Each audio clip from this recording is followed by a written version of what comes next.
The broadcast from Jukola 2023 is brought to you by Technicalities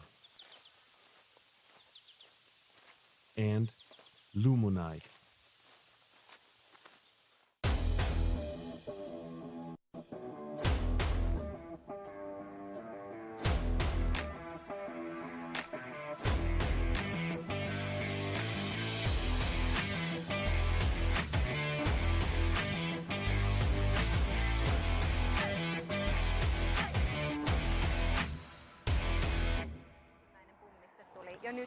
Welcome back to Jukola 3. The sun is setting and we are ready to bring you the next 8 hours of action through the night live. We are on site here as the sun has well and truly set. All the runners are getting ready to head off into the terrain. We've got about 15 minutes before the start, so we're going to bring you kind of all our thoughts of what we expect to happen over the next 7 legs of relay. We are in Porvoo. It's about 40-45 minutes drive east of Helsinki in southern Finland, and we know the forests are pretty green in parts. They are also plenty of bare rock as well, and already had lots of runners through there with Venla this afternoon. I think all of these runners will be pleased to that the temperature is dropping. Certainly a very, very warm one out there for the women running Venla. But we are on site and ready to bring you all of the action as all of these thousands and thousands of runners head out into the forest. We've got 1,704 teams lining up, so it's really going to be one dramatic start, as we always like to see. The first leg is 2.6 to 2.8 kilometers, and as is kind of usual with Jukola, you have those teams with higher numbers making their way towards this the lineup first, everyone getting in their kind of last bits of preparation. Jonas, as you saw, is alongside me, and you've run first leg before, and in fact a couple of hours ago you were saying to me, as the kind of the heat was going from the sun, as it was starting to set, you were getting quite nervous because you were remembering what it's like to run first leg. You know, we entered the arena here exactly at the time when you usually enter the arena when you run the first leg, and I mean, it's all about the scenery. You come there, you have this, it's getting a bit cooler in the air, you see the sun is going down, people are still there from the women's relay eating, and you get into the arena, and I actually felt this anxiety coming up when you get here and you have all this pressure running the first leg, and but I mean, it's both in a good and in a bad way, because of course you're looking forward to, but it's also a lot of pressure to run the first leg. It's especially that moment of the start is something very, very special when you have 1,500 runners around you, and yeah, not only in front of you, but also behind you, and it's like and either side of you. And yeah, those first 1 or 2 minutes, they are crazy. It's so hard to describe them, and after that, I mean, it's basically first leg as any other, because then you're in the situation, you don't see that many teams anymore, you're in your group, kind of your bubble, but before until the gun shoots, it's very special. But luckily you've managed to remember you're not actually running today. So you've calmed down a little bit now. all we've got to do is we've got to get through the night here, and we're hoping you're going to join us through as much as you can as well. Which one is more exhausting, to run or to be commentating the whole night? Well, it's going to be an epic one, an intense one as well, and it's really something special to run, especially that first leg. What kind of, you know, not every orienteer likes doing it or can do it, has the skills to be able to do it. So what kind of qualities do you need to be able to perform well on the first leg? I think you have to be confident in your physical shape. That's very important, because it's so, I mean, there's so many people around you. If you just do some hesitation, there are many teams that pass you, and you have to be able to push back if you want to be in this top group. But at the same time, you have to be kind of, I think some experience is quite good as well, because you have to handle the situation when it gets nervous, especially in the beginning, and you have to be able to keep cool. We have been talking about that just before the Venla relay as well. The four kings here, they used to be very, very, yeah, I mean, they like the four kings here in Finland, and it can happen that you're all alone, even on the first leg for a few seconds, and you have to keep cool and do your own thing. And yeah, not everyone likes that, but there are a few, or there are, yeah, you see 1,500 runners who obviously like it, or they are forced to run it. But it's something special, definitely, and I would recommend to everyone to try this once in a lifetime. How did your experience as a first leg go? I had it on the whole spectrum, I think. It went once I got kind of injured and lost a lot of time, and then the relay was more or less over for the rest of the team. And other times it was a bit better. I was never in the leading group back, but it was okay. And what what is the role of the first leg runner? I mean, everything in terms of built. the team setup. You built the whole team performance on this first leg. Of course, you have still 6 runners behind you that kind of have to work with your result from this first leg. So I would say don't risk too much. Keep calm. Stop if you're not sure about where you are, and yeah, kind of be sure. Read the map. Do your own thing. It's very important. Now, there's quite a choreographed kind of start routine we saw for Venla, but here we have these 1,704 teams lining up, and there are way more than that in terms of spectators, of course, who have packed out this arena, some of them looking at the big screen, some of them, I mean, it's a good... From where we are, which is not the best place to look, it's like six people deep.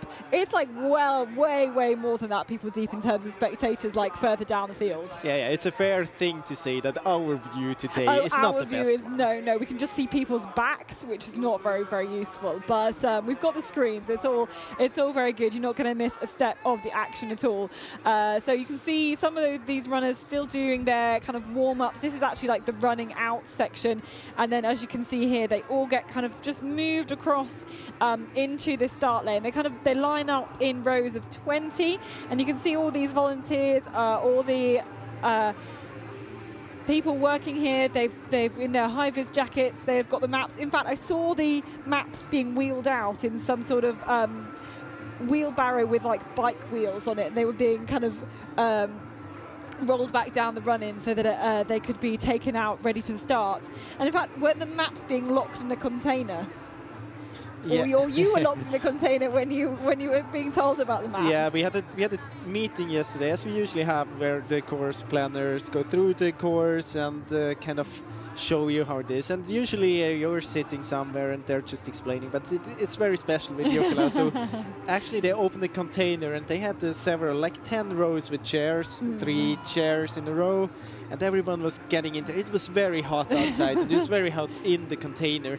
And then they closed the container, and then they started to talk about everything. So we were like 30 people in this container, and almost held hostage. Yeah. It was very special. We're really going to tell you about the maps if we're going to lock you in this container. Such is the secrecy of all the maps, of course. With that in mind, obviously we can't show you all of the GPS. We can't kind of talk maybe as freely as we would normally do for a World Cup or a World Championships race when all the athletes are in quarantine, so they won't be able to see the broadcast. I can tell you, they are not in quarantine. They are definitely. They are right in front of us now. Or you are listening to the broadcast right now. So we've got just over 5 minutes still towards the start, and you can see that this arena really stretches deep into these kind of parts of the forest, these fields that we're right in the middle of the woods here. We've got the club tents in the background. We've got the military-style tents where people will try and get a few winks, a few kind of moments of sleep throughout the night before they then have to go and run their relay.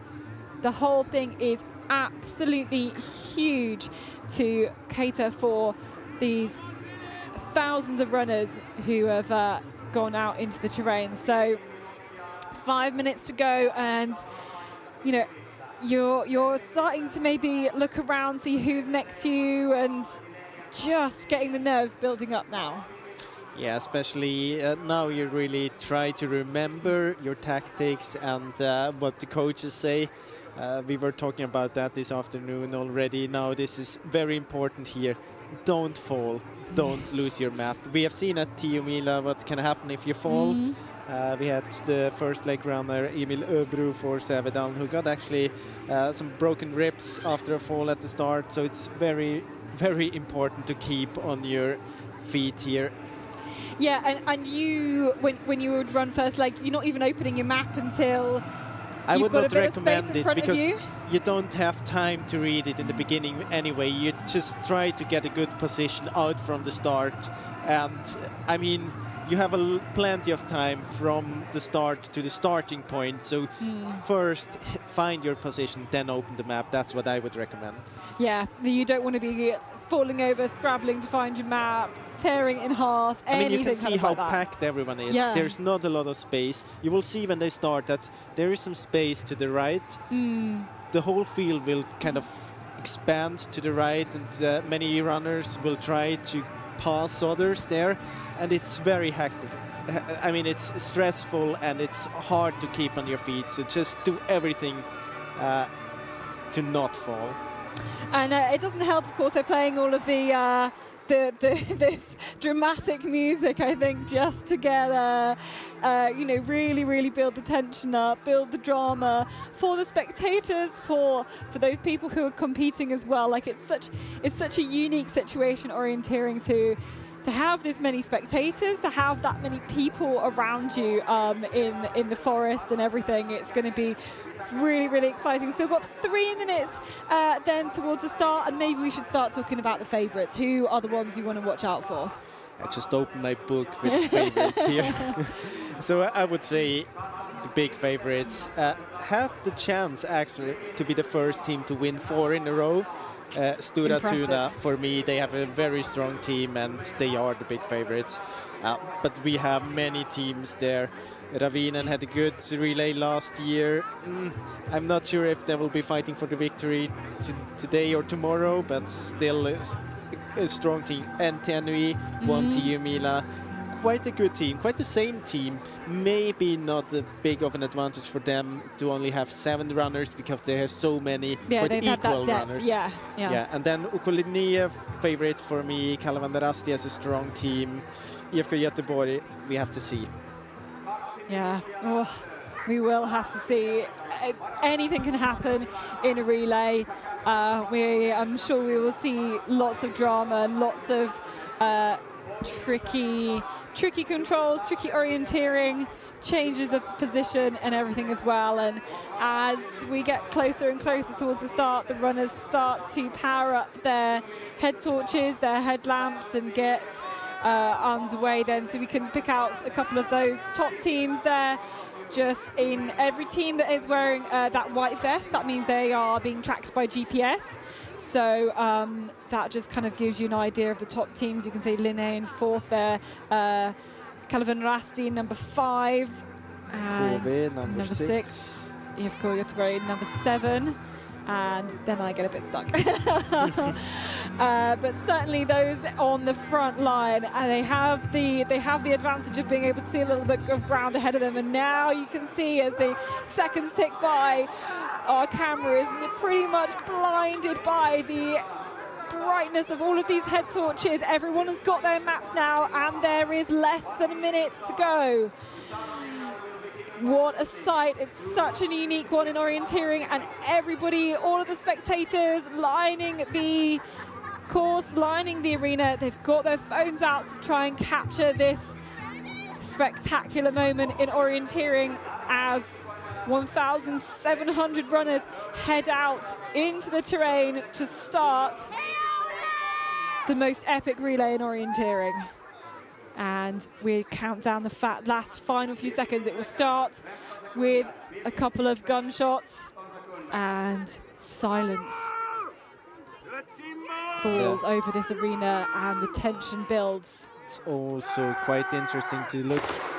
There we go. We start then.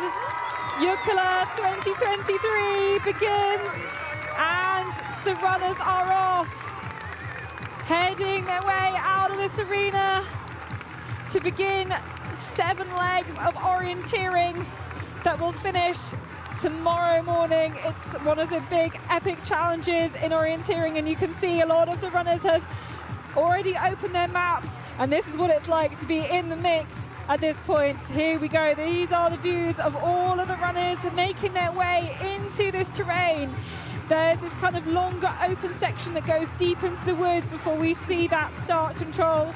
I'm pretty sure the organisers have made that little passageway. They've created it, and it means that all these runners can go head first into the orienteering.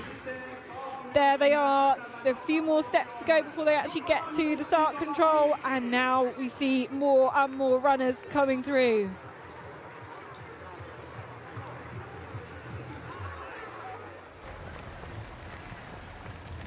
Just one big light you see here. We can tell you that it's not very dark yet, but it starts to be darker and darker. I think in the forest you really want to have your headlamp on, especially for the map reading. And at this point here, after 1 minute, I mean, everything has calmed down a little bit. You can open the map, you can see all the runners here. They already have their map open. Of course, it's a bit less intense further down this group. You have a bit more time, a bit less runners from behind to push your back. But this is what it's like in with that pack. I think it was Juho Ilinen from Ikalisten Nuseva-Voima who was like just going right to the beginning, to the front of this group. And there's a little bit more of a climb then out of this start point. The runners still come through. We've got teams in the 1000s now.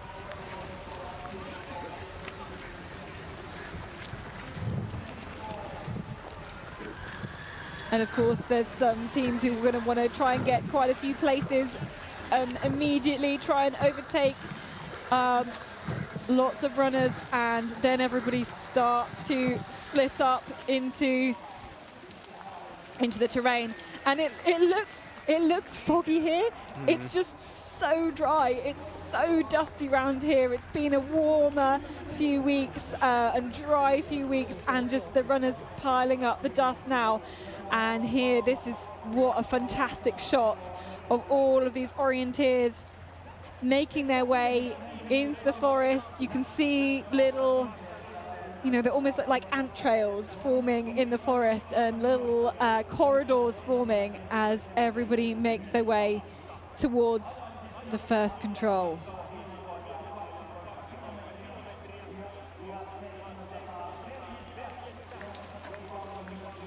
Still got, this is the start point pretty much at this spot, and still runners pile into the forest.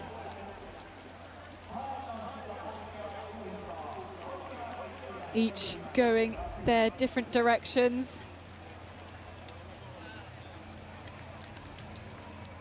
And just trying to get some headspace, look at your own map, do the own thing on this early section.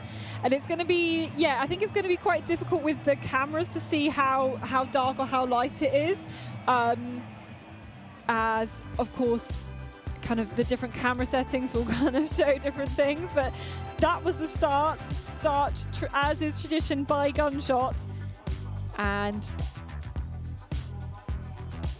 those were the best runners, the top runners, the ones with the best starting position. And if a team does, you know, not as well as they'd like, as they'd want to in the relay before, obviously they're annoyed with their performance, but they're also annoyed that they might be starting way further back than they'd like to next year. But I mean, among the top teams, I mean, if you're a top 10 team and you don't have a good relay, then you end up in position like 40 or 50. Then you have quite bad relay, and I mean, then you're in the second row. It doesn't. That's still okay. You can still. We have seen it in the women's relay. Van Orhus coming from position 1,570 something up to top 10. I would say it's even harder that in the men's relay because there are more teams having good runners. But still, it's also. Yeah, it was good to do that in the women's relay as well, of course. So it's 5 minutes past 11 local time. Do you think most of these kind of spectators will now head back to their accommodation, try and get some sleep, or will they stick around for a bit? I mean, it depends. We have quite many runners from the Venla relay. They will for sure follow this first leg at least, maybe the second leg, and then you try to get some sleep. I mean, from the teams further down, maybe not the top teams, we will also have some of the men also following this relay here. The first leg, maybe half of the first leg, but I think that most of them will go and try to get some sleep. At least everyone who is running later on. Yeah, they're really gonna need it. This is the finish line. Then this is a view that everyone who completes their course they'll get to run up towards the control points there in front of all the spectators, so just parallel to where we had that start.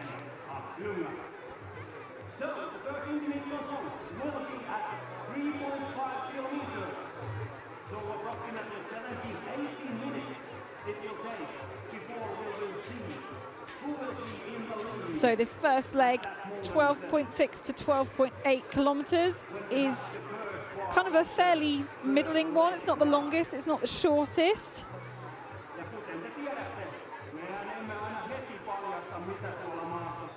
Fairly average, but you can see everyone just kind of getting settled, I think, in front of the big screen. And I mean, the temperature has dropped, but it's still very, very convenient to sit here and follow the competition. You can see many runners in shorts. And now we can actually drop the bomb, because the course planners, they told us that we have to wait for about 8 minutes until we tell you this. But the first control, you see it here, it's first of all 3.1 kilometers long, and it's unforked, which is very unusual.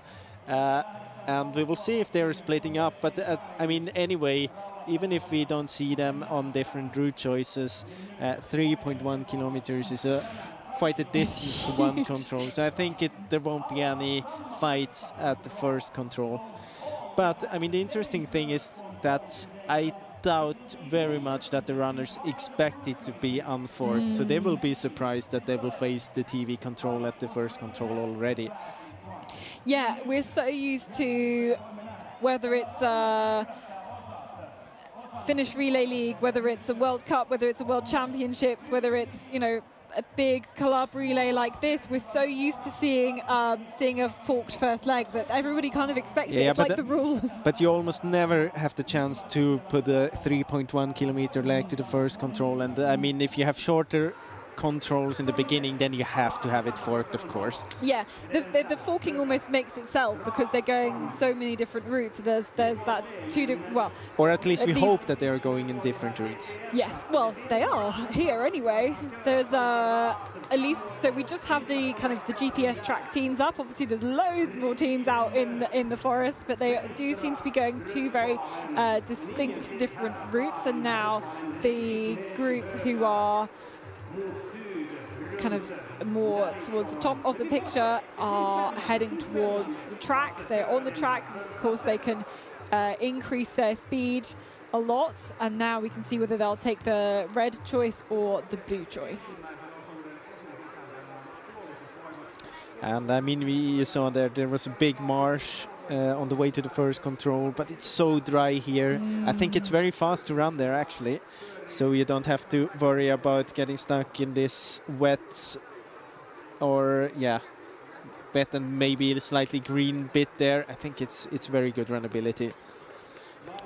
And how? I mean, we could learn that from running Venla this morning, and then obviously the relay happening this afternoon. How much information will be passed from those runners who ran Venla to these runners who are running Jukola? Of course, many will run both, but how much information will be passed on?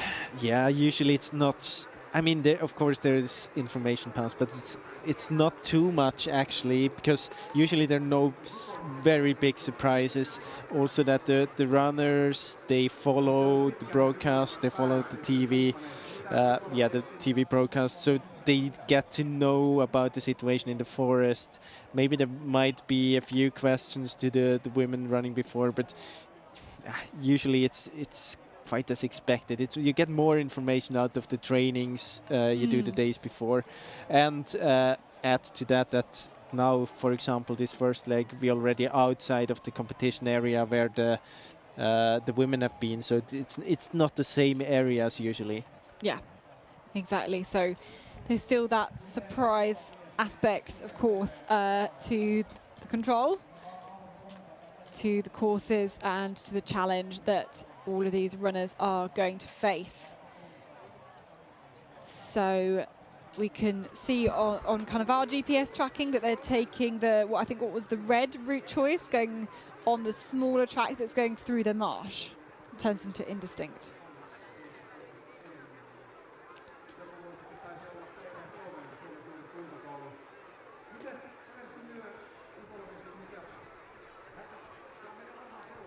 So we should get to see all of those teams then as they punch that control. I think, so you're saying there is the TV control on the first control?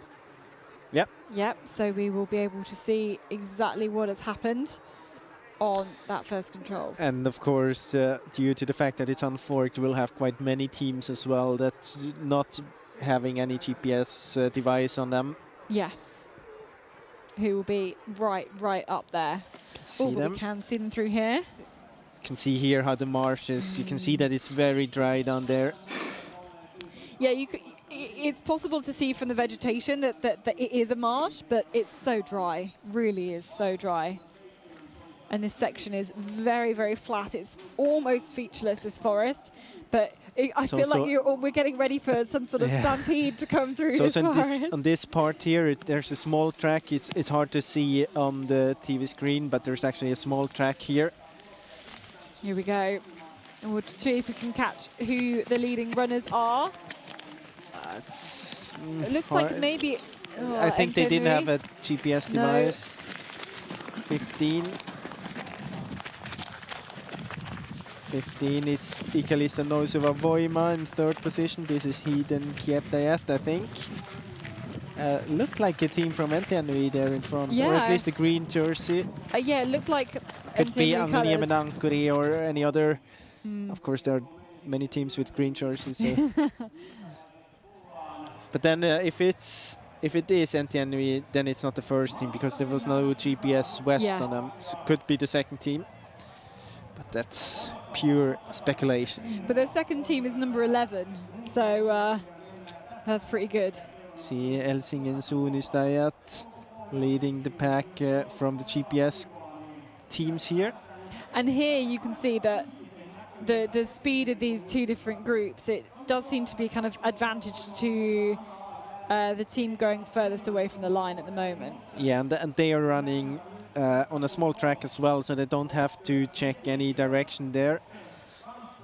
And then as well, there's a pretty good entrance to the control because you can use these big hills, kind of go around the hills or use them to kind of get your direction as well. Especially, between all the hills. As we have seen, it's very fast in the marsh and you get quite close to the control there. They're turning direction. Wonder what they are doing now. Maybe trying to avoid... But why? That's really strange now.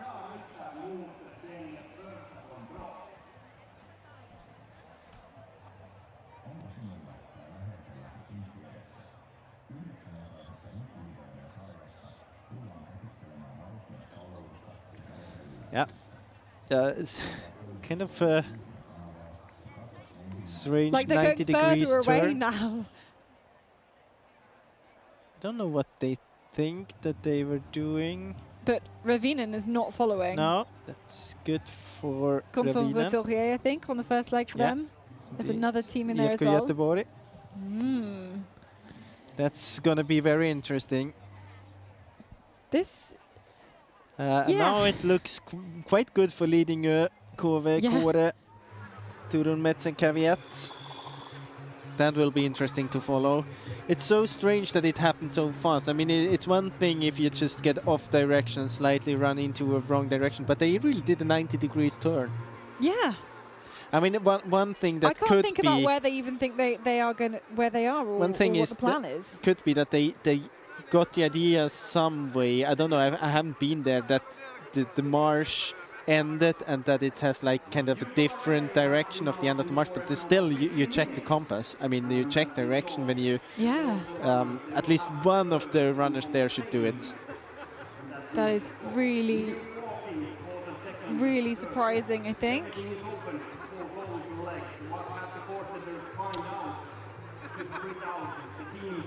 But from the GPS, it looks as if they have control over the situation.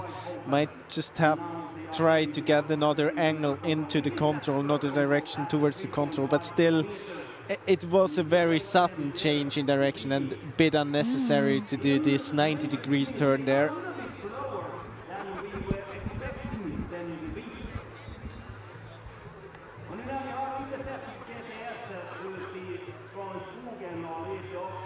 Yeah, I'm hoping there's probably some more GPS we can show.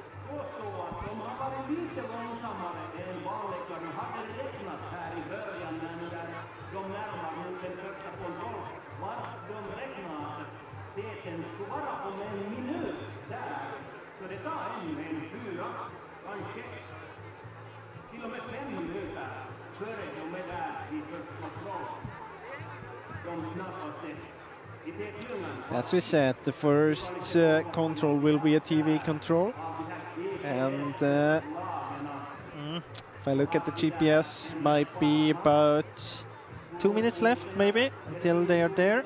See that they actually got the direction right there afterwards. Maybe they just tried to avoid the hill there, but you could have turned to the west of the hill, somewhere quite close to the red line, and go to the direction there. Also see that IFK Göteborg is actually a bit off direction as the only team on the GPS shown here. They are not alone. We have more teams with GPS devices there. MS Parma, Turun Suunnistajat, Tyrving, Södertälje, Lahden Suunnistajat. And of course there are more teams in the other group as well.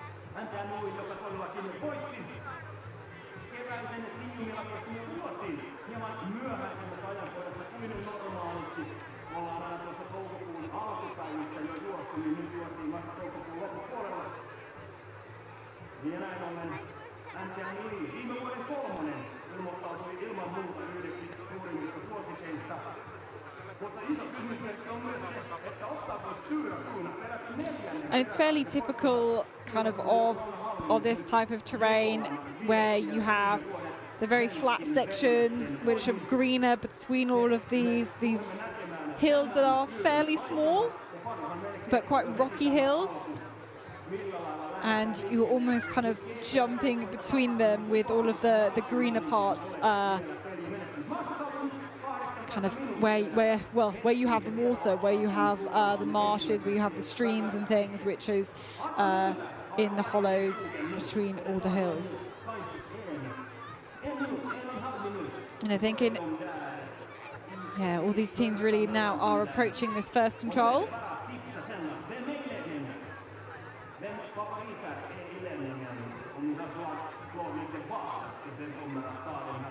Yeah, very soon I think we'll switch to this first TV control, and because the runners, they are getting closer.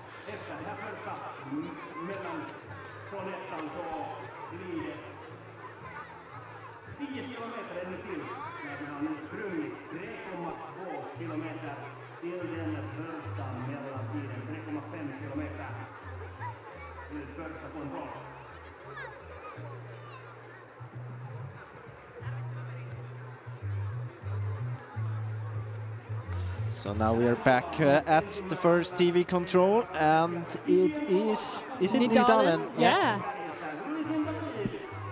I think you're right. Nydalen with Alan Cherry on the first leg. Nej, Brederuds. Looked like a Nydalen jersey. It did. It's Emil Arselius. And now, actually, with a bit of a kind of 7-second lead. So we're destroying mosquitoes in our commentary box. And we see Helsingin at 3, Terving Linné there in 18th, Becca Lagertz there 2, Stora Tuna. Of course, watch out for Stora Tuna. Can they make it 4 in a row? And one thing we can tell you is that the group that went a bit more to the east in this march there, they were faster compared to the group with Kove, leading Ture, Metz and Caveat and Kåre. They're still not here, so it will be around a minute. I think they should come here very soon from a slightly different direction. Let's see if we can look out for them. I think we'll see them getting a bit more from the left into the picture.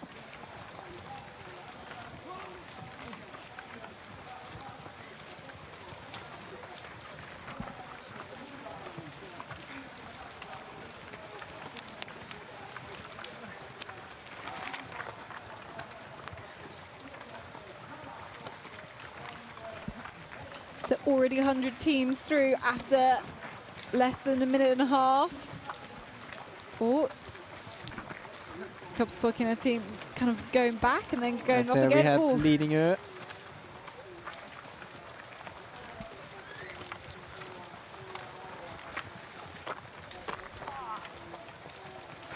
Oh, and here more teams coming from that other direction. But most of the top teams, they kind of united with the other group there a bit earlier, so we couldn't really see them coming from the left. So we've had 19 now 21 minutes of running. We've got nearly 200 teams through. Hope you're able to spot maybe some runners from your club, some people you know, as they make their way through this first control. Very maybe surprising for these runners that it is an unforked first control after more than 3 kilometers of running. They finally make the first control. I always think there's a bit of a moment, especially if you're maybe less experienced in this kind of terrain, in this kind of relay format. Just to have a control under your belt is a really, really good feeling. And we have, you know, some of the like 5th teams there for Calvin Rassi, for OK Linné. Again, Helsingin has the most teams. They've got 18 teams in this relay.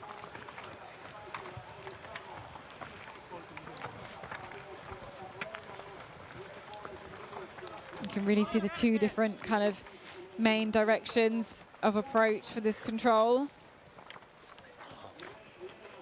Now seems more runners coming from the left. That route that looks slightly slower.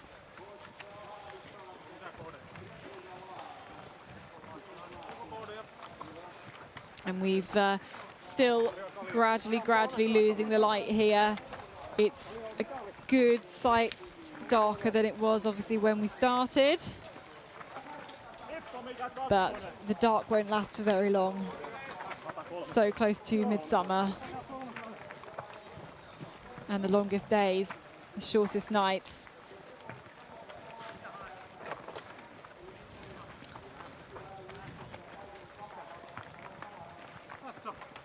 And I mean, if we look at the top teams, maybe not totally unexpected because we had an unforked first control, but almost all of the top teams, all of the GPS teams within, 1 minute, maybe 80 seconds.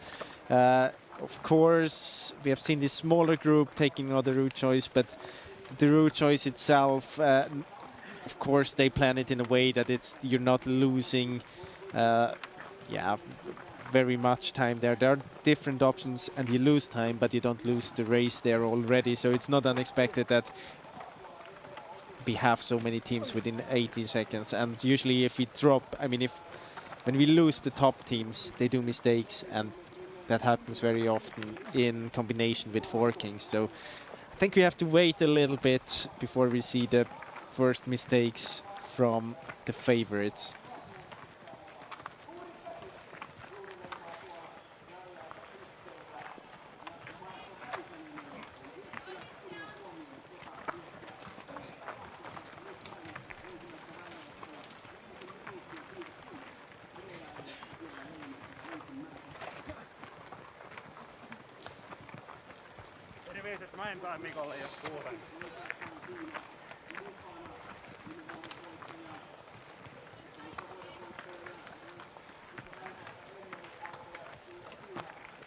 And the next TV control we will have at control 4, and let's just take a look at the GPS here. I would say that we will see the top teams there in about 2 minutes.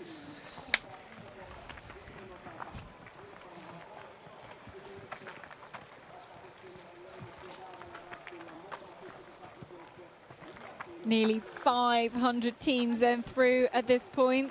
They just keep coming and coming. Such a special thing to be running this first leg. And we've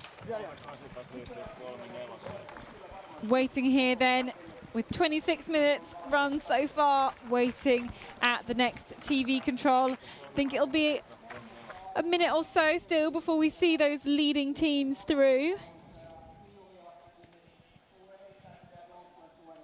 And here we are at the 4th control. See, it's quite an easy control, actually. yeah, on a track. I would be very surprised if we would see any mistakes here. Yeah, something would have to seriously have gone wrong then with that one.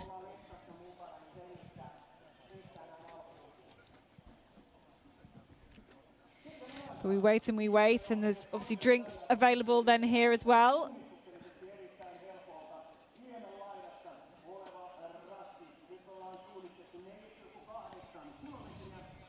And who will we see emerge from the forest to lead this first leg of Jukola? We won't really get a long look at them before they actually punch the control. They'll just pop straight out of the forest here, of course.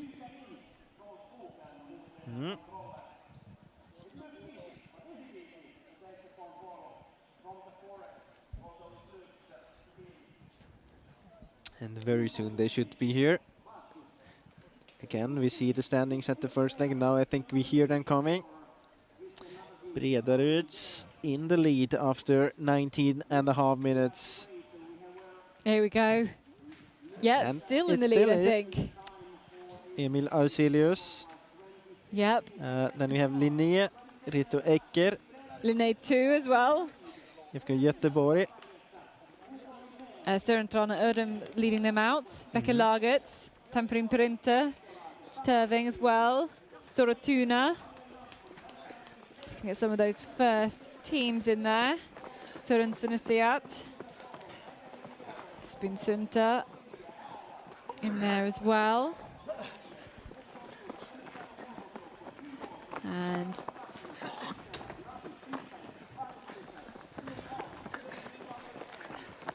a chance for a little bit of track running then here for these athletes. And of course, after this first long leg, we had some forkings now in between, so it's not very easy to say if we had any mistakes here, because we had different forkings as well. But Helsingin Sunestiat through there. OK Ravinen, OK Ryan as well.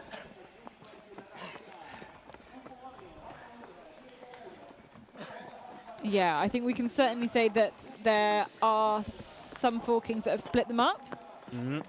And Calvin Rusty there in 56. I mean, there were better route choices of the first group compared to the second group when it comes to their GPS. So I think the teams coming here just around Nydalen, Lidingö, Halden, Malung, maybe not the perfect execution. to the second and third control. And Tenui there in 71st. MS Palmer there as well.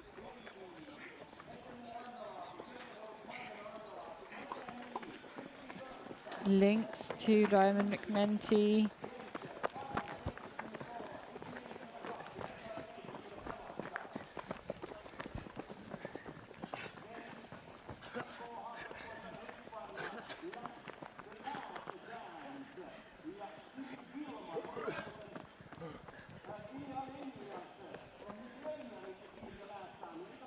Waiting for some other top teams come here. I think Kåre should be there soon. Turun Metz and Caveat as well.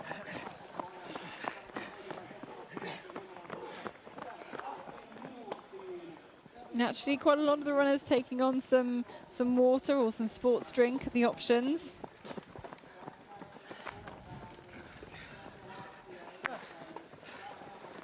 So we're not even halfway through this leg yet. Still waiting for Kåre.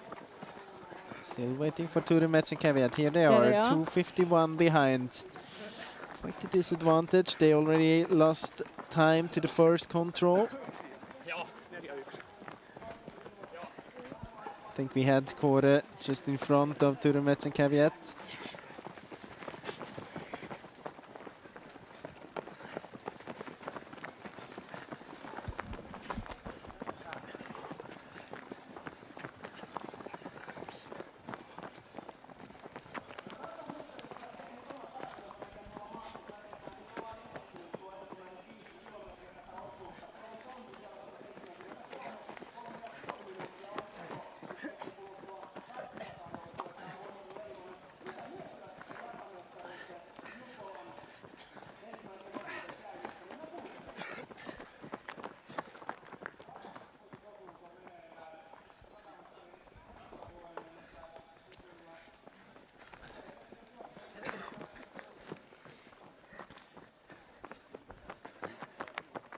And as you can imagine, I mean, we had this first leg 3 kilometers all the way to the south, and if you compare that to the women's relay, you can imagine that we are in a totally different area now.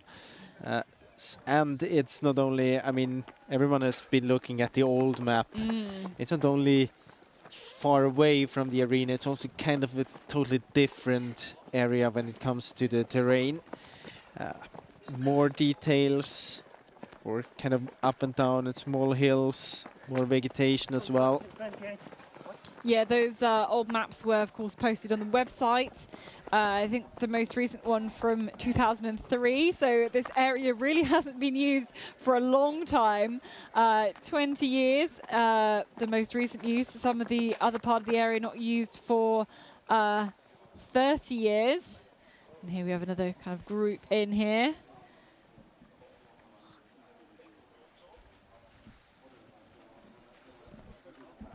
First kind of gap, I guess, we've seen.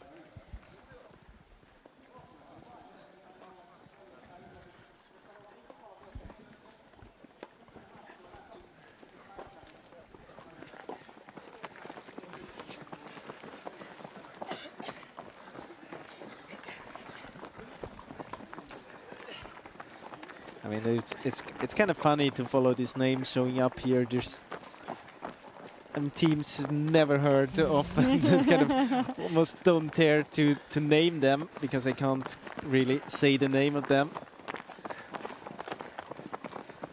I think you're okay with OK Moss. I am. I can say Forth Valley Orienteers.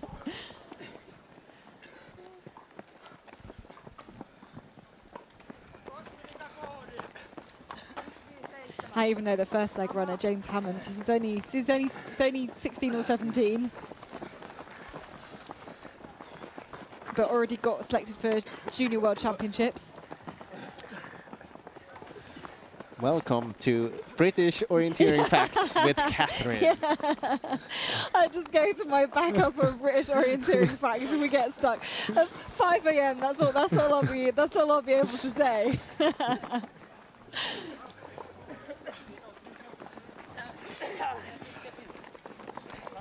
I've got to shout out my home country when sometime there was no opportunity to do so at Tiomila because there weren't any British teams entered. A few British runners entered in their foreign clubs, but no actual fully British teams. So come on, I've got to shout them out.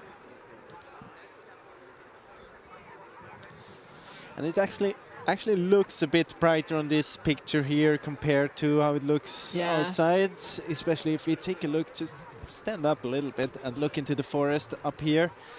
It would be impossible to do any orienteering now without the lamp. Yeah, but you still will get that peripheral. I mean, the thing is, you really still useful. get help because you still see the contours out in the terrain, and that's makes a very big difference. If it gets a start, so you don't see the hills you have around tunnel you. vision of what you can just see from your head. Then torch. it gets very difficult night orienteering. But at the moment, it is night orienteering, but it's kind of the easy thing. You say so easy. when just sitting here and call it the easy. It's easy for us. It's anything but. Of course, it's easy teams. for us. Yeah. We'll just sit here and criticize everybody's orienteering for the next 8 hours. It's fine.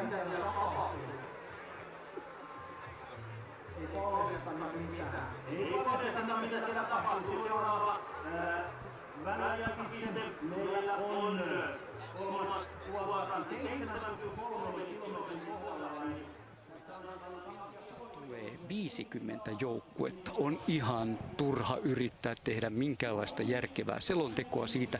Jos nyt ensimmäisen saadaan tuosta, niin se on hyvä. Sen jälkeen se on sitten aikamoista pölinää ja melskettä, mitä täällä tullaan tekemään.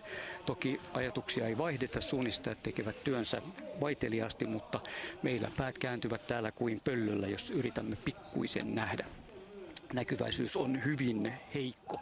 Sen verran ollaan tiukassa tiheykössä.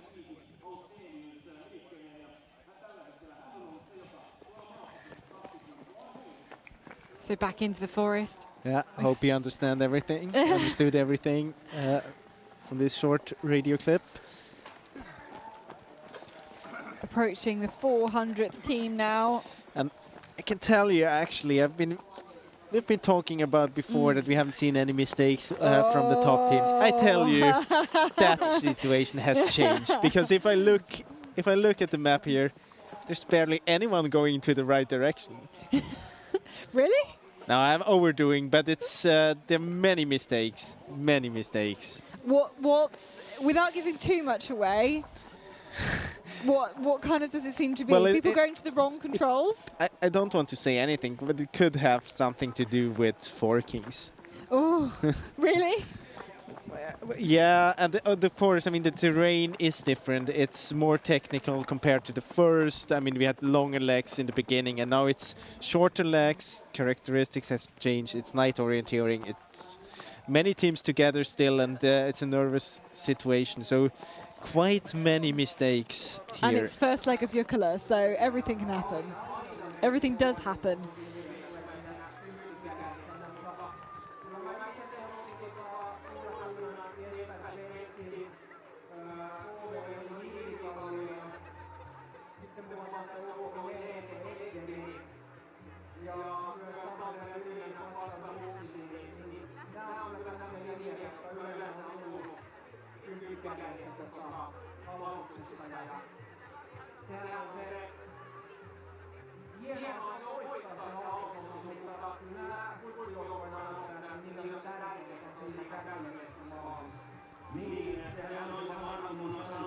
So we see more teams through.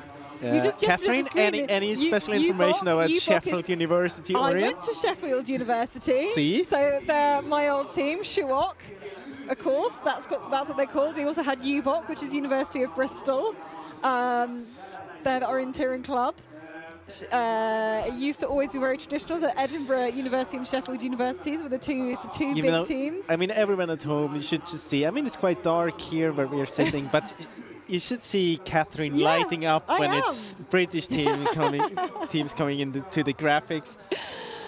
There are so few of them. I have to get excited. Come on. There's lots of people I know, lots of my friends who are out in the forest who are going to be running for those teams. So it's all very exciting. But normally I get very excited about British teams doing well, only for them to mess up immediately after I talk about them. So maybe I better just shut up. Let's get from the British teams back to the top teams. There we go. Oh, well, you're always going to keep me in my place. So. No, but I mean, we have had quite a period without the TV control now, and things really are happening there. We have many controls out there, many teams struggling. And the next TV control is control 10, and I would say that we have to wait another 2-3 minutes until we see them there. And so you said before, you referenced it when we were talking about Venner as well, that the Finns really take the forking seriously. They get quite creative, I think. Yeah, and I mean it's one thing. If you compare to World Cup relays, then we are used to have 3 legs. You have 3 possibilities. Yeah. Basically, of course, you can always have a classic forking on 1 control, or you can keep it over 2 or 3 controls. But if you have 7 legs, or but usually, I mean, you can't fork it over 7 legs because you want to kind of keep the night legs together and then the day legs in order to have it fair. But you have much more possibilities if you have more legs to play with, and that's really something they like to do at Jukola, that try to separate the teams in the beginning, try to get them, to force them to do their own orienteering. We don't have any common legs, unforked legs, so it is different compared to Tiomila, because you always expect it to be forked as a runner. Yeah, and we can kind of follow some of the teams through the terrain here now. At least we're trying to go and catch up with them as we lose kind of sight of the head torches. Here we go. Here's some of these runners then heading back up the slope. Maybe another information we can give you, if you compare Jukola to Tiomila, there are no reflexes at the control. So you don't usually in other relays, I mean, they changed that a few years ago. Before, if you're a bit out of direction, you could just turn the head and maybe you got to see the reflex. But here there are no reflexes. And you see that we have Stora Tuna here in the lead of this group. I think it is Kolmården just behind. Let's have a look here. One of the replays, IFK Göteborg, Stora Tuna. Both of them struggling at this control, and that's what I meant. I mean, it's not a huge mistake, but there were many mistakes like this in the controls between the last TV control and this one here, because very soon there's another common control, and it's just here. There we go. So we don't have a time. Maybe we get, of course, we get the split time at control 11. Yeah, you can see them heading through the terrain now, coming towards one of our static cameras, I think. Then we will have a better overview over the situation again when we get the next times. So as we have seen, Stora Tuna with, I think it was Jesper Svensk, yes indeed, on the first leg. Yeah, and it all changed from the last TV control. There's Stora Tuna. 3 times in a row champions. Frol, Kolmården, KV, second team, Linné, Tampere, Pyrinti. Linné again, a very good first leg so far from Reto Ecker. Had a good first leg at Tiomila as well. See Brederud's runner there, taking some energy out of the equipment as well. IFK Göteborg, Søren Tanjadum. So still quite a few of them. Kalevan Rasti, second team. There's another team from Göteborg, the third one. Han Kristianstad, Lapuan Virkia, second team from Linné. Helsingin Suunistajat, all within 50 seconds. So a lot of the top, really top names in that group, those leading 15. Who are we still to see? Who we might have expected up there? Turin Sinister just goes through that point. So next teams we expect are Sävedalen and TNUI in about 30 seconds maybe. both the first and the second team. Päiviä Rasti, Ikalisten, Nouseva Voima, Ravinen, Kåre, Orion still missing, Lidingö, Kalevan Rasti, Navi, Nydalen, Tyrving, KV, many of the GPS teams, many of the GPS. to summarize it. Yeah, well, it looks like a lot of them are coming here, But here is right actually, now. we had quite a big gap now from position 16 to 17 to this next group, and this is going to be the group with Sävedalen and the 2 teams from NTNV, Päiviä Rasti, a few other ones. Ravinen soon to approach as well. Not the most direct, I think, through to this control, but There are many teams having big problems. Talking about Malung, talking about Tyrving, talking about Nydalen.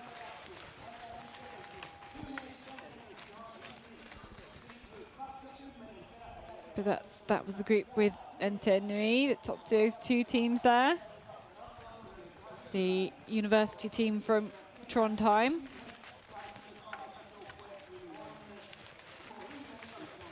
Ikalisten, Halden, Tiseren. Tiseren.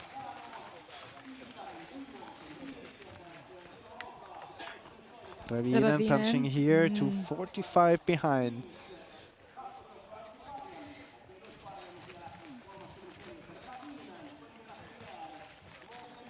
Kalevan Rasti, number 5, just punching there. Yes. Waiting for Lidingö as well.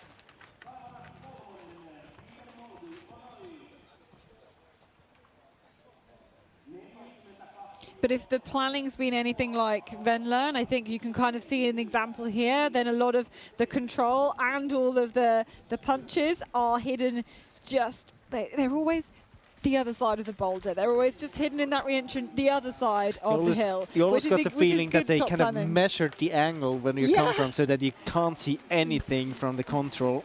I can imagine that this all been very, very well planned, exactly where these are going to be. Maybe there was a picture like created for somebody to kind of replicate when they actually built it, or it's been built in the terrain for a good few weeks already, when they decided exactly where to put everything. And now we have a whole load more runners here as well. I think we had Kove. MS Palmer just gone through. We have Lidingö already. Yeah, I think we might have seen Lidingö. We had Kove there. So now we are waiting for Navi, Kåre. Artansunistajats, Södertälje still not here. And then the teams I was mentioning before, Malung, Tyrving, Nydalen, missing.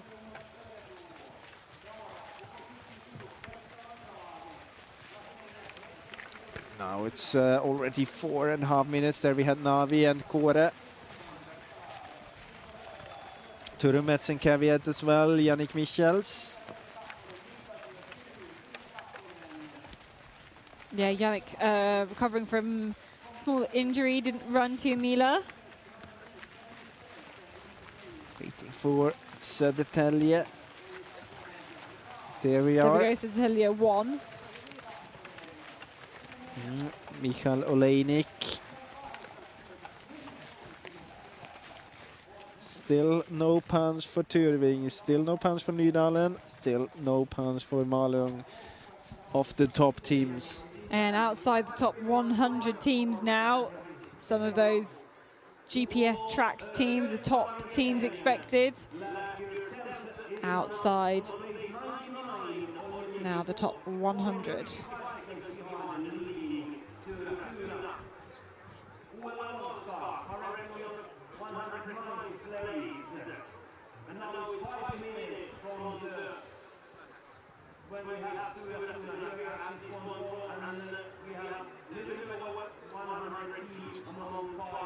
Back then to that control in the forest, control number 11.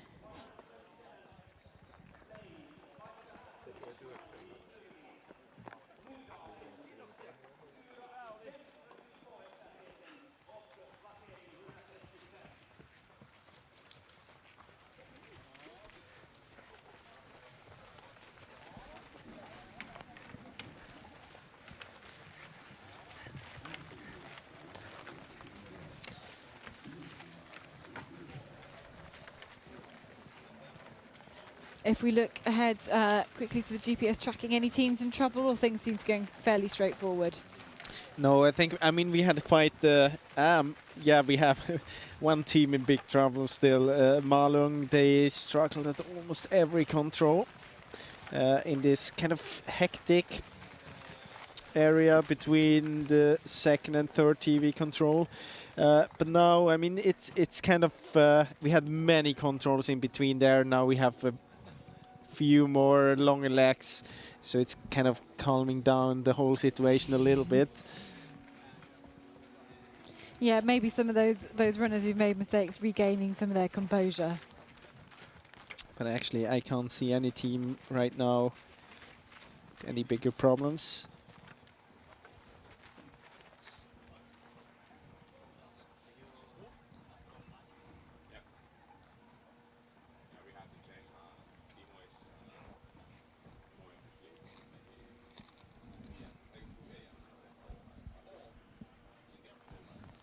It's very quiet in the forest between all the runners approaching these controls. You can just see the way the lights between all of them just really lighting up the forest. You can use your own light, you can use other people's lights.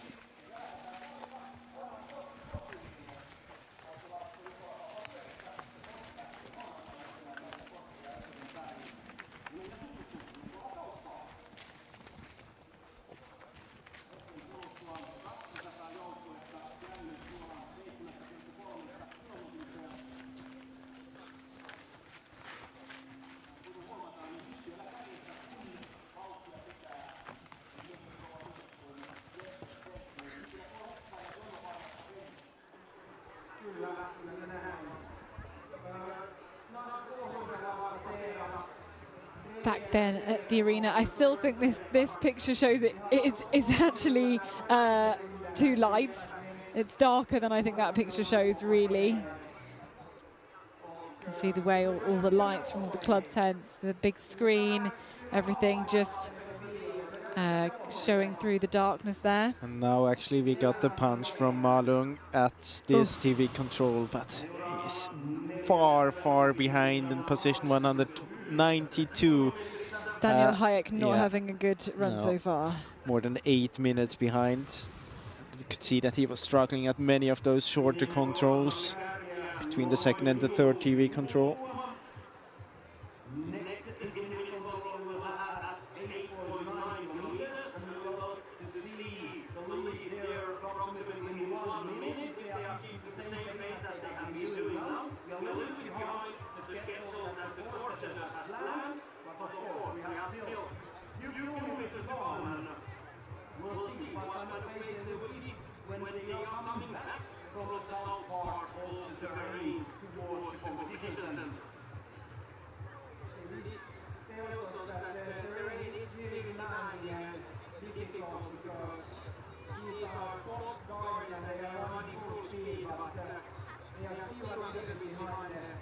And of course at this point we've got a lot of our second leg runners doing their warm-ups, getting ready of course. They've got a lot more of a certain time about when they're actually going to be going out compared to some of the others. Oh, and now we can have some great shots then across some of these semi-open areas, some of these drone shots. You can see these runners.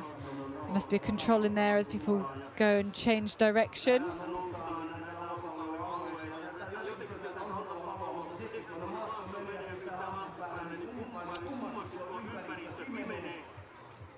Is that Helsinki in the background? Yeah, I think so. The lights of the city on the horizon. And the lights we see in the forest, they are on the way to the 15th control. Just a few of them. See the standings at the third TV control after 7.3 kilometers. So looking for the GPS tracking, what teams have we got in shot now, or might we have in shot right now? It's not very easy to say. I think the first two runners there we see, this is Linné and Stora Tuna.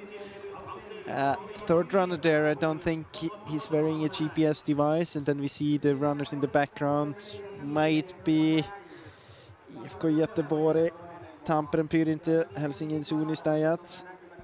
Well, very soon they'll be at this control, the 15th control. You can even see some lights in the distance there as they approach. They're really soon going to get a new idea of who is leading. It was Stora Tuna leading at the previous point. It was Jesper Svensk.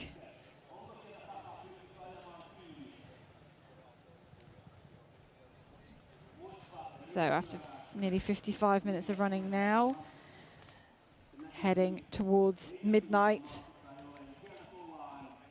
And these are the leaders. It's control number 15, Linné. Reto Ecker, and it is Stora Tuna, Jesper Svensk. Then we have a few other teams coming here. They had a small mistake just at the control before. This is Bekkelaget and Frohl. Henry McNulty, Tobias Alstad, then Kolmorden, Emil Ljungemyr. Here's some others kind of looking like they're approaching from a slightly different direction. Making some climb up here. Is it Brederud? I think it might be, yeah, number 695. Emil Arselius. A great run so far. Also Frohl with number 169.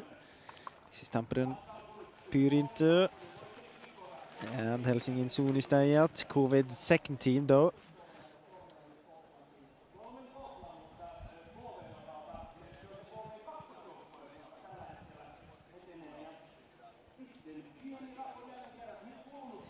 Another gap then. So not yet 10 runners through.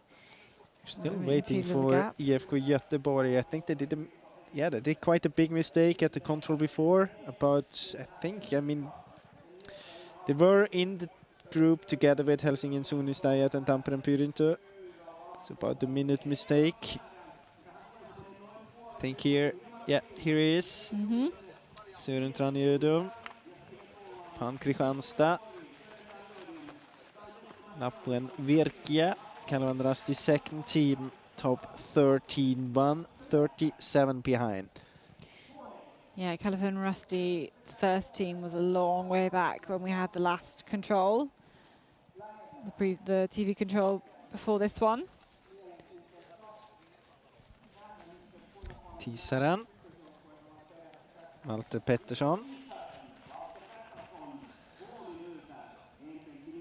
Almost exactly 2 minutes behind.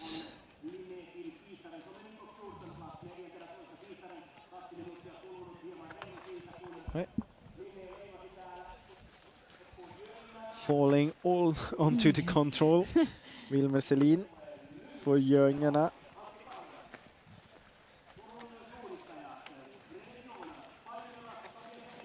Now let's look out for top teams in Turin Sinistiat, Paimien Rasti. There was an Entenui team, but not the first or the second team, I think. We've had neither of them through. Yeah. So next GPS team we're waiting for is maybe Sävedalen. So see that Orion is in trouble at control 15. But as I mentioned, very soon we should have Sävedalen coming as the next GPS team. This is a team from Linné, the second one. Sävedalen here. Yep, 19.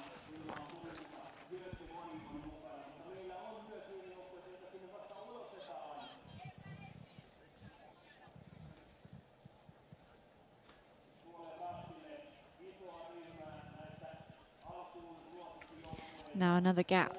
Now we really, still in this first leg, have had quite a few smaller groups forming now. I think after the forking, really kind of splitting people up, as course setters will be intending.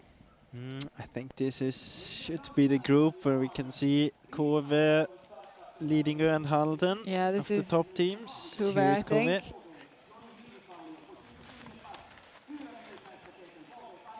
Someone's nearly lost the shorts, getting them ripped.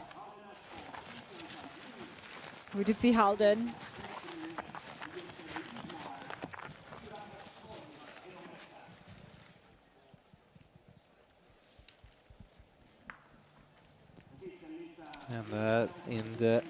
Upper right corner, you see probably the leading team, Stora Tuna. Yeah, they were second at this TV control, just only a few steps behind OK Linné. Punching control number 16 there, without any problems, you see. Just almost waiting for the other teams to come. Doesn't want to take any risk, and of course, if you are running numbers as well for this. If you're running in the top team, then can be more convenient to have other teams around you, even if he would maybe have the chance to get away and win this leg. It's more important for him to keep together and just be back with the group, of course. Yeah, exactly. There's strength in those numbers, and there's kind of knowing where everybody is as well. There's the next few teams. There's a Pekka Lagert's team, I think, in there. And I think the graphics down there, you can kind of forget it. Yeah.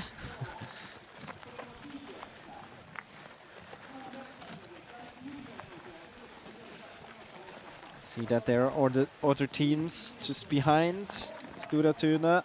You can see Pekka Lagert, we see Kolmården still there. Linné is still there. Helsingin Sunistajat, Tampere Pyrintö. And my feeling is that IFK Göteborg is a bit closer again, but still about 40 seconds behind. We've also seen Linné and Brederuds in the picture as well, yep. Frol there with the yellow jersey. Down here, I think we had it's Tyrving second team.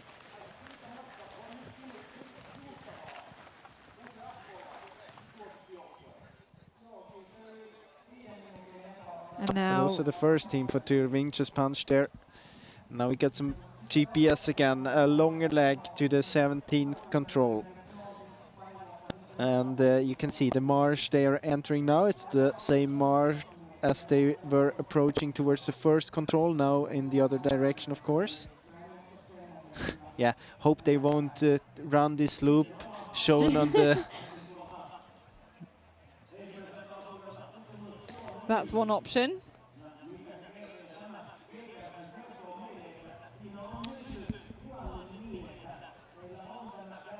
Yeah, we were discussing earlier, the marshes are it's been so dry around here that I think the marsh running won't be too slow. Maybe something you can mention here, it's not affecting this part, or not specifically at least, but sometimes you have to take the GPS picture for what it is.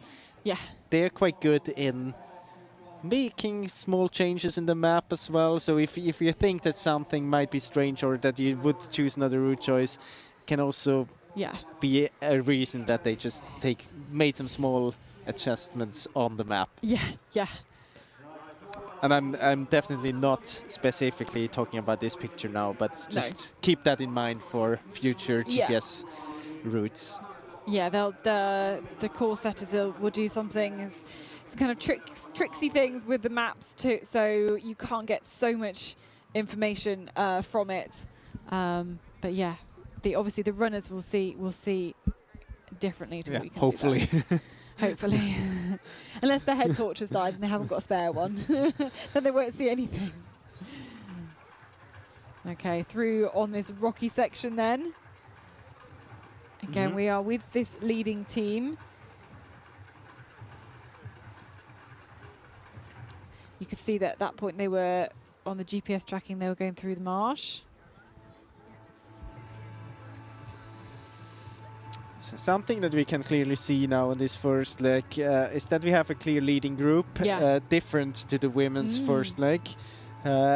Lots due to this part in the very south of the map where we had many shorter controls. We haven't seen that on the GPS, but there we had clubs struggling with the controls, almost all of them with 1 or 2 mistakes. And then we have a big chasing group behind. Yeah, I think we've certainly seen a lot more mistakes with the top teams compared to the women's first leg. Really kind of significant difference, I think.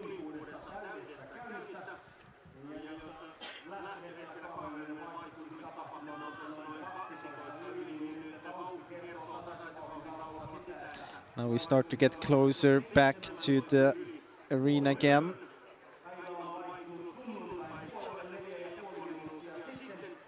Not very far to go, and then we are on the map we've seen in the afternoon.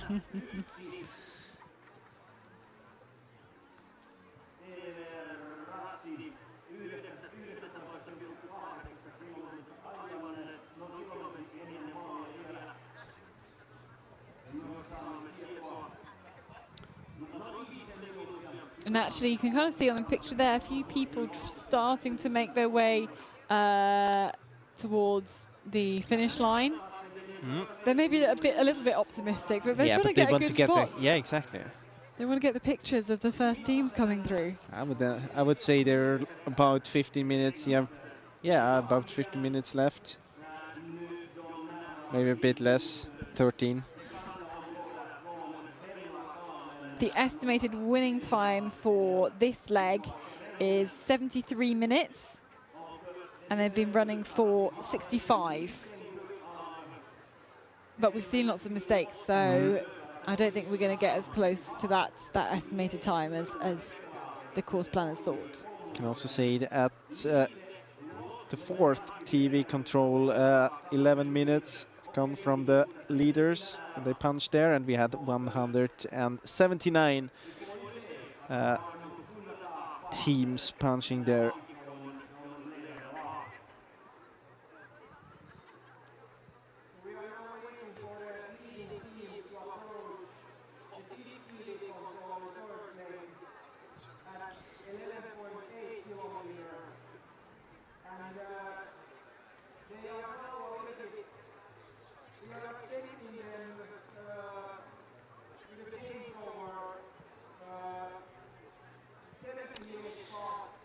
And yeah, Malung really has a tough day at work. Daniel Hayek. A mistake now to this TV control, still haven't punched there. It's I can it's feel just the when you get in stress this in that run, right? In the GPS tracking, it feels like nothing is going right, and nothing you can do is making it any better. And I guess I think he's just waiting until he's into the finish. Yeah. It's just there's going to be some relief, I think, to be done. Yeah, it's not a good situation to be in. And night orienteering, when you have lost all of your self-confidence, that's not a nice thing to do. No, not at all. And I guess at this point through the course, you know, we've only maybe got 10 minutes of running left. People are going to really be finding out if they've got the pacing right on this one.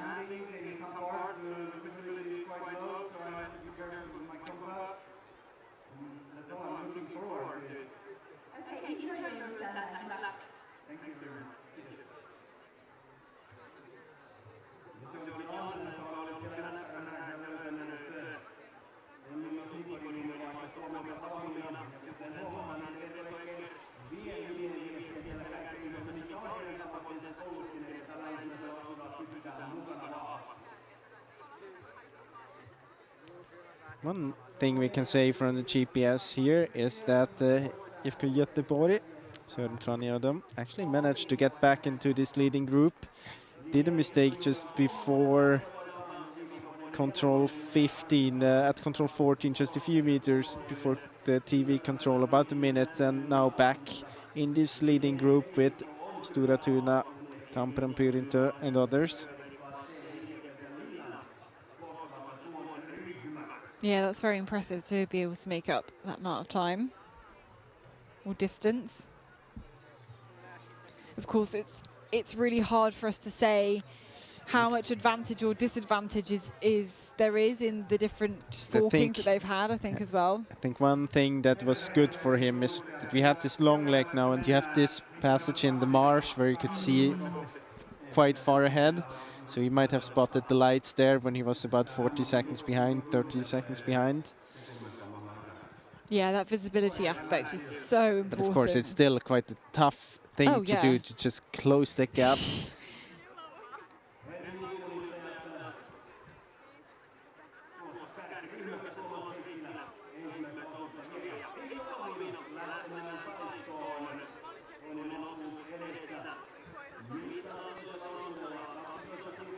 Probably a minute, maybe less than a minute away from this, from the next control.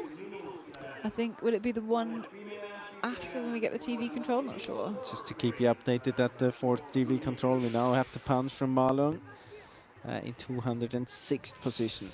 Ooh, ouch.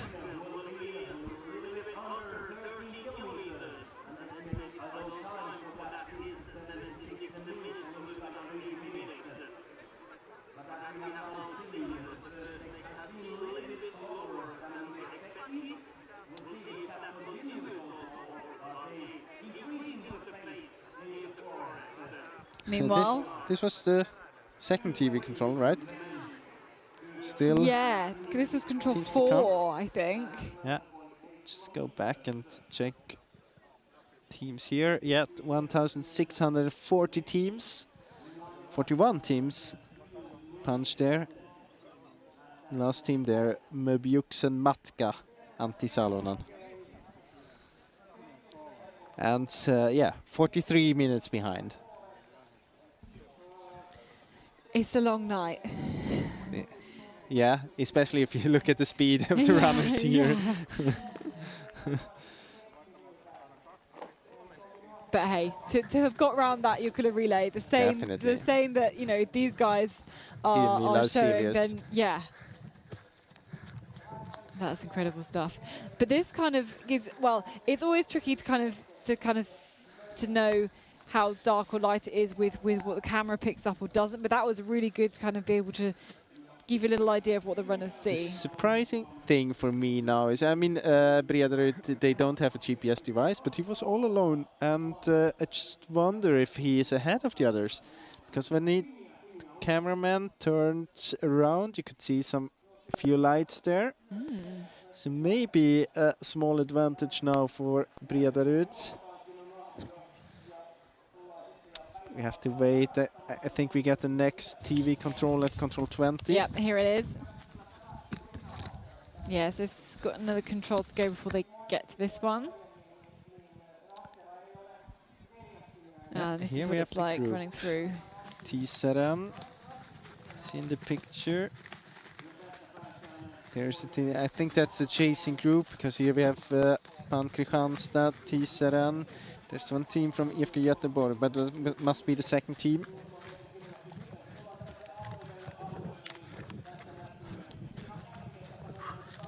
I'm not sure. This is number 7. Yeah, that's the leading route.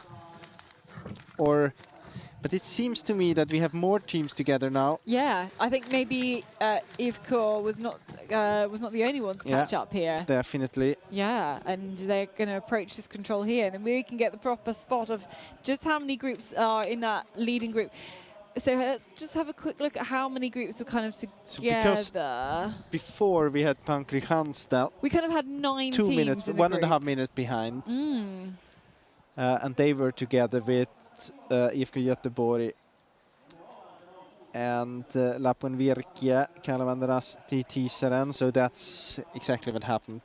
They were able to catch again. So maybe Bredaryd managed to get away a bit, but now we get the result. Can stop speculating. Yeah, let's see. I see a yellow jersey, might be Frohl. I can also see some stripes. But this might be Bredaryd. Yeah, it is. Yeah, it is. Emil Auselius. He was in the lead then. Yeah, and still in the lead. This is impressive here.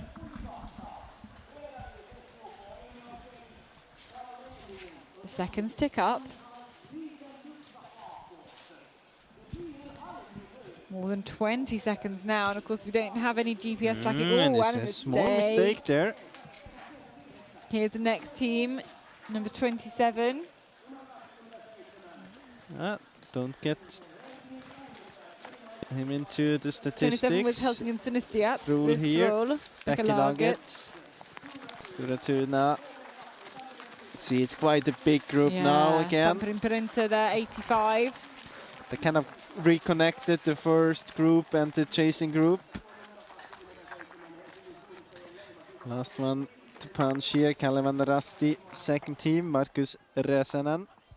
So it's kind of a group, I guess, so of 13. It was kind of 9 before we had a big gap at the previous one. We have Bredaryds in front, yes. and then we have the Then group have, about 37 seconds behind until 54.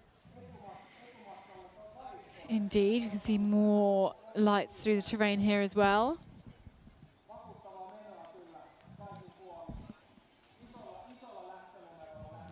More attention at the arena, turns to the slopes, turns to the forest. He could be the first one to spot the lights. Still going to be a good few minutes yet. What did you say that the expected running time was? 73. So that's the time they had at this TV control. Definitely slower than expected. Well, there have been quite a few mistakes. And they have a few minutes left, but wow, 4.5, 5. Yeah, I think so. Okay, so that gap then after this leading 13 is well more than a minute. And I think you can we get excited about seeing all of these lights, but they're actually, you can see them from a long way off, really, here. And I mean, this is a control in an area which is very open. With this control would be rather easy in daylight. Yes.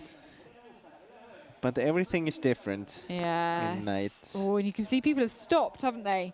They've stopped just too soon. And here, there's a yellow top. I wonder if it's something like Lynx. It might be Lynx 2. They certainly were around there. Looks like, yeah. So So waiting for Sävedalen.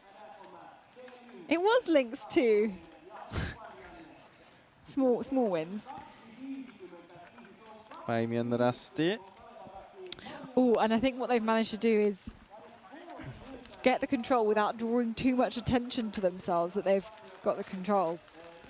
I did, in fact, just last week, punch a control that I know a lot of people were kind of looking around for, a bit headless chickeny, and then ran out of the control and was still looking around as if I'd not found it. I do that. I've done that more times than I care to admit.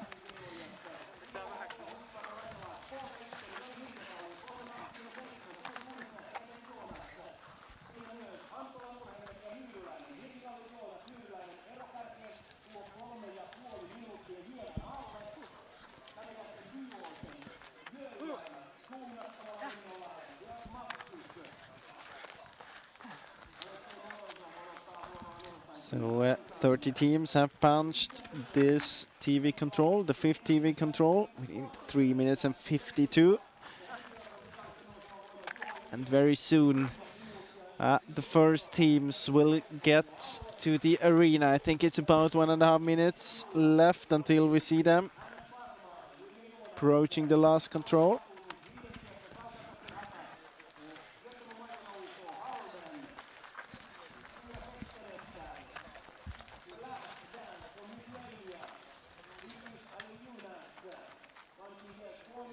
Just seen Antenui go through. There they are. Number 3. It's quite a lot of time on the first leg. Not the perfect start for the winners of Tiomila.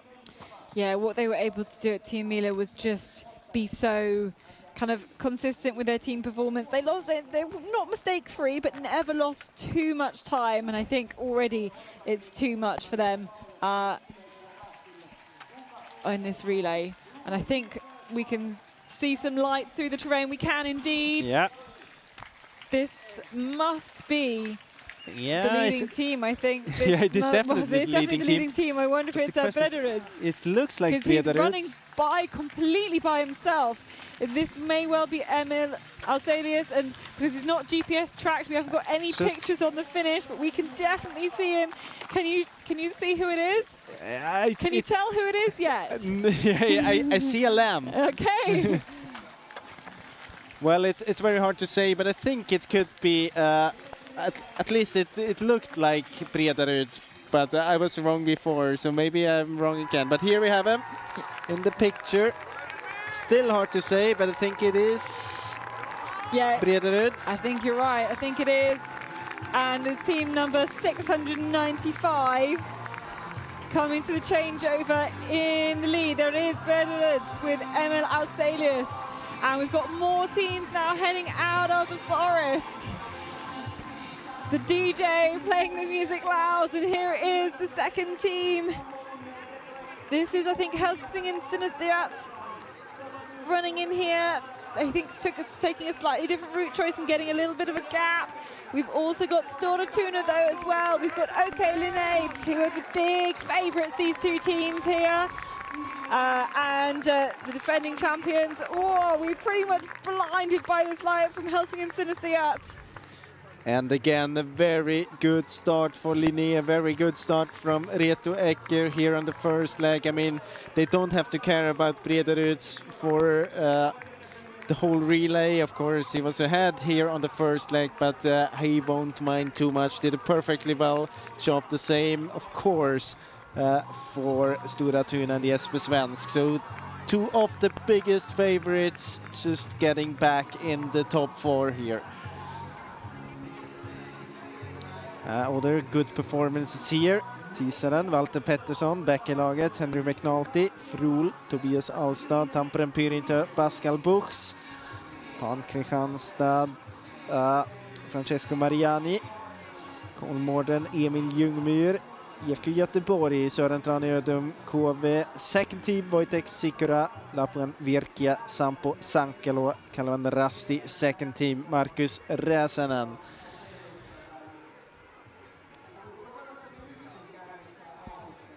So 14 teams within 1 minute and 10 seconds. Yeah, you can see Kuve there too, handing over, Calvin Rasti handing over, and then we've got a bit more of a gap then to all before we see the next load of runners down.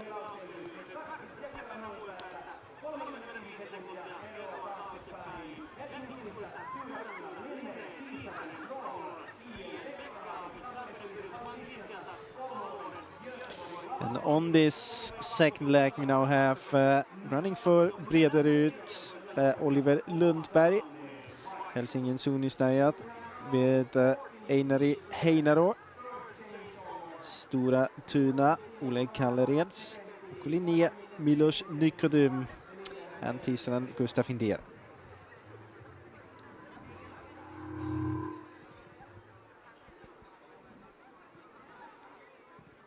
This is the Yle interview, so we've not got the audio from this one, but we will try and get a chat with Emil Arselius in a few minutes' time.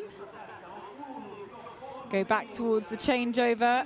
All of these thousands of maps ready and waiting there. Small mistake now by the next group, next bigger group with KV, Synestheat, MS Parma, Paimon Rasti and Södertälje.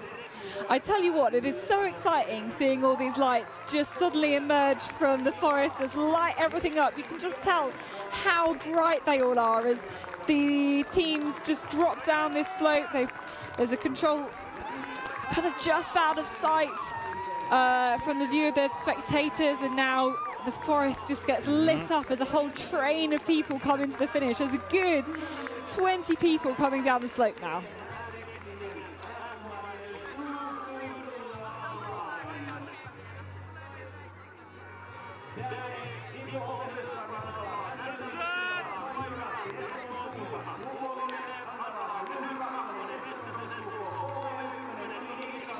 So have the two other teams to the finish, Sävedalen and Hageby.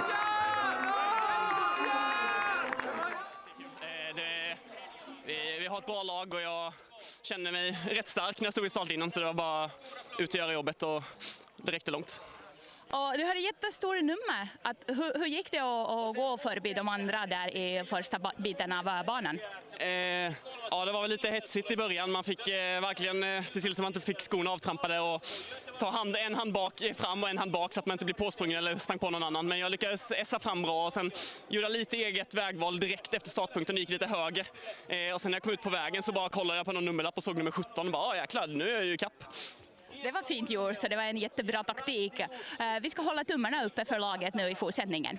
Ja, det är verkligen, vi har väldigt många unga löpare och jag tror vi är på gång. Det kanske inte räcker till täten i år, men det är ändå kul att få vara med fram och känna på hur fort det går i täten. Ja, och få erfarenhet. Ja, men tack för intervjun. Tack så jättemycket. So of course he said that he felt strong in the beginning, he felt physically strong. Said it was quite nervous in the beginning and many teams around him, of course, because he had to start quite far behind. His tactic actually to get a bit of space was to have one hand in front of him and one behind him, so he has like 1 meter in like front and back. Pose. Exactly.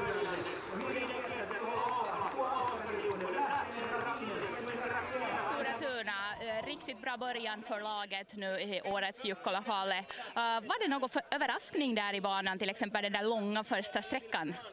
Ja, det var lite överraskande kanske att det var så pass lång, men det är bara ta det som det kommer.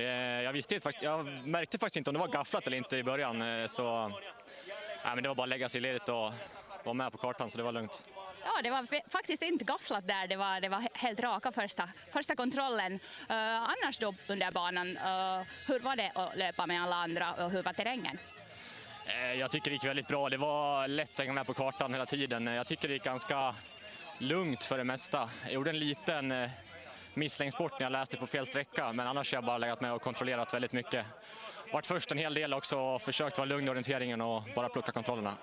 Ja, nu har ni haft någon taktik på lager eller något det här inför de kommande sträckorna, eller hur tänker ni fortsätta? Ja, det är bara att köra på. Vi känner oss trygga i oss själva och vet att vi behärskar terrängen bra, så det är bara att fortsätta göra jobbet. Ja, om det går som tidigare så kanske träffas vi i intervjun igen, men tack så mycket. Tack. So she was asking him about the long unforked first leg then. Yeah, exactly. And he said that it was kind of a surprise that it was such a long leg, but he didn't really know. He asked actually the interviewer here if it was forked or not, and she gave him the answer, of course. He said it was quite easy to keep in the group, and that was quite easy to get his control right in this speed.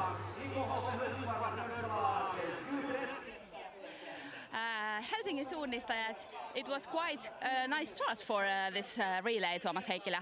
How was your leg?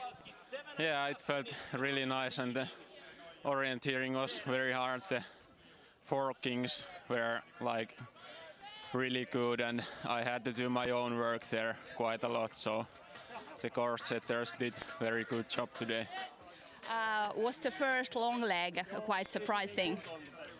Well, not really. Like we planned quite a lot possible first controls, and it was our one option that it could be there quite far away, so it wasn't a big surprise.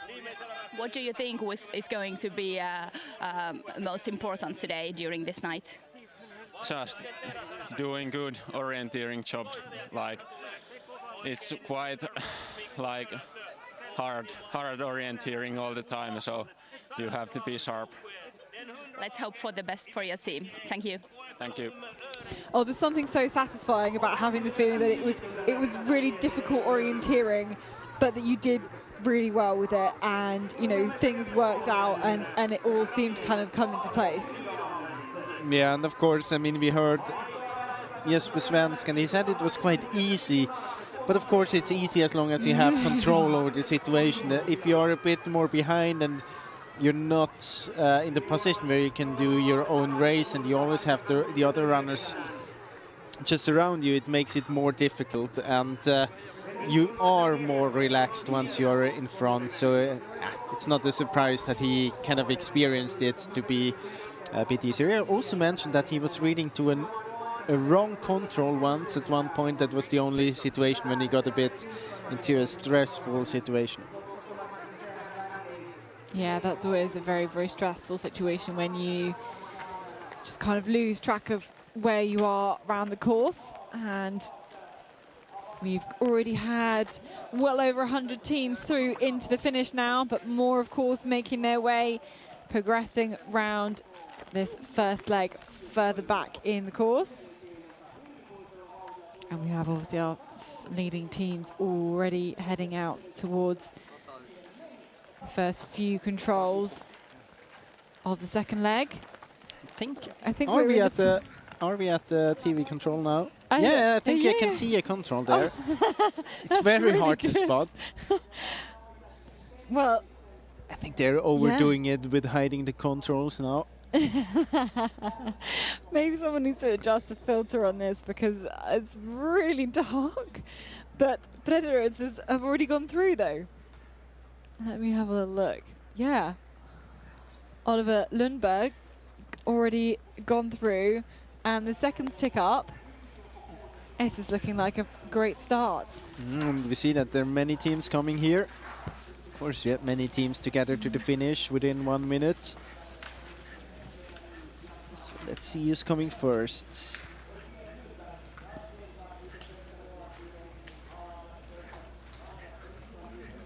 Or at least second. Looks like Linné. Yes, indeed. Teasaren. Gustav Hinder. Helsingin Sunistajat. IFK Göteborg. Frol. Stora Tuna. Lapuen Virkia.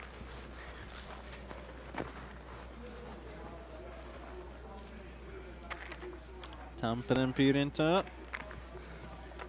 Pan Kristianstad. Kolmården.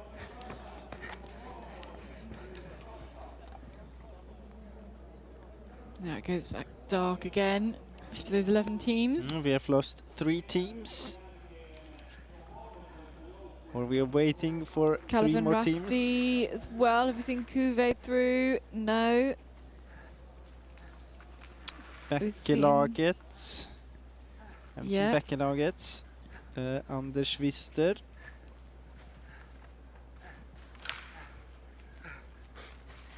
Let's see who's the next. Looks Calvin Rusty. There we go. Second team, Oskari Silvenoinen.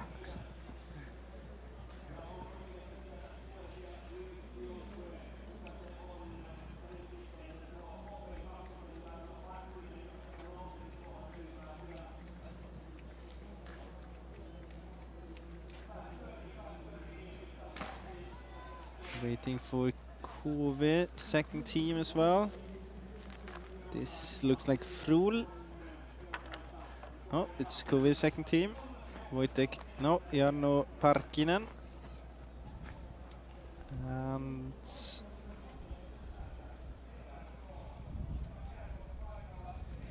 So Bäckelaget Yeah. we've lost. I've lost Bäckelaget, Anders Wister. And I think Unfortunately, we don't have GPS device on them, so we can't tell you where we lost them.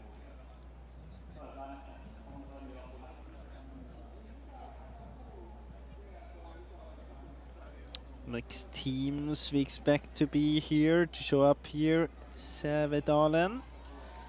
And then there's a group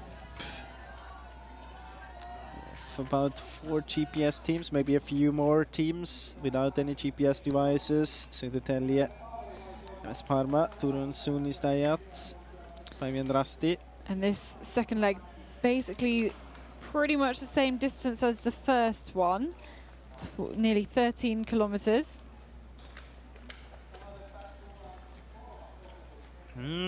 Sävedalen now in trouble, off direction to this third control. Here we have Södertälje Nykvarn, Johan Giberg, Göingarna, Svante Selin, IKHP second team, Martin Järv.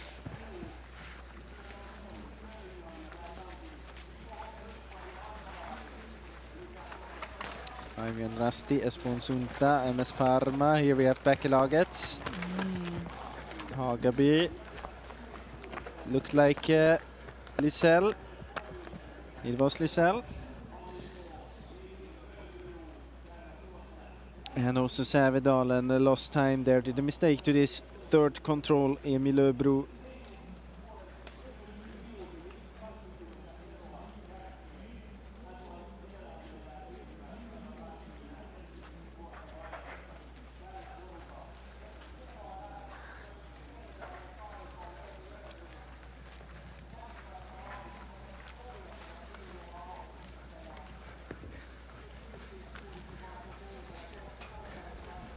Another group here now, 5 minutes back.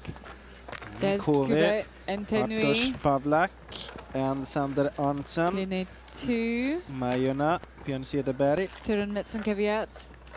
Isa Huttunen. Orion, Erik Andersson.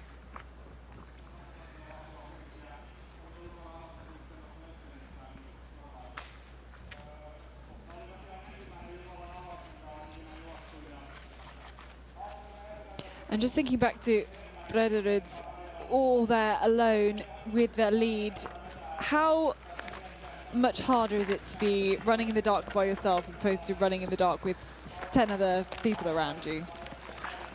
Well, it is definitely harder compared to running with 10 other people. I think if they're compared to a small group of 2 or 3, where you definitely have to be careful because the risk or the chance that you have an own control is quite high. But if you have 10 runners around you where you more or less can say that someone in the group has the same control as you, that makes it easier. I mean, it depends on the kind of on the runner. Few runners prefer to do their own race. They feel comfortable with night orienteering. Then it's perfectly fine to be alone. I mean, if you can choose to be alone in the lead or like in position 15 with others, then you most probably prefer to be alone in the lead. Yeah, you can just kind of get on with it, get on with your own orienteering. But there's no big risk here in this situation. Now they have a long leg and they're more or less on this marsh we have seen on the first leg, and you would see if someone would pass you anyway. Yeah. So it's not that in this it will be more in a part where we had on the first leg where we had many short controls with many difficult controls, and you get off direction, then it can be harder to relocate without any other runners around you. Okay, let's pick out some big teams. Just saw Halden through there. Yeah. Of one of our tracked teams. I think there's number 15, Ikalitten Nozeva-Voima. Links. Denselm. Quite a big group here. Calvin Rasti, 7 minutes 39 behind. Jere Päijunen. Navi as well.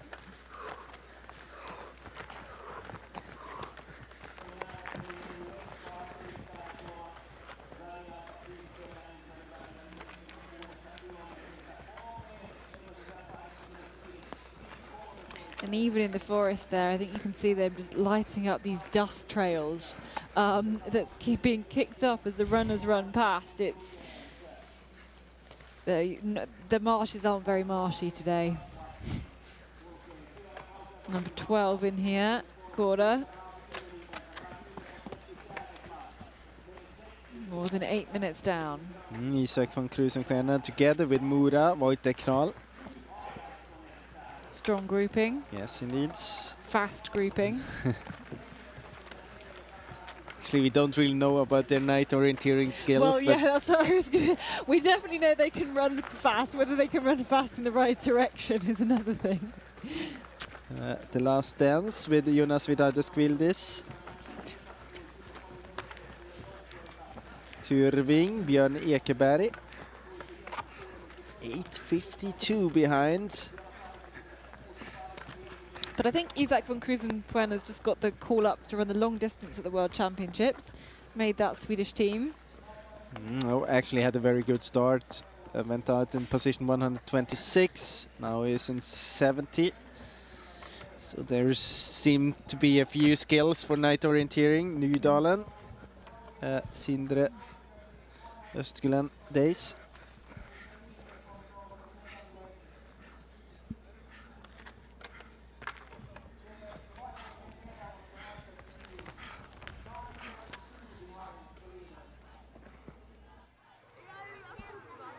More runners in towards the finish here.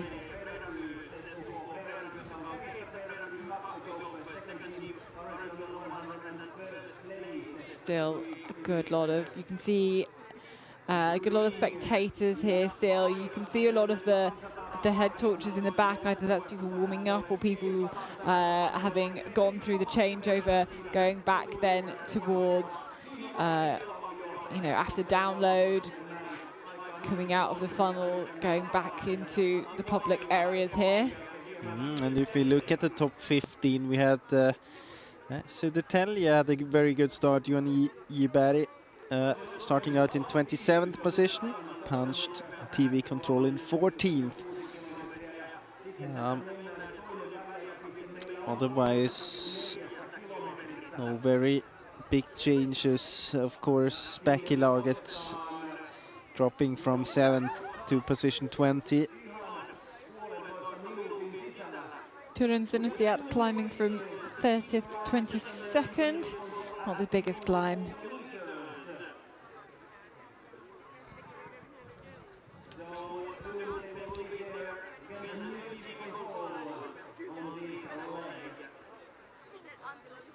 Had leading at the TV control, Jonathan Graversen, position 104.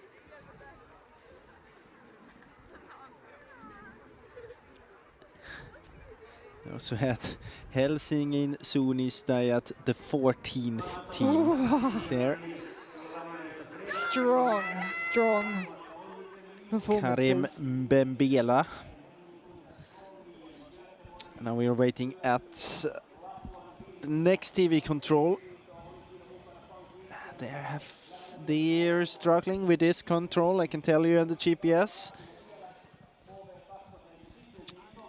I'm not sure. We're maybe at control 6, but I can tell you we are waiting here at control 6. They're struggling at control 5. Small cliff there, quite flat area. Oh, they got it. So maybe a chance for Bredaryd if they're still in the lead.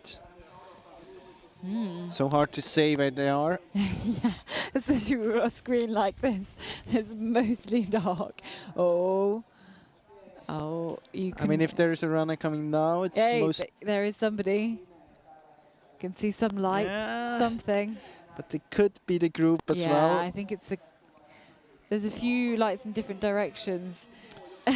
We're zooming in there. It's not going to help at all. Oh, here we have somebody now. Yeah, but still one runner. Let's see who it is. Or is it one runner? No, it's a few runners coming here. Runners. Let's have a little look. It was Bredaryd in the lead. Oliver Lundberg. Let's have a look at TV control number 2. Who's going to be the first one there? This looks like IFK Göteborg. Ja, Filip Ossiansson, Pankrychanstad, Edvin Smetberg, Tisaren, Kolmården, Stora Tuna, Tamperen Pyrintö, Lappen Virke. Group of 7 teams.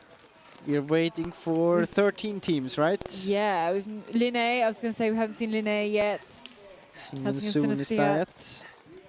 We've seen Tamperen Pyrintö KV, second team. Oh yeah, we have seen Tamperen Pyrintö through. We haven't seen KV second team, one of the teams we're missing. Frol. Kalvander Rasti second team.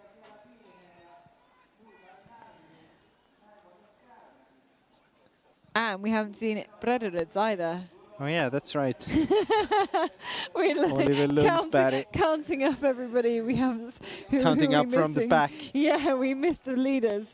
Okay, so we don't have a GPS tracker on that team though, so who knows? Who knows? There's certainly more runners approaching this 6th control. Here's the next one. Or at least one runner. Yep, I think you're right.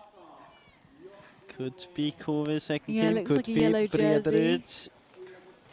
No, it's not yellow. Rusty. It is. 2. Second team. So now we are waiting still for Bredaryd and KV second team. Waiting for Oliver Lundberg and Jarno Parkkinen.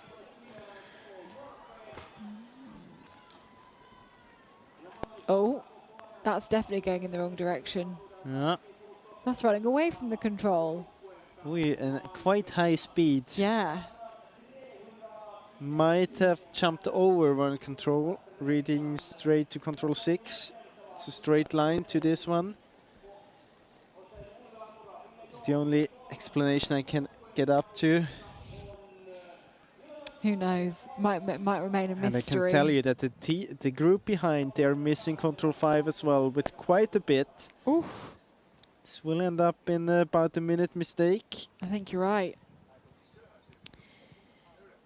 Properly. Yeah, they were overshooting the control. Now have to turn back, all of them. It's a group with Södertälje, I can see there. MS Parma, Turun Sunistajat, Sävedalen, Orion, Paimen Rasti, KV, Turun Metzenkeviet. Now they got the control, but they lost about a minute at the gap before. Let's see, it was 4 minutes compared to Bredaryd, 3 minutes compared to the others.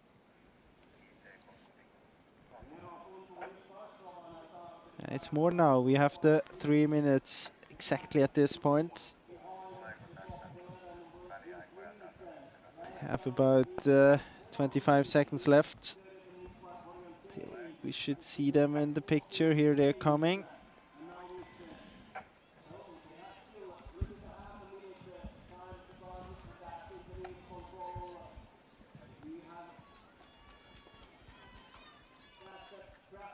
Still no punch for Bredaryd. Maybe they are in this group now. Let's have a look.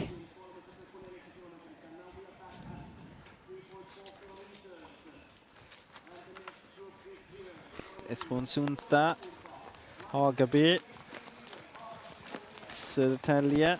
There's KV, top first team. Parma, Göingerna, NTNUI, Paimen Rasti, IKP second team. Bäckelaget, Uppsal, Turun Sunistajat, Linné second team, Göteborg-Majorna, Sävedalen, Turun Metzenkeviet, and Orion. No Bredaryds there at all. Maybe the one runner just turning back towards control 5. Seen before. Couple of runners this could doing be here. him. To the right, I think. Looks like Porvoo-Borgå first. Good spot. It is indeed. So from first to 30th. And we're not sure what happened because they don't have a Jonathan GPS. Gustafsson for Porvoo-Borgå started out in 99th position, now in 29th position. Strong. Very strong. Very, very strong. Halden just coming through. Philip Carlson. Actually is having by far the fastest time so far. Yeah. Gustafsson almost 2 minutes faster compared to everyone else. Also Emil Granqvist gone through. OK Ravinen has caught up from 48th to 34th, also looking quite quick.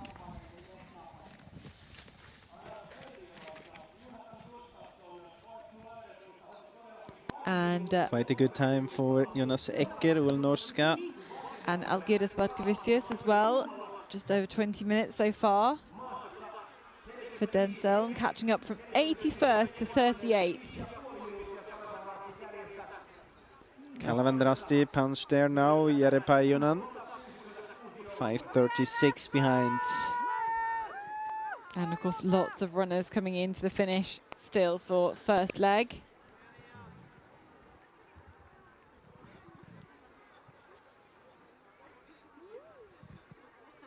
Kåre now, Isak von Krusenstjerna. Good time for him as well. In fact, that's the quickest time on this course so far, I think. No, it's still Jonathan Gustafsson. Okay, yep. Was about 48 seconds faster so far, but he managed to get from position 124 to 53. Isak von Krusenstjerna and Wojtek Kral, quite good on the way as well, from 110 to 55. Tyrving punch there. Björn Ekeberg into 60th position.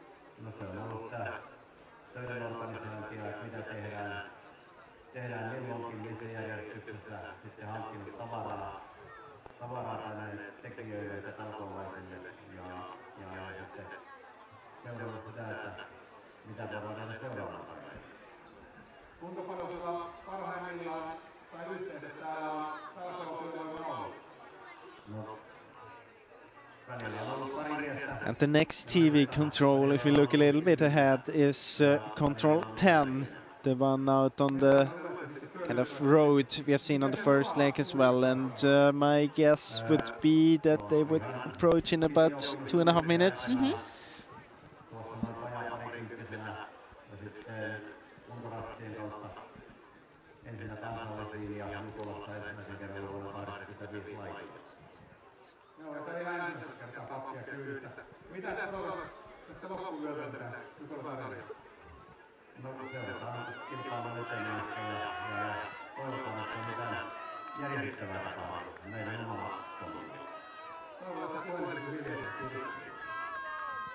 See there, the last dance, Jonas without a squill, is actually dropped quite a bit. I think he went out in like 33rd position.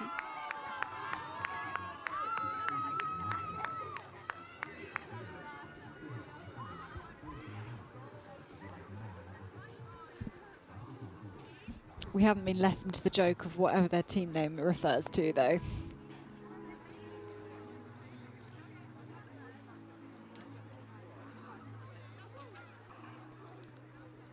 It's quite a strange flag they have here in the graphics.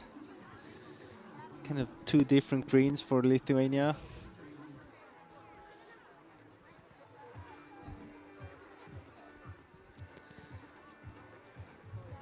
Still, I think a couple of minutes before we see anyone at the next.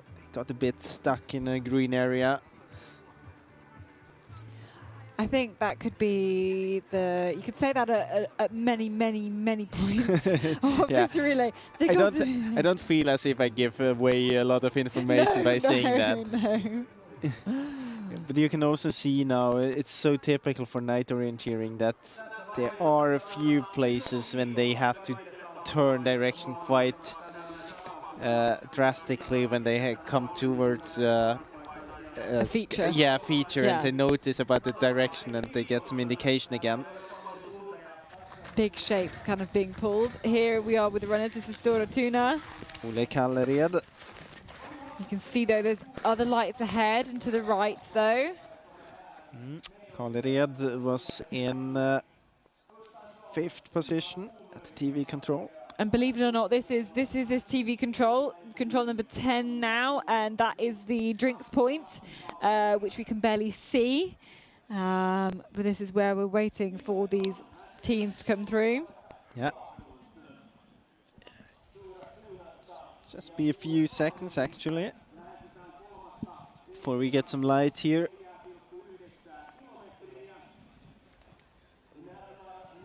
And then from here, if you remember, the leg before, a bit where we had many mistakes from many teams. So it's going to be interesting, at least for me, who's able to see the GPS. Yeah, I'm sure it could be very interesting. Here's the first teams, though. Just see the lights coming in from the left.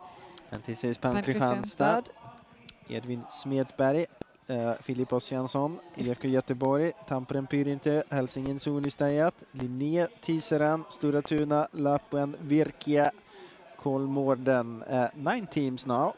Punch there. But it is a different team through in the lead every single time. There doesn't seem to be somebody kind of maybe taking control of this group or really always in the lead, always pushing the pace and pushing ahead. So let's play the game again. We had 10 teams before. We lost Frol, right? Yeah, we lost Frol, but they were a little bit further back anyway. Yeah, we okay, don't have we can see the Frol replay here. Again, a reminder, this is kind of a simplified map. You're going to see, when I was talking about this change in direction, just before the 9th control, when they are heading now from this flat area towards the hill again here, they rapidly change direction.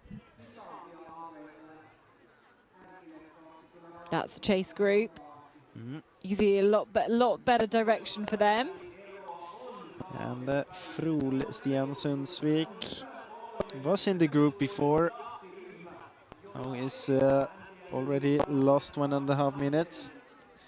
Sikore choosing to go more to the west, getting this small path there, but actually it's quite hard to see them in the night, so I don't know how much help he will get from this.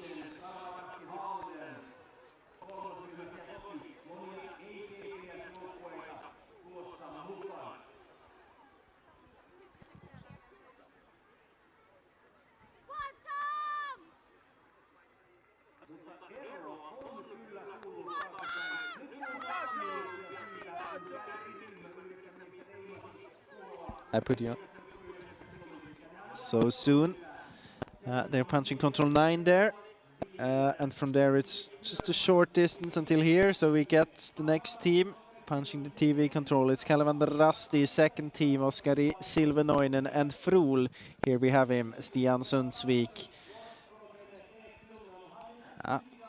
Lost about 2 minutes.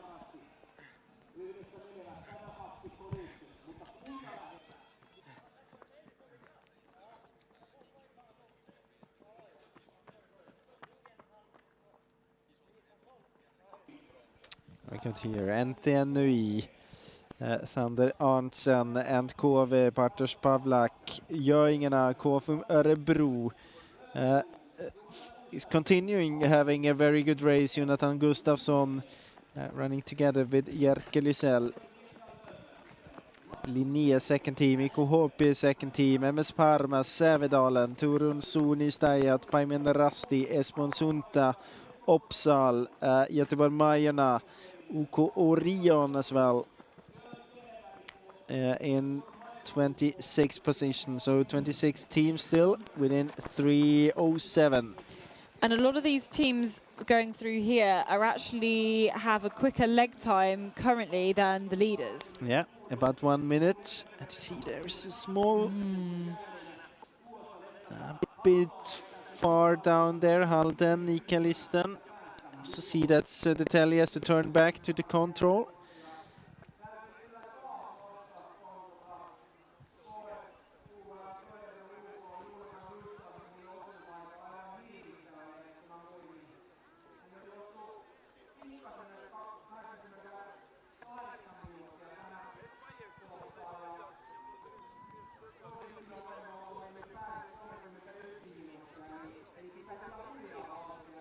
Now we get Södertälje to the TV control. Jon Iberg, 28th position. We also had Torun Metsen Caveat and Bäckelagets Anders Wister. Wister lost about 22 positions from the start.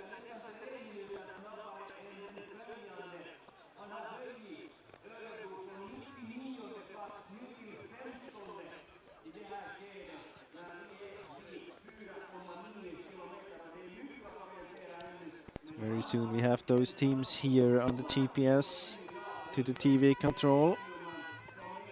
Ravinen punching there, Emil Granqvist, also Denseln, Algirdas, Bartkevicius, Kåre, Isak von Krusenstjerna, Hellen, Peter Öberg, Hagen, Filip Karlsson. Many teams here having good times. Aleksi Karpinen, a good time for Navi as well.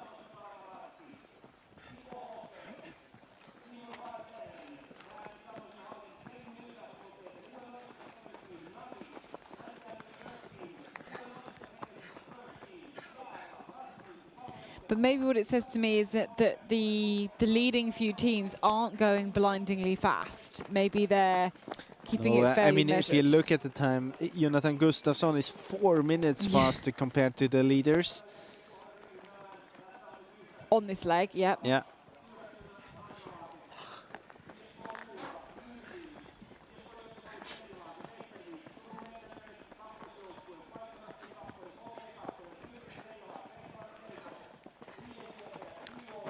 Just checking the GPS a bit. Actually, we have one team there. Maybe it's just the GPS that's a bit off. Yeah, looks good for all of the teams.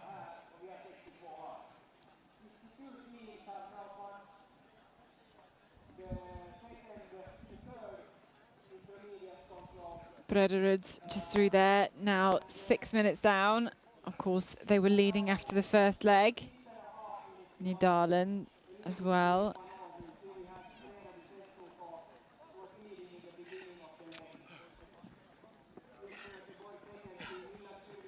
Larin Sinestiat as well, down into 71st.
To all intents and purposes, it is properly dark in the forest now. There's still light in the sky, but with the added trees as well, it's just going to make it really, really tough, all this orienteering through here.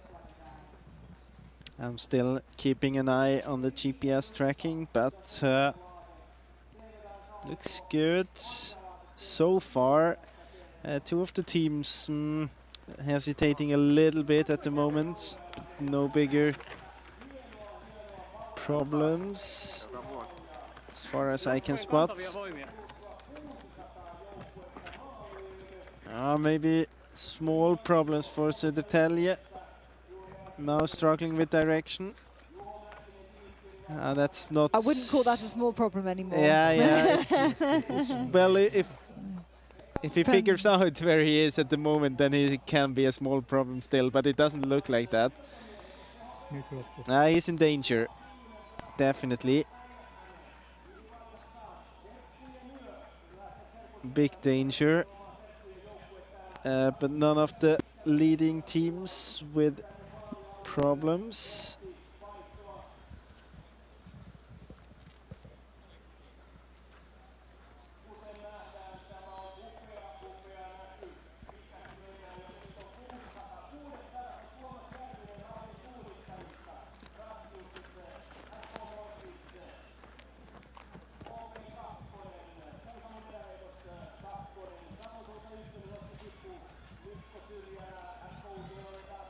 Got to stand up every so often in our little commentary box and it's worth doing so just at the moment because there's a massive train of people that are all coming in. I mean, there's hundreds of teams all together right at this very moment, and it was been dark and quiet in this arena for a while, but just at this point we're seeing so many teams through to the finish. Just all got very exciting. Maybe a bit more information from GPS. So Södertälje has got the way back to the control, lost about a minute, I would say. Look at the top teams. They're splitting up, they're splitted up. Some hesitation from few teams, so my expectation is that we have less teams together, definitely at the next TV control. Yeah, that's still in a good couple of controls time though, isn't it, before we see that? But you have to say as well, from the teams we have GPS on, there's no bigger mistake, so the gap won't be as big as it was on the first leg.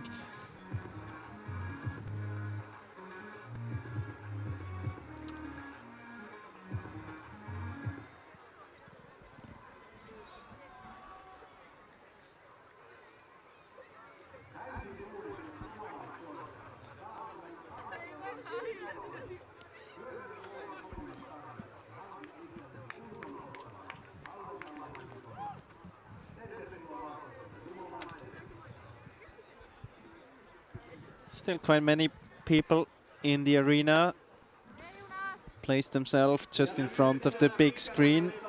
Yeah, and some of them made their way over towards the finish, the run-in. See all of these teams finishing now. I told you there were hundreds of teams coming through the finish. All on different legs as well.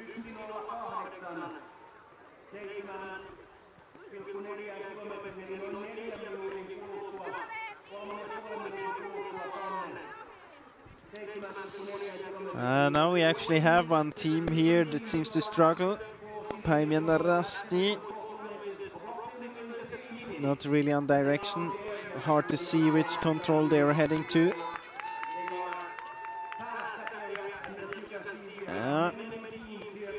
Not the best direction for NTNUI, but well, it depends a bit on which control they are heading to.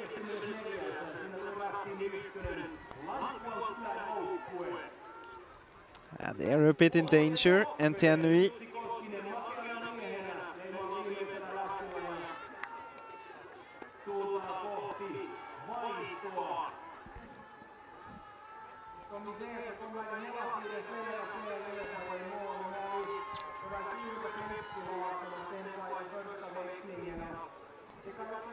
So if we have the same situation as we had on the first leg, then we will soon get to see them in the picture, filmed by a running cam, and then kind of follow towards the next TV control, which is at control 17. Here we go.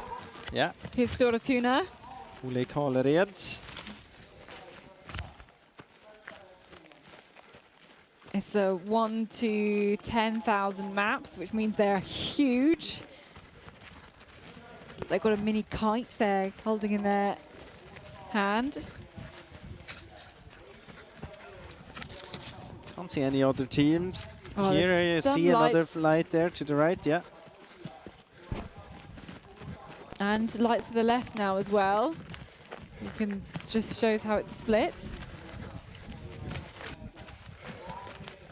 But this is great to be able to get some of these shots. You just feel kind of the frantic nature of running through here.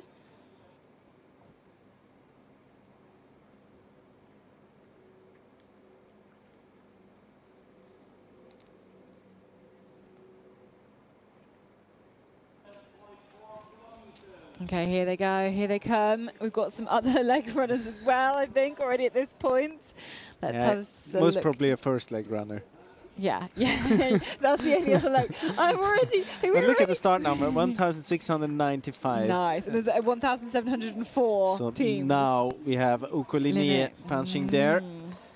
In the lead, Milos Nikodym and Tamperen Pyrintö, Alexis Sorsa. To do some changes in the team. Last minute changes. Tamperen Pyrintö. Okay, but they've got a gap. It's growing to half a minute. Kolmården. Storatuna. Tisaren.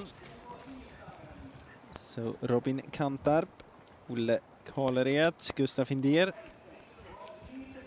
Looks like IFK Göteborg. Very distinctive blue and white.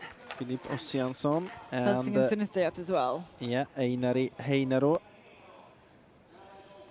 So 7 teams. 7 teams. We're going to do our usual who have we lost. We had 9 teams before, so we are waiting for Lapuan Virkia and Pankristianstad, the leader. We lost the leader again. Maybe it's not a position you want to be in. But you don't have, it's the 2 teams we don't have the GPS on. Yes, that's a good point. Don't know exactly where they went. We have NTNUI as well. Big problems for NTNUI. Here's another group. We don't have tracking, I think, on any of these runners. Hageby. Here's Kristianstad. Very big problems for Turving as well, as you can see here.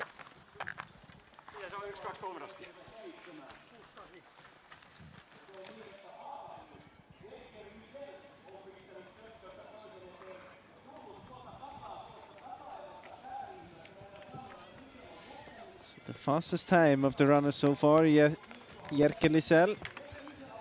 Here's Jonathan Gustafsson. 4 from Örebro. Now with the fastest time, and he's oh my goodness me. No, 5.5 minutes faster compared to the leaders, compared to Milos Nikodym. He was 99th, he's now 12th. Started his run in 99th position. But actually, he lost a little bit of time compared to Jerker Lisell now. Yeah, for Hageby.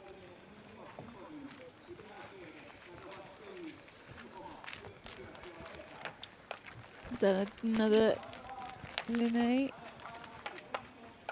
team, it was. Mess Palmer as well. Göteborg-Majerna as well.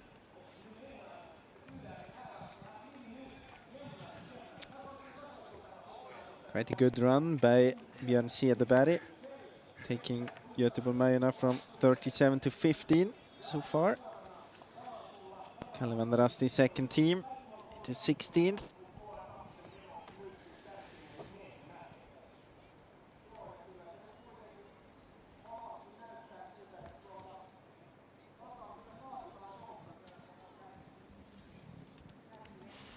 Teams then, we wait for the next group through.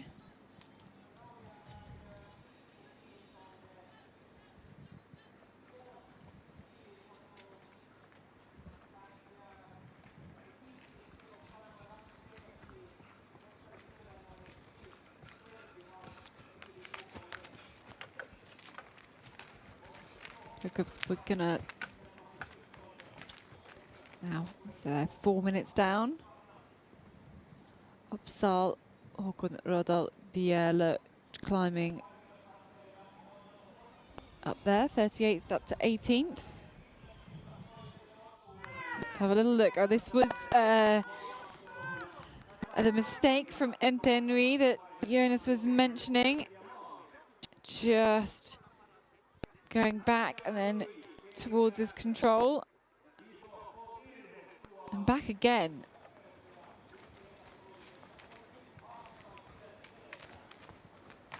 So lots of problems from the team that won Tiomila. There's Froll dropping a few places.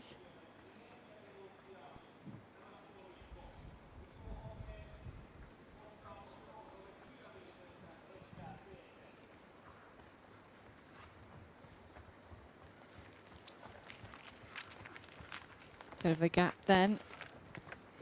Okay, Cora, Isaac von Krusenfuerne. And maybe, yeah, a quick time actually, very quick for all of these runners who just punched through there. Isaac von Krusenfuerne, 44 minutes of running for him. Gonna hand over to Jonas Gustafsson. So Isaac von Krusenfuerne currently running 3 minutes faster on this leg compared to the leader, Milos Nikodym. But it doesn't matter because he's outside the top 20 at the moment. Okay, let's have a little replay. You can see some of these different forkings here. In fact, this is the first opportunity we've had to have a look at some of the forkings. You can see some of them really kind of close to each other, or close in terms of you're going to be running through the same terrain to get to them, and the others are really making you go different routes, as in go kind of a big wide angle compared to the others as well. You see Halden through. Hopefully we can go back to some of that GPS tracking as well in a bit after we see this group through here. Södertälje, Nick Van through Entenui, there we go, seeing them through into 36th place. And we just had a little detail of their mistake. Saw the damage that was done for Entenui, winners of Tiomila. Ravinen, Kalle van der Asti, Netherlands, big group of top teams here. And kind of there or thereabouts in terms of speed compared to the leaders.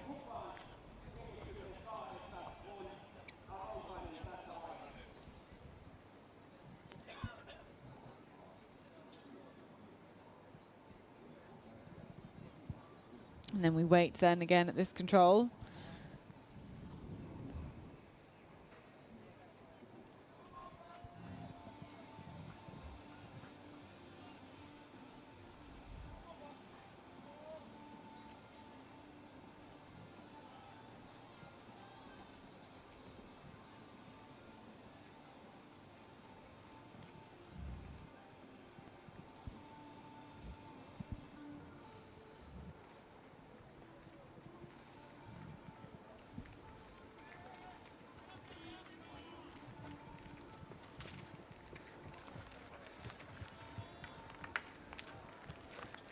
Now down to 8 minutes behind the leaders. So Vidalen's in there. If you look at the GPS, we can see that are few teams doing small mistakes. MS Parma, KV. Missing out on one of the 4 kings.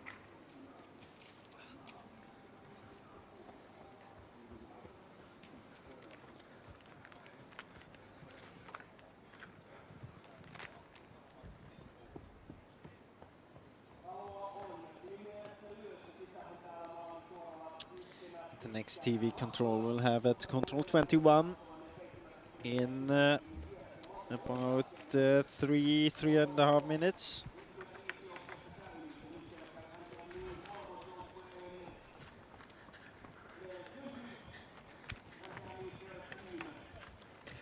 Let's see if we can spot any more of our GPS track teams through here. Do you have a little bit more of a gap? Can do some research. Next GPS team here should be Ikalisten in about 1.5 minutes maybe.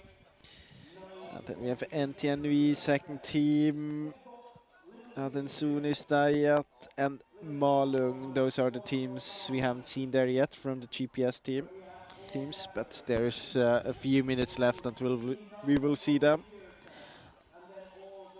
Our drone shots across the terrain is slightly less useful than it was. You can see there's still light in the sky, but this forest is so dark, and just the little lights kind of crossing through, you can see what impact they can make on the forest. I didn't even notice that it was a drone shot from the beginning. No, it did take me a while to click what actually that was. It's also a bit harder to see now because we know that there have been runners in the same area from the first leg. So even if you see lights, we can't be sure that it is from the second leg. But we can be sure about the fact that we will have them at the next TV control in about a bit less maybe minutes.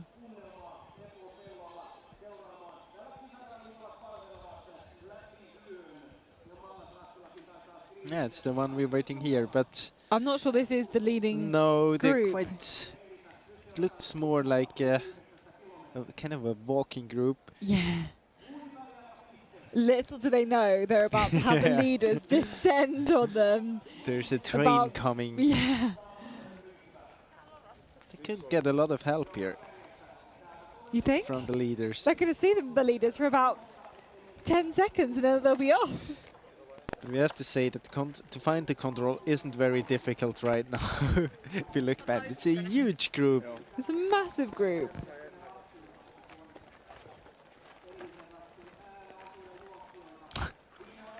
Some proper work with the map there. Okay, we really should be seeing the leaders very, very soon. This group are about to get a bit of a shock, I think. Yeah. They really, really are. We see some There's some faster laps. people over to the left, but they might be making a mistake. Wrong. Here we go, here we go. Yeah. Here's the leaders. Sturratuna and Tisaren Linné. There we go. Wonder if they can hear them coming. So 3 there, all together. Got another group on their way. We can see. On the GPS tracking. I think that might be a group on the left here, moving quickly. Here we go. Here's the next one. Just coming into picture. That's Tamperin Perinta, number 85. Some encouragement from those. on the first leg still. Here's IFK Göteborg. Kolmården. Another team coming. Helsingin Synestheat, I think that is. Yes, yeah, number 27.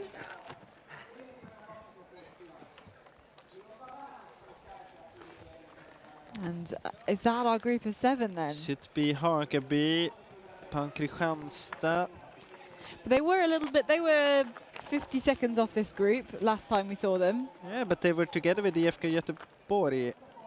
No, not Hagaby. Yeah, that's right. But yeah, that's right. You are right. It's late. it's actually or half. Yeah, early in the competition, late in the night. Yeah, this is still only leg 2, by the way. It's so we half, and we have to say it's 1:30 here. So yeah. even if you at home maybe have it late, 12:30. Yeah, we have it 1:30. So we have a few other teams now. I was going to say they're not being GPS tracked, so yeah, who we got? We got, now we have to see, KFUM Örebro, Jonathan Gustafsson still going strong. Kristianstad, Lappuen, Virke, Hagaby. All of them together, more or less. Still Jonathan Gustafsson. 6 minutes faster compared to the leaders. 6 minutes faster. He started out in 99th position, now he's in 8th.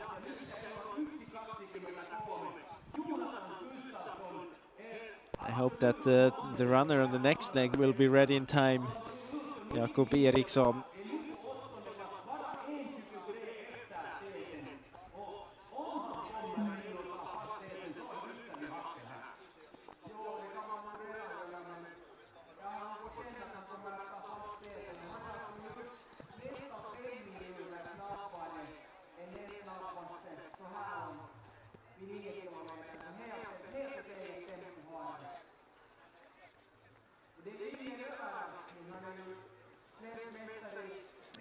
So now we got the next punch here, second team from Ukolinie. Cap to the group with Hagaby, bit more than a minute. No other runner there. So all on his own. See it here in the graphics, and we also see a next group coming. We don't really know if it's runners from the first or the second leg. Look at the GPS. Yeah, next team that should approach here. MS Parma. Topi Penttinen.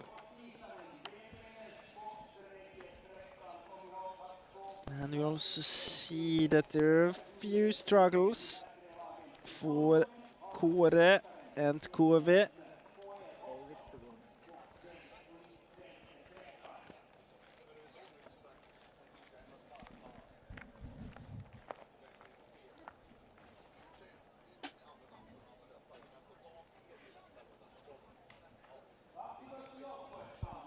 So now we have another group coming here. This looks like MS Parma. Yes, indeed. And Göteborg-Majorna. Topi Penttinen for Parma, Björn Cederberg for Göteborg-Majorna. And also Uppsal Orienteering, Håkan Radal Björlo.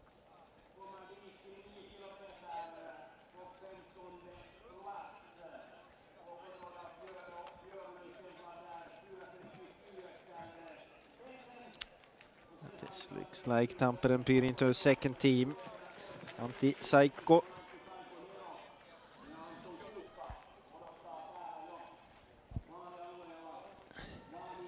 This group here looks like runners from the first leg. Here another fast couple of runners. Denzel, Calvin Rusty second team. NTNUI, Sander Arnsen. 5 minutes 18 behind. You have seen the mistake from NTNUI before in the graphics. You also have Kåre. Made a mistake just at the control before, together with Kove. haven't seen Kove yet. Here they come. Så här the IKHP second team.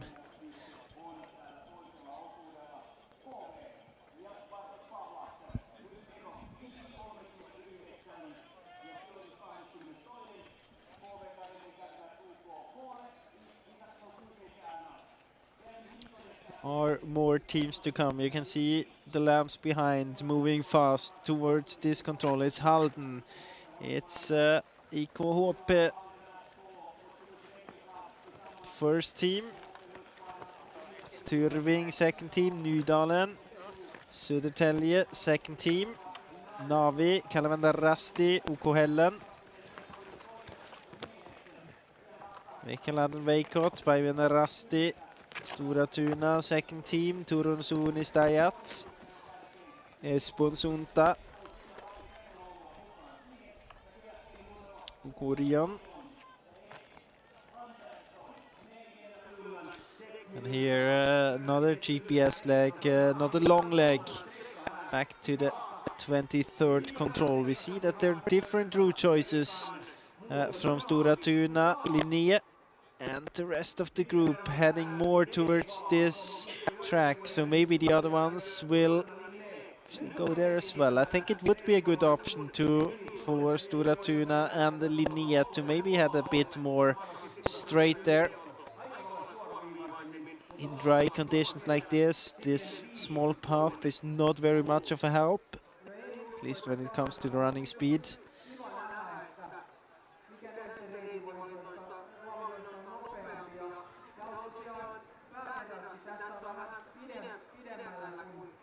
But it's something quite typical for night orienteering, that you try to get as much help from path as you can get, and if you choose to go to the blue option, you have first help with direction out to this bigger 2 streets, and then in the second part you also get help with direction quite a bit towards control 23.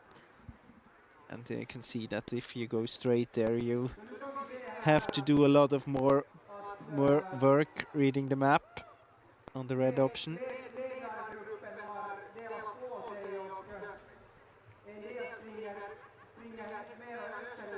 Meanwhile, we got also the punch from Tyrving, Björn Ekeberg. The TV control before. Tore Metz and Caveat punching there as well. Frol, Stian Sundsvik, lost many positions from 6 to 48. Ravinen was there, Emil Granqvist.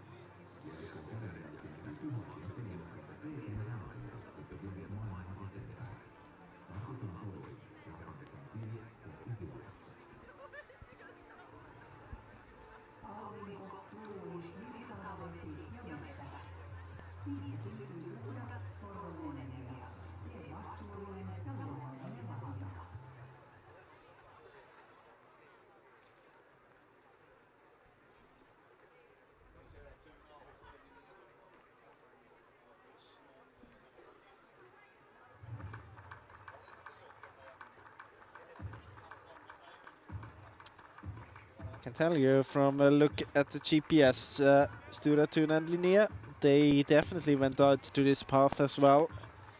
So kind of getting to the same route choice as the other part of the group. You can see it now, but just getting a bit ahead of them. But this should be possible to see. Should be inside for Tampere Pyrite and Göteborg.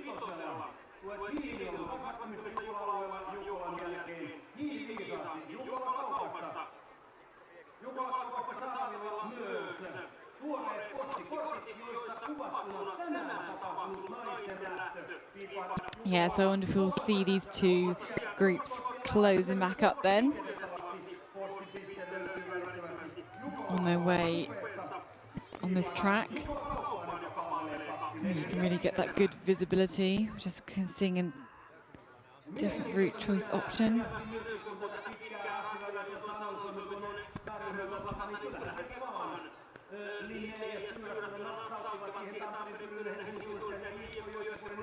And if you look ahead a little bit, after this leg, it will be the long night.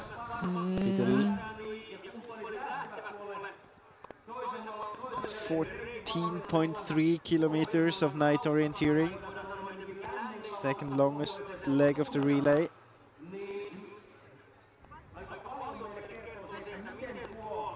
Quite big names on that one. Florian Hovald for Tampere Pyrintö.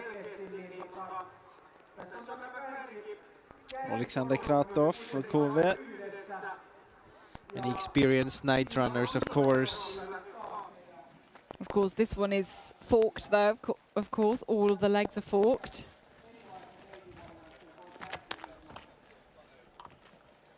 And what type of orienteer do you need to be successful in the night?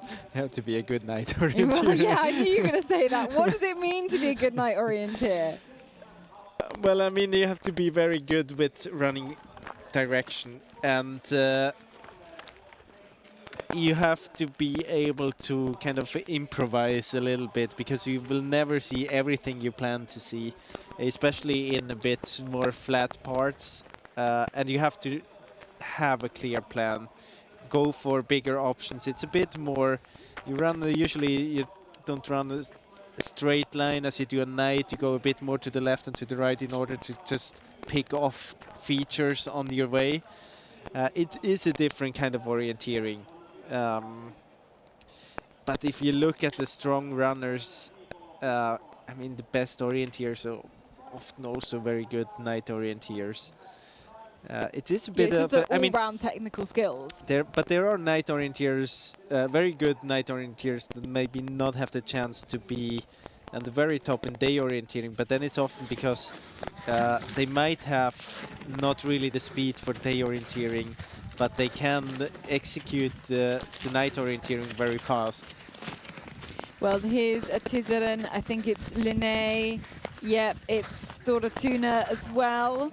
As you can see, they are in the terrain again now.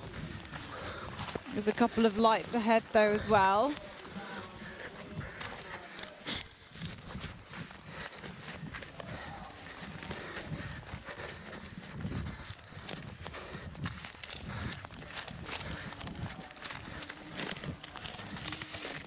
You can see them just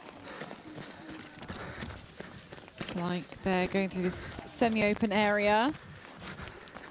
And those are the three that went a little bit different kind of option. This route choice, just placing themselves ahead of the other group with IFK Göteborg. Tampere Pyrintö. Actually, IFK Göteborg is struggling a bit with the speed. Had to let a gap open in front of him. We had Tampere Pyrintö and Helsingin Suunnistajat now about 15 seconds ahead of IFK Göteborg. Let's see how this will develop for Filip Ossiansson. My feeling is that the gap is growing, actually. Yes, well, they're going to grow, the gap will grow even if the time gap doesn't grow when they're moving quicker on the track. But my feeling is that Tampere Pyrintö and Helsingin Suunnistajat is getting closer to Linné and Stora Tuna. I'm not really, I don't really have the same feeling for IFK Göteborg, but I might be wrong as well. Hundreds, thousands of runners making their way towards the finish.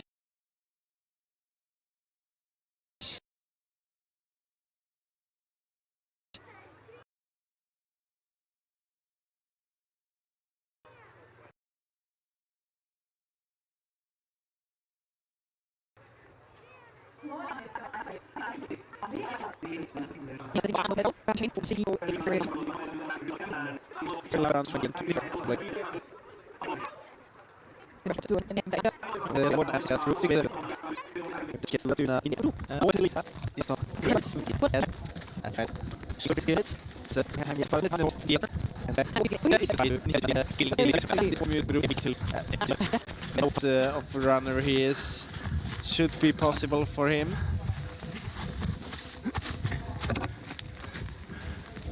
So very soon we'll have. Here we go. I think they're here. Yeah, we can see the yellow of Stora Tuna, but just going missing slightly. Here's the others. It's Linné through first. Milos Nyckadum, Porvoo-Borgå Jonathan Gustafsson, Kolmården, Robin Kantarp, Helsingin Sunnistayat, Tamperen Pyrinto, Stora Tuna, and Hageby. Also Jerker Lisell having a good race here. Even though he's 4.5 minutes slower than compared to Jonathan Gustafsson, he's still 3 minutes faster than everyone else in that group. Så här Gustav Hinder for teasaren. And now we are waiting for IFK Göteborg for that, because he is definitely losing time here. Filip Ossiansson, he was together, he was kind of in the group before at the last TV control, at least together with Kolmården, Tamperen Pyrinto and Helsingin Sunnistayat. And we already have a minute of a gap here. Looks like Pan Kristianstad. Yes, indeed. Edvin Smetberg. And here we got the punch from Ossiansson. 1 minute and 8 seconds behind. Yeah, it just feels like he can't live with the pace. Let's have a look here. Let's watch him kind of drop back, I think. This is where I got the feeling that he is losing a little bit of time if you compare him to the tails of the other ones. And of course, as soon as the others see the lamps ahead of them, they automatically get a little bit faster. But it's only that leading group that went all the way out to this, this small track in the marsh. But I think that's the kind of third group who are on the track now, with Kåre Nydalen looking, that's probably quite a good one. Levinen all by themselves. And it's a pity that we don't have a GPS device on Porvoo-Borgå, but of course if you run out in position 99, you're not expected to end up winning the leg. Absolutely but it would be interesting, not only because then we could see where he was faster, but also in order to see if he's trying to decide this second leg on the 25th or 26th control already, or if he is waiting for the last control.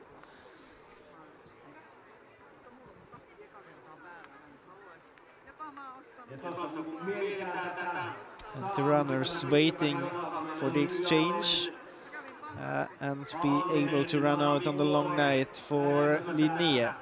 Rasmus Andersson kom from Örebro, Jakob Eriksson, Kolmården, Ville Johansson, Helsingin Sunnistayat, Toppi Syrjalainen, Tamperen Pyrinto, Florian Hovald, Joakim Svensk för Stora Tuna, Filip Dahlgren, Hageby, Fredrik Lennefors, OK Tisaren, Ola Martner, Pan Kristianstad, and Håvard Sandstad age move for IFK Göteborg of this top 10 teams.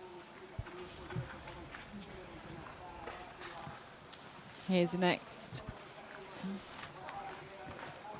I think though these are some first leg runners still. I think it's the lights over towards the right of picture will be the next group on the second leg to make it through to this point.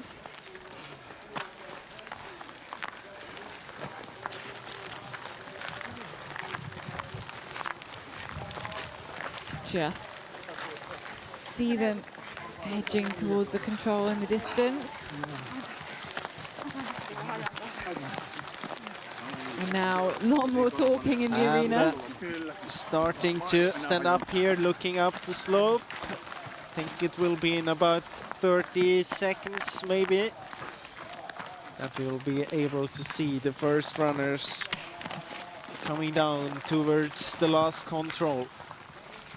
Yeah, we're looking for some speedy lights in the forest. Yeah, it's really all about the speed, because we just see lamps coming down here, but yeah, they're not that speedy. There's the next group, MS Palmer and Tenui. Linné 2, then Seln as well, but really we're wanting to switch our focus very, very shortly towards the finish. Here they are. Yeah, here they are. Definitely. Yeah, those are some very quick, those are also some very bright lights. Yeah, as exactly. Well. Now we see, this is some good speed there. Who is it? I think is it Blue? Is it Could be Gustafsson? Linné. It could be Linné, actually. You can see the map being thrown all over the place. Could be Hageby as well. Could be, yeah, it is Jerker Lisell. I'm quite sure about that. Amazing. Look at the running style. Oh, here we go, here we go. Here we can see him here. We can see all these runners through into this finish. There we go. That looks like Lisell, doesn't it? Yeah. Just made it up to the top of the field in time in order to get this lead at the second leg. Came all the way from 16th position. So Hageby, Örebro, Gustafsson in second, Stora Tuna still in third, Kolmården into fourth, 8 seconds back. We have more runners. There's Linné. And we have Tamperin Perinta as well. So these quick lights through here, these bright lights, these fast feet, fast legs, ready to hand over to the next runners. There's Stora Tuna. Just handing over there, and all the lights there ready to go. You can see Örebro handing over there as well. Philip Dahlgren gets to go out in the lead then for Hageby. We actually have 2 teams from Örebro in the lead, Hageby and KFUM Örebro, and definitely the man of this second leg, coming all the way from 99th position to second position, almost made it to the lead. Incredible run. 4 minutes faster compared to Jerker Lisell, 7.5 minutes faster compared to everyone else. Incredible, incredible stuff.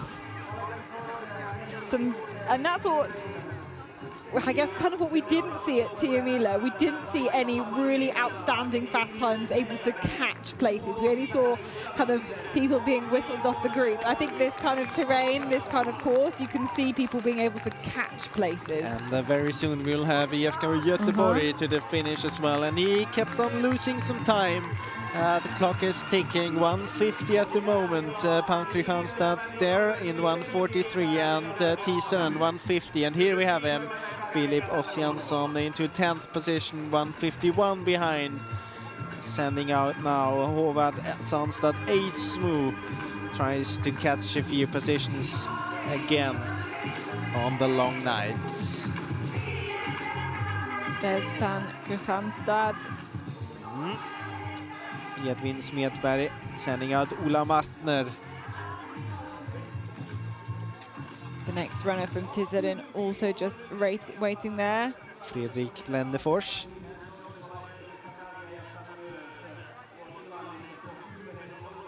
There we go. So Tiseren handing over, IFK Göteborg handing over to Håvard Sandstad Eidsmo.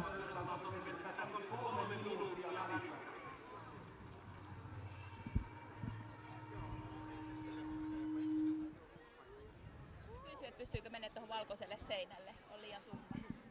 Vai paraneeko nyt? De säger att det är för mörkt att de försöker få det synas bättre. Vi får sen.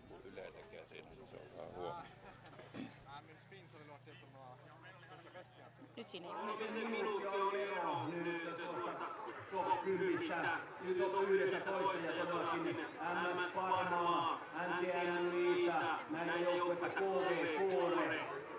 Odotetaan seuraavaksi kohti maalia ja vaihtoa.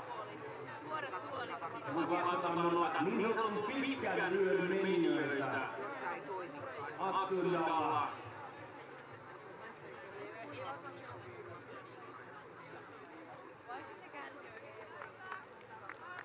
Jerker Lysell, Hagaby. Du gick ut som 16, 3:48 efter täten och nu kommer du helt i tätklungan. Vad hände i skogen? Ja, vad hände? Jag var stabil från början, men sen så drog jag den jagande klungan snett på första långsträckan. Vi missade ungefär 1,5 minut på mosskontrollen där. Det var tätare än jag trodde än vad det var på kartan. Så då missade vi lite, då kom ju de bakom jagande i kapp. Så ja, sen har vi bara legat och jagat på olika gafflingar och jag fick se Jonte Gustafsson här före och han tog kommando på slutet, men det blev lite misstag på slutet och då tog jag tillfälligt i akt och kunde vara först till sist. Ja. Ja, men det gick jättefint där i slutet också fast det var ganska spännande och det var mycket variationer där under vägen. Hur fortsätter er resa nu under Jukola-natten? Ja, men nu har vi ju Filip. Man hör sig själv eka så det är svårt att prata. Nej, men Filip, han är en gammal landslagslöpare och kom igång jättebra på slutet, så vi har en riktigt stark löpare på 3:e och 4:e, 5:e och 6:e, och sen har vi Martin Regborn, Europamästare på sista, så att vi har höga förhoppningar, men det är förutsättningslöst. Vi springer för kul och hoppas att det leder så långt som möjligt. Det hoppas vi med. Lycka till. Ja, kiitos.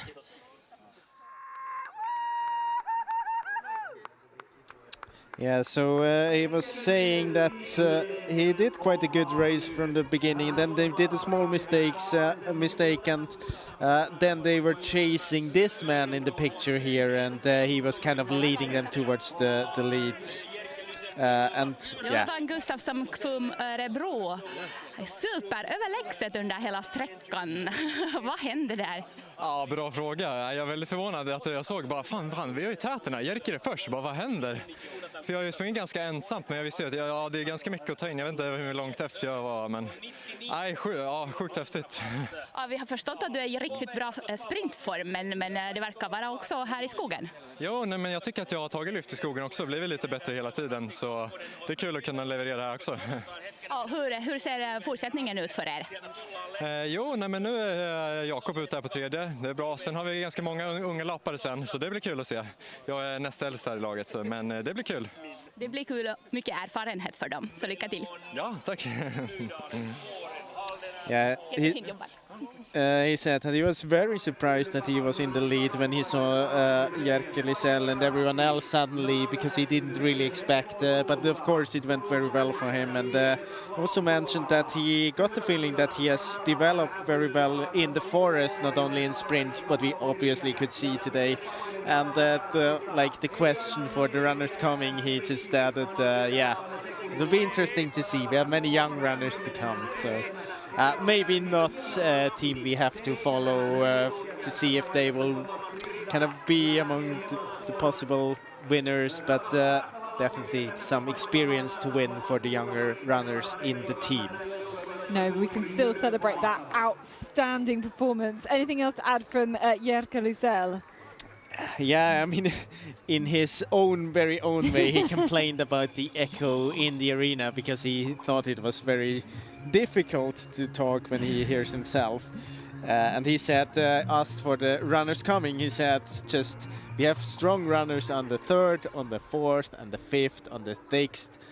And then we have the European champion. So I'm not really sure if he knows the name from the runners after him, or if he just said that he has strong runners everywhere, of course. Yeah, of course. What else are you going to say in response to that kind of question? I mean, really. But no, that's two really, really strong performances there, pulling up loads and loads of places, and I think maybe showing to some others that it can be done. You can run these ones really quick and make some sort of impact for your team. Really exciting stuff. And then therefore we have the start of the 3rd leg. The 3rd one, I think, is a little bit shorter. No, it's actually a bit longer, of course. It's the long night. It's 14.3. It is long night. It is a whole another challenge. And we have some recap here from the beginning of the long night, and we see a small mistake there by Stura Tuna. Small mistake as well from Tisaren to this first control. And now we're waiting here at the third control for the first team to come. Still the graphics from the changeover in the picture, but this will change very soon now. 1.6 kilometers here, and I think this is the first team approaching the control. It is Jukola Rasmus Andersson. Stora Tuna and Tamperin Printer also in there. Stora Tuna vid Joakim Svensk, Tamperin Printer vid Florian Hovald.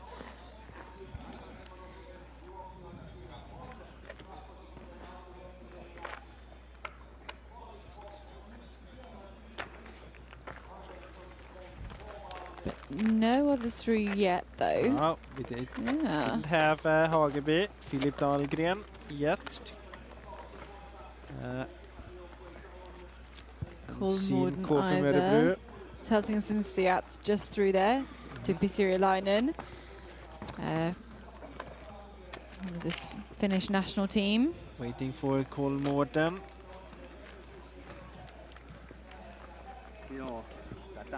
Here we have Hageby. Filip Dahlgren lost a minute. First 1.6 kilometers.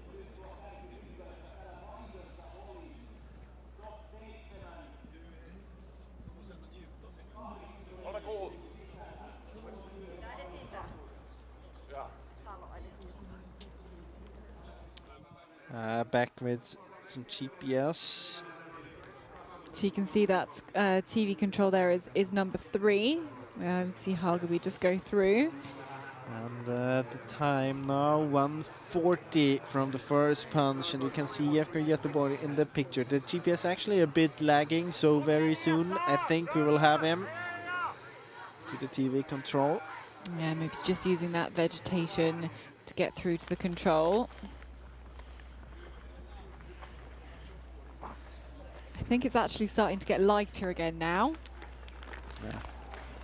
It's a short night here. Yeah, yes. A short night for the long night. Yeah, well, the long night on the website was labelled dark/dawn. Yeah. So it's not really all night. By the time they finish. Here we had Kolmården and Pan Kristianstad, Wille Johansson and Ola Martner. Still waiting for KFUM Örebro. There is IFK Göteborg. 2.5 minutes behind. What was the gap then at the changeover? About a minute slower compared to Jukola. So lost a little bit of time. But of course Linné was 14 seconds behind as well.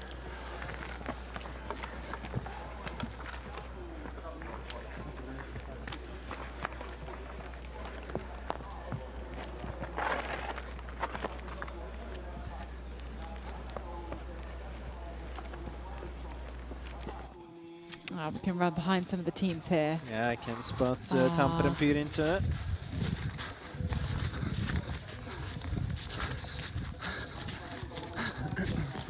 Should be Linné. Sure about that though.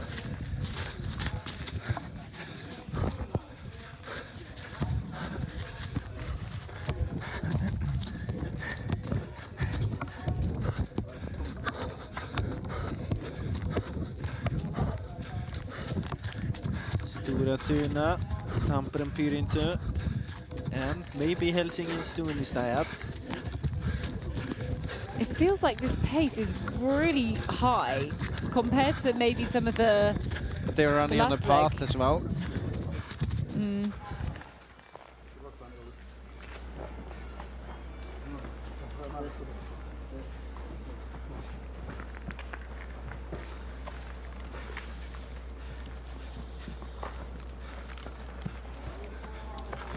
So the teams now.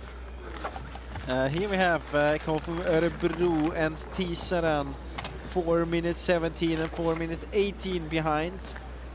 So they lost time. in the beginning were heading out. He's around 150 behind, and of course go from Örebro only 2 seconds behind. But the runners now generally heading towards south as on the first and second leg, and I guess that we this time will see quite much more GPS of this forked area. I hope so, as we see lots of these runners through. Göteborg Majorna, Entenui, MS Palmer, Katherine Rasti too, I think, through as well.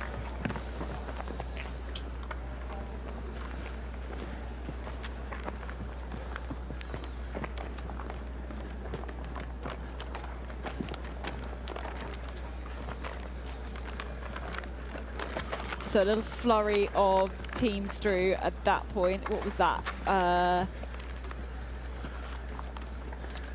7 teams through, I think, then in about 10 seconds. Second team, IKHP second team, Göteborg Majorna first team, and Tenui, MS Parma, Denzel, and now we had just a punch from KV, Alexander Kratov.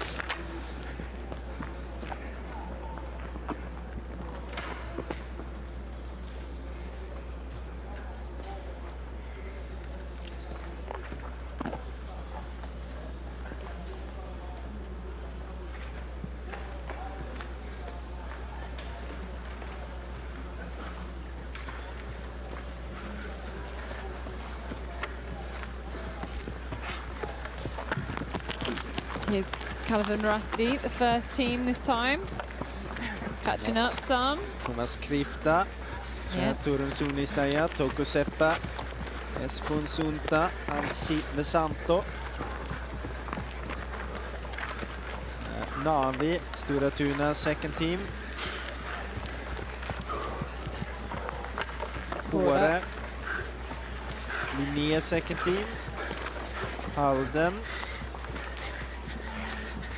Nydalens,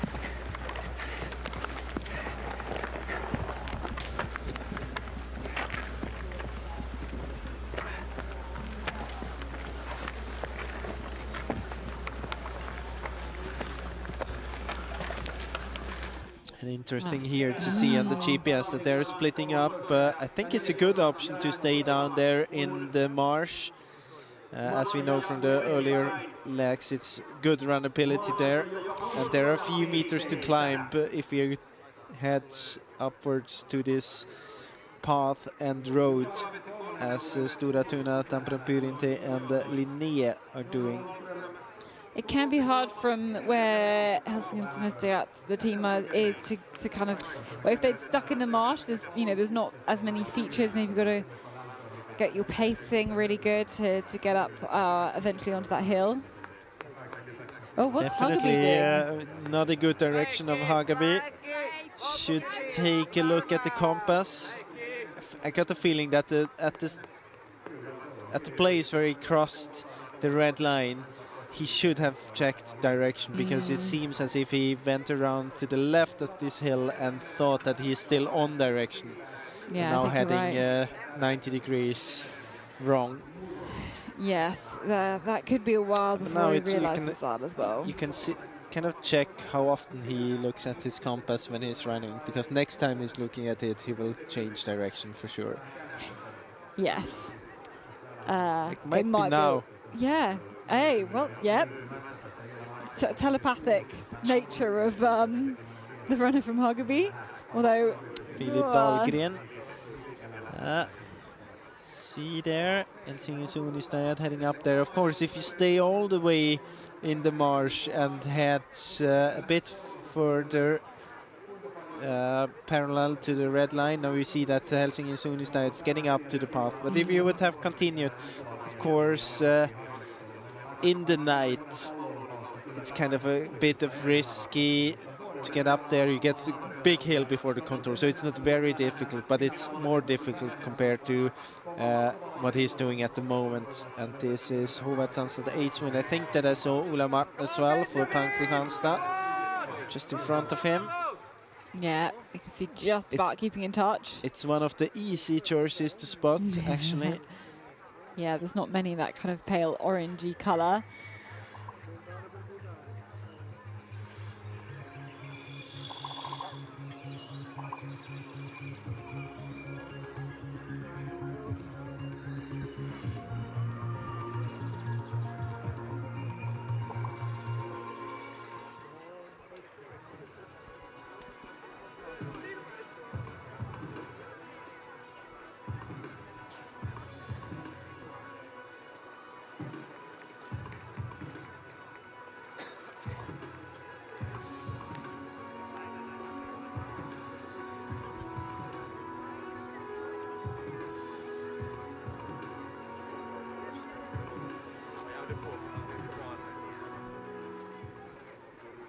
I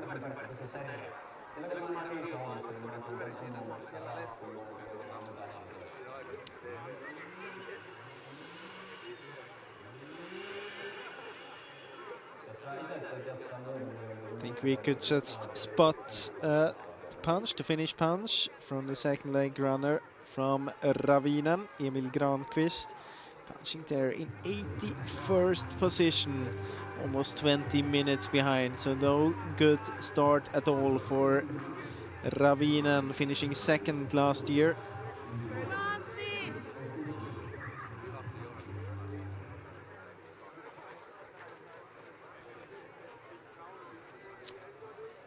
If you look at the GPS again, I can tell you that the Control 5, we had this group punching. It is still the group with Tampere, Pyynintö, Stora Tuna, Linné. And they came actually to this control a bit ahead of Helsingin Suunnistajat.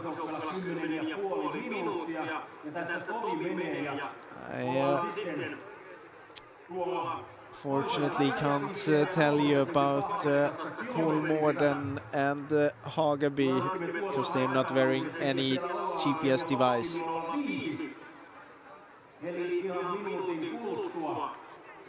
So got the punch from Turving at the first TV control into 35th position. Also we got the punch from Olnorska. 33rd position, interesting there, the runner running it, Daniel Hugman.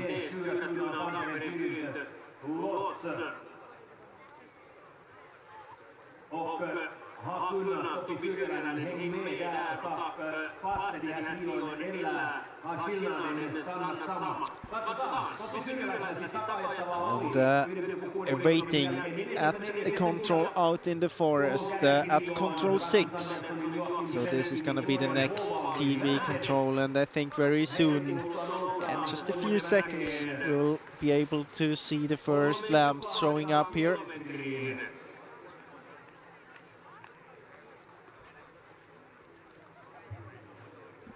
We are waiting for the lead to punch the second TV control in maybe 1 minute. So very soon. Back here at this control 6, and very soon. There we can get a glimpse, I think, every now and then.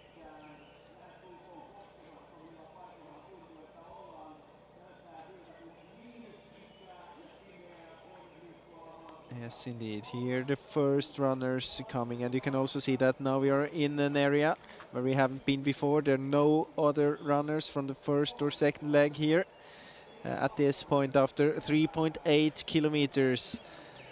And in the lead, OK Linné, Rasmus Andersson, Stora Tuna in second, Joakim Svensk, and Tampere and Pyynintö in third with Florian Hovald. 3 teams together within 3 seconds, and time is running now for the chasing teams. We had Helsingin Suunnistajat with a slightly different route to control 5, approaching soon to this control as well. Might be this lamp here.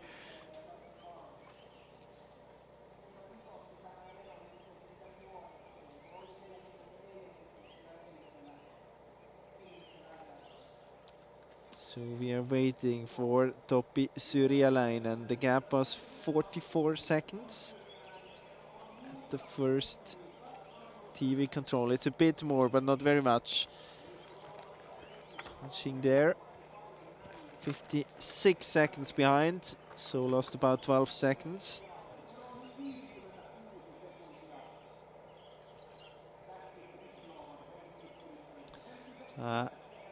Next team we had there at the first TV control was Hagaby, 1 minute behind Filip Dahlgren, but we have seen that on the GPS that he missed direction in the marsh. So instead of waiting for the next runners, we are following the leading group.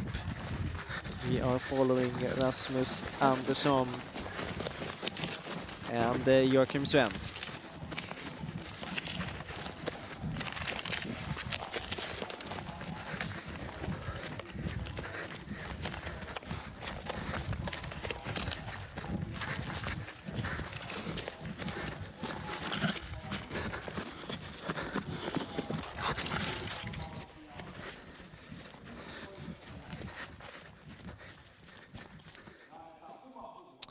Still no other punch at the TV control. Still 4 teams there.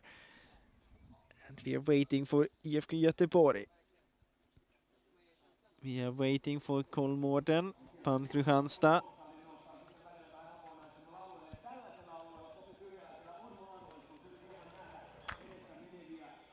IFK coming. This looks like IFK Göteborg.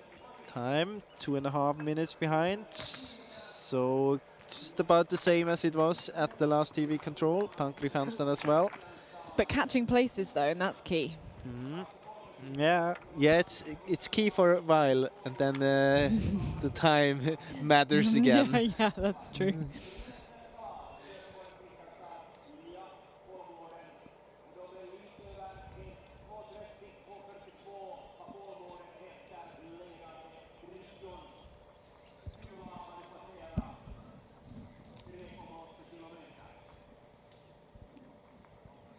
See the GPS here to control 5. See Hageby getting into the picture again. Another small mistake at control 5 for Hageby.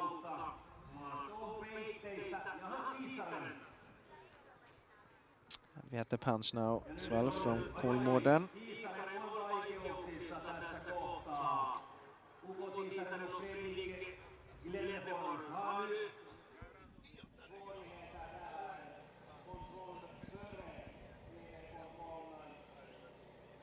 Waiting for the next team to come, and this should be Hageby, I guess. Filip Dahlgren lost a lot of time in the marsh, about 3 minutes. Also a bit on the hill at control 5.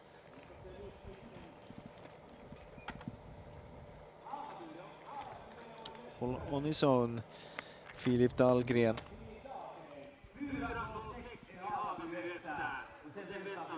See, there's quite a big group. Halton with some troubles. I mean, it's very difficult where he's there at the moment because he won't be able to spot the hill from there. He has to get closer to the feature, and you also see that he's in way off direction. The top of the wrong hill.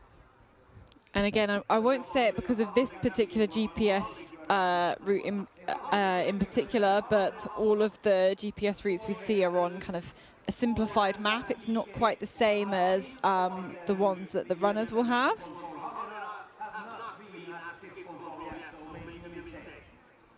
So there might be a few things that we don't see on the picture here that's going to affect their routes or mistakes.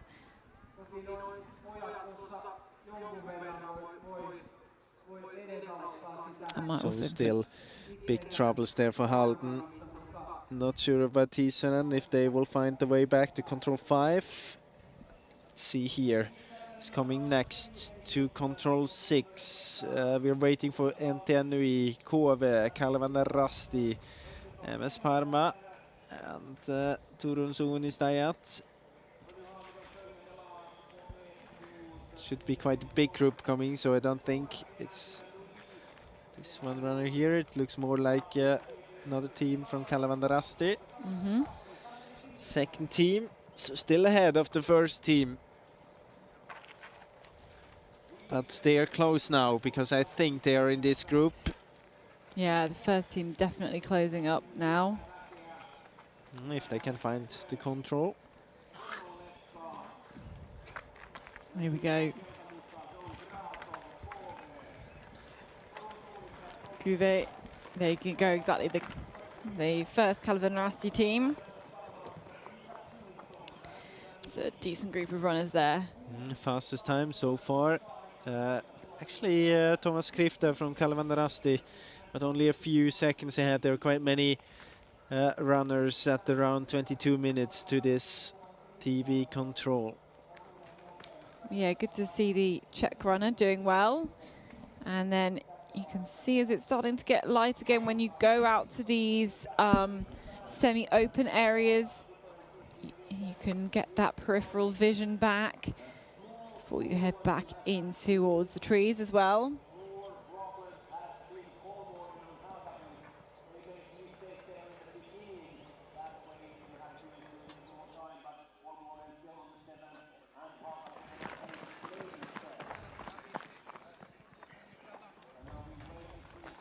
Can look back. This is the next TV control that we'll see our leaders through. This for them is control number 9. And they're supposed to be here in about 20, 30 seconds. Yeah, I think so. We'll see them approaching from the left. And we'll probably be able to see from the really bright lights that come through, quick moving bright lights.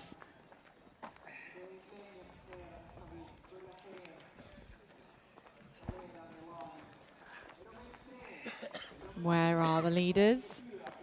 Should be here really soon.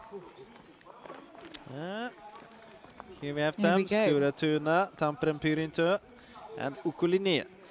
Still as well waiting for Helsingin Suunnistajat. Here they are, so they were able to catch a few seconds. They were actually almost a minute behind. Good run there from Topi Syrjäläinen. Yeah, Topi Syrjäläinen's been catching the whole way through this leg so far. They were in 7th at the changeover, now in 4th. It was 56 seconds behind at the last TV control. Now it's only 10. And 2.5 minutes behind. We have the next teams, IFK Göteborg and Pan Kristianstad and Kolmården. So those the next teams we are waiting for. Okay. Here we see the reasoning. Now take a look at Helsingin Suunnistajat. Of course, there are different forkings as well involved in this one. Different route choice there from Tampere Pyrinto as well.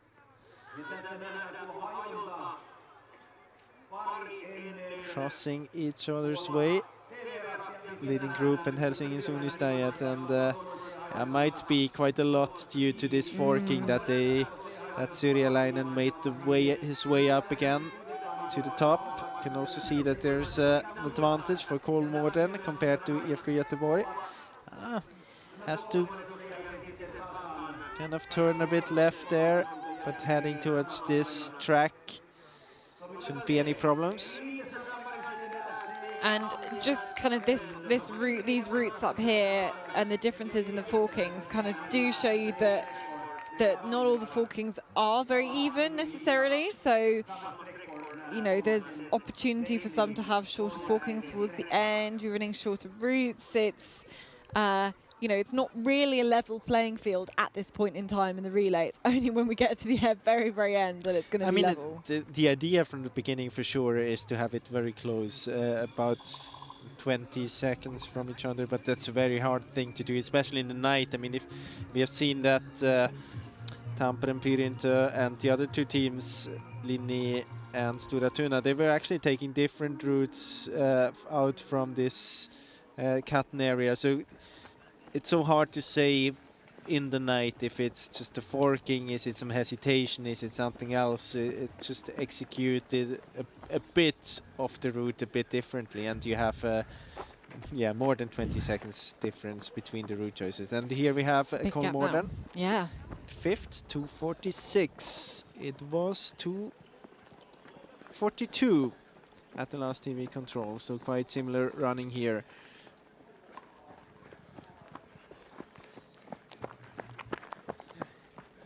We're waiting for IFK Göteborg. They're losing time now. They were together with Kolmården. 2.5 minutes behind. No, it's soon 3.5 minutes.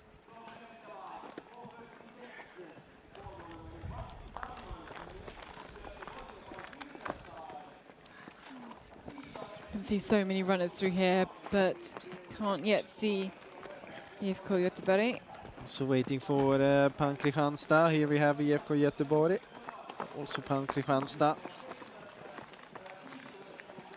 So there should be another gap now towards Hagaby, Kalle and Rasti later then, and Kove. And now we get some indication here. Those are the forkings we were talking about on the first and second leg. But especially on the second bit after control 12. There were quite a few mistakes on control 11, I'm pretty sure we saw. Yeah. just people going to the wrong one or to the wrong boulder or something? I mean, it's something with when you cross the other's line that you're tempted to follow them towards their direction. So the risk is if you see other runners, maybe if you have to go to G and you see the runners coming from E, then you're very tempted to just follow into that direction a little bit. And actually what we can say is that on some of the previous legs, we've seen quite a few runners take that long blue option, run a long way down the track, and then kind of cut in towards the G or even the F control. I think we saw not any who've had the E have we seen do that, but we have seen quite a few who when they had F or G, they were doing exactly the same. Yeah, I mean, if you get the chance in night orienteering to run a bit on the road, then you are very tempted to do that. But with so many of that group having the E control, you can see why they chose to go the way that they did, and that's and obviously Stora Tuna, you know, yeah, it's kind of going to stick with them rather than go the situation the other way. Because he had to leave the group. It's always a bit stressful. Yeah, it is. When you have to leave the group and then you have maybe not 100% control over the situation before, just lying on like 95, 90% because you have other runners around, and suddenly you have to do everything on your own. Yeah, it's switching that on and switching from the pack running mentality to, okay, I'm by myself. I've really got to do. I am completely reliant on myself. And now we have a big group here coming: Hagaby, Kalevander Rasti, MS Parma, NTNUI, KV, Kalevander Rasti's second team. So does that mean, yes, the first team has now taken the second team. Thomas Krivda, yeah, quickest on this leg still so far. The Czech runner doing good work on the long night leg. Turun Suunnistajat, Tokusepa punching into 14th. 16 minutes and 6 minutes and 20 seconds behind. Actually, we see it. I hope we will change back to the GPS soon.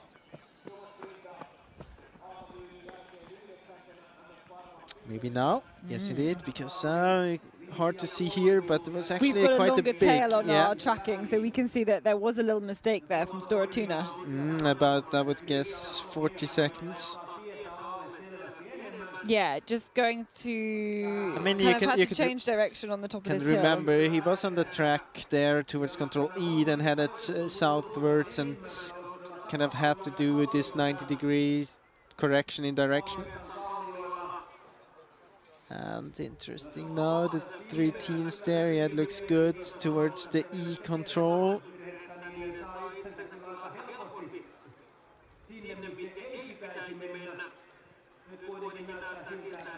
Get a big change of direction from NTNUI and MS Parma.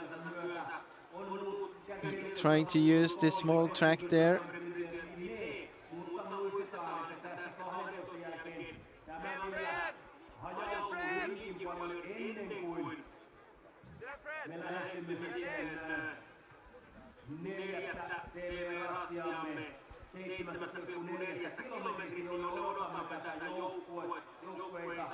Tuossa noin 6 minuutin kuluttua. Ja se Stura har lite tappat här, men det där med kvar mot G-Kaffling och det finns så.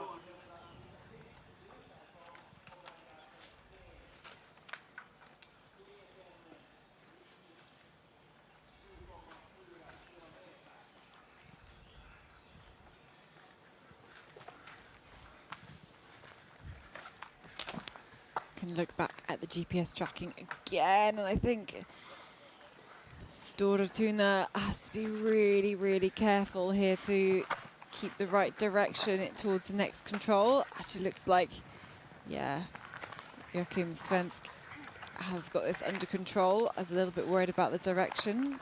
It seems to be not too bad at all.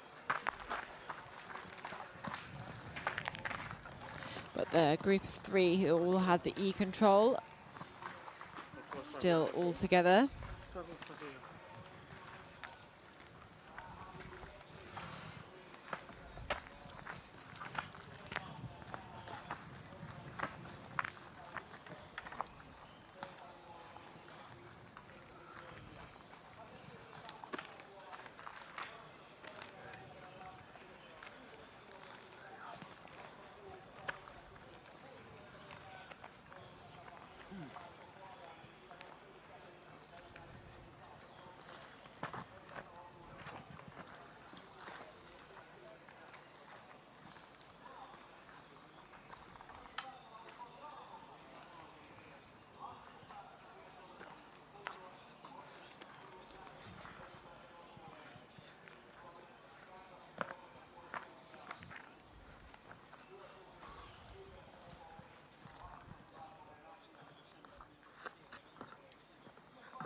looking further back towards these forkings on the GPS. Kolmorden going well. Jukola Relay still going well, and Tenui not looking too bad either. I think these controls are much easier to do when you've not got those distractions of other people running in different directions.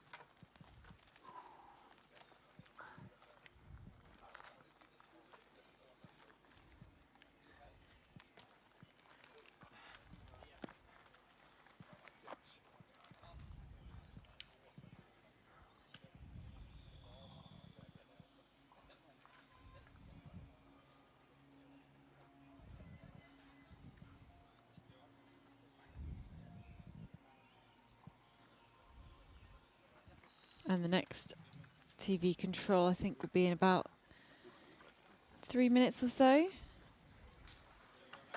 The runners have got a downhill run towards the point where we see them next.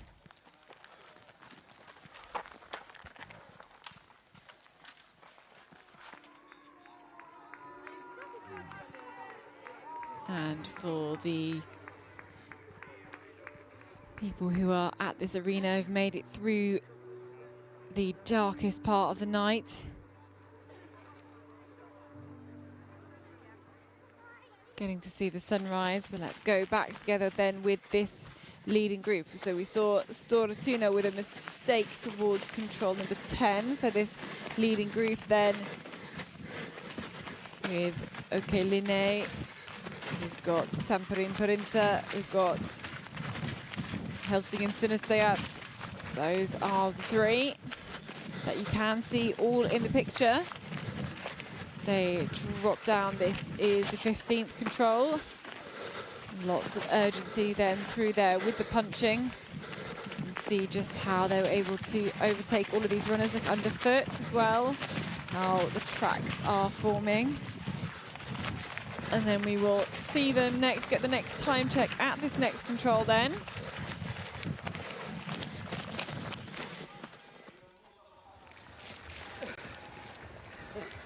Here we go then, at control number 16. Line, the first to punch, Tamperin Perinta, then in second, Helsingin Synestajat into third. Rasmus Andersen, Florian Hovald, Pippi Sirilainen. And then we wait for Stora Tuna with Joakim Svensk making a small mistake. But those three runners who we've all seen through together, we certainly knew they did have the same forking there. And in fact, they had the same forking. They had E and they all had I as well, which is pretty incredible to have those three top teams all having the same forking for the first part, i.e. before control 12, and then all having the same forkings between controls 12 and 15 as well. So the three of them all with each other the whole time. You can run pretty quick as a group on that part. You know, they might not even have known that bit was gaffled at all. And you can see the gap then back to Stora Tuna. That was a mistake over at control 10G. But you can see there was a mistake then for Calvin Rasti. Again at 10G, that control proving to be quite a tricky one, although people messing up in kind of different ways. We've got everybody else not doing too badly. Jukola very successfully punching control 13 there. And soon we will see Stora Tuna. So the last TV control, Stora Tuna was leading Joakim Svensk. So we're looking out for the the runner with bib number 1. Here we go. There's him. There he is. Stora Tuna. So lost 2 minutes there with, I think, a combination of the mistake, but then going to the different controls has kind of added a bit of question mark into that mistake. Didn't look quite 2 minutes to me.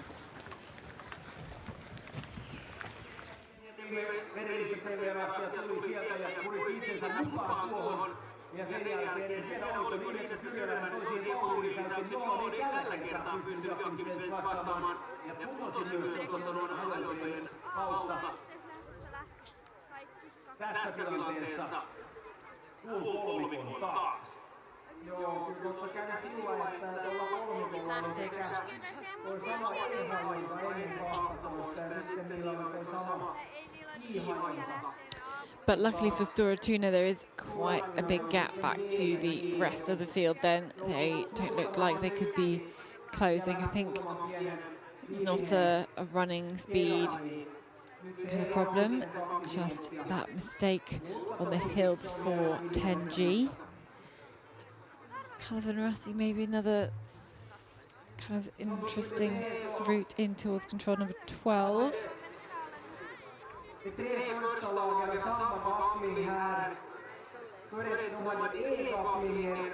But yeah, this is the first 2 legs also have these forkings then as well. So now these forkings basically all play out then for all of the teams. Again, we've seen some small mistakes, but really interesting to see that Linné, Tampere Printer and Helsingin Synestheat all had the same forkings. They all had E and then they all had I on these controls. And they could just stay together as far as they're aware. This bit could well not have been forked. Although they would know that they lost Joachim Svensk and Stora Tuna. So the TV control is at control number 16. So we've got a few teams closing in on that at the moment. But you can also say that they continue to lose time. IFK Göteborg, the gap there before was 3:37. Now we already have 4.5 minutes since we had the punch at control 16. A mistake there as well from Kalle Vanderasti at control 13. About a minute of mistake. Here we go, Kolmården.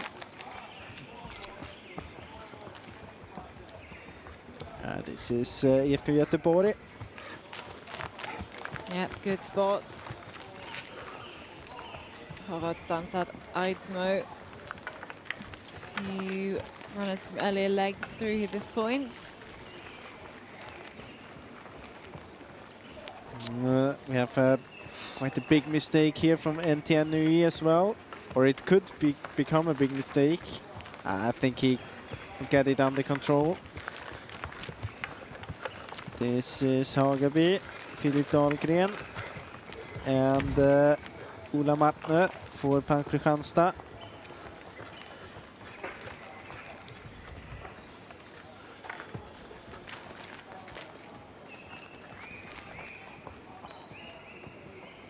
And we've not got any GPS track teams due to be in there for a while now. It's going to be next GPS team, maybe Kove, in about 2 minutes.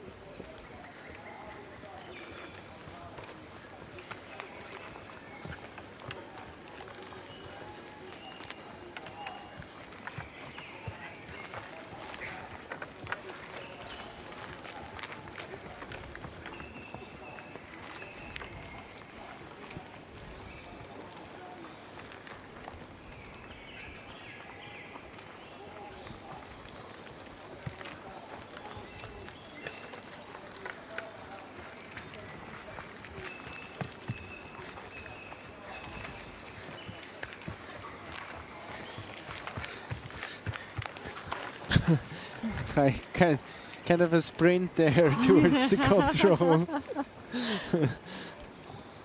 Oh, here's Kuwait. Yeah. Alexander Kratov punching in 9th position, 6 minutes and 51 behind. And who's looking quick on this leg so far? I mean, we have the 3 first teams with the fastest times. Earlier we had Krifta with a very good time for Kalevan Rasti, but he did a mistake just before at control 13. So we have to wait a few moments until we will have him here. And Tianui in the picture, Isak Jonsson. But the fastest so far, to get back on that, are actually the 3 teams in the lead. Rasmus Andersson, Florian Hovald and Topi Syrjalainen.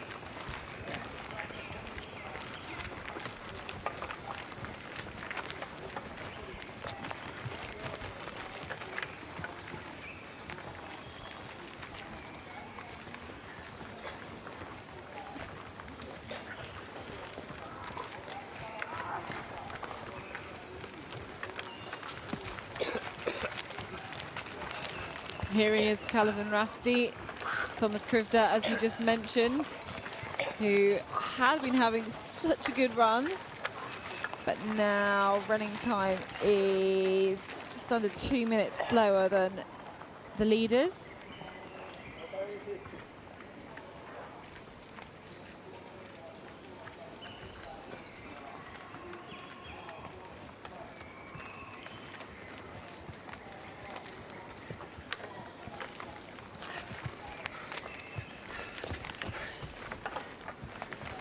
New Darlands just through there.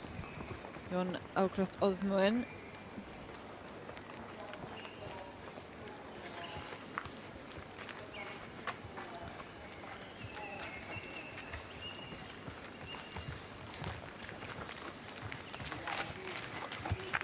We have MS Pharma, Arto Talvinen. Time 9 minutes and 3 seconds behind. Position 15.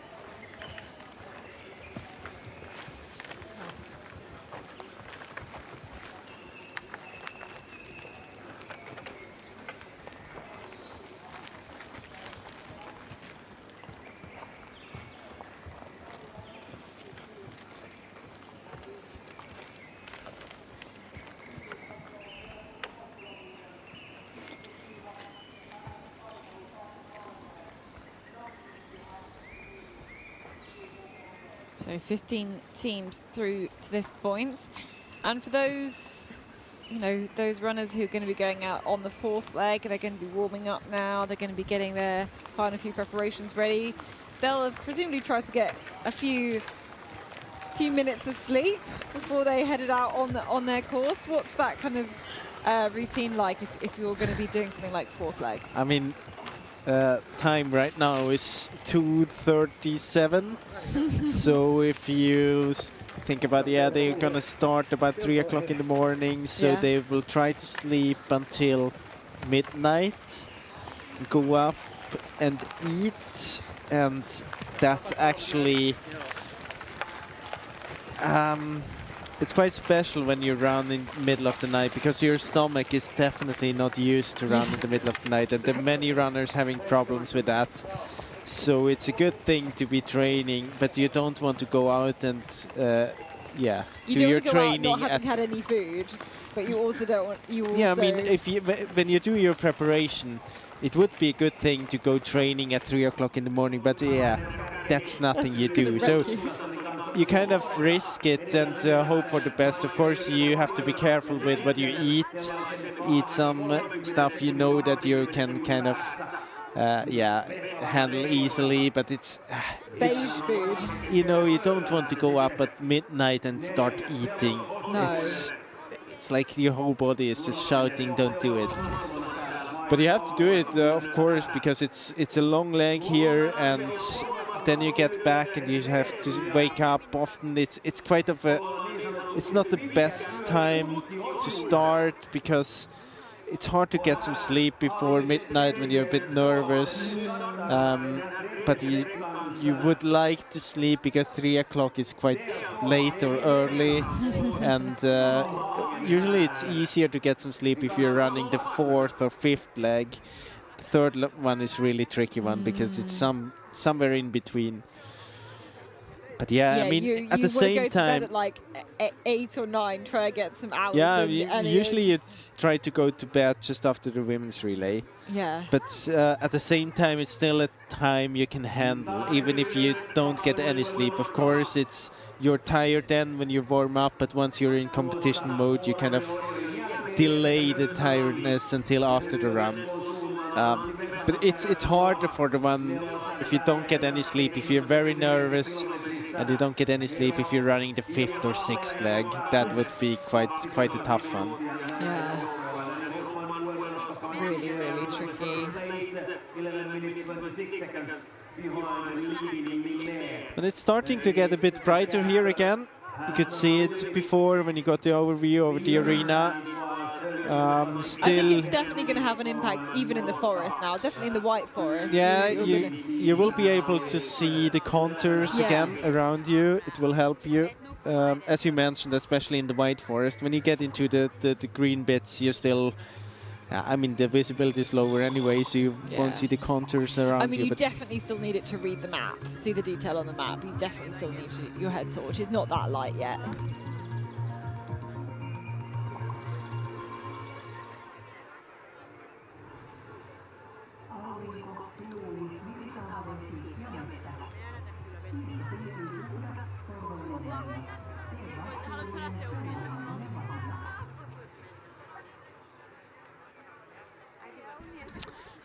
If we take a look at the GPS, we've seen that there is a long leg to control 19, and actually the runners were splitting up quite a bit. Helsing and Suunnistajat, they went quite far around, which wasn't very necessary.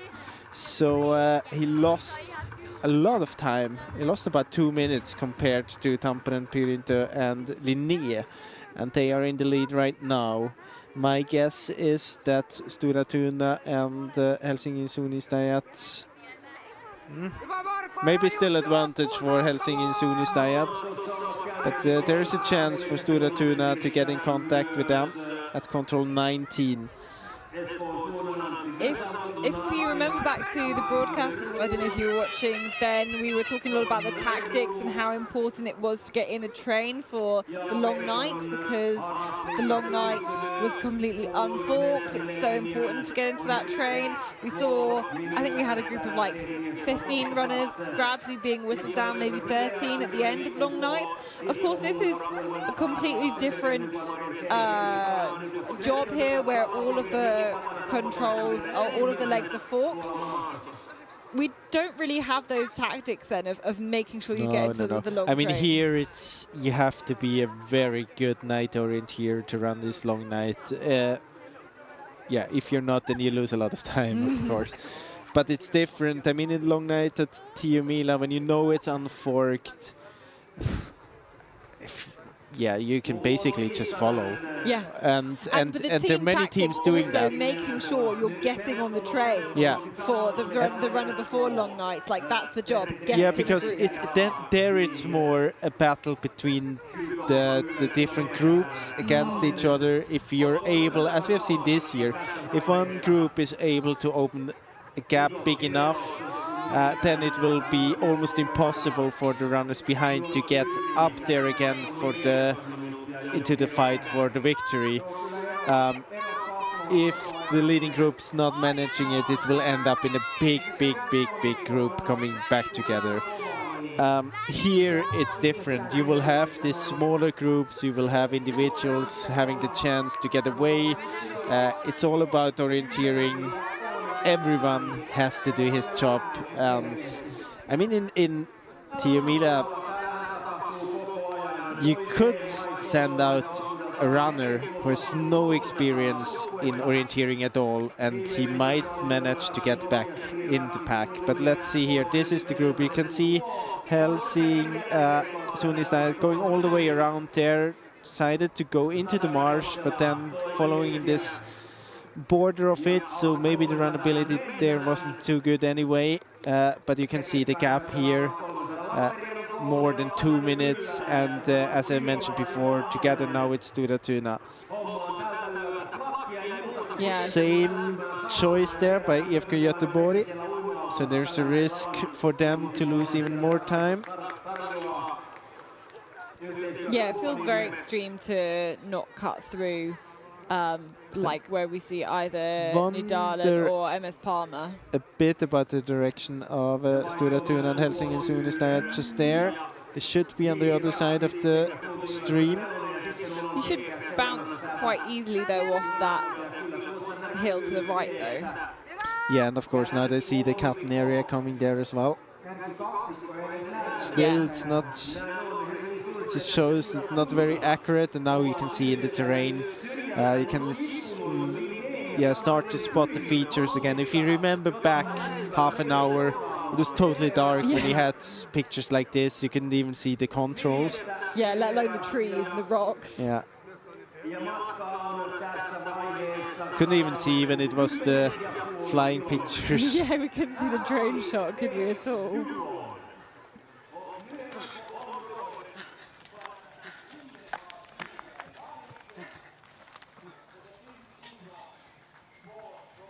Can't quite figure out where this camera actually is located though.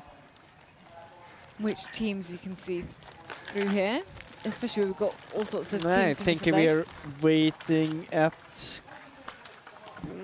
21 or 22. We're looking out for the leaders. Who's this? Actually, this looks like it could be Linné. Yeah, and this is a drone shot. That's why we couldn't figure it out. I think this is control 21. It was Linné. There is Tampere. Now we're back waiting at control 22. This is where we'll get the split times.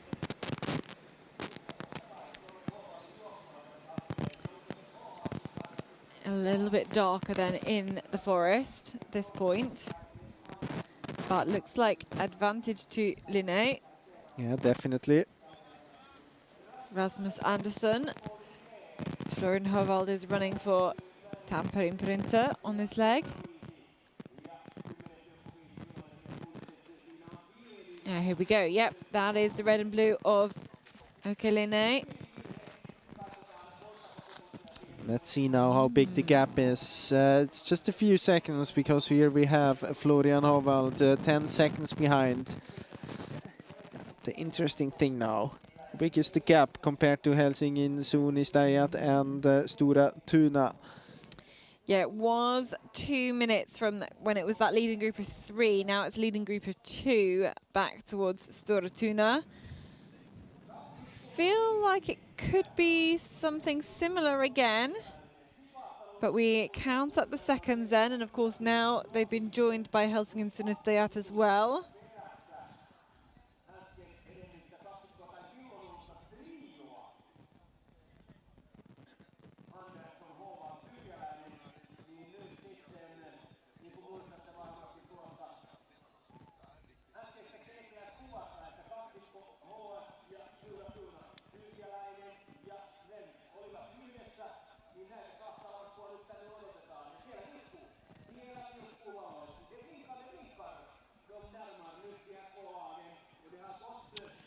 So now the camera is turning, often an indication that we get other runners to the control. See the lamps there, and I think there are 2 lamps. I think you're right. And let's check the gap. I think it might still be around the 2-minute mark by the time they get to this control, which is... I mean, still be... when we talk about Stora Tuna, but Helsingin Suunnistajat, they lost about 2 minutes on this route out from control 18 towards 19.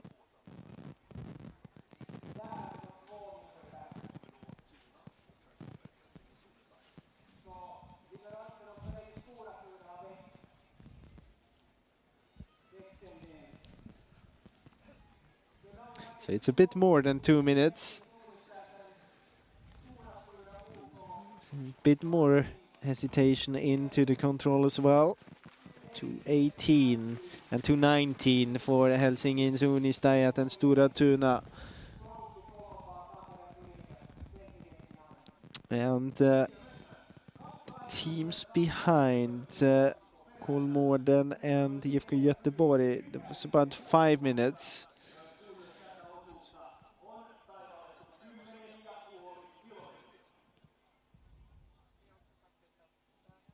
But you also know that the IFK Göteborg, they did about the same thing as Helsingin Suunnistajat on the long leg. So maybe a bit of a time loss there as well.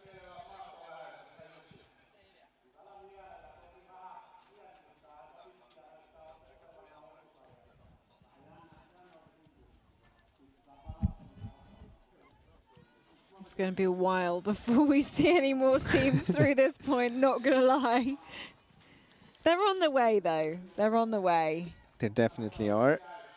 Where should they be otherwise? Well, they could be going in the wrong direction. They could be going away from the control. But aren't they on the way then anyway? No. How is it if they run on the... Isn't it like that? Then they're definitely not on their way. They're going backwards. Yeah, maybe on their way into the wrong direction. It's a way as well. It is a way, but it's not the way. But maybe it's their way. Well, we can agree to disagree. It's the philosopher's corner. Yeah. At 3 in the morning. Time is 3 o'clock in the morning. We're losing our minds slightly, and the sun is coming up. Yeah, so maybe we'll get it back soon again. Interesting route choice by Kalavandrasti. I was actually expecting more teams to go all the way around there. Yeah, but I think, I mean... Too extreme for you? Yeah, because, well, from my experience, when I was out test running the women's course, those cut-in areas were very fast. And I think that you can go straight there. It's not totally dark anymore. Well. Oh, the tops of hills are also, you know, very rocky and quick as well. Even if you do have to do the climb.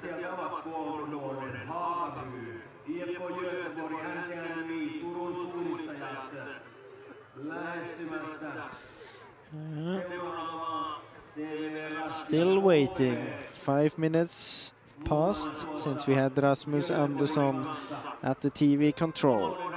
And this is control 21, it's not even the TV control, there's another one after that. We also see here IFK Göteborg behind Kolmården and Hagaby. So they definitely lost some time towards control 19.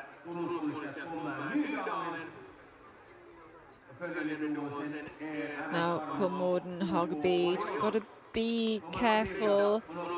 And should be able to spot this stone there. But again, you've got to make sure you're not making that parallel mistake. You've got to figure out that you're on the spur outside of the circle. Just get the vegetation boundary just behind as a help. I think they have it under control now. Just a few more seconds and now already 6 minutes have passed. Okay, back into the forest. Okay, we're looking for the next runners towards control number 22. You can see there's some lights through there, and I don't think this control's been used on any previous courses, so these are the next group. This must be the next group, because control 22.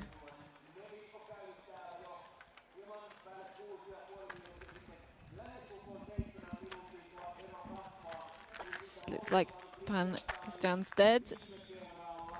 Kolmården as well. And now nearly 7 minutes off the pace of the leaders. Hagaby still in the top 10.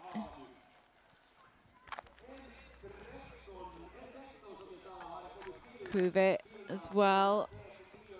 Kalavandrasti 2. I think their second team's gone back ahead of the first team, and you've got Göteborg as well.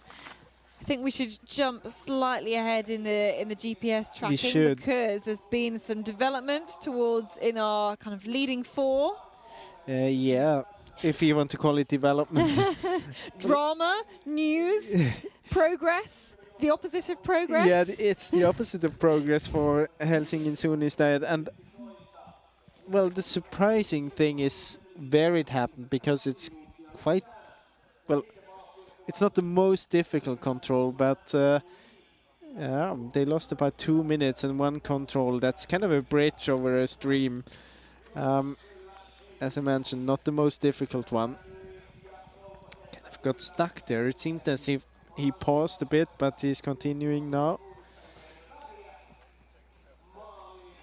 So again, Stora Tuna alone then, as Helsinki Sunnistad just drops behind. This is the mistake then here. Let's have a look at this. Look at it. I mean, it's not the most difficult control. You have the lake there, and it's just staying and waiting here at this part where you should, I mean, I don't know what happened. He's not even moving. Very strange. It's almost like very strange. It's almost like he fell in the stream or something. And couldn't climb out again. Yeah, they're quite deep. The big streams, they're quite kind of deep channels. They've almost been dug.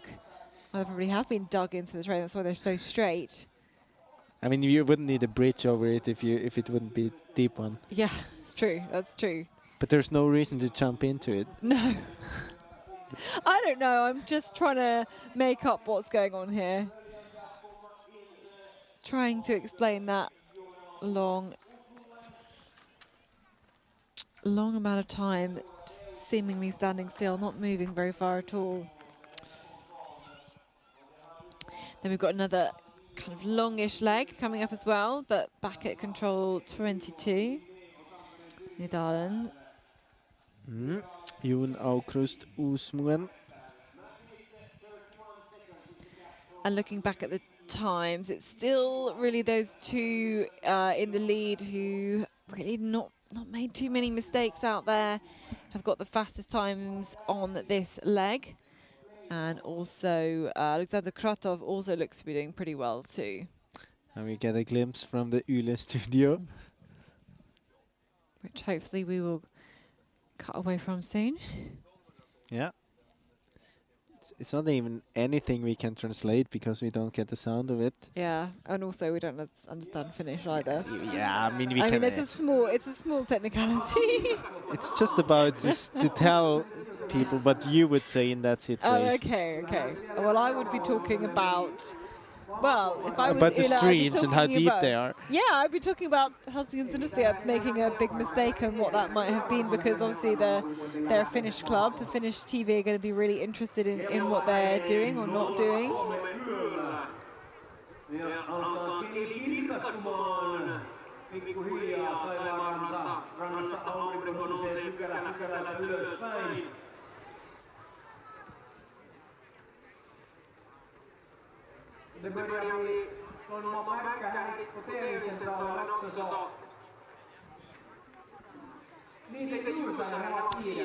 As you mentioned before, there's another long leg towards control 25, and they are splitting up. Also here, still Linné and Tamperenpyrin. They're kind of the same route choice, but Stora Tuna, they went another way. It's hard to say yet if it's going to pay off or not. You can say that there's a small gap between Linné and Tamperenpyrin to just a few seconds. It'll be interesting to follow that.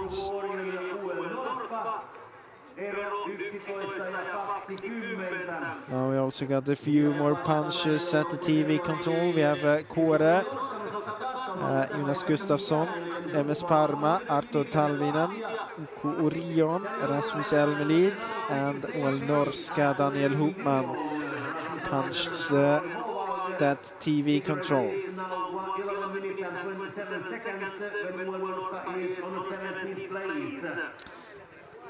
Man actually took Olnorska from 38 to 17, but still he is 2.5 minutes slower compared to Linné and Tampere Pyrintö.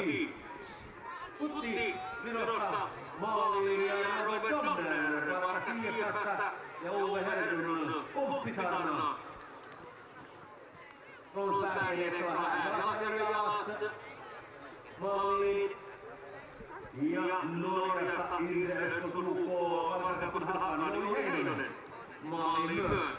Ja puhuttiin tuosta, että edellä osuudella niin myös joudulta löytyy muuten ammattilaisista arvonmitalille. 400 tullut metsään ja 7 joukkue. Ja Polkea Saarinen siinä joukkueen tuo vaihtoon. 400 joukkue nyt vaihtanut toiselta osuudelta. More and more teams finishing their challenge. Some coming up running together. Maybe they saw a lot of each other out in the terrain.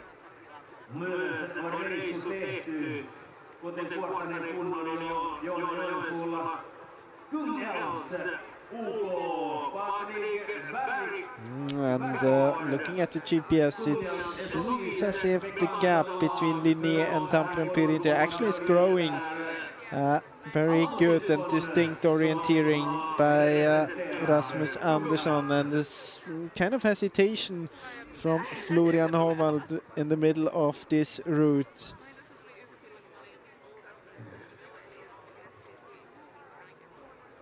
Any potential of him being caught? Not yet. But if he continues to hesitate, maybe. He has still about 80 seconds advantage compared to Stura Tuna. Very good and distinct orienteering from Rasmus Andersson.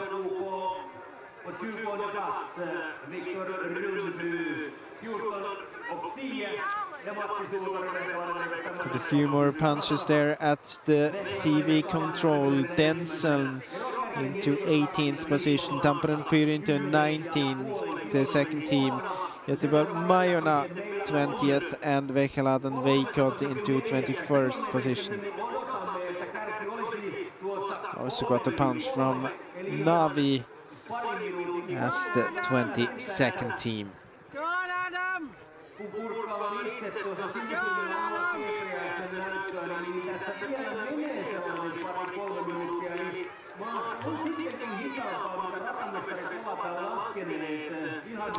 Just within a few minutes of time, the gap between Linné and Tampere Pyrintö has been growing to more than a minute now.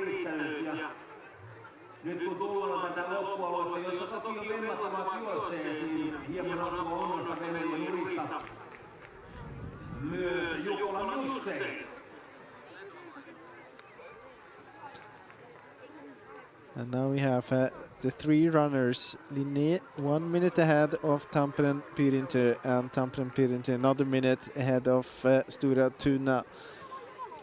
And I think it just shows once Florian Hovard lost the back of Rasmus Andersson just from going a different route, how his speed just completely dropped. It seems that he is hesitating as well. Yeah. I'm not really sure if he knows exactly where he is still. Here's Rasmus Andersson though.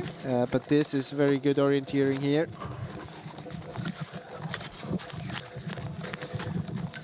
And, you know, he went out in a good position. He's kind of knows that he's dropped other runners.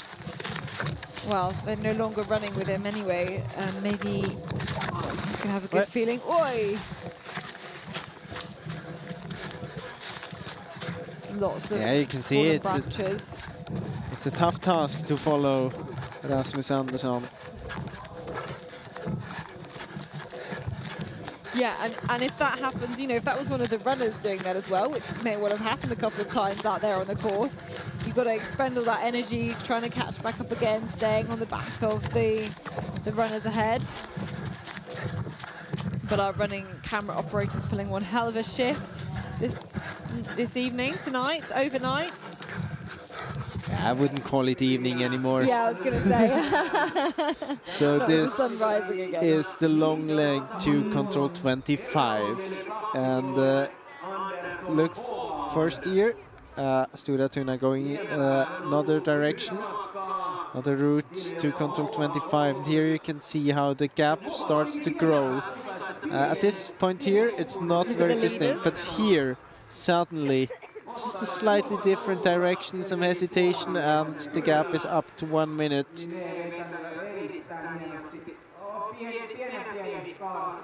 So some still growing. Struggles again, yeah, for Stora Tuna, I think, as well into this 25th control. And then look way back to Helsingin Sinistajat as well. I'm a bit worried they're going to get caught. He's going to get caught. Yeah. Sirilainen had such a great start to this leg. Lost a lot of time within just about 10 minutes. Yeah. I wonder if that's what they call hitting the wall. The wall or the water, we don't know. Yeah, well, yeah. And now but it hit some sort of wall because it's not moving nearly as well. Maybe there's an injury or something in the terrain. Do you think that Tampere and Pirint has punched the control? Maybe. Surely. Okay, this looks try to follow control that. 28. Yeah. We're looking for the leaders, looking for Linné. Should be there very soon.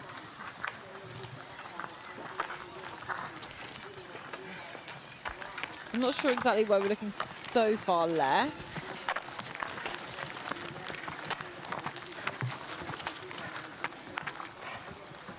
Okay, Linné was leading and now was by only 11 seconds. Now it is much bigger. I think here he comes. Here we go. Punching right there. So let's see how big the gap is compared to Tampere and Pirint. And definitely Tampere's GPS a bit off regarding accuracy. Very hard to say when they punch the controls. Especially when the GPS has been pretty accurate most of the course as well, actually. It's been good coverage.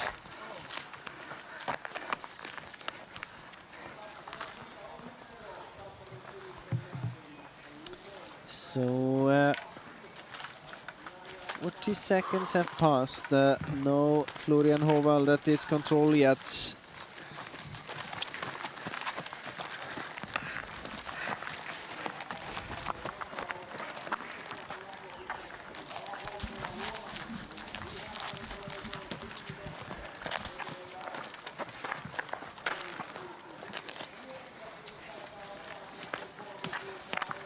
Sure. I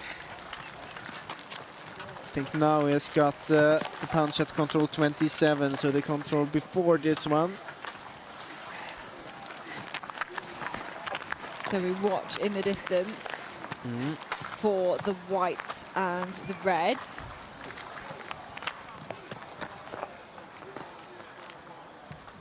Or indeed for the yellow. I think Hovald will manage to be here ahead of Stora Tuna. It won't be much, yeah, or maybe. Bit depending on how this develops for Stora Tuna at control 27. Let's see. Here we go. Should get him here. There we go. It's the white and the red. Florian Hovald, Tampere and Pirint.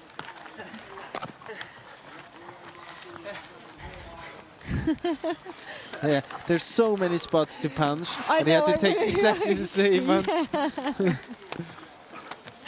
I wouldn't have used that one. Here we are behind Stora Tuna. He did a small mistake at the control before, at control 27. So now we will be following him towards the TV control, towards control 28.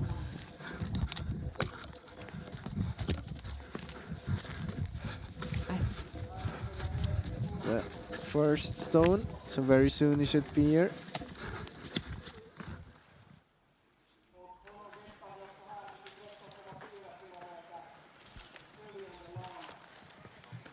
Here we go. There he is.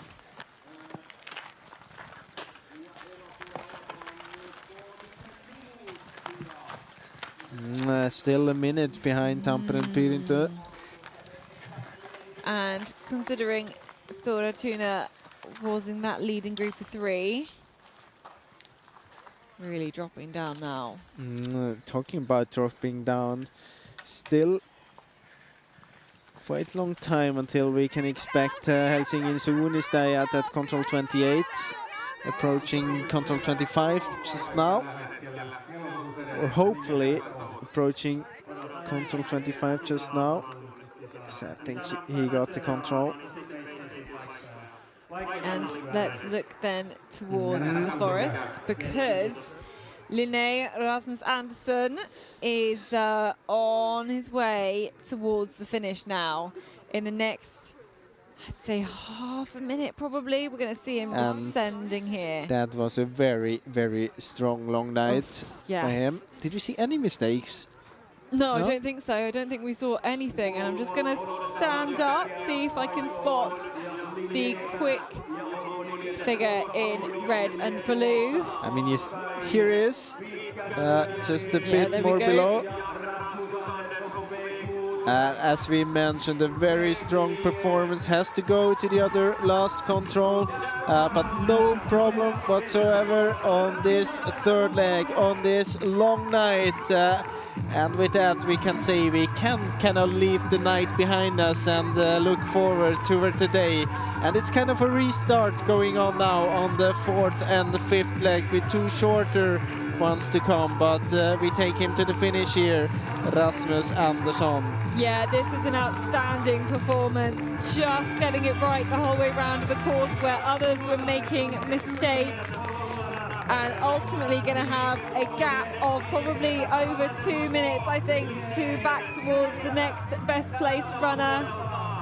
He absolutely throws his map at the volunteer and is going to go towards the map board to hand over to Oscar Querberry. So here he is with number 4, OK Linné, Swedish club. And after the long night leg, it's job done for him. Job well done. There we're going to go, handing over to his teammates.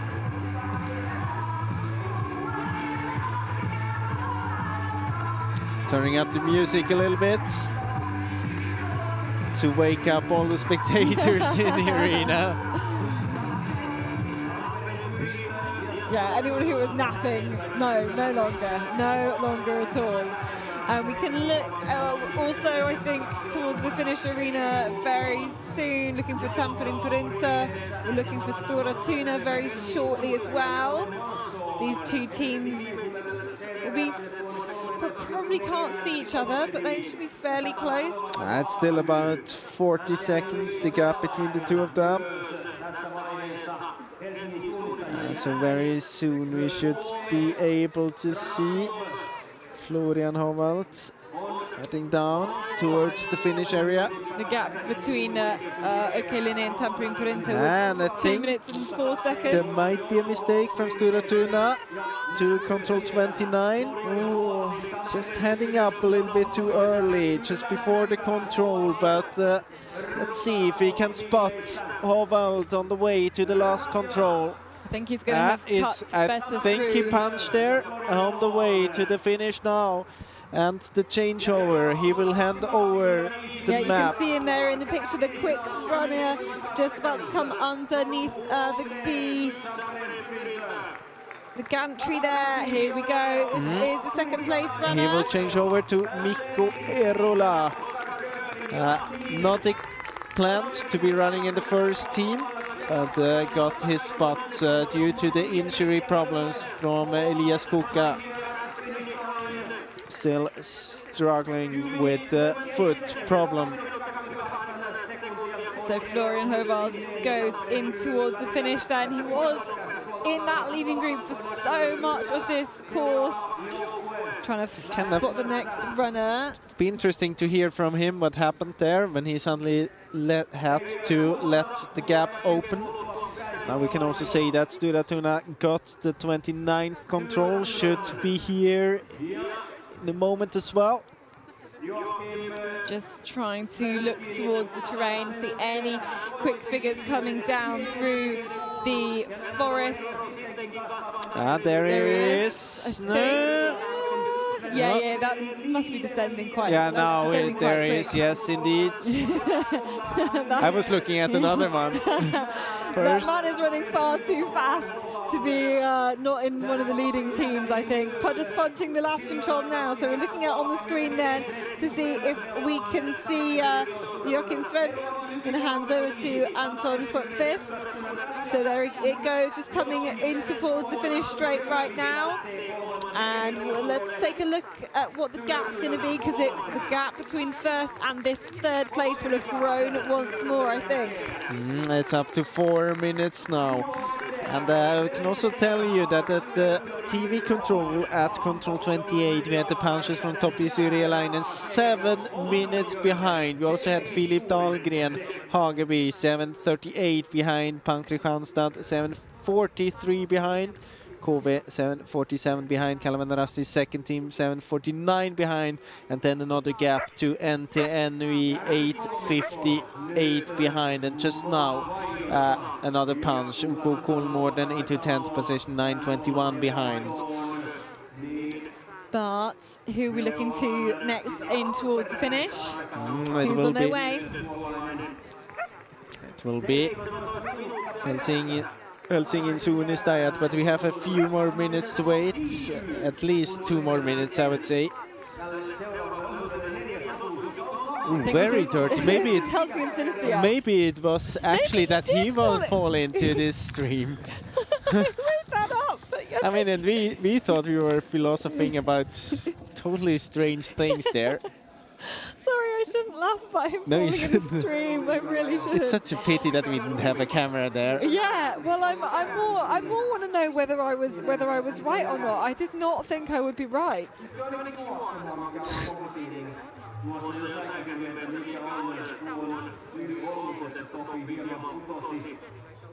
So got the punch at the TV control into 11th position, Turun Suunnistajat. Took Seppa 10 minutes and 8 seconds behind. And we have 3 teams now approaching the second last control. Helsingin Suunnistajat, KV and Hageby. Still a small advantage for Helsingin Suunnistajat. Yeah, just punch that control now. So in the next 30 seconds, maybe we'll see them in towards this arena. Here's loads of teams finishing on previous legs.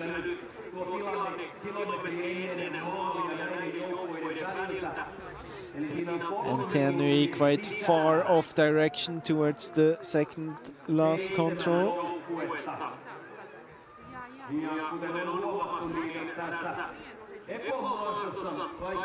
It feels like that's been the theme with Entenui today. They seem to be off direction, but have got generally good speed, and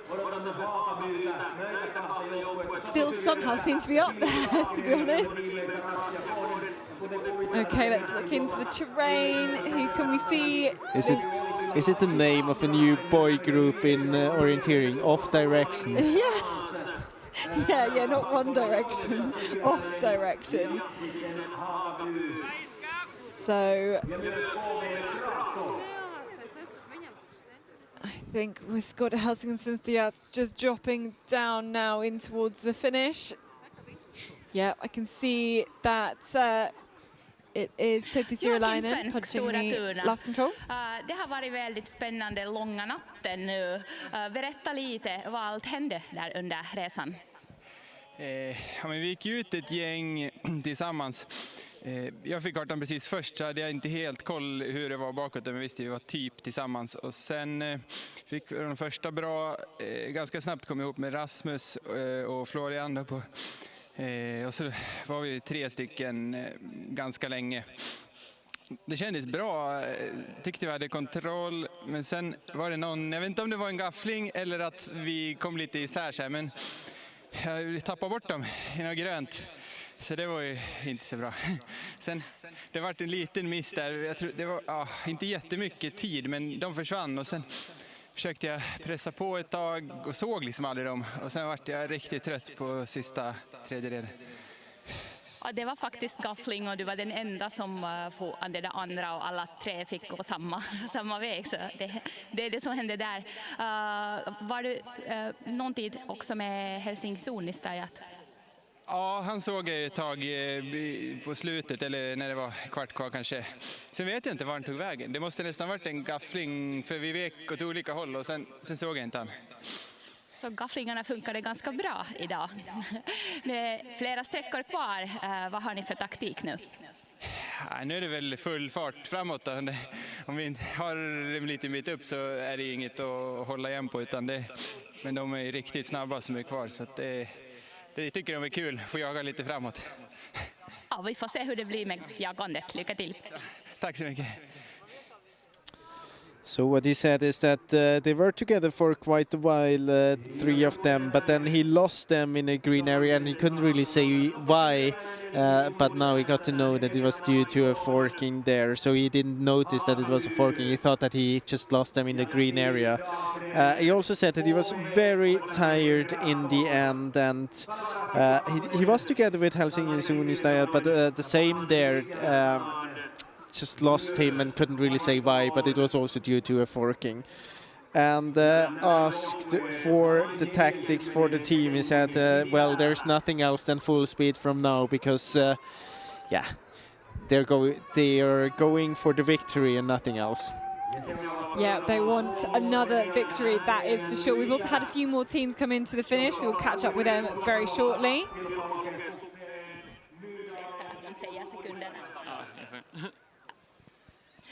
Rasmus Andersson, OK Linné, rejäl sträcka hade du där.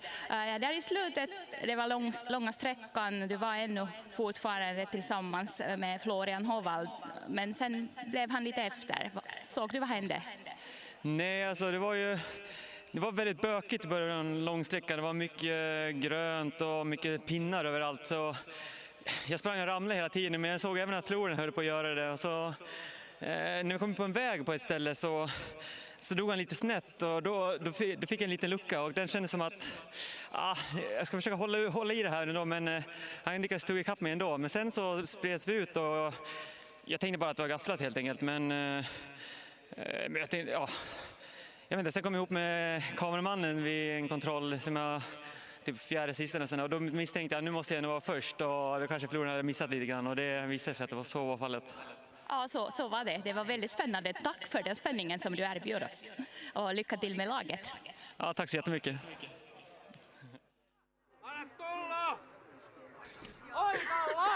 So he was asked if he noticed where he lost Florian Hovald, and he thought it was an area where it was quite dense and green, and both of them were falling quite many times, but he got the feeling that Florian was running a little bit wrong direction, so he took the chance and tried to get away there.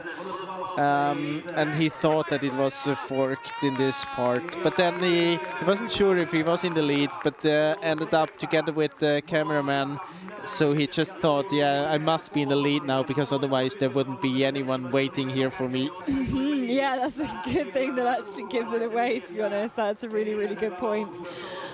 We've got a few more teams in then, so let's kind of have a little look at Helsingin-Suunnistajat did just come through into fourth place, so 7 minutes 40 behind. We also had Hagaby and Kuve pretty close there, then 20 seconds back, Calvin Rusty 2 and Pan Kristianstad.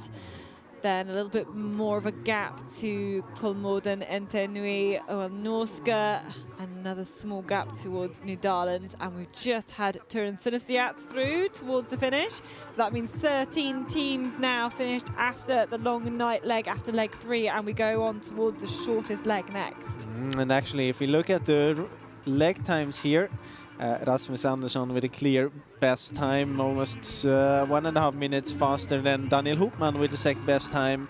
Well, Norska took them from 38 to 11 and sending out Jonas Geisbühler now.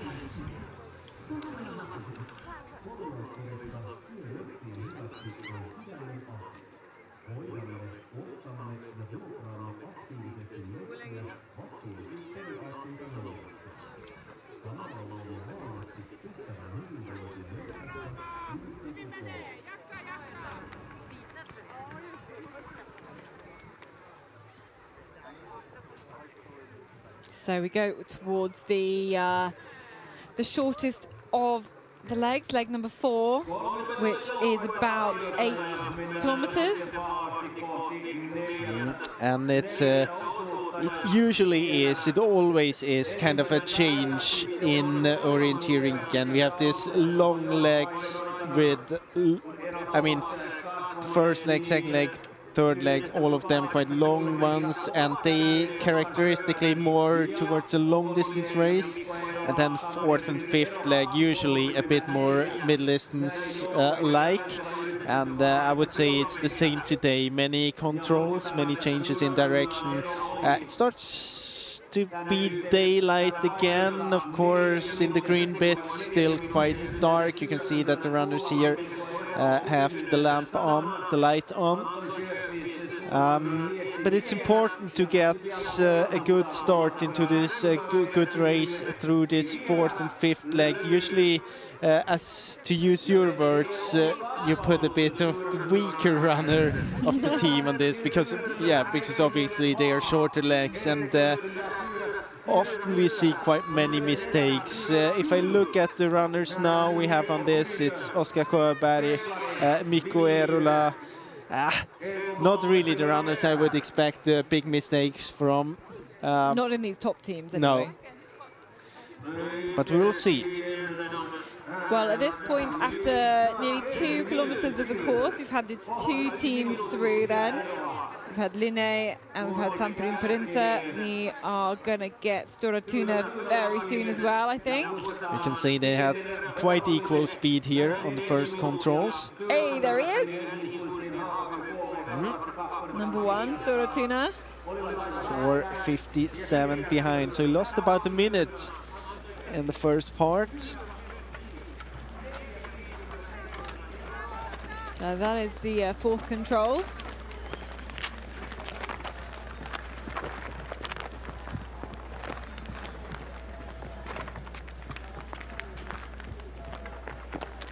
But looking from the GPS tracking so far, have we, saying maybe we'll see some mistakes here, or let's actually catch up with Tamperin Perinta and Florian Hovald.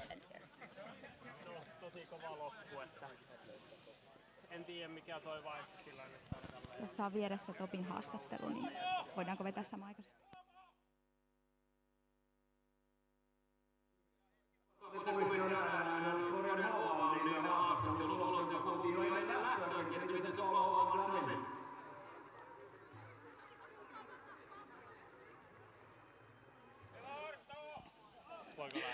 Florian Hovald, kannst du etwas über das Gelände und die Strecke erzählen? Ja, es war sehr unterschiedlich, das Gelände, mal super schön, sehr schnell und dann wieder grün und steinig und tough und viele Äste und ja, ich hatte einen guten Lauf für lange Zeit zusammen mit Rasmus, wir haben uns abgewechselt, aber er war sehr stark im Schluss und ja, ich habe dann noch etwas Fehler gemacht. Gab das etwas Überraschendes?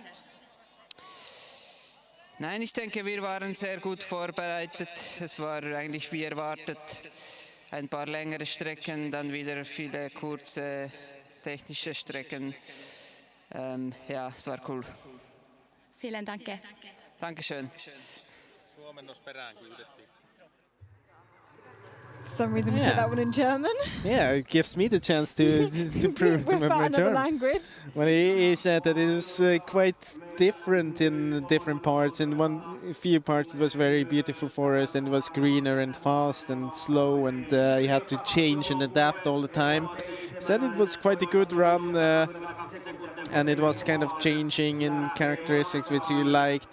Said that he did small mistakes, or he started to do mistakes in the end, and she asked then if there was anything unexpected, and he said no, that they were well prepared, and yeah, it was more or less exactly as they expected.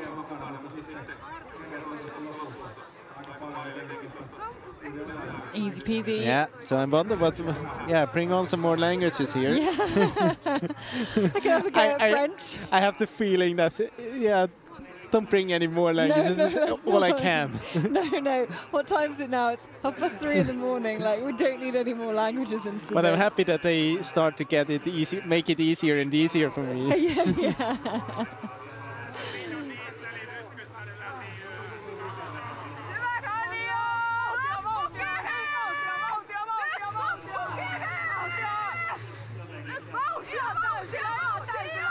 Loads more teams in then towards the finish. Looking ahead towards the fourth leg, any mistakes we've seen? Anyone losing or gaining some time? It's pretty straightforward so far. Yeah, it looks quite okay for most of the teams here. I mean, one thing is that we have many teams running on their own, because many teams coming in to the changeover with 1 minute front of them, 1 minute behind them to the next team, and as long as you're alone, there's not a big risk of doing mistake here. It's more about following to the wrong forkings and stuff like that.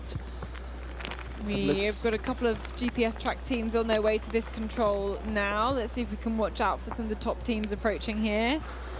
Looking for Kolmården, I think. Certainly not any of these teams.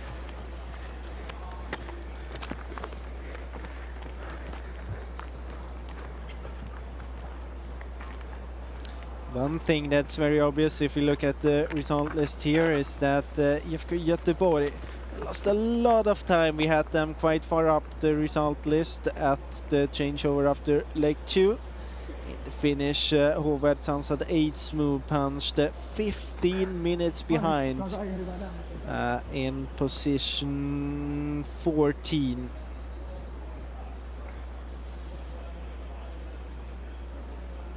We've got some movement then here on this insert point, and this is the next TV control. Looks like a tampering printer. It is.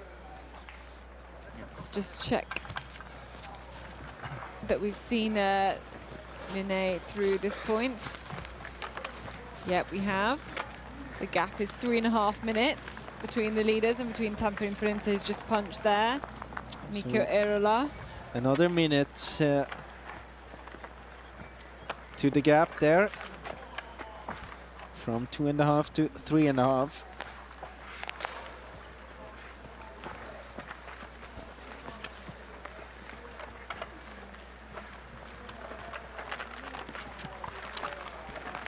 We're waiting for Kolmården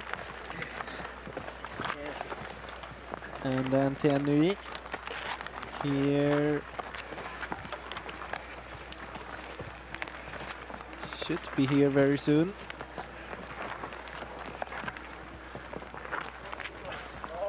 Here you can spot Tenui and Kolmården.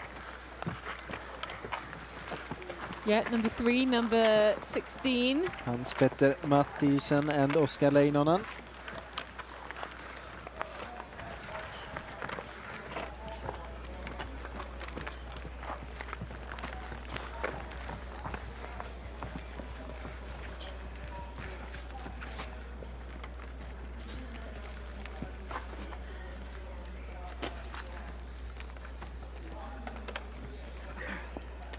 So the next team we are waiting for there is Ulnorska.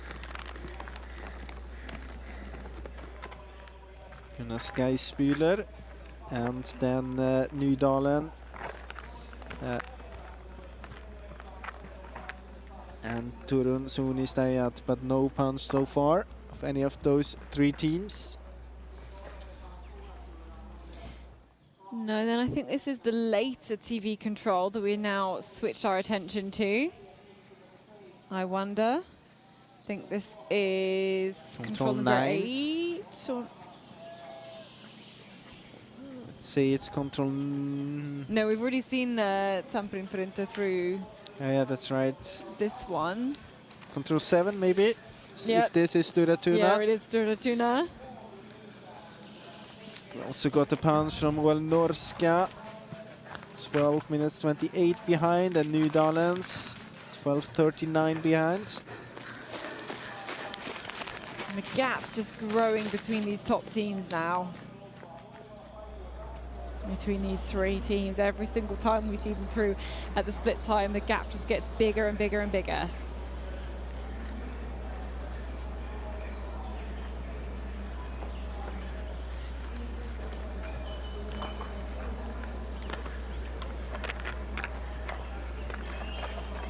Turun suunnistajat. Oskari Nummelin.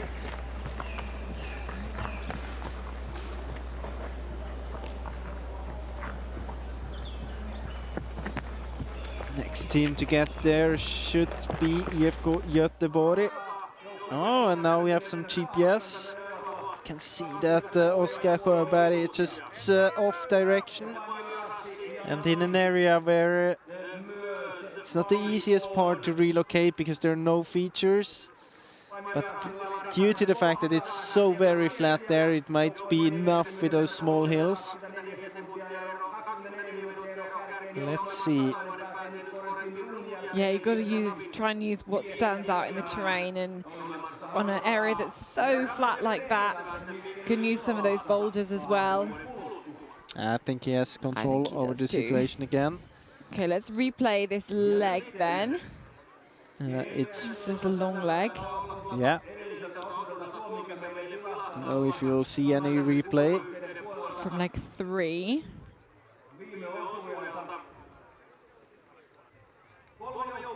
Well, that was where we saw Linné get the gap on a Tampere Printer just after they crossed kind of the big stream with the green bits that's just over halfway through that leg. Was quite a static analysis there. But back to Oskar Sjöberg. Got the situation under control. We can see the Tampere Printer heading towards the forbidden area. I thought there will be lots of tape though out there. Really trying to avoid that marsh, which I don't think is very necessary. His cuvée into 4th. Lauri Sild. Yeah, Lauri Sild catching up places. Started this leg in 6th place. The Estonian athlete proving to be pretty useful on this leg. Also at the punch of IFK Göteborg. 15 minutes 11 behind. But quite an okay start for Johan Ökstrand. Oh, and another hesitation, another mistake here. Not the best leg for Oskar Sjöberg, but also not very well performed there by Tampere Printer.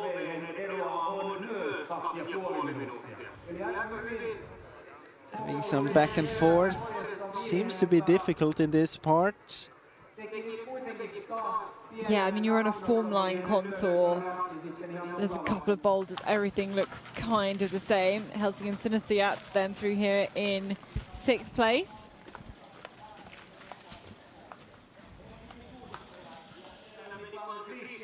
And there we go. That's control seems to at least be accomplished then.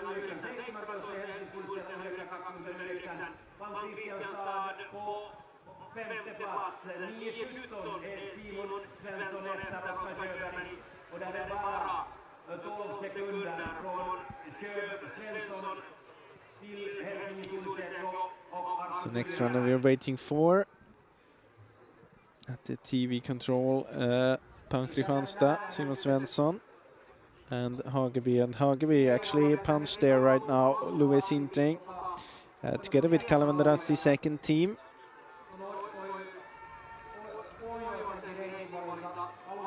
And now we see whether Stora Tuna can go straight on this one. I don't really see any reason why not.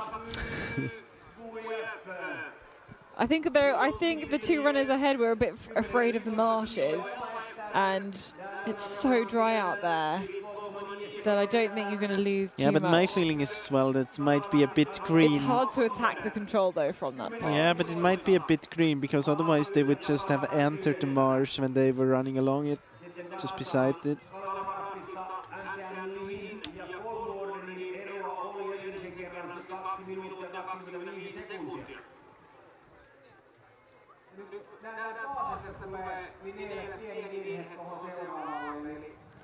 I think we'll get the next control as a TV control. So we according to GPS tracking, it was like 3:44 was the gap between the first two teams. Now dropped a little bit more.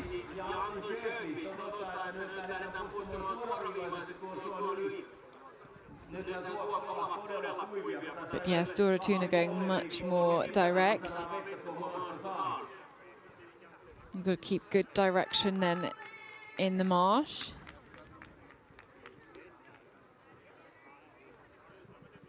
And then there's that little chasing group about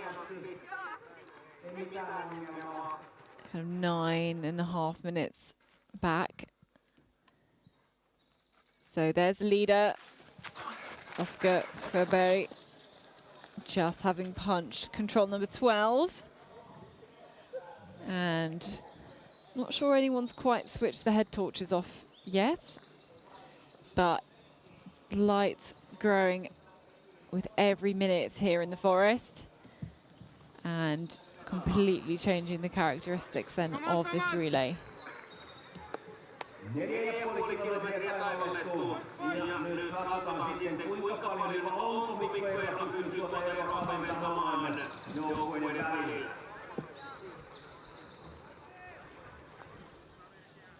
Here's Tamperin Printer, Mikko Yrjölä running through this semi-open area.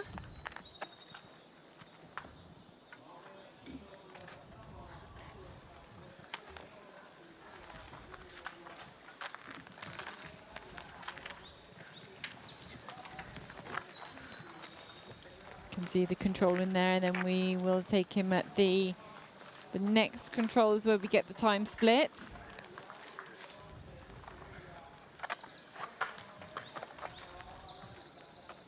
This is the 12th control. And looking at the gap then, the gap was 3.5 minutes at the previous TV control. The second one, this is the third. And I think he would have caught up a little bit of time with those mistakes in and around the marsh from the leader.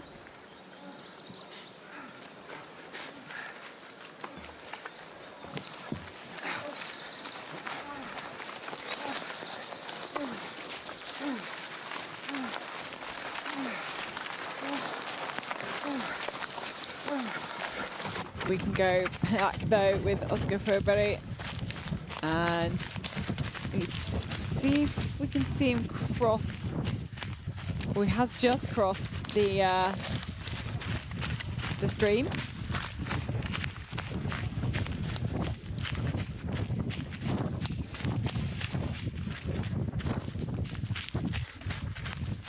Yeah, that was the serial line in the stream, and you can just see him making his way through all of the fallen tree roots.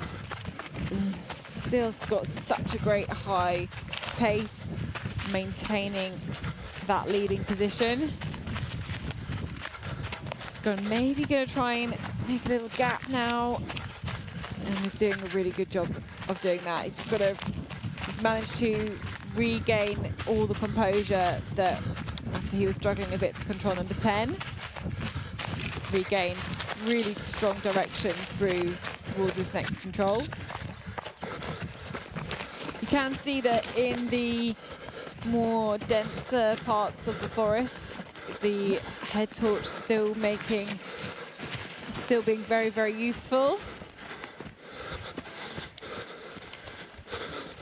See just as he lifts the map to read some details in that small part.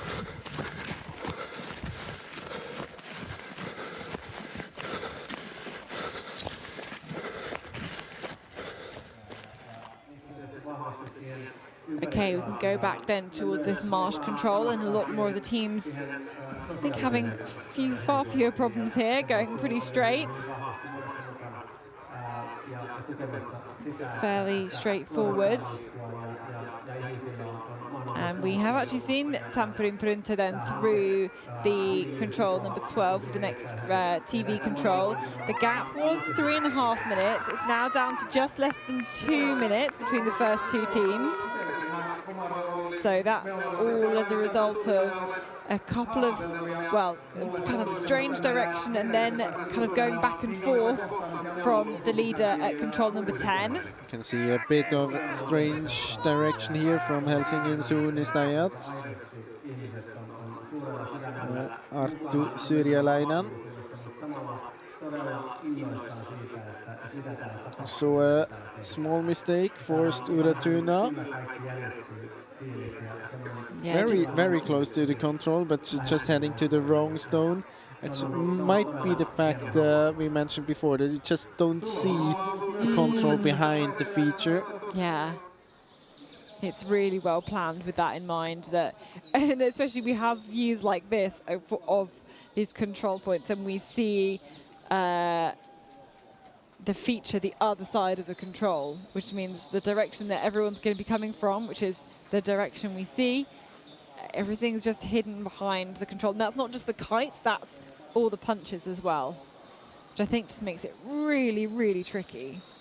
So we've had Okeline and we've had Katherine Bett through this point, 4.5 kilometers, just over halfway around this fourth leg of 7, of course. And we're looking for the third place team. We're looking for Stora Tuna. Anton Sjöqvist for the Swedish club. From gap 5:52. So again, catching a little bit of time on the leader, but maybe not quite enough. Oh, that's just making sure you've got the punch there, the team from Lidingö. So Kuwait through here, number 6. Lauri Sild still doing a good job here. That's actually the fastest so far. They're almost 1.5 minutes. Yeah, fastest on leg 4. But I mean, we have only 4 runners to that point. Helsingin Suunnistajat seems to have recovered from the poor direction and to get to that control just after the marsh. Looks pretty good.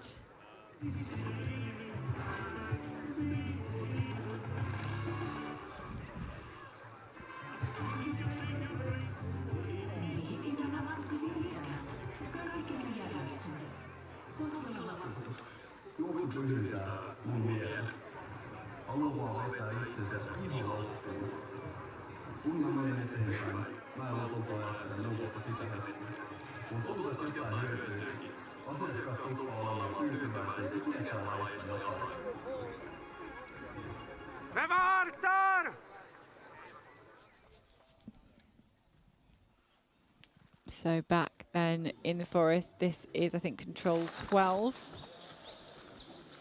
Seen 4 teams through, and it's well over 7 minutes since the leaders came through this point.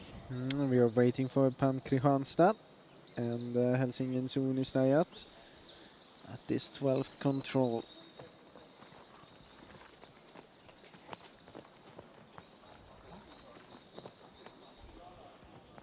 We're also waiting for the leaders through at this control in the little inserts. I was thinking that view looked familiar, and it does look familiar from Venla yesterday afternoon. We have Pam Kristianstad. There we go. Simon Svensson.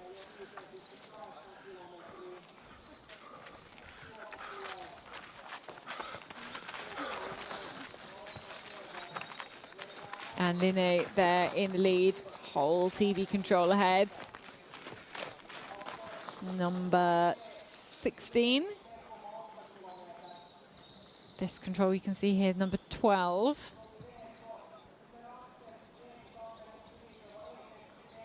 And we do have another couple of teams on their way towards this control.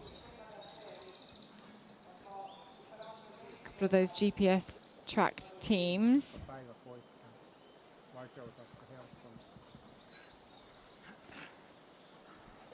Yeah, nearly getting blinded by the light there of Helsingin Sinistujat. Arttu Sirulainen.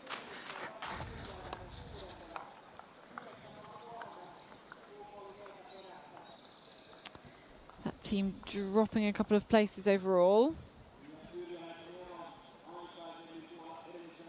Oh, nice leg. And we've still got some more teams on the way.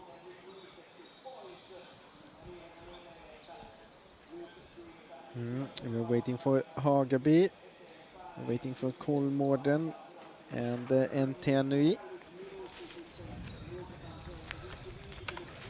Should be Hagaby first.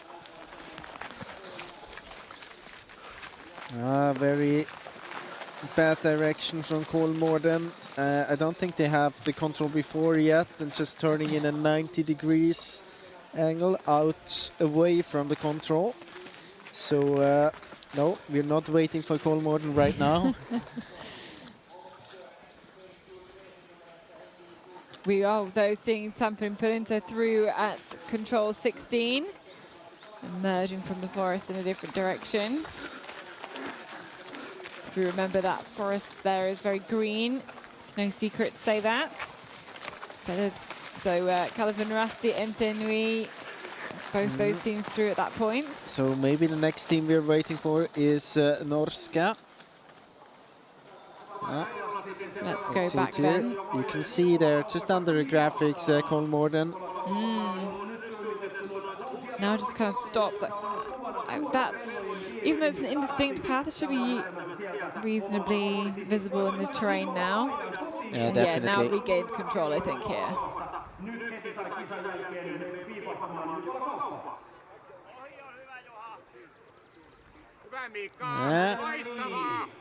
Not sure if he has it now. We have the punch from Norska. He's able to pass Kolmården.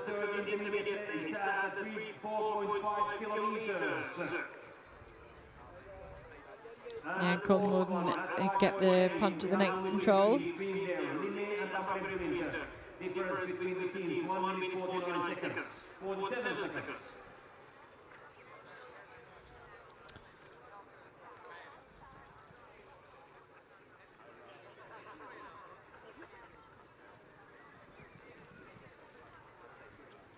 Ja tässä kun nähdään seuraava Kolmården lähestymässä seuraavalla väliaikaa seuraavana Nydalen Ippojoen Vuori.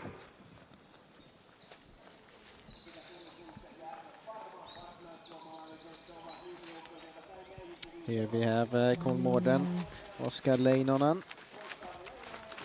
11th position.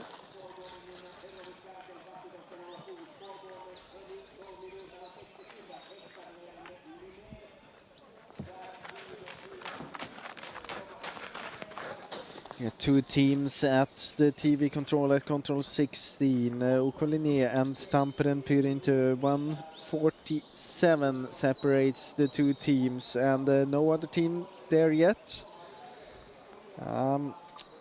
Stora Tuna and KV, the team we expect there next. But we'll have to wait another 1.5 minutes. I think you're right.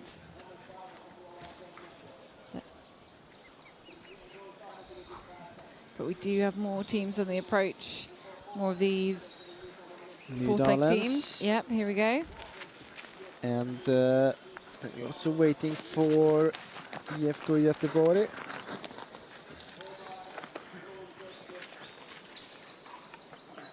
Yeah, IFK Göteborg was 15 minutes back behind the leaders at some point. So I wonder if that actually means that the team have got some good speed. Here they have go. him. Johan Hugstrand actually, yeah, is nearly the quickest. 1 second off being the quickest on this fourth leg. So still yeah, Lauri Sild, the fastest so far for Kove.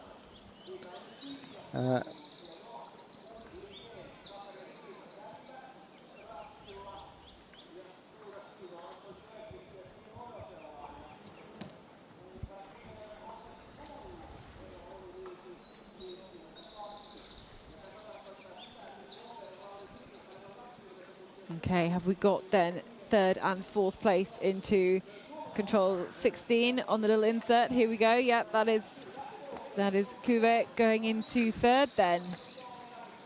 Catching up and overtaking Stora Tuna.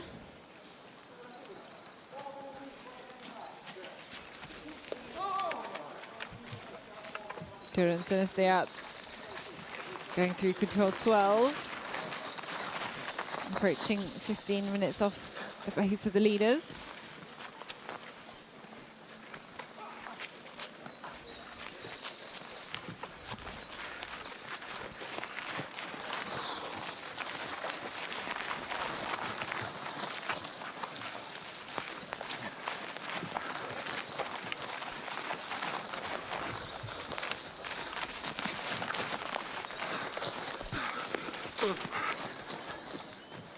MS Parma into 15. Christo Heinman. I see here that Orion is kind of the same way as Linné and Oskar Sjöberg. Not through the best direction there. No, but it looks like he's managing to kind of go up between those two hills now. And we wait then at control 16 for the next team through. We've had 4 teams through then at this point, and that the gap between first and second is narrowing with a good run from Mikko Irola. It was a late replacement in for this team, and the gap is growing though towards third and fourth.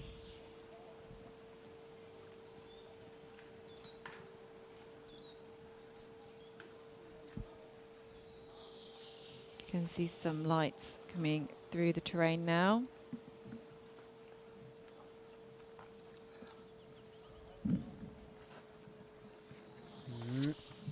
Just looking a bit on the GPS. See that there's a small mistake by Pankrihansta. Actually, the next team we would expect here to come. Yeah, the very distinctive kind of orange coloured top.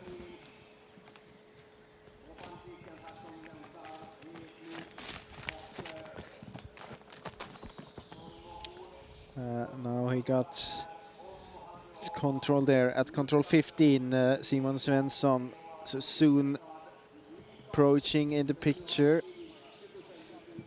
Here he is.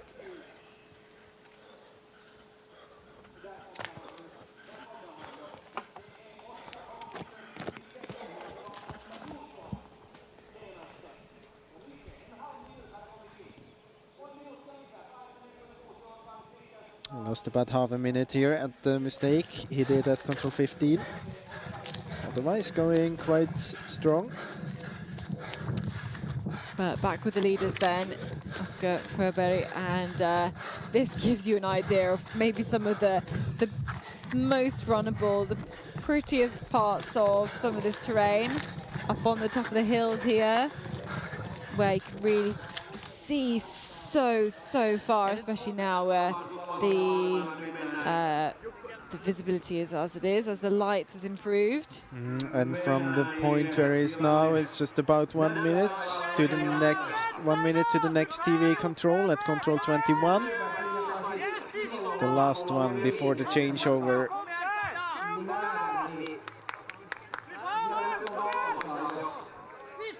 Not much of this fourth leg left for Oskar Sjöberg.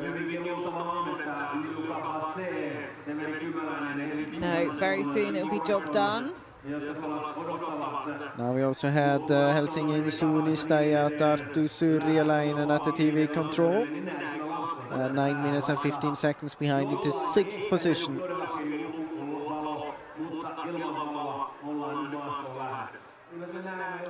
But here's the control, the 20th one for Oskar Sjöberg.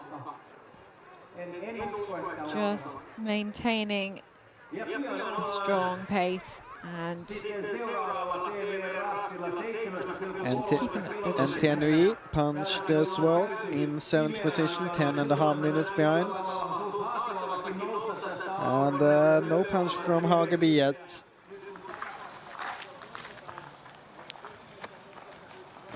And no punch from Kalevan Rasti's second team either. this is 21, control number 21. So we look for the leader again. Up the hill towards this control here. Here he is. Number 4.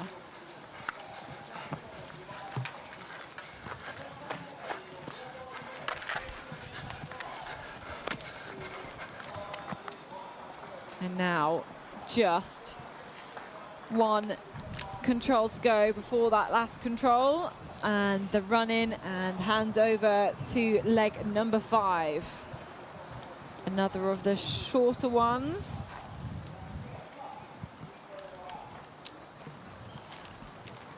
Yeah, I think we're waiting for Tampere Pyrinto here at control 20.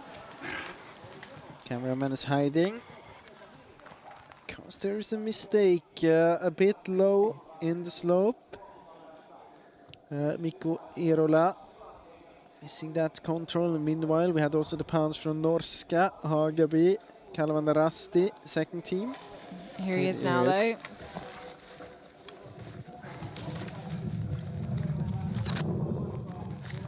There we go.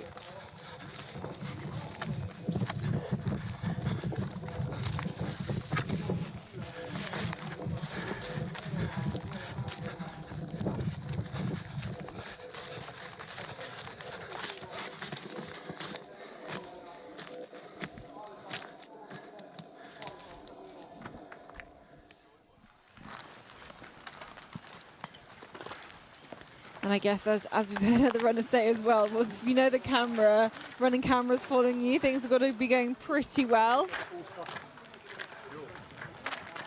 And here he is then, into second place still. And actually still, despite that mistake at 20, every single control, it seems like he's just doing slightly quicker than Oskar Sjöberg from Okaline, just catching a couple of seconds every control.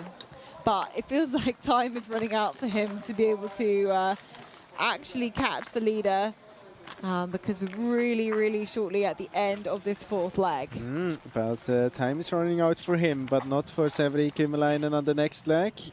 He will be chasing Luca Bassi, who is taking over from Oskar Sjöberg for Linné.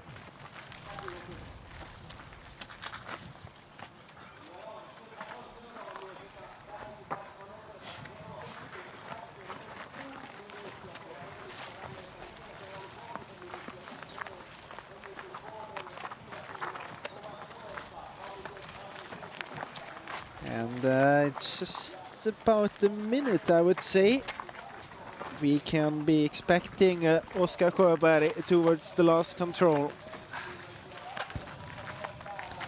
So we'll take a stand from our commentary position, look towards the forest, see if we can spot him for you. As I tell you what, there's not very many people out there cheering in on the run-in at the moment. Lots of people trying to get some sleep. But we watch towards the edge of the forest, towards the hill, to see who we can see.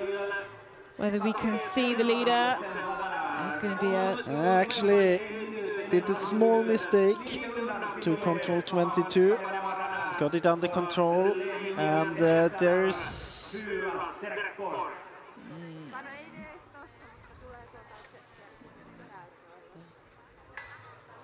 Is it Oskar Sjöberg on the way to the last one?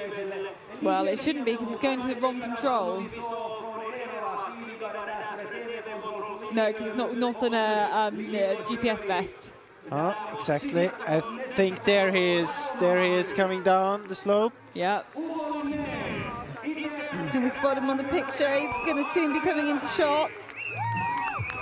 There he is. There he is. There we go. You can see the descent there. He's got a...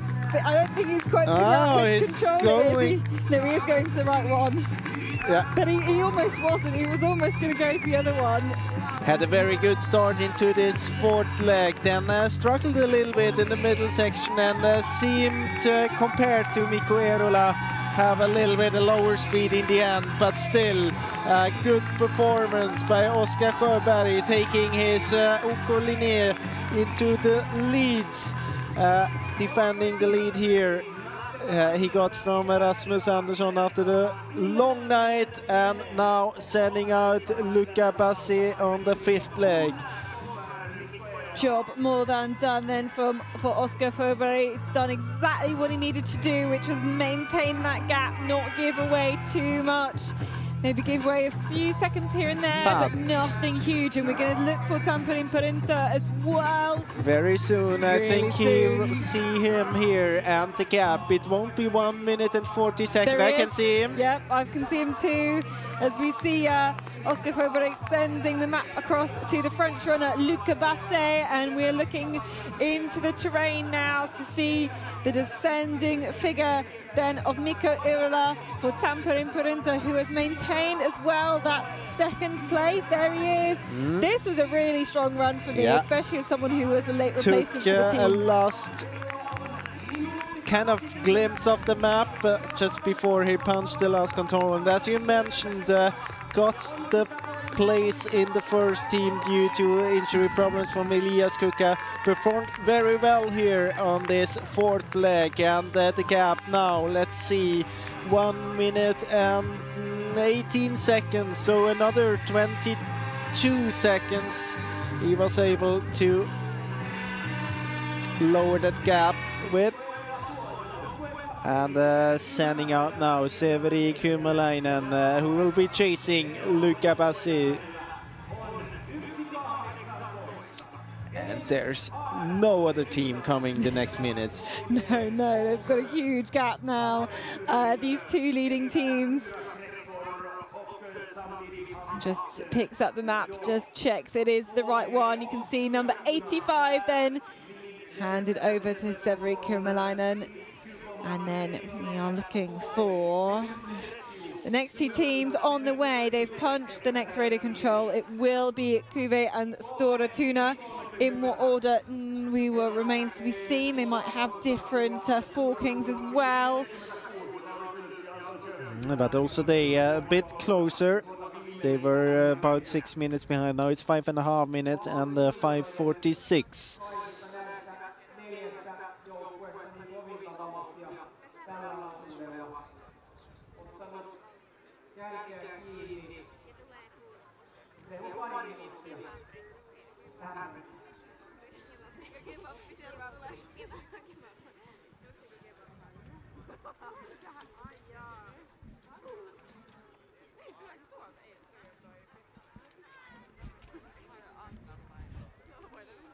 Kaksi joukkuetta mainossa. Neljännen osuuden jälkeen 4 joukkuetta käynyt tuolla varoitusasteella edellisellä väliaikarahdalla myös Tehtävä changeover.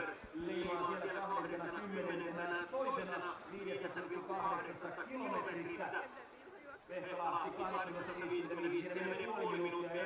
So the next teams to the changeover, Kove and the Stora Tuna. The next team to the TV control should be Pan Kristianstad. Let's hear from Oskar Sjöberg.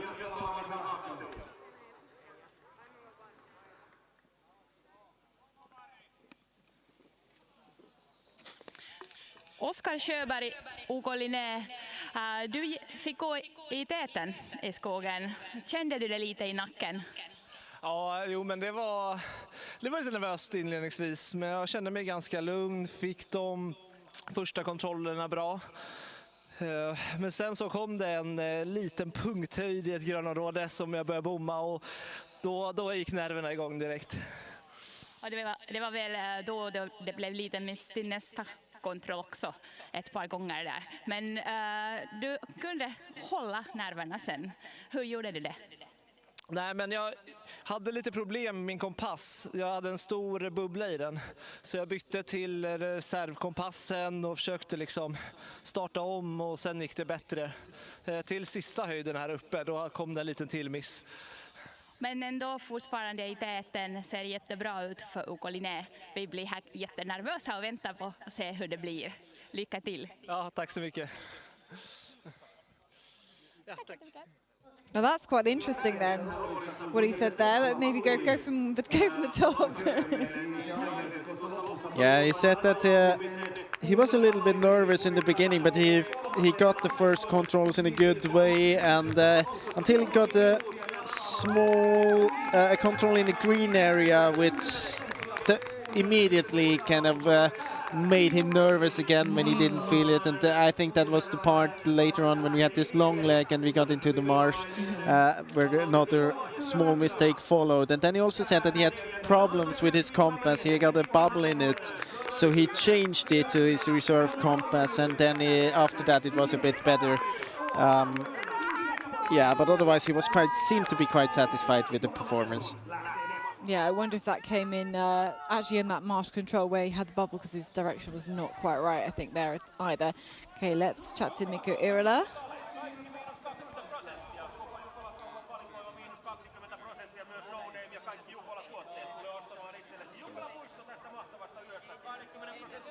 Mikko Eerola, Tampereen Pyrintö. Pääsit lähtemään pienessä taka-ajoasemassa ja se olikin melkoinen jahtiosuus. Otetaan seuraavaksi englanniksi tämä haastattelu, niin saamme sen tuonne kansainväliseen lähetykseen. It was really interesting for you to go after the others a little bit gap before. So did you really feel a hunger to catch up the others? Not really, since I didn't see them at all, but I knew that Sjöberg had a really good legs today, and I was feeling quite like not so good in the warm-up, but yeah, I was just focusing on my orienteering. But then in the finish line you had quite got up for him, so was that a surprise for you? Yeah, I tried to save my energy till the end. So somehow I was like after a couple of Ks already that I have to save. But then in the finish sprint, you're gonna always push. That looks really good for you now. Let's hope for the best. Yeah, let's hope. Thanks. Thank you. Thanks. So Mikko Irala there, and whilst we were chatting to him, we've had teams 3 and 4 through to the finish, and it was Kuve managing to take that 3rd place. Really strong leg from Lauri Sills, pushing up from 6th place to 3rd place. Leg time for him was 50 minutes and 23 seconds, a couple of minutes quicker than anybody else so far on that leg. Early days though, he handed over to the New Zealand runner Tim Robertson, and Stora Tuna for Anton Sjöqvist came through into 4th. Just under 30 seconds down on 3rd place, handing over to Henrik Johannesson as well. So look back. Well, there was no map in the hand of this person. Oh. Unfortunately, we don't have the background story of this.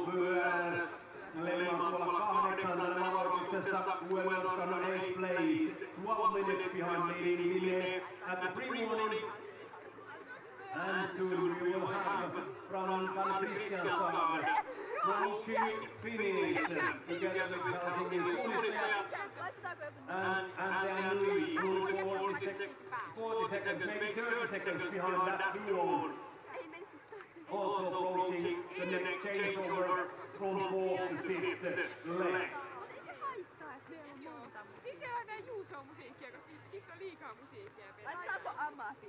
Linne, Tampereen Pyrintö KV, Stora vaihtaneet. Base, Kymäläinen, Robertson, Johansson. Jo maastossa, ja niin se on, että seuraavaksi Lauri said this fourth leg, it was quite much shorter than the previous ones, but it happened many times, many things there. What can you tell about your race? It was quite a catch-up. Yeah, I don't know much about the others. I had quite a clean race. Physically a bit struggling. Like the start was okay, but then I started suffering, which wasn't a surprise, but anyway, I could struggle or fight till the end. I just saw, I guess, one team, at least one team for sure, and that's all my knowledge from the other teams. So there was no other feedback, either I was doing like well or not. I knew that it was just okay at least. Well, it was at least okay, and now you're fighting of the top places today. What kind of trust do you have for your team now? Yeah, you always gotta have the best trust in your teammates. I guess it's more about handling the pressure in Jukola. It's technical orienteering, but it's not like super difficult for elite guys. So it's more about handling your own race. So I have best trust in them. Let's hope for the best. Thank you. Thanks. So Lauri still there from Cuvée, having caught up quite a few places. He wasn't very satisfied, I think, with his own performance, and he didn't maybe feel the best. So it's maybe a surprise then for me, as we see a few more of the teams finishing. I've literally just seen Entenui punch the finish just in front of me. Hans-Petter Mattisson, they were into 7th place. We also have seen the finish of Helsingin Sinistajat, that was in 5th, and Pan Kristianstad into 6th place as well. So managed to get a little bit of a bigger view of all of the tents in the field, the other side of the road. We have the military style tents, we have the other tents, all the clubs just you know, it just shows the scale and the size of the Jukola relay, and just how many people, how many teams are involved.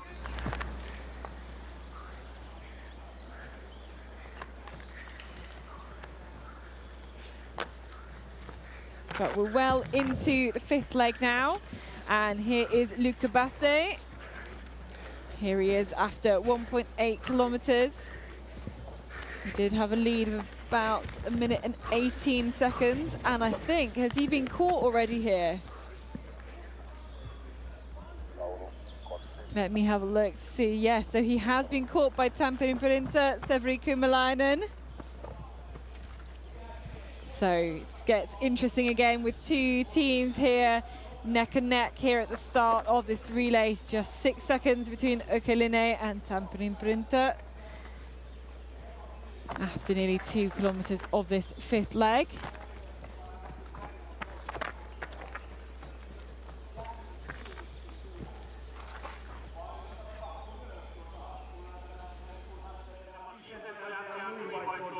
Let's see then if we can see how it was done. They did have the same forking, this part.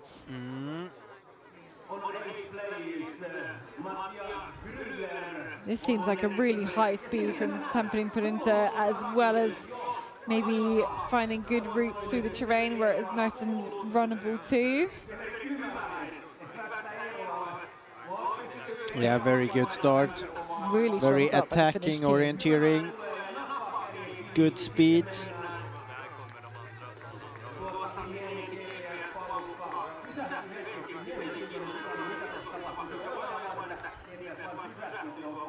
Seen the finish of Oel Norska as well into, I think that was 8th place. Calvin Rasti also just punched the finish as a second team, 13 minutes behind.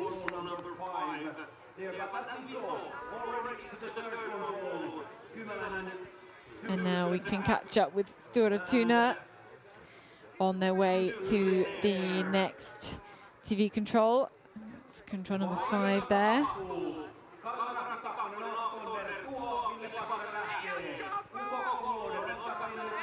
And I hope that isn't Linné and Luca Basse just completely stops there.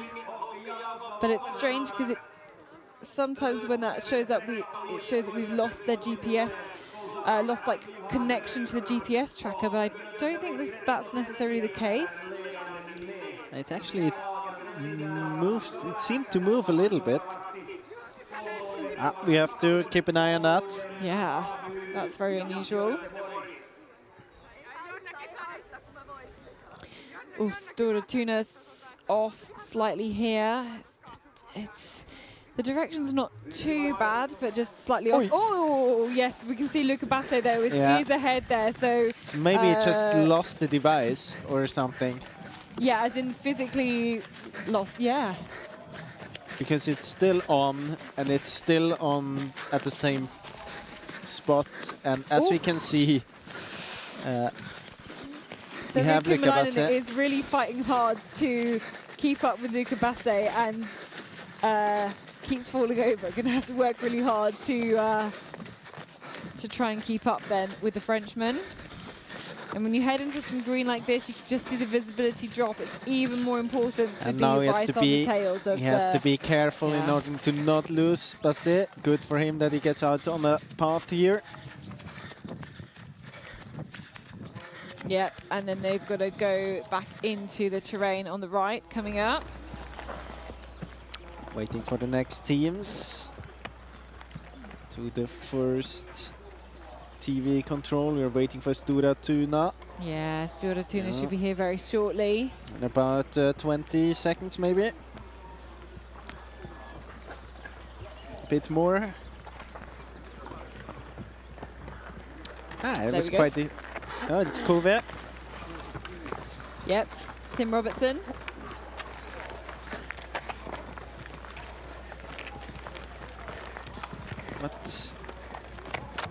What happened to his GPS device? Maybe not activated. Maybe not activated on our system.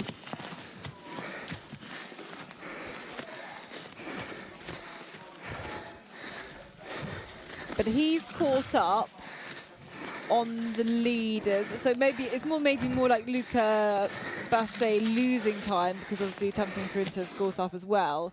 But he was 5 minutes down, and now here we have 4. Stora Tuna, Henrik Johannesson, 4th position, 4:48 behind. Yeah, so catching up on the leaders.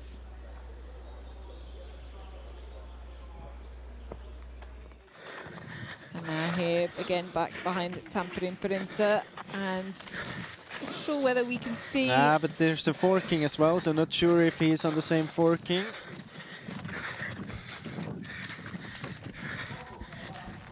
Oh, Severi Kamalainen he nearly hit the deck again.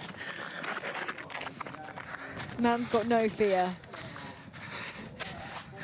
Get knocked down. Straight back up, on with the running. Keep pushing hard. Is really attacking here in his running style. Just flying all over the place. Okay, waiting back here. This is control 5, I think. Either way, it's the first TV control. Yep, it's number 5. I think you're waiting for Helsingin Sunistajat and Pan Kristianstad and Tenui.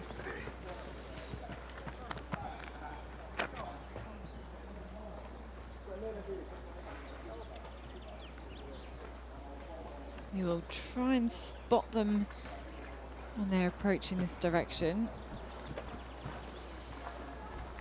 Some of them being approaching a little bit further towards the right.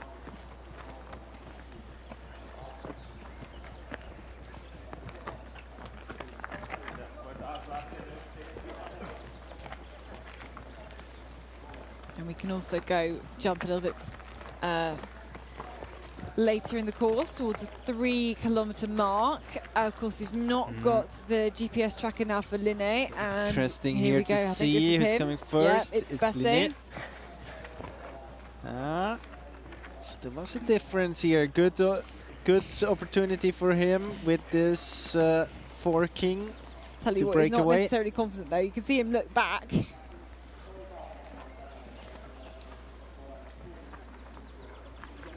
Where is Tampering Purunta? And is the gap enough that they can't see each other anymore? I think probably yeah, so. I think it is, yeah. Unless you're in a really open part. Here we go. Severi Kymäläinen. Half a minute, yeah, you don't, I mean, it's quite up and down in this section, so maybe in this open area here, just after the control, semi-open area, you'll be seeing Bassi, but I doubt it.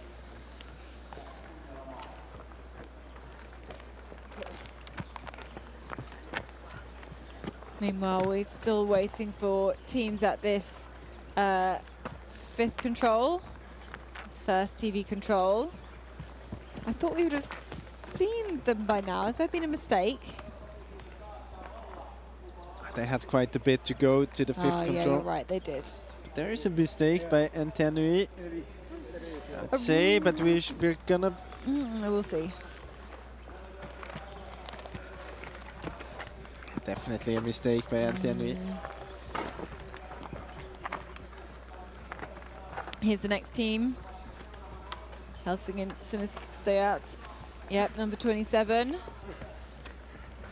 And a bit of a gap.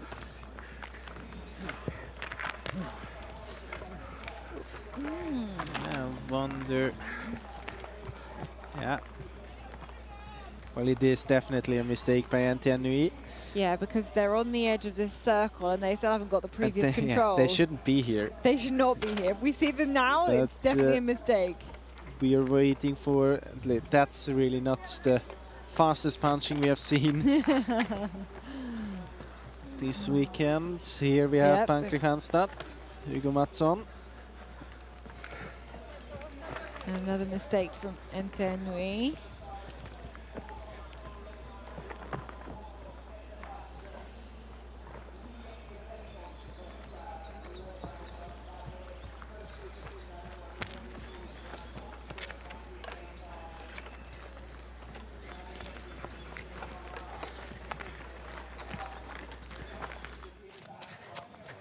Okay, this is Tim Robertson behind the runner from Kuwait, the New Zealander, better known as a sprinter, but definitely not exclusive just to the worlds of cities, of university campuses, towns.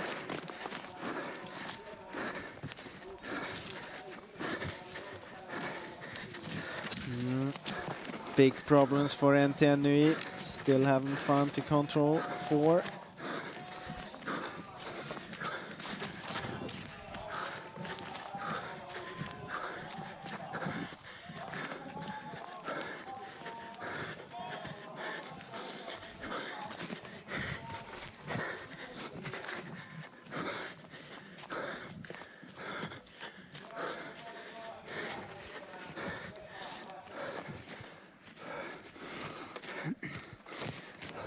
And of course, Tim Robertson is a very physically strong runner.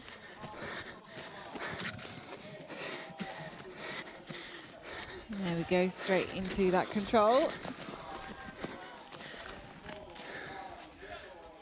Very, very quickly again, back out again to get a new direction. And Pretty again, good. NTNUI is quite close to the TV control, but they haven't found the control before yet. Not at all. No. Okay, I think we're going to have to skip ahead again. Now we got a punch from Norska, Mattia Grundler into 7th position, so they passed NTNUI now.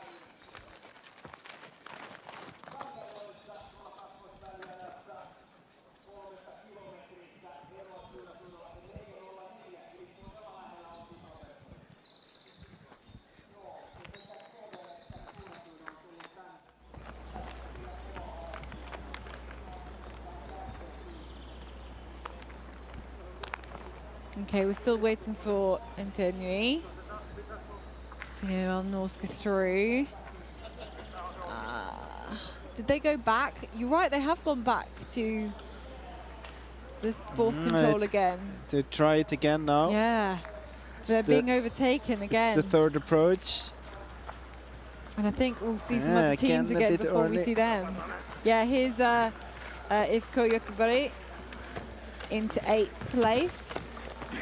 Also got Calvin Rassi 2 and Hageby. There we go. The little V shape on the neck of the blue O-top. And now I think NTNUE has found the control finally. Anders Westöl.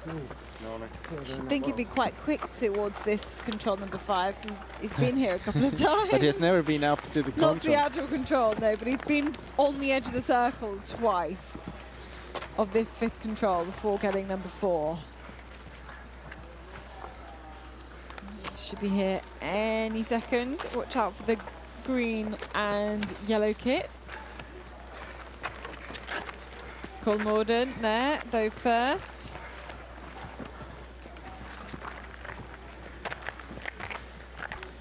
It's actually overshooting the control a little bit. Man.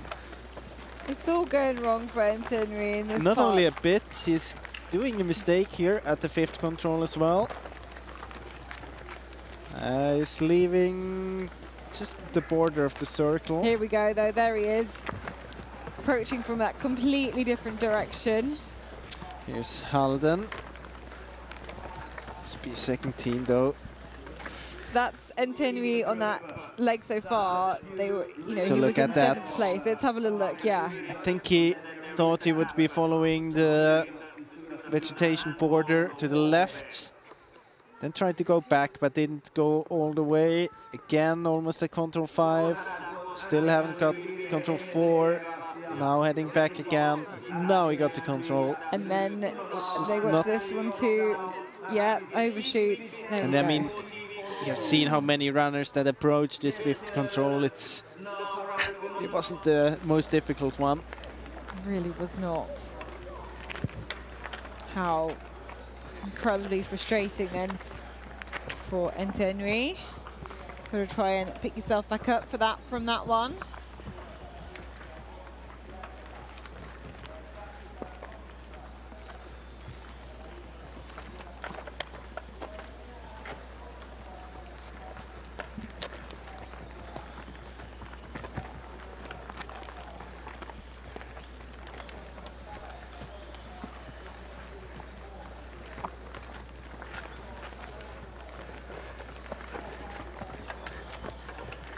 New Darlings there, just having gone through.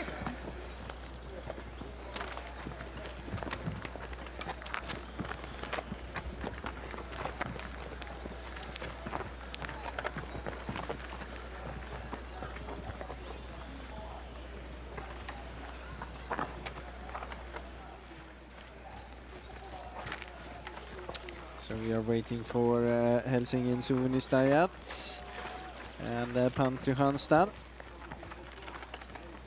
There's one team here with a GPS vest. It's Helsingin Suunistajat. So let's wait for the orange jersey. There they are. Hugo Mattsson. 6th position. So 8:34, 8:43 down. But they are catching up on the leaders, I think. On Luca Basse. And I think the likes of Cuvée in 3rd place, also catching up on the leaders too. Let's have a look. So Linné and Cuvée not got any GPS devices. That's what that says on the bottom. So we remains a bit of a question mark about them. I think the next time we get them on the kind of splits will be at control number 13. And just a reminder that this map is kind of a bit of a simplified version of what the athletes will see, so doesn't quite show the full picture.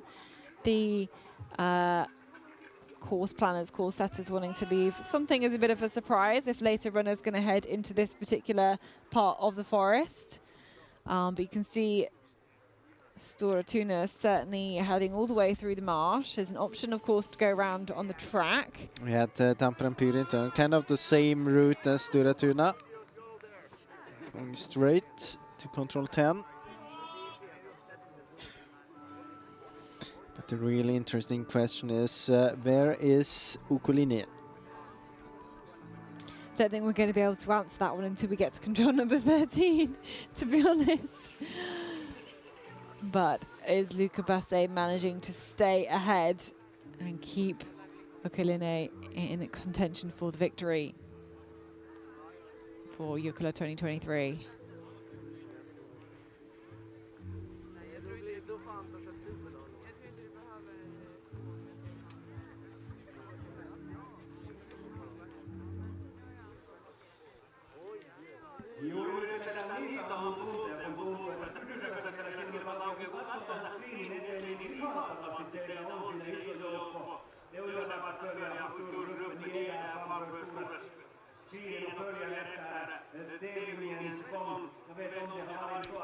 Okay. Take a look a bit further behind at control 7. The group of Hagaby and IFK Göteborg, and they did a mistake up there. It's one of the controls from the forking just before the TV control, and I would guess that the time loss was about 30 seconds.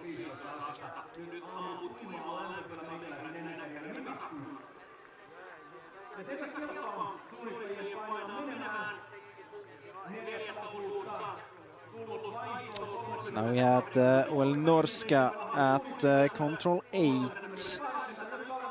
in 7th position, 11 minutes and 41 behind. So lost about half a minute compared to Luca Bassi.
So now we have the punch as well at control 8 from Hagaby and IFK Göteborg. Jakob Wallenhammar for Hagaby and Conta Moulet for IFK Göteborg. And time 12 minutes and 54 behind. And between Norska and Hagaby also had Kalevan Rasti's second team, Ville Pasanen, about 18 seconds ahead.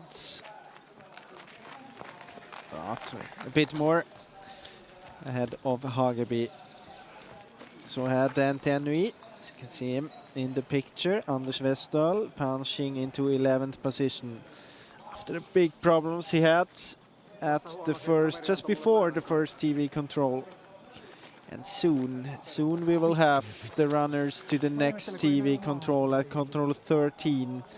It will be interesting to see if we will have Jukola in the lead, or if it is Tampere and Pyrinto, or if they are together. Control 13. Can only tell you about the Tampere and Pyrinto since we don't have the GPS device from Luca Bassi. But Tampere and Pyrinto should be there in about 20 seconds. So let's take a look towards the third TV control. Actually at the punch there from Luca Bassi already 1.5 minutes ago, as you can see it here.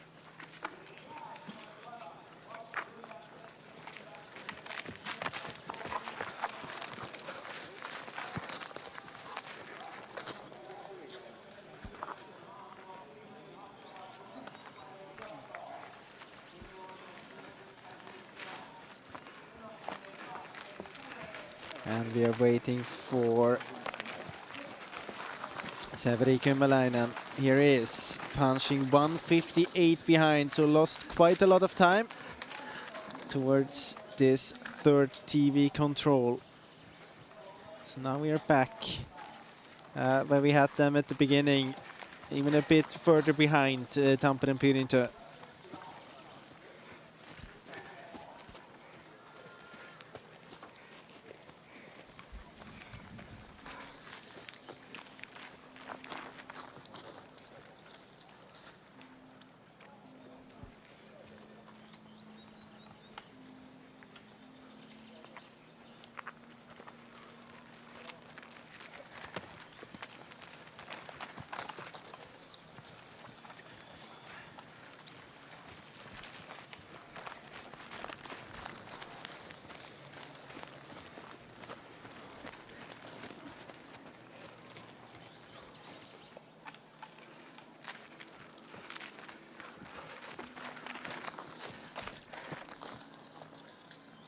Next team to get here to this TV control should be Stora Tuna. Yeah, they certainly punched the previous control. They're on the way.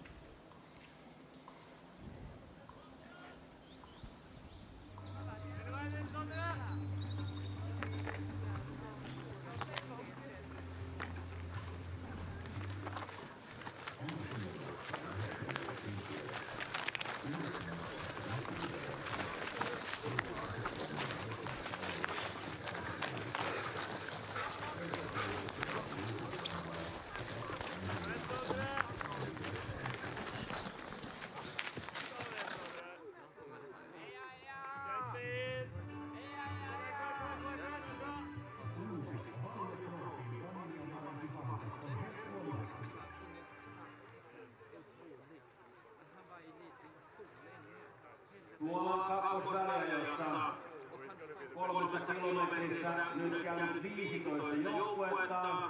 MS Parma 14, Tyyli 15, ero 16 minuuttia kärkeen. Also at the second minute control at 3 kilometers we have had 15 teams.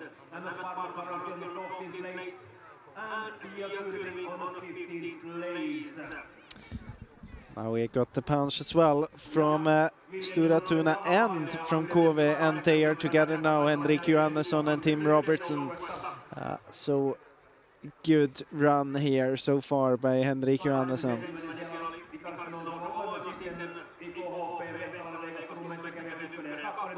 Yeah, it did look like Tim Robertson from QV was getting quite a significant gap, but he's managed to close it back up again, because you don't have the QV tracking at all, nor do we have the tracking for Linné either. This does mean it's a little bit of guesswork. Looking back throughout the teams, any mistakes you spotted? No, not as far as you can see. I mean, Turun Suunnistajat coming from a bit strange direction, but they've been quite far behind anyway.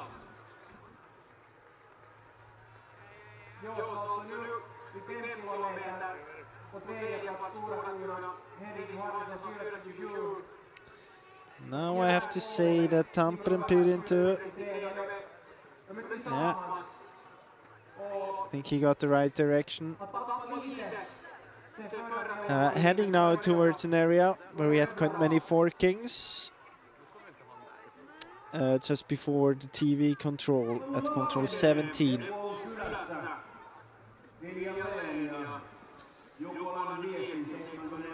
And if we think about the fact that we had Linné about 2 minutes ahead, I would say that you will be able to see him at control 17 in about a minute, 1.5.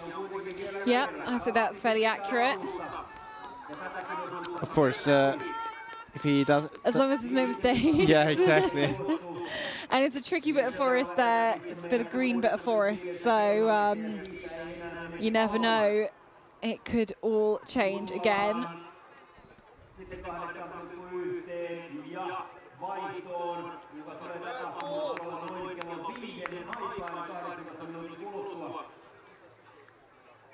Kuudes osuus sitten 9 kilometriä ja alkuvuorossa sillä on mittaa 14 kilometriä. Pitkä siivu edessä. Got more teams finishing there, I think, on the fourth leg on the left of the picture, through all of the different teams as well. Kilpailupaikoilta kärkijoukkueessa saavutetaan pikkuhiljaa häkäinen eri paikassa majoituksia, joita heillä käytössä on. Kakkosväliä jakaa talousosuudella tuonne 3 kilometriin on nyt saatu Tampereen 20 Helsingin 18 ja Jukola Relay 19 plats vid. Actually, we have the punch from Luca Bassi at control 17. Unfortunately, we haven't got to see him in the picture, but he has punched there. We see it in the graphics 50 seconds ago. And now let's see. The gap before 158. My feeling is that it's more. Grown, yeah. He's had a really strong kind of second part of this run. Has Luca Bassi. It didn't look like he was going very well at all at the beginning, maybe because he was caught, but maybe this is just, I don't know, it feels like there might be some tactics playing out here. Maybe take it easy to the first couple, don't panic, don't stress, just get them and then build the pace. I don't think it was any tactic to lose more than a minute in the beginning. No. Well, I don't think so, but certainly the performance seems to have improved. This is the control where we've already see that we actually have a camera there. Yeah. Maybe he doesn't exist anymore if he has no GPS device on him. I thought we'd done with all our philosophical conversations about orienteering. Do you exist if you don't have a GPS tracker? Looking back a bit, it looks as if Stura Tuna might not have the best direction to control 15, the one just into this forking system before this TV control here. But the next runner, of course, should be Severi Kymäläinen coming to this 17th control. Should be in the picture very soon. 2.5 minutes, the gap right now. There is. Yep, I think you're right.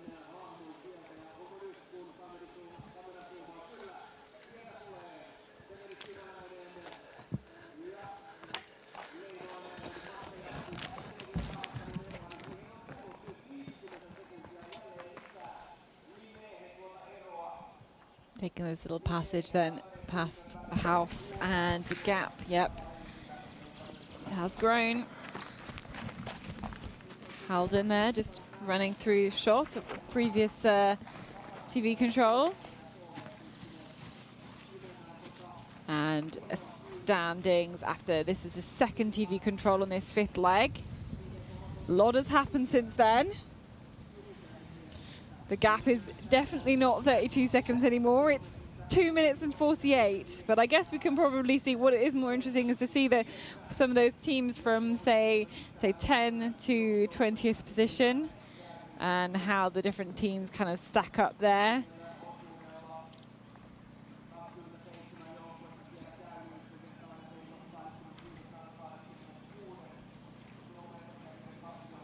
I personally would be more interested in waiting at control number 17 and to see whether Kuve or Stora Tuna comes to that control first. That would be really interesting.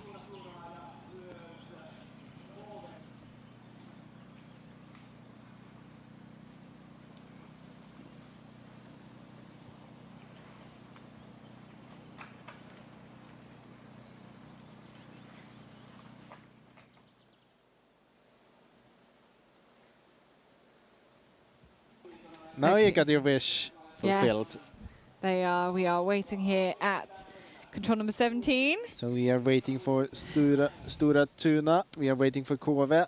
Yep, who will be the first out of the terrain. Not quite all plain sailing for Stora Tuna, but I mean, not really sure we can call it a mistake. I think I can hear someone coming. It is Kove, it is Tim Robertson. Okay, 4:47. So, dropping compared to the leaders, but Stora Tuna was ahead of Kuve last time we saw them. So, the seconds tick by, and now once again there is a gap between these third and fourth teams. There we go. Just a little nervous looking over the shoulder. You can tell a lot from where people look, can't you? I think you really can. I think, is it apart from the last leg, you can't tell what leg people are on easily from the number that they're wearing. It kind of means you could feel like you're running with other runners and they are like a whole leg behind you. And I mean, especially on this fourth and fifth, they're kind of, I mean, it's kind of the same leg. It's just the forkings that are different. And of course, it feels when you're on the fifth leg that you have runners around you. They have the same course. You cannot take advantage of them.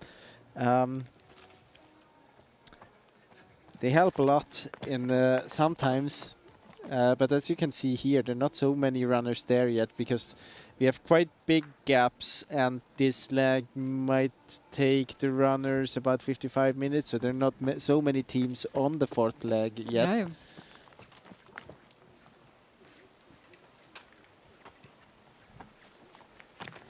And I think a lot of those runners here who aren't even punching this control, they're going to be on second, third legs. Maybe third. I mean, it's almost 5 o'clock in the morning. I hope they're not on the second leg still. No, these guys, you've heard, these guys look too good to be on the second leg still. You never know, though. There's going to be some long haul times out there in the forest.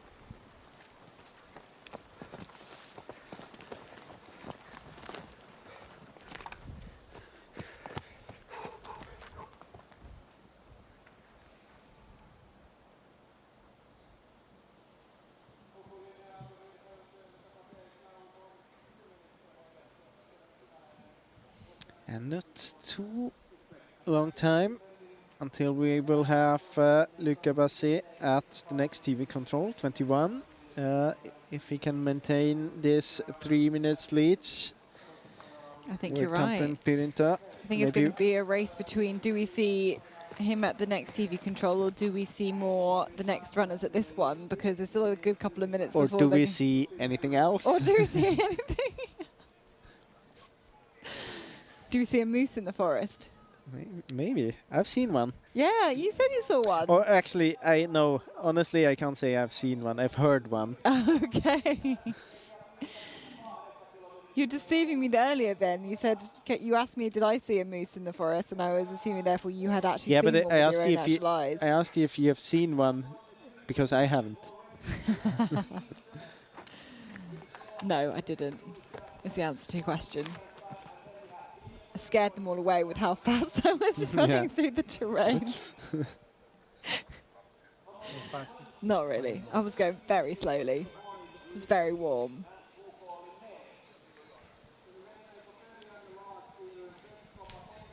But very soon, I think, let's change the splits to the next one so we don't miss him. So let's see if we get him into the picture. Now we get off the graphics. Maybe a change to the next TV. Yes, we do. We don't have communication, we think, with the people making the decisions about the pictures, but it's almost like we can predict the. But we have to be honest. It's not that easy to predict when they are there if they don't wear the GPS device. Yeah, that's true. There is good timing. Yeah, very good. There is Luca Bassi. So after some struggles in the beginning, very good race on this later part of the course. My feeling is that the gap is still growing. And Luca Bassi, he will then send out Albin Riedefeld, the 6th leg. And now what we want to do is go back to the 17th control. It's going to be a while before we see, I think, Severi Kymäläinen. I think we can wait for Severi Kymäläinen. It's about 2 minutes left, 2.5. But I know we've just had Pan Kristianstad punching the previous control number 17. Now exactly 10 minutes behind the leaders. There we go, and that's the little insert there, and we should be seeing Helsingin. There we go, number 27 through. That's into 6th place. And the next team we expect there is a team without any GPS devices, Norska, somewhere between Helsingin Sunistajat and IFK Göteborg, NTNV and Hagaby.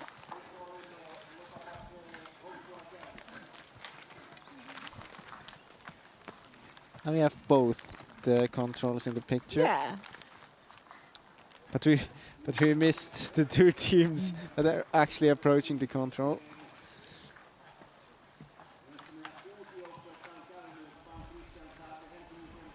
So now we are waiting for, maybe waiting for Norska. We don't know about that. And we're also waiting for Tampere and Pyryntä.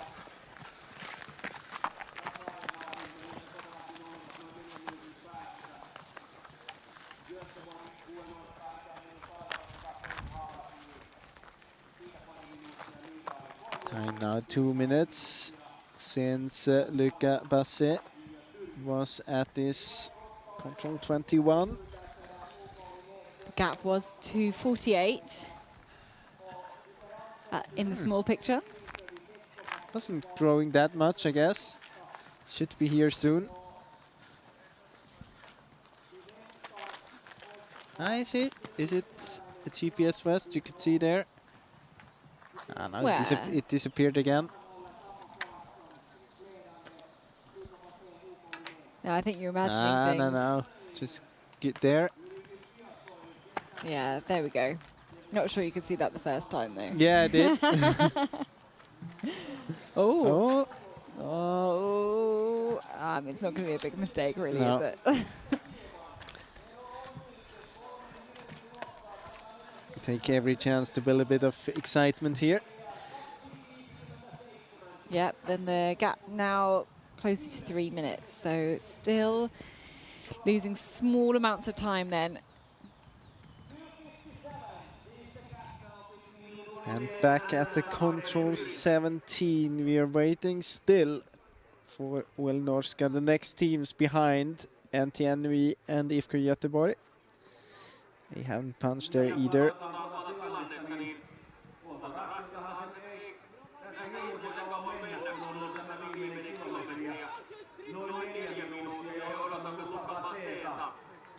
Seuraavaksi vaihtoon kärkimiehenä. 5. osuudelta edessä 6. osuus. 9,1-9,3 kilometriä. Ja sille on arvioitu laskettu aika 54 minuuttia.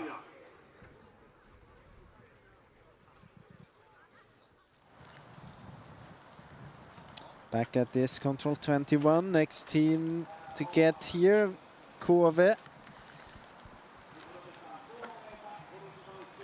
Should be here quite soon, actually. Yeah, that's if Tim Robertson's managed to maintain that lead over Storatuna. We got the punch from IFK Göteborg at the TV control before. Konta Mule to 7th position. No punch from NTNV. Now we got it. Anders Westdahl into 8th. Still waiting for Norska. And on this picture here, we're waiting for Kuve and for Storatuna, who I think it's too early to say that's a mistake.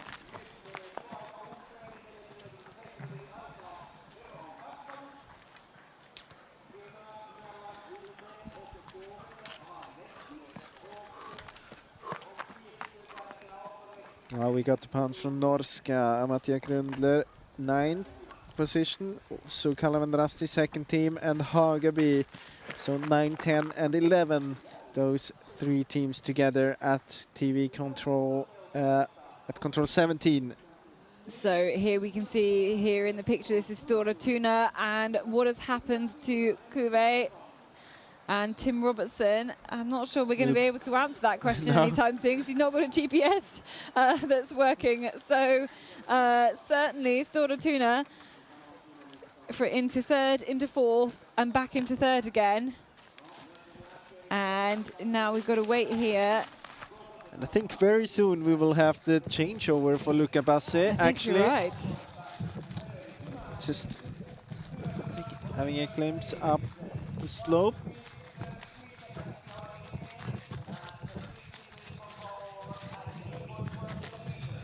Yeah, he should be here really soon. We're running behind Tampere Printer, but Luca Basse was 3 minutes ahead. Trying to look out into the terrain now to see the, here is Cuvée though, here's Tim Robertson and the gap. So he's lost 45 seconds somewhere, but we're still looking into the terrain to see if we can see Basse. We'll have the further of the two finish controls, not the one on the fence, we'll have the other one. And we're watching for the Frenchman. There I think he is, no. Yeah, no, because we're looking for there's someone no with a GPS vest. But we're behind Tampere Printer still on the top of the hill, looking out for Basse. I think he might come down more in the middle. There he is. There he is in the middle. Yes, yep, indeed. There we go. Coming down into the arena now. It's a slightly different line out of the forest in towards the last control. But Luca Basse, you can just see him. Here he is then. Here's the Frenchman for OK Linné. And after a bit of a shaky start to the course, he is in the lead. He still is looking back into the forest to see where anybody is behind him. I'm not sure he's going to know quite what a great end to this run he's been able to have, and able to get the gap back again to something more like 3 minutes for OK Linné over the rest of the field. And he's going to hand over to the very strong Swedish runner Albin Rydefelt to head on towards the 6th leg. 2 more to go. Punches the finish, and Luca Basse ready to do the changeover. He opened up for excitement in the beginning of the course, but then he killed it again later on by just performing very well. He even tried to put on some extra excitement when he got rid of his GPS device just after a few controls. Yeah, because we've not been able to track him at all. But very well performance here. Good time also if we look at the splits. Not many runners being faster out there. And handing over to Albin Rydefelt. There he is, straight off into the terrain, opens the map straight away, maybe trying to get a little look at the overall shape of this course. It's another one around the 9-kilometer mark. And then we are going to start to look up towards the terrain for Tampere Printer and see what the gap is. Here he is. Here's Severi Kymäläinen on his way across this terrain. And now we have the view from the finish up in the slope, where we expect him to come in a few moments. Yeah, still has a few meters to go. He should be more in the middle of the picture compared to some of the directions where other runners have been coming into this arena from. Let's have a look.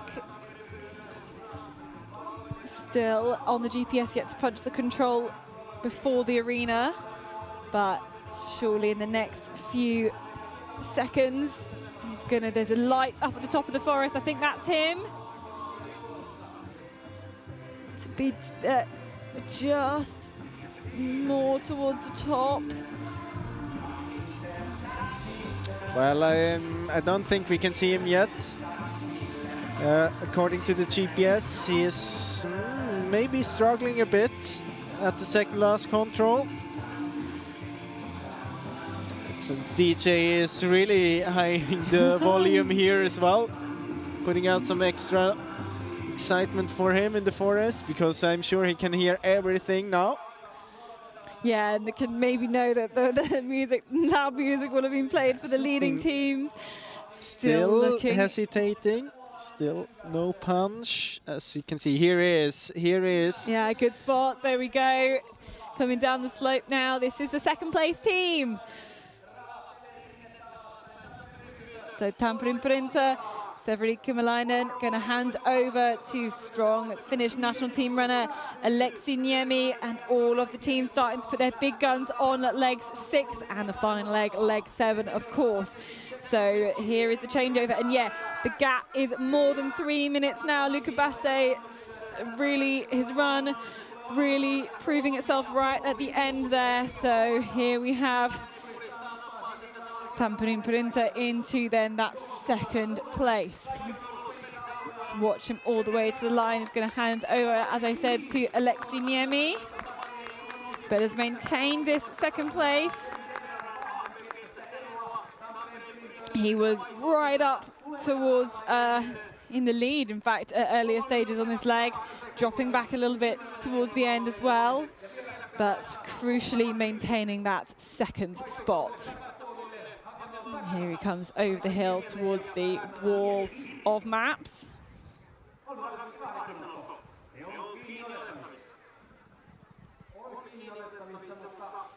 And then we're going to start looking towards the forest as well, because we're looking for Stora Tuna and we're looking for Cuvée, because they are, though both of those teams are on their way towards the second to last control. So we're going to be looking out in the forest then for Henrik Johannesson, who will hand over to Victor Svensk, and also we're looking for Tim Robertson, who will hand over to Timo Sild. Okay, this is the Finnish interview, so we won't take that one. We're going to look into the forest instead, see if we can see Cuvée or Stora Tuna. They should be here really, really soon, so hoping we can get some pictures from the forest. We can at least get one of the finish line as well. We're looking for both of these runners coming down into the arena really, really shortly. Hopefully we can take them all the way through to the finish. There is none of them. Here is. It is Henrik Johannesson. And it's Stora Tuna dropping down now, and he runs all the way down to the last control in a solid third place, because I can't see Cuvée, I can't see Tim Robertson here yet. And the gap between these two runners was about 45 seconds. Watching for the fast, tall figure of Tim Robertson. As you can see, there he is. There's Stora Tuna coming in towards the finish line. You can see Henrik Johannesson just racing here now. And we're watching out still for the fourth place team, not into the arena yet. And we've not spotted Tim Robertson on the slope just quite yet. So Henrik Johannesson going to hand over to Victor Svensk, as I said. Still waiting for Cuvée.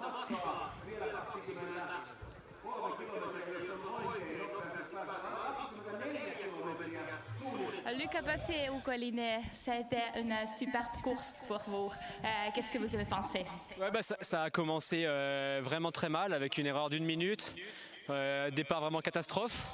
Et puis je me suis fait rattraper direct par Tampere, donc je me suis dit allez, faut repartir à zéro. Et puis j'ai fait mon orientation, j'avais vraiment pas les jambes aujourd'hui, j'étais fatigué, une sensation bizarre dans les jambes, mais bon, je me suis battu et je suis vraiment content là, 3:30 d'avance, c'est pas mal. C'était quand même assez bien. On a perdu le trace de GPS, donc c'était un peu surprenant ensuite de se voir. Donc c'était bien intéressant pour tout le monde. And then in English also some comments. What did you like the terrain and the course? Yeah, the terrain was super cool.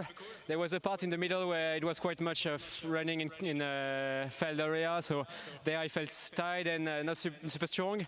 But the end was interesting and it was super cool. I really had a disastrous start with 1 minute mistake already at the first control.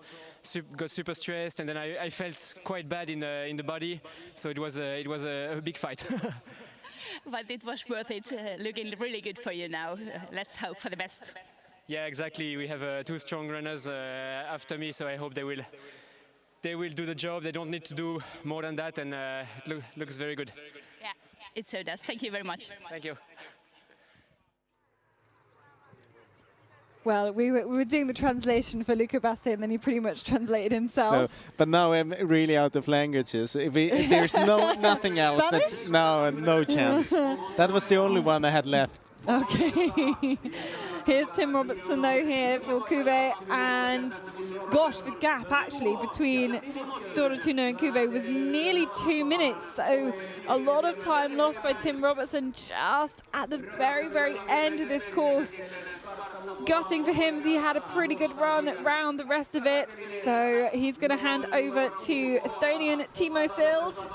There we go, and remember, Lauri Sild was really kind of unimpressed with his own run out on the previous leg, on leg 4, so hopefully Timo Sild is going to be feeling a little more satisfied than his brother after the end of this 6th leg.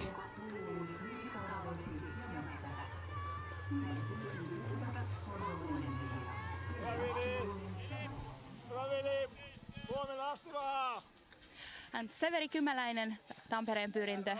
It was a really changing course today. First you were together a little bit there, and then not anymore. Can you tell us about the race? Yeah, indeed, I was really surprised in the beginning to catch up Luka there, but then pretty soon I realized I have no chance to keep up the pace. And then it was just about doing my own race. It was really disappointing to feel this shit today, but yeah, I guess that's how it is. But I'm satisfied with my technical performance. It's also a question of good orienteering, and that you managed quite well today. Yeah, indeed, that's true. We realized already during the women's race that this is an orienteering race today and not a running race, and that's what we've been doing really well tonight. And yeah, I'm glad I did that part well. Yeah, it still looks really good, so let's hope for the best for your team. Yeah, indeed, thanks a lot. Thanks. So performing the technical part of this orienteering race. Very well, but seemed really to be very disappointed. Yeah, though. really disappointed. I think when you have that sniff at the lead, and he was in the lead, and he felt like he'd actually managed to catch up Luca Basse, and then to drop that by to what was more than 3 minutes in the end. Obviously, that's going to be very disappointing. I think as well that there's some frustration about being very close to the lead and to the victory the past years all the time, and so now there's a gap again of 3.5 minutes with only 2 legs left. Of course, as he said, it's an orienteering competition, another running competition, so there is a chance left to win back some time. So now here we have Hugo Mattsson for Kristianstad, punching into 5th position, 10 minutes and 33 seconds behind. This is Helsingin Sunistayat as well on the left-hand kind of lane here for this run-in. He's going into 6th place.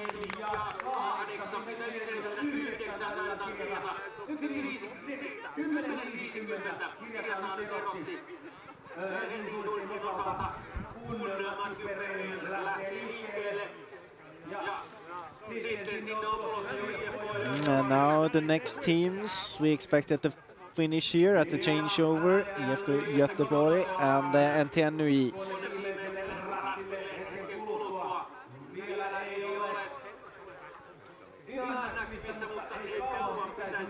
But we have to wait for about 2 minutes maybe until we see them at the last control.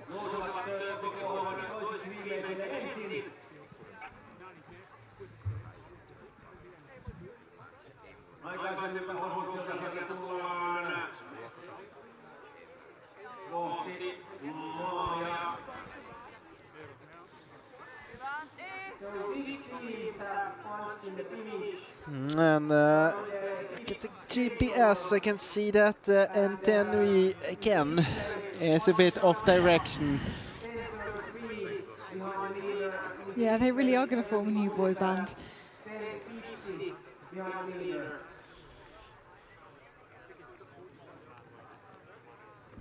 From the number of times they've made, the team in general has made mistakes, I'm really surprised they're doing so well as they are. They're still in the top 10.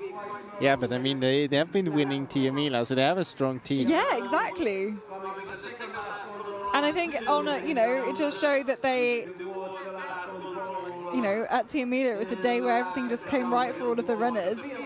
But it's I guess it's frustrating. It's frustrating watching them because they've got so much potential. They just keep messing it up. But soon we should be able to spot the IFK Göteborg, and I think I can see them coming down the slope there, heading towards the last control. And Canton Mullet is going to hand over to Kasper Fosse. They've also got Max Petterbeimer on the last leg. Interesting order for putting those last two runners, but we can go back behind Linné. Yeah. Albin Riedefeld dropping down. Oh, almost fell down that crag there. He is on his way to the fourth control.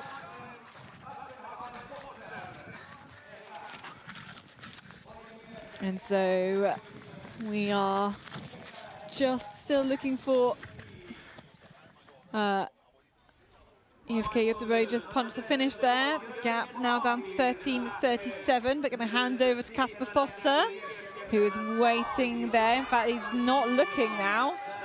I don't know what he's pointing at. Oh, well, something's gone wrong there, because he's not at the.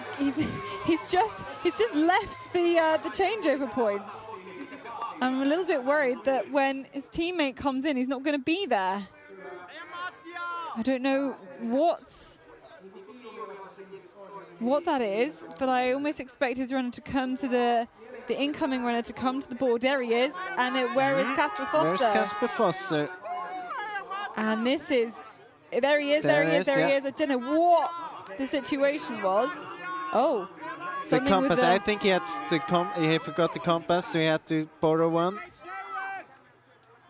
Yeah, I think you're right. He really. I think there was a changeover of the compass there. We also had the NTNUI to the finish, 14 minutes and 1 second behind Anders Westdahl. I had a abysmal mistake just before the first TV control. And soon we will have Linné at the first TV control of the sixth leg. So I hope that we will see it change to this picture. Yes, indeed. I mean, that's a pretty stressful moment for Kasper Fosse going out onto that leg, realizing he's not got his compass. If that is what happened, going back, trying to get it, then his incoming runner having to wait, dash back. But I'm a bit surprised that you forget your compass. I mean, there's not that much equipment you have to carry around as an orienteer. No, and surely, I mean, if I don't have my compass in my hand, going round a course, you here feel we quite have naked. Linné. There we go. It's just not right. If you don't, you just feel something is wrong.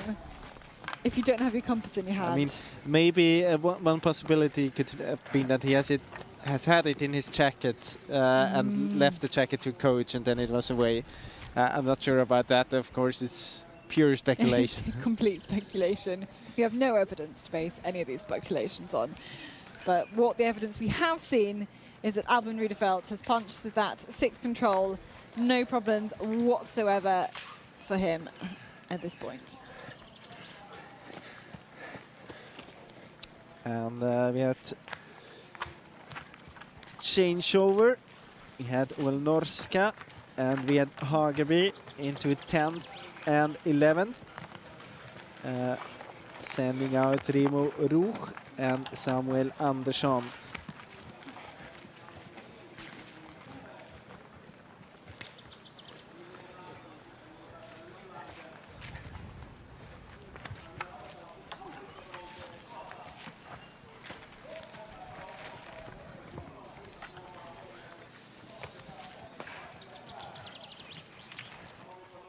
Here we go behind number 85. This is Tamperin Printer again. And the gap, as we know, at the changeover, 3 minutes and 28. We had the punch from Albin Riedefeld 1:20 ago. So about 2 minutes left until he has to be at control 6. Well, looks like it might be just about achievable.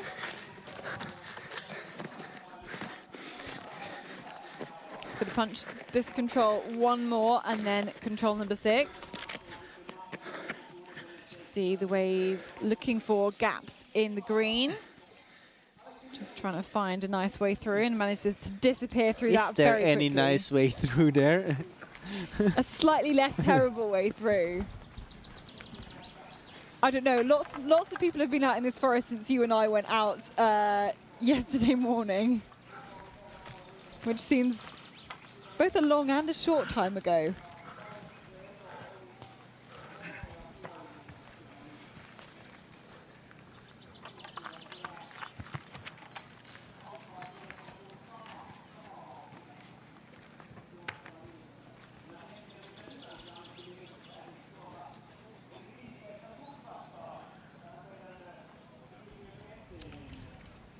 Can see here 3 minutes 28 the gap, and now we see the time just down there.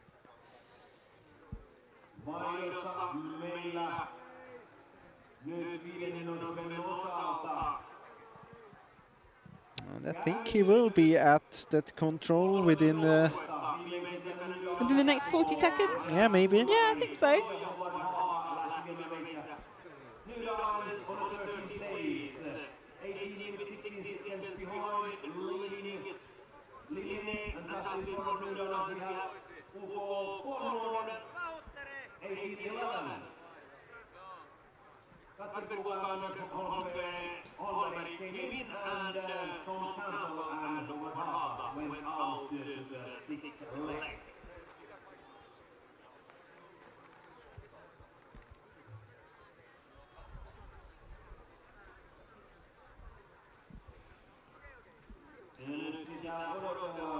So the time ticking by now, the gap is going to have grown, and really we should head straight back to control number 6 because I can tell you we won't see him in the picture here.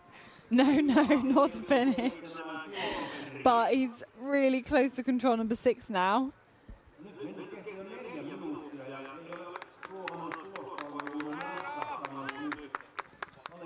Now we got the punch. Yeah, there we go. 4 minutes and 2 seconds behind. So lost a bit of time here, but half a minute.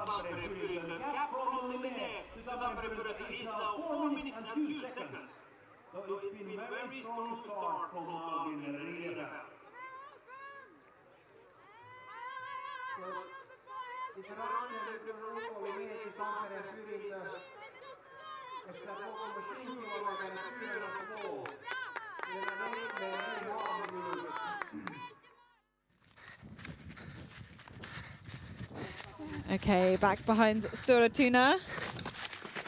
This is Victor Svensk, the third of 4 Svensk brothers we're going to see today. Of course, we will have Emil on the last leg. And here he is then at control number 6. He had a good start. Starting out 5 minutes 38 behind. Yeah, this is really strong. Half a minute faster here. Good start for Victor Svensk.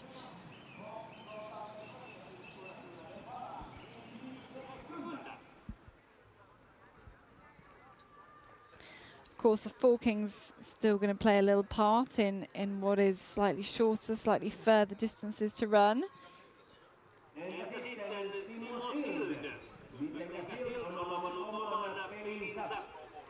It's only after all 7 legs, of course, that the team will have been to all the different options, all of the different controls, have run all of the different configurations.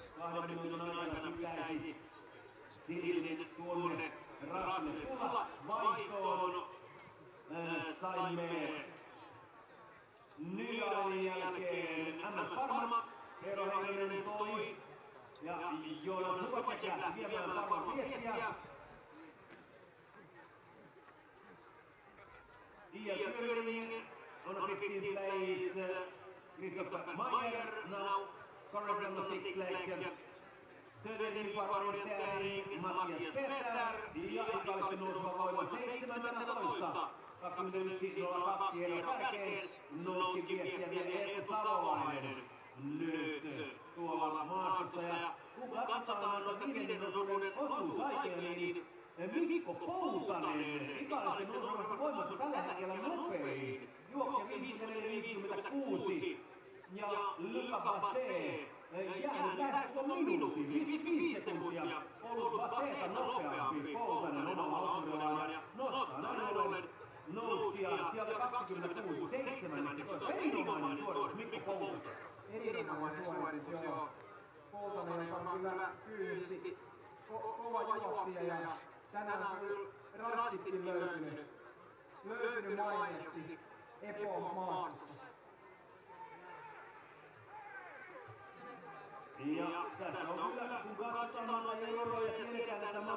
We've had a few more teams on the fifth leg into the finish.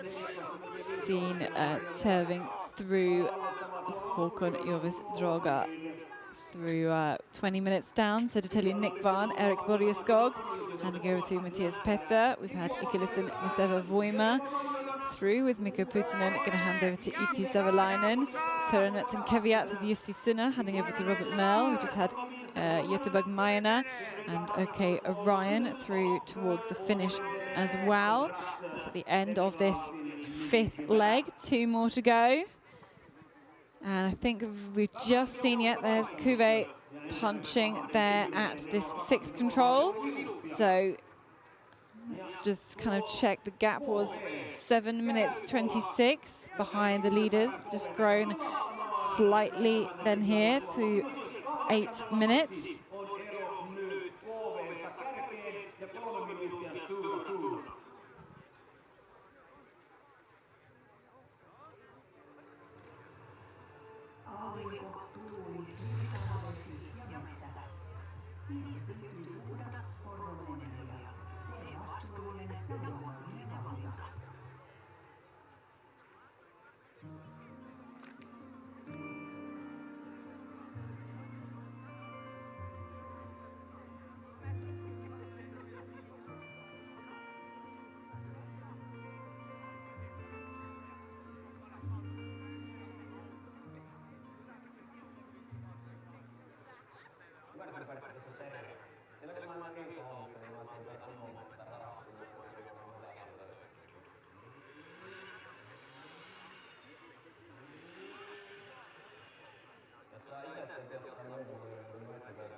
So about 20 seconds ago, we had Okoline at this TV control, Albin Riedefeld, and that means that we have to wait for about another 4 minutes until we will have Tampere Pyrinto at the 10th control.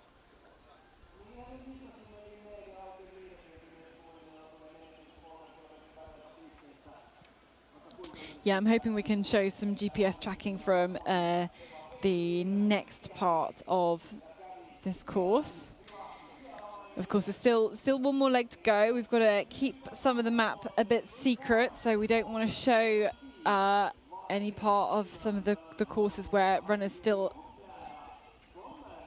might be visiting. We've got to be quite careful because there's no quarantine here. You know, everybody is free to watch the broadcast and then run. It's perfectly allowed. Or more likely get their coaches to watch the broadcast and then they can tell them all of the information when they wake up. And of course, for these runners starting leg 6, leg 7, I guess, you know, they'll have definitely managed to get some sleep, even if that does mean waking up at 3 o'clock in the morning. And the picture in the upper right corner, we are waiting for Helsingin Suunistajat as the 5th team to punch this control. Time now 11 minutes behind.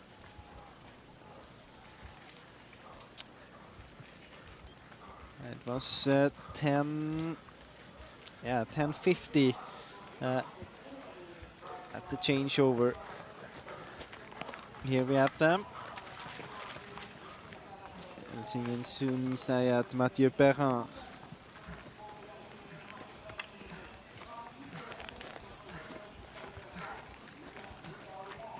And the next team to get there should be Kristianstad, but just wondering if we will get... Yeah, we'll get Kristianstad there first.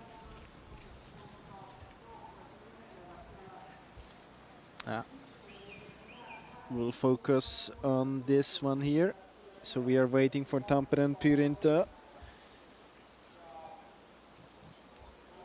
We'll have to wait for another 40 seconds maybe.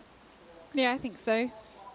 And just to repeat it, the gaps before was quite exactly 4 minutes.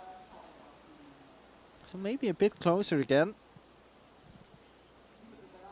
Hard to say. Yeah, it's hard to say with the trying to guess the speed that they're going to go through all this vegetation. This is certainly not the man we're looking for.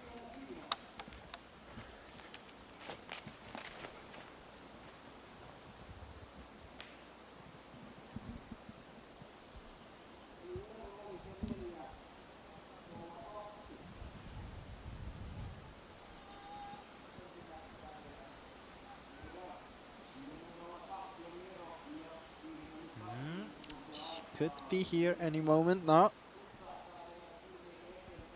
He should be here any moment now. Here he is. There we go.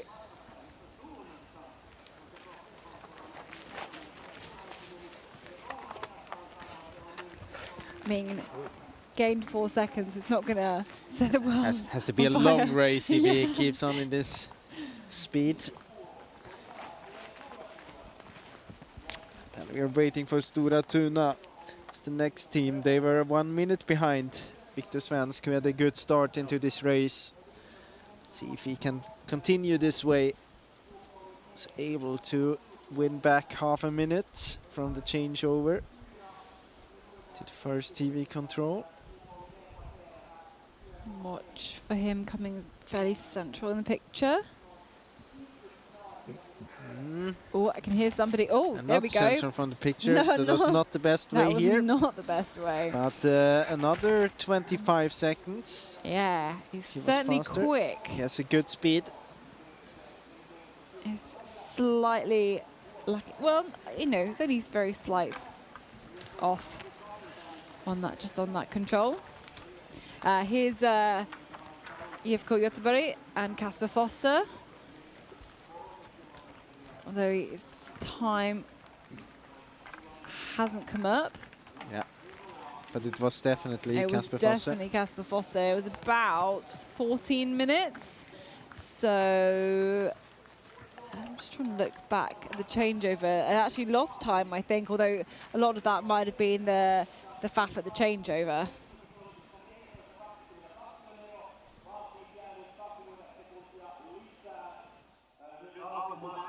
Okay, let's have a little replay because we can show some GPS tracking for this part of the course anyway.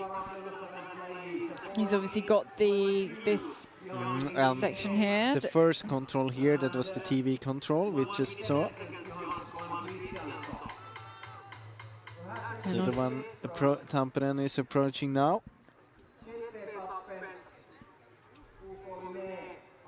Looks good here for Linné. Yeah, you can see that little small hill there just next to the marsh. It's a good direction of approach. It's pretty close to the line, looking very strong. And here he is. Albin Riedefeld.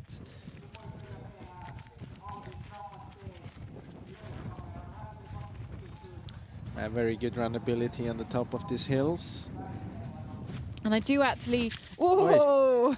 I do actually think you can get a sense of just how fast he is running through this. I think sometimes the runners make it look really, really easy, but when we're following behind on this running camera, I mean, it just shows you how quick these guys go through the terrain.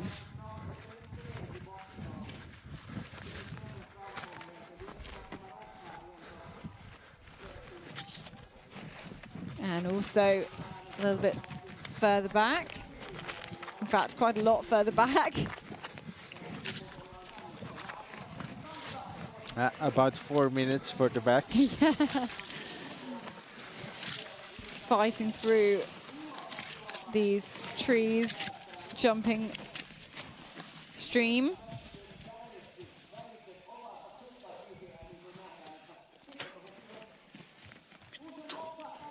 the finger running camera's just gone, no, I'm not following you through that at all. Anyway, we are at control 10. 3 teams through so far.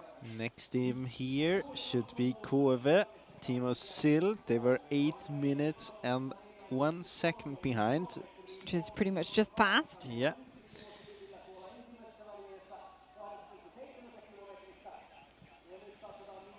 Doesn't seem to be having too many problems out there though. Here he is. Yeah.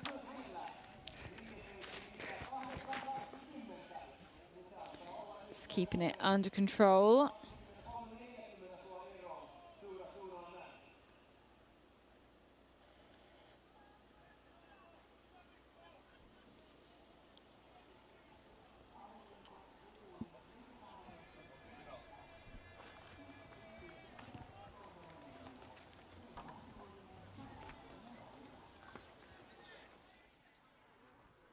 So then we're live then with second and third place teams on this section. I guess, are we halfway around the course? Yeah, we're about halfway around the course. And these two teams, feels like it's quite extreme to go all the way around that hill, but maybe they're wanting more to avoid the vegetation area. You can get the feeling that Stora Tuna is still going quite strong here. It's very close to Tampere Pyrintö now. Viktor Svensk.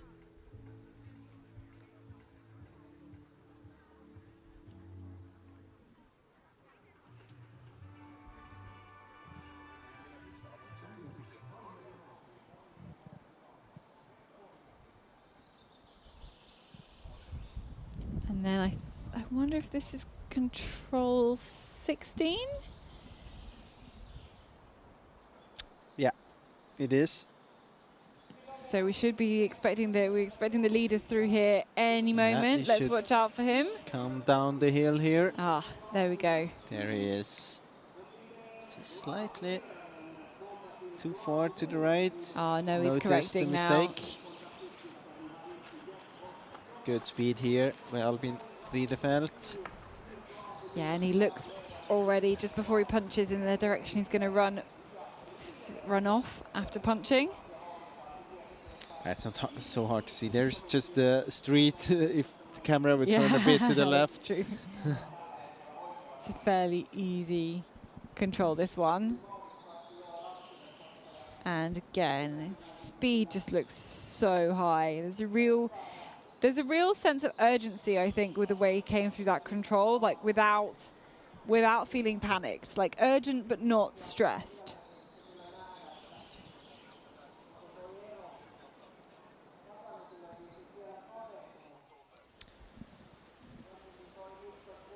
This is back at control number 10.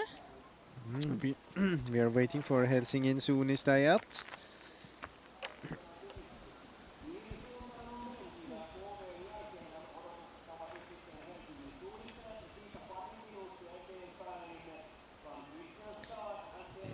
Waiting for Mathieu Perrin, and keeps losing a bit of time. The gap before was 11 minutes and 17 seconds.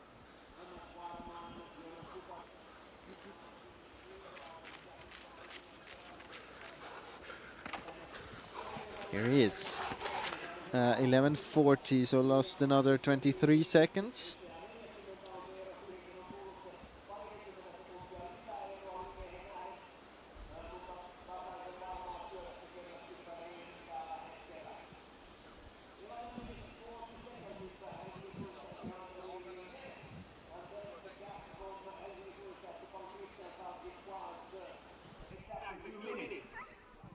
Here we got a bit of GPS.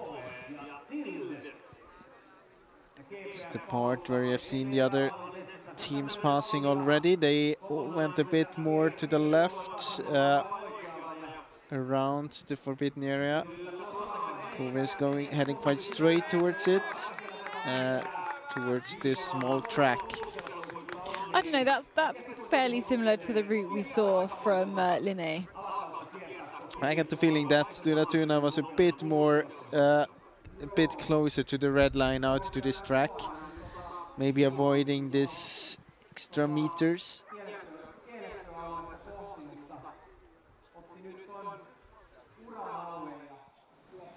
But we're back waiting then at control 16.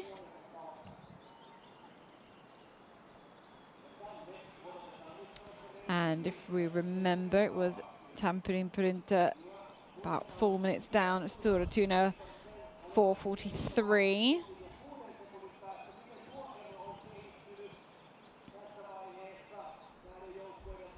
But we can also say that Viktor Svenski has been quite exactly 1 minute faster to the second TV control, so maybe there is a chance that they can continue to win back a few seconds. But he has to come very soon in order to do so.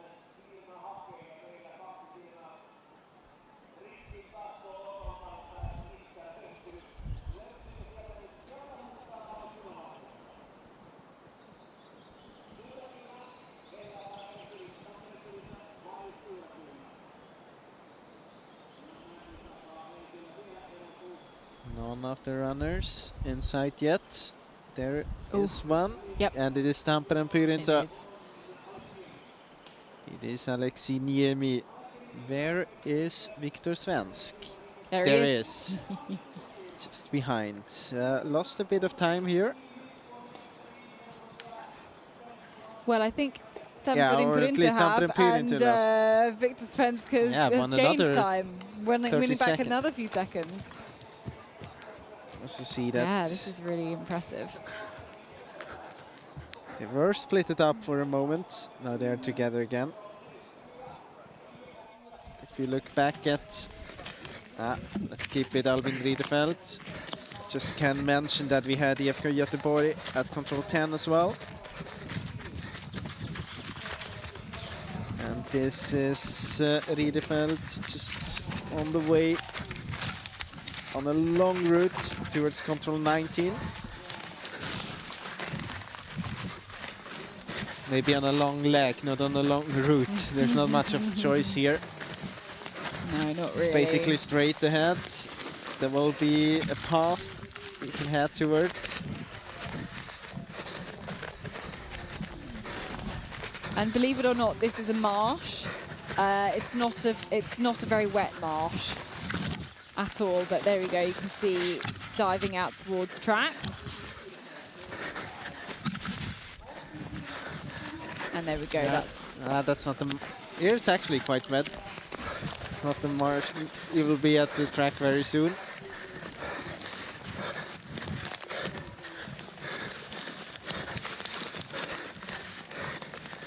Here he is.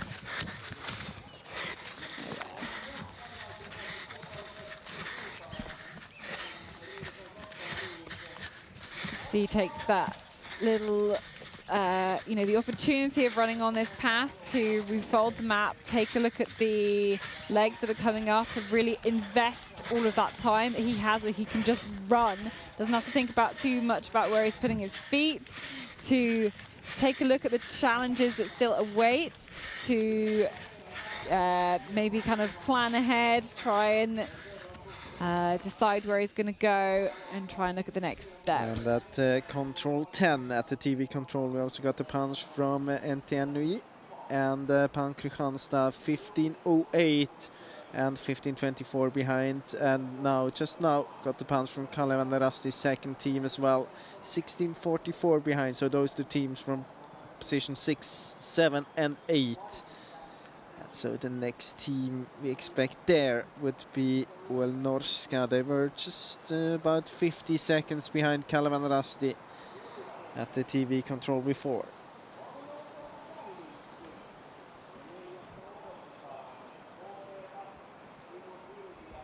But we wait at control 16.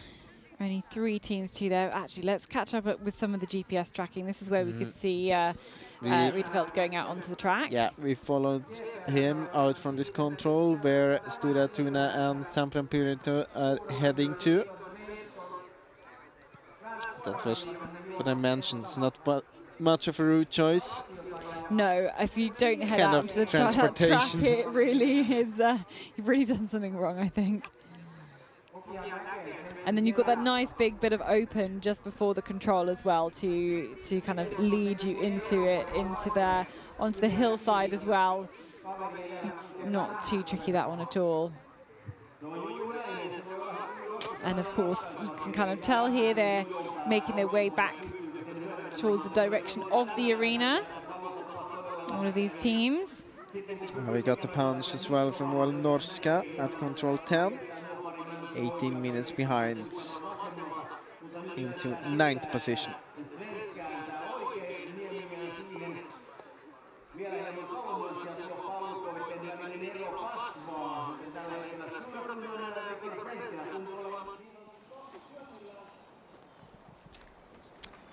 It will be at Kuwait, the next team we're going to be looking for. This is not them, though. I think that could be Jeff Hagen or something. Just guessing the jersey.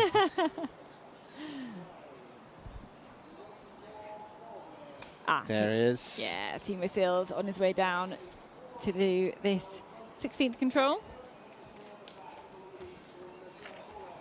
Time-wise, lost another minute. Yeah, losing a bit more time compared to the leaders.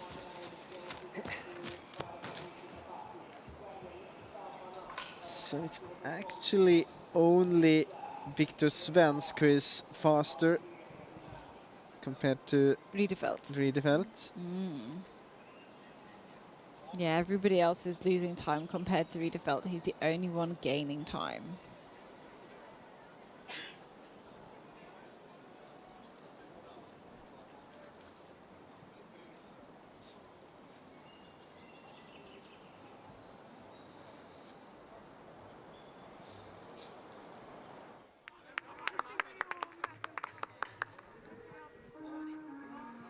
Again, yeah, you can see no real surprises here for this section of the course.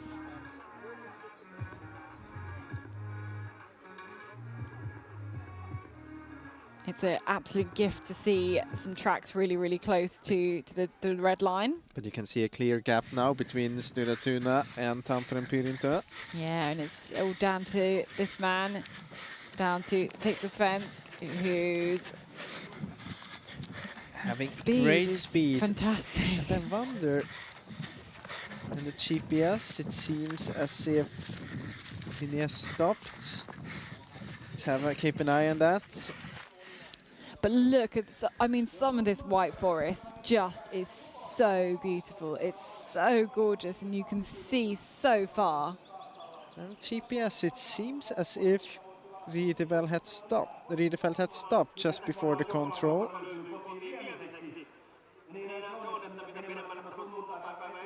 That looks very strange. I hope that nothing happened there. Yeah, you can see it on the screen now there where it stopped. Yeah. But we've seen this happen before already, so... Yeah, let's hope he lost his device as well. And that there isn't a problem with injury or anything. Yeah. Well, it's definitely getting more excited towards the next TV control then.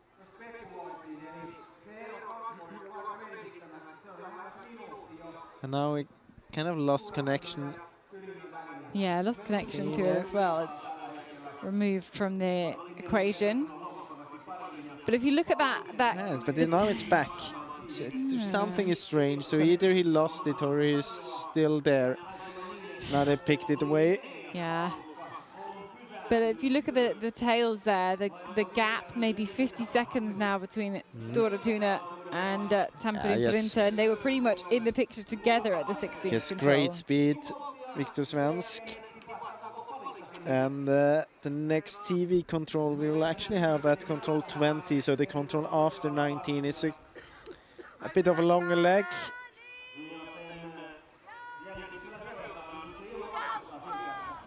A long, quite green leg.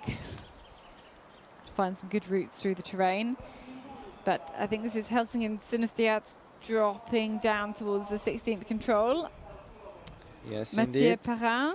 We're also waiting for Kasper Fosser, who should be appearing in the picture soon.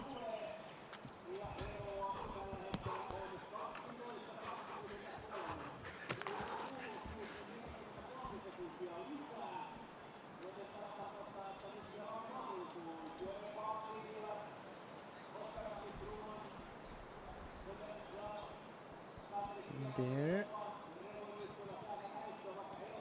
he is. And so look at the time, because I'm not sure it's going to come up on the system here, but if we look back, it's now 13 I'm not sure. minutes. Do you think it has something to do that he didn't have the right emit? Yeah, I wonder if when that's they what he started? went back to. But teams are allowed to share. But they have to register it. Well, that's It's just, li- at least it's- what we know is that there was something There just was at the start. something at the start, yes. And he's not showing up in the system, so maybe there's a connection between those two facts.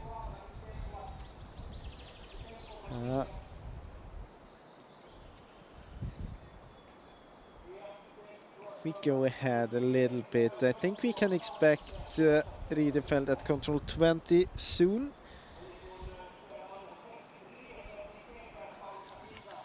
Here is control 20, so let's wait for Riedefeld.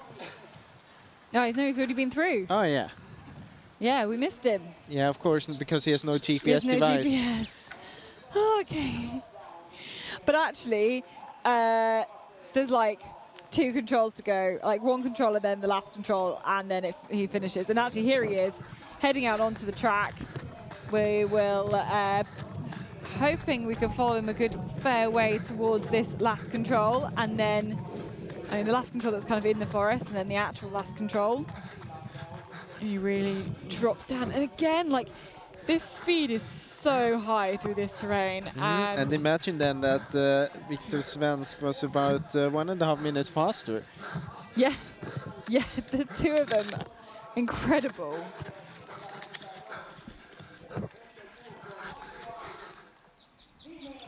We wait behind. Stora Tuna will be the next team we see through here.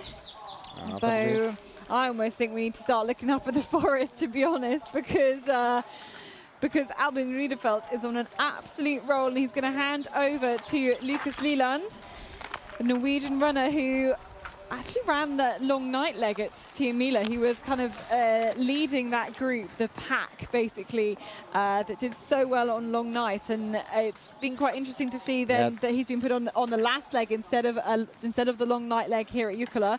Certainly like a difference in the team tactics. Very decisive role at Tiomila when he was leading this pack through the long night. Oh, here we go.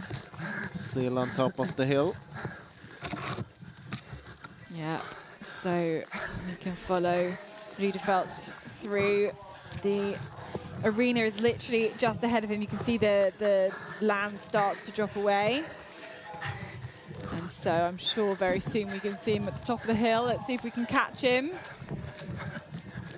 He's got this control though first on the boulder. So that's the second last control. Yep, it absolutely is. But Still no punch for Stora Tuna at the control before, at the TV control. Look how much it has tracked up though, and we're going to watch out to see Albin Riedefeld from OK Linné. Can we see him into the arena, into the picture? Going to watch out for him dropping down towards this last control. He's got the last control, this one just in the bottom of the picture on the fence. And I wonder if he's approaching from left of picture. There he is, dropping just still left of picture. There we go, there he is. Albin Riedefeld punching here and maintaining this lead for OK Linné. And I think even growing this lead for OK Linné. So he goes now in towards the running in, and he's going to hand over to Lucas Leland. We had the punch at the TV control before, and Victor Svensk punched there 3 minutes and 6 seconds behind, so he's still going strong. About 2.5 minutes faster on this leg so far compared to Albin Riedefeld. Yeah, that's incredibly strong stuff. So the gap between first and second now 3 minutes.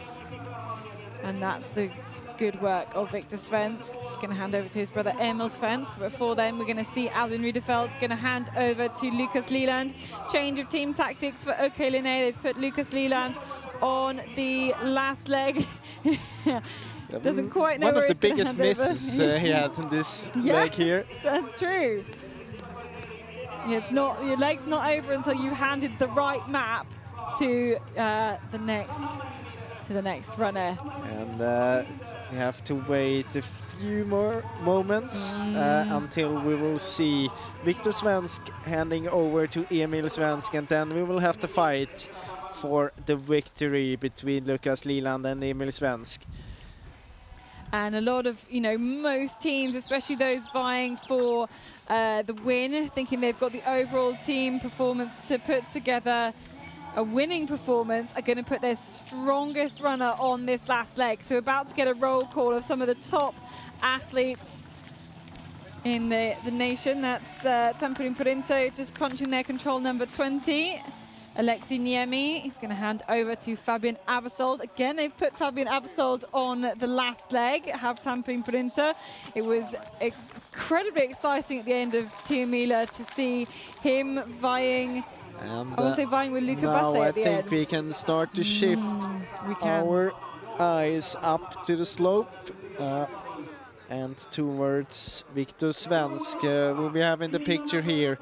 With start number 1, they won 3 in a row. They have the chance to win 4 in a row. No other team has done that before, ever, in the 74 or 73 earlier Jukola competitions. So we can see him dropping down the slope now. He's coming into shots, and I think we need to try and head back to... Klart i täten ut i skogen, klart i täten tillbaka hit. Hurdana egenskaper behövs att göra så stabila lopp hela tiden? Nej, men det handlar ju om att ha respekt för de svåra kontrollerna, så jag var väldigt noggrann. Jag har ju hört hur mycket misstag det har varit här tidigare, så jag hade respekt för och tog det väldigt noggrant i de gröna områdena. Och var det något också som ni kanske har preparerat er här före de här Jukola-sträckorna? Jo, men precis. Vi har ju tränat på kartorna här och försökt fokusera på det här sista månaden nu. Så att, ja, vi har gjort det bra hittills. Ja, ni har satsat hårt nu inför Jukola och just nu ser det väldigt fint ut. Vad tror du, vad kommer att vara avgörande under sista sträckan? Jag tror Lukas, han är jättestark, så att det gäller bara att han springer bra tekniskt. Sen har han Emil några minuter bakom här som är fruktansvärt bra just nu, så att det kan bli väldigt, väldigt spännande, tror jag. Ja, vi ska njuta av spänningen här. Lycka till för er. Ja, tack så mycket. Tack. Yeah, and same time as we had Riedefeld in the interview, we also had Svensk handing over to Svensk to the last leg here. A few words translated from the interview. He said that you have to show respect for the controls, and you have to be very precise when you execute the legs, and he also said that they were well prepared for what's coming or what was waiting for them today. And he said that Lucas is very strong, but he is also warning for the strength of Emil Svensk, because he said that Emil is in great shape, so it's going to be exciting here.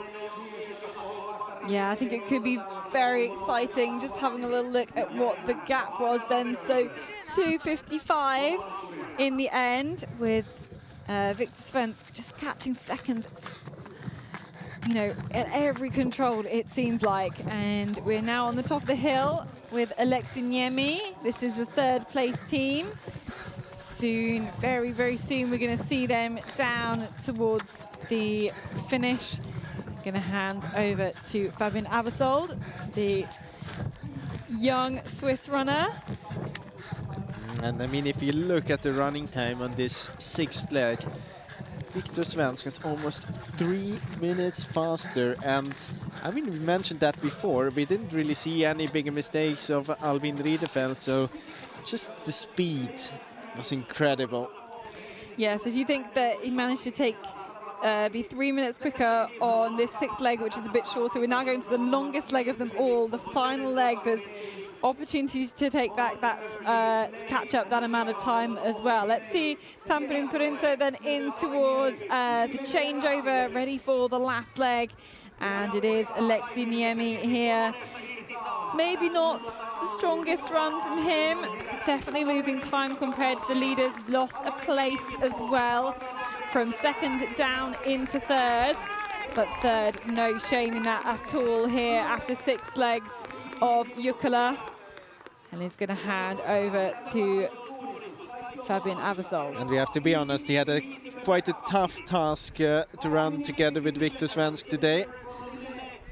Felt very strong physically. And I tell you what, it's a great feeling. I have had a stash of maps, one for every leg, I was about to say all day, I mean all of yesterday and today, and I'm now down to my last map. I've been tearing them off like a little calendar every single time. I noticed that. It was like an advent calendar for you, opening a door after every leg here. But I've just got one map left in front of me for this last leg. Very exciting.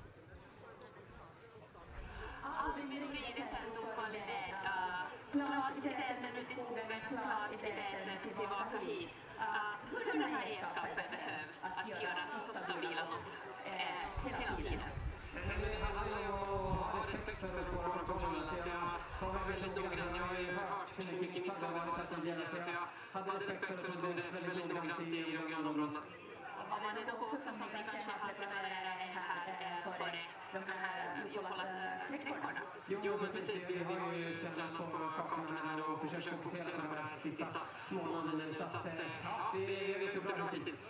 Ja, ni har satsat hårt nu för Jukola och just nu ser det väldigt fint ut. Vad tror du kommer vara avgörande där i sista sträckan? Jag tror Lukas han är jättestark, så det gäller bara att han springer bra tekniskt. Sen har han Emil några minuter bakom sig som är fruktansvärt lustigt, så det kan bli väldigt spännande tror jag.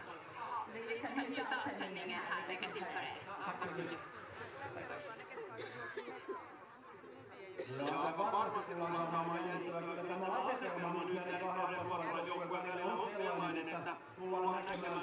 And now we got actually the answer to the question what happened to IFK Göteborg.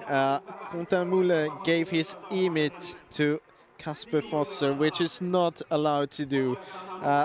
The rule is that you can use the same emit unit, but not for consecutive legs. Yeah, because you can't. You have to download the between result. it, because as soon as you go through the start, it'll wipe all the data. Yeah, because now the problem is that he couldn't obviously have his emit and prove that he had been at every control. Situation för dig. Ja, men det är alltid kul att gå lite bakom också, självklart. Man vill alltid vara i tät egentligen, men jag gillar ju att få såna här lägen också. Vi sa väl lite när vi var lite efter där, så sa att nu släpper vi handbromsen lite. För annars på stafett så vill man ju kanske ta lite lugnare och lite mer metodiskt så. Men nu sa vi att innan att nu får vi fria tyglar, gör vad vi vill. Lite så det är kul. Ja, och du tog ikapp ganska många minuter, och så såg du också Tampere Purinto där i skogen. Så vad hände med honom? Ja, men jag såg honom ganska tidigt ändå. På en korsövervänd och en gafflings korsövervänd. Och jag visste att jag gick ut 2 meter bak och så okej, du har tagit in lite. Jag blev lite för stressad, så la jag en miss på, jag tror det var en tv till och med, efter det. Så la jag en halv minut där, så okej, nu måste jag lugna ner mig. Men då fick jag syn på honom igen sen efter det, och då kunde jag nipa i kappan. Och sen skilde vi oss åt på en gaffling, kom ihop igen. Men sen vet jag inte om det var gaffling eller om han gick snett på någon sträcka på slutet. Men jag blev själv och kände okej, nu släpper vi på allt. Jag vill gärna skapa någon minut till bak till tampen. Det var fint gjort, så nu blir det ganska spännande, som ni just sa i intervjun också med både Albin och du. Så vi får se hur det blir. Lycka till! Ja, tack. So he said that he kind of liked the situation that he had to chase. Of course, you always want to go out in the lead, but yeah, it's kind of fun as well if you have the legs and you can run and chase the others. He also said that they decided as a team that they will kind of yeah, go all in from there and just not use this special brakes. Usually you put in some security in relays, and then they will skip this one now and go into full attack here. And he said that in the early stage of the race he saw Tampere Pyrinto, and then he made a small mistake at one of the TV controls, and then he had to chase down Tampere again, and then they were more or less together, but in the end he wasn't sure if there was a difference in the forkings or not, but he felt just I have to go all in now and try to minimize the gap as much as possible. Ah, well, it totally paid off then.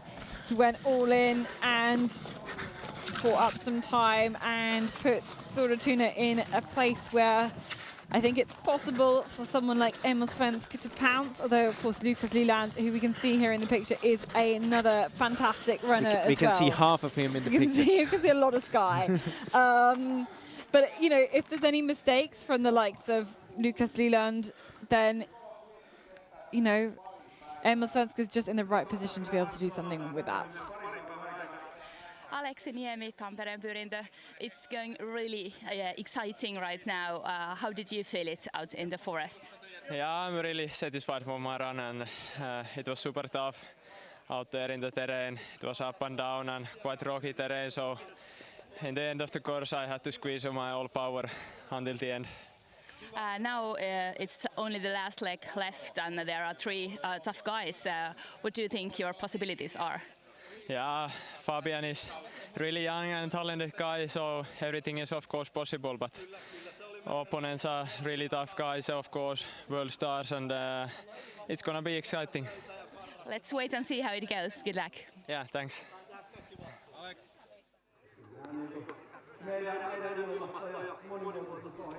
Just now we got Helsingin Suunnistajat to the changeover as well.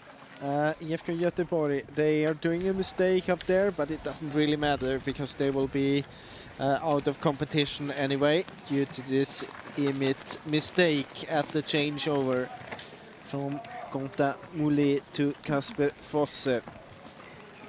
So Mathieu Perrin punched there into 5th position. Yeah, I think we can see Kasper Fosse just in the arena now, just punch the last control. I wonder if we're going to find out what exactly happened at the changeover that meant that he had to borrow the emits. But I swear he had an emit in his hand when he approached the wall and then just took the compass from his teammate. I don't know, maybe we're going to find out. But into 6th place though is Leland. Then that's the first TV control then for this 7th and final leg.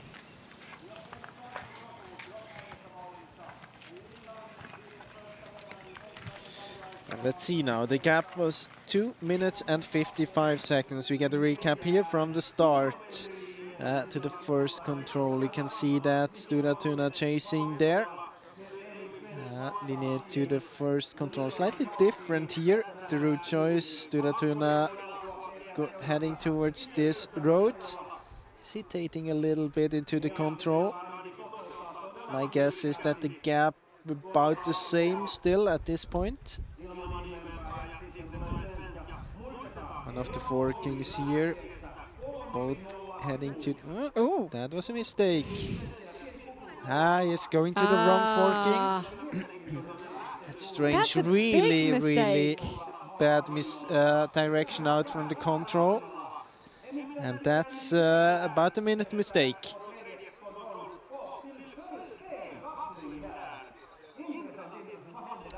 I mean, there can't be anyone else out there dragging him into the wrong direction. Well, there'll be people from previous legs. But I mean, he knows that they are from previous legs. Well, he should know. But you know that forking's got to kind of match up with another one. Yeah, of course. So yeah, but still, I mean, he's chasing for the victory. He should check the compass when he leaves the control. But maybe, I mean, they were talking about not having any brakes on anymore. Of course, that's always a risk as well.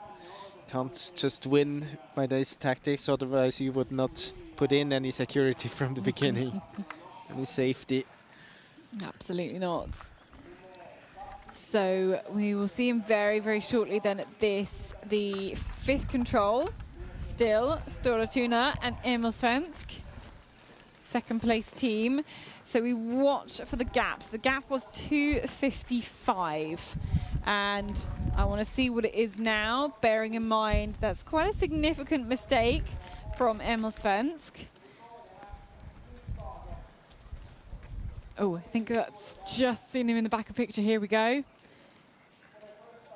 Here's Stora Tuna and Emil Svensk, and I tell you what, he's made a pretty massive error, but he's still gained time. So it's just a case of how much more he could have gained without having made that mistake, because that's a pretty big one.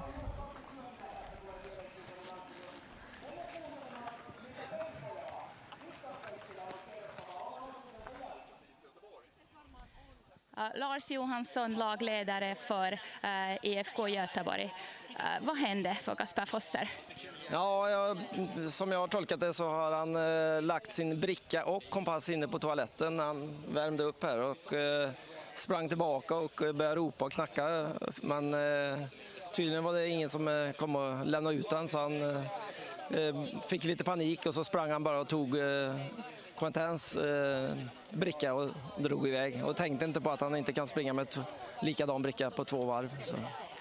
Så att hans bricka är borta och kompass är borta på någon toalett tydligen här. Så. Det där var jättesynd, men tack för att du berättade. Ja, tack så mycket.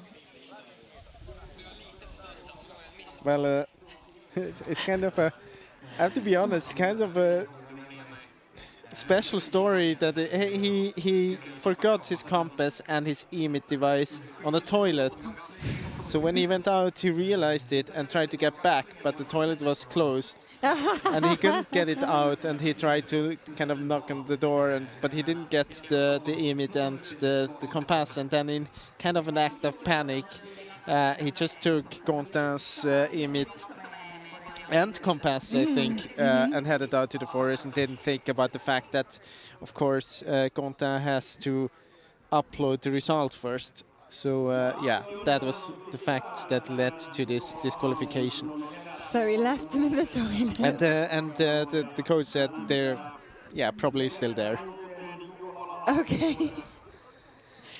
Wow, okay.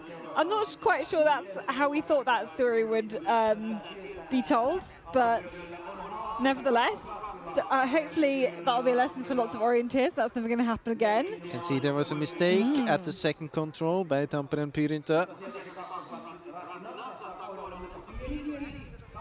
Yeah, that is Fabian Abersold there, and of course we still haven't even seen them in picture. Got Kuve and Helsingin Synestheat on their way. They are the 5 teams to have actually started this 7th leg.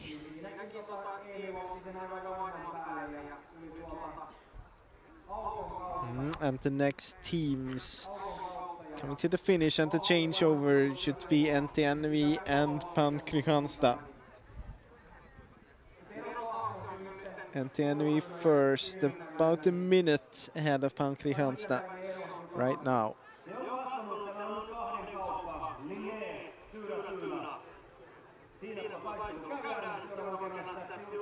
Here we are behind Fabian Abersold. On the way to, yeah, maybe control 4.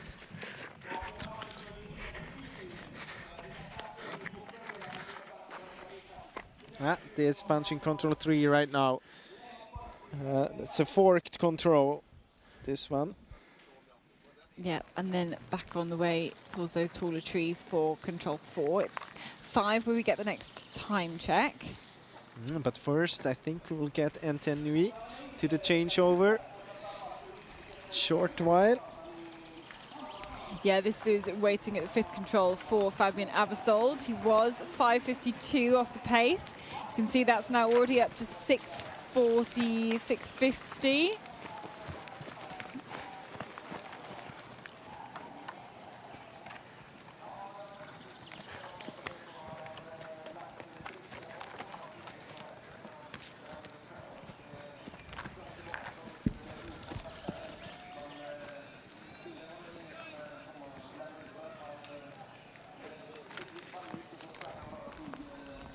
We must have Antenui into the finish now. I think we're just about coming towards the finish line. Jörgen Backlid punching in a kind of a rusty second team first. We didn't have any GPS device on them. Santeri Kirjavainen will hand over to Guillaume Abergorn, and Antenui Jörgen Backlid handing over to Eirik Langedal Breivik, who's gonna get this. Gonna get to start to this last leg in 7th position. Then very soon, Pan Kristianstad to the changeover. The man we're waiting for at this control, though, is Fabian Abersol still. And yeah, he's really not had the best of starts to this leg at all. He should be here at any moment. He really should. Here he is. Yeah. Oh, but he is looking in the wrong direction. Oh no, I think he's managed to catch it now. He's definitely managed to catch it now. There he goes. It's so tricky when a lot of these controls just hitting the other side of all of the features. It's really, really tough. You have to be so accurate. But actually, one thing we haven't talked about so much in Jukola, we were mentioning it a lot with Wendler, is how accurate the map is. And you can really, A, see all of the features quite clearly in the terrain, and B, they're very easy to identify on the map because of the style and the accuracy of the map. I really liked the mapping style. That's very good. To the finish, we had two other teams. Uel Norska, Rimmerok will hand over to Joey Haddorn, and Pan Kristianstad, there Gernot Umsen will get to this last leg. So in 8th and 9th position, Uel Norska and Pan Kristianstad. Whilst you were talking about those two runners, those two teams finishing the end of the 6th leg, we just saw Lucas Leland through at this point. This is, I'm trying to figure out which control it is. It's on the other tracking. And they've just gone through control number 9.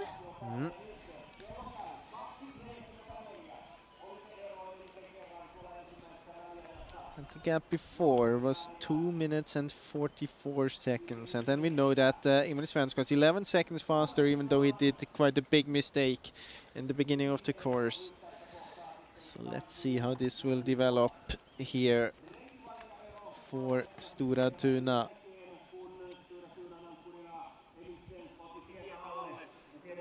To replay. Linné and Stora Tuna on this forked bit. Both of them having the D option. You can see how Svensk always tries to hit the tracks and the paths and the roads. It's very obvious in this first part. You know what it feels? It's like it's a run full speed and have a plan that means I don't need to be totally accurate. Yeah, and it's a way to be able to push very much. Yeah, rather than taking the pace down and then, and I tell you what, it's paying off here because 1:46.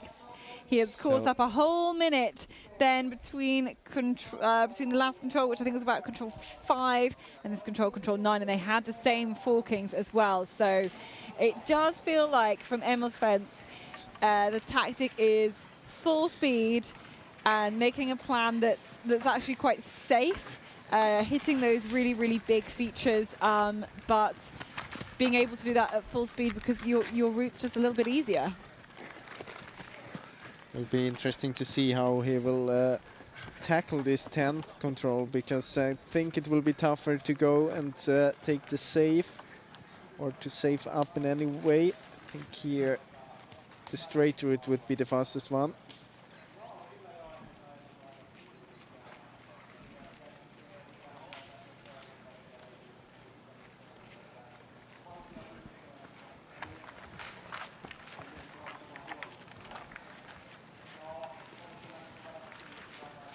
his Helsingin Sunistajat, and it's Olli Ojanho on the last leg for them.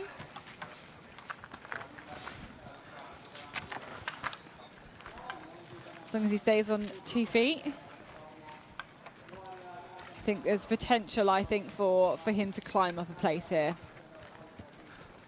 And if Fabian Abersold keeps making mistakes, it could be 2 places.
Let's take a look then at the live GPS tracking, because the tail is a minute. At the previous control, the gap between these two was 1:46. Feels like it's closing with every passing second, but it feels like Emil Svensk is running on a all or nothing kind of tactic, he could either he could very reasonably catch Lucas Leland, or he could very, very reasonably mess the whole thing up. And you can see now it's not really on the right direction here. I'm quite sure that he is about to make a mistake. And that's kind of, it's exactly what you mentioned. I mean, he's attacking so much. And I mean, he knows that he did a mistake before, so I think he's just attacking even more now. If he would know that he actually gets a minute closer with this mistake, he would maybe be a bit more careful with his situation right now. Is that the way to win a relay? I mean, he went out 3 minutes behind. He has to be attacking, but the question is if he's overdoing it or not. But at the moment he is not losing time, even though he's doing mistakes. He actually wins time, and yeah, maybe it's the way to win this relay. We'll see. I mean, I like the fact that he is trying. I like the fact that the whole team just decided that we want to win this, and we do everything for it, even if there's a risk that we will lose a lot of time. Well, they've won the last 3. They could rewrite the history books, the records, if they take another one. So they got to risk it. They've got to go for it. I mean, after winning for so many years, anything other than winning again is going to feel like a bit disappointing, especially as they're within pouncing distance, I think. And I mean, again here, he was off direction, definitely not the best route, but he won't lose a lot of time. Maybe he lost 15 seconds on this one. It looks like about 2 minutes now, gap, so yeah. And there's still a lot of competition to go. Yeah, this is the longest course, nearly 15 kilometers. There is time. There's the opportunity, there are the controls, there's the distance to try and make that up. We can head back towards Lucas Leland, still in the lead. His teammates, Albin Rudefeld, already spoke about, that they know the threat that Emil Svensk will be on last leg, and I'm sure we will feel the Swede kind of like breathing down his neck, but he's just got to hold it together, and so far, so good. It doesn't seem like he's made any mistakes. And that's really what he's got to be thinking now in this position is, well, all I've got to do is keep a clean race, and if Emil Svensk catches me, then I've just got to be as quick as he is. And also not make mistakes. So we're waiting here. This is control number 9. Waiting for Tampere and Pirinte. They should be here very soon. But you can see the gap. It's 8.5 minutes soon.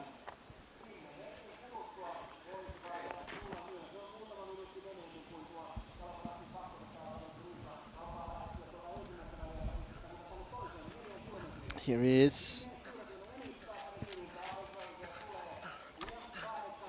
Yeah, the very tall figure of Fabian Abersold.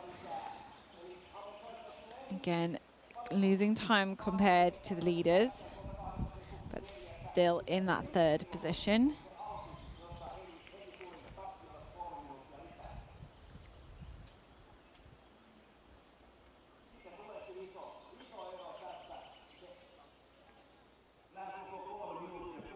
Okay, you can go back to then the GPS tracking, watch these 2 leading runners, the 2 leading teams. The 11th control was the one we saw in the picture before when the running camera was following Lucas Liland.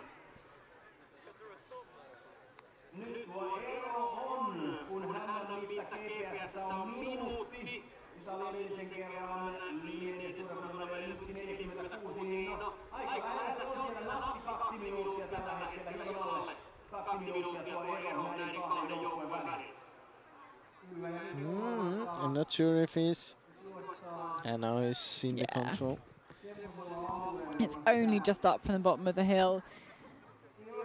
As long as you've got that information, you should be fine. But, so we can kind of get an artificial measurement of the gap between the 2 runners. It does look like Emil Svensk has lost a little bit of time with that the previous leg control number 10, because the gap, if we measure it by the GPS tracking now, more than 2 minutes.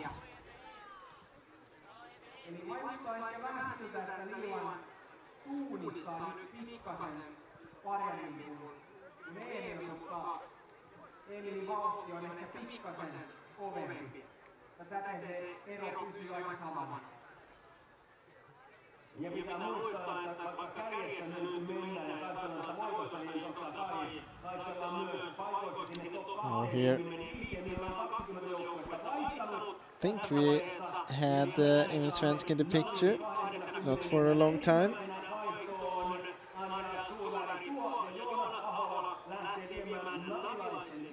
No, he just disappears off into the distance. This is back though at control 9. Yeah, we've got a few teams on the way into this one. Waiting for KV, and then Helsingin Suunnistajat. That's the team who was leading, whose name was... Yeah. Leading after first leg. Yeah.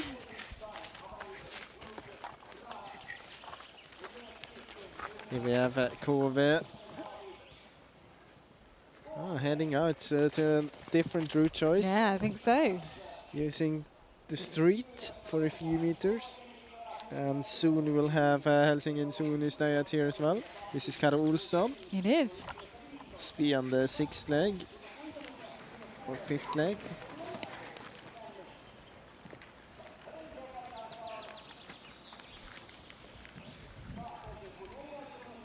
How normal is that people like Caroline Olsen will run both Venla and Jukola? It's getting more and more common. It depends a bit on the runners. Now it's quite close to the World Championships. I think she's not been selected though. No, but we heard Sara Hagström. She's also running it. So it depends a bit on what kind of type you are. It's more the Swedish runners doing it compared to the ones like barely any. Yeah, I've never seen a Swiss runner doing it, for example. But it happens, of course. But I think, I mean, many of them like the challenge. It's a bit more like a training. If you do it, many of them choose to have a leg in the morning so that they get some sleep. I think it's the biggest risk is to get ill due to like a lack of sleep. So don't really choose the you don't want third to leg. run your body down Yeah. from lack of sleep and then, be vulnerable to picking up an infection or a virus or something. But if you're on you're on a team, you're running last leg, you're running 6th leg or something, then it feels like it would be fairly reasonable. Here Okay, you have this the is quite different interesting. route choices. You see that Kove is using this street, heading into the terrain right there, kind of trying to avoid this stony bit just under the red line. And you see that Helsingin Suunnistajat keeping closer to the red line, but actually heading towards the same direction. So I wonder if I think that Helsingin Suunnistajat will get a bit closer here compared to Kove. Yeah, of course, that blue route is one option. You could go a little bit closer towards the red line, kind of in the saddle between the two hills.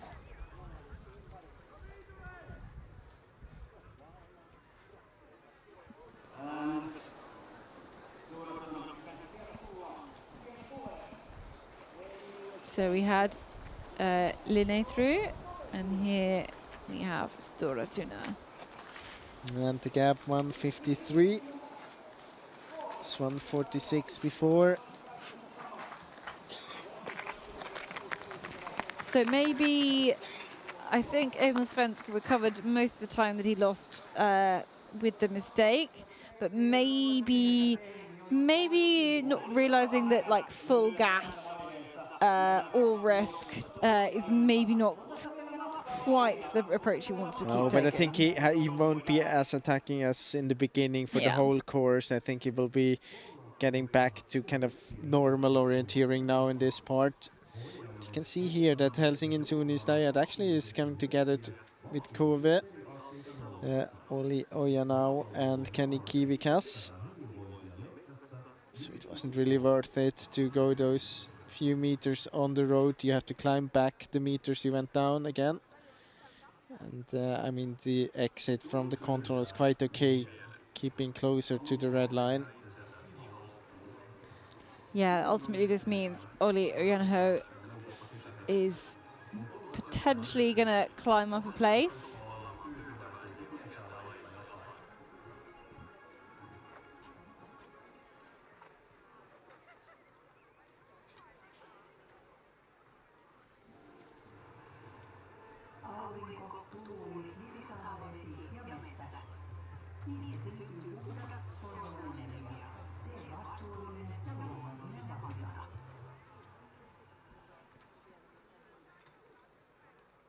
Vaihtoon saatiin Kaleva Rastila on nyt ja 35. Siinä ennen ilmailun UK ja myös Paino Rasti 23. Fredrik Fransson Kuo, jonka hän lähti viemään viestiä, niin Mika Minulla vie Kaleva Rastila. Ero kuitenkin juuri 37-56 käänti niitä Pohjois-Suomen kakkosjoukkue. That's a recap then of the standings after leg number 6, especially as we've had quite a few more teams in towards the finish as well. Actually on the GPS you see that there is a mistake, small one. By Stora Tuna. Actually both of them had a bit of troubles at control 14. Linné and Stora Tuna, both of them about like 15 seconds maybe.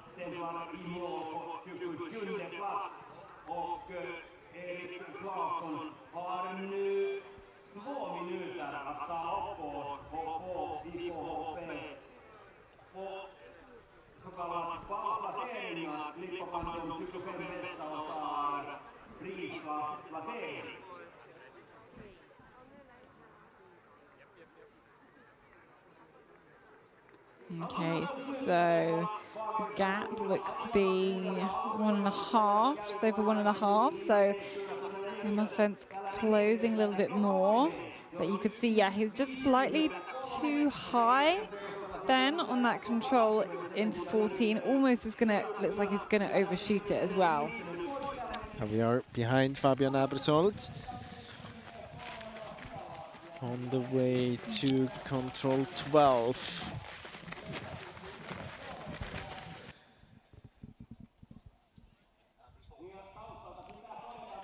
And if we see the leaders are on their way towards control 16 at the moment. There you go, Linné.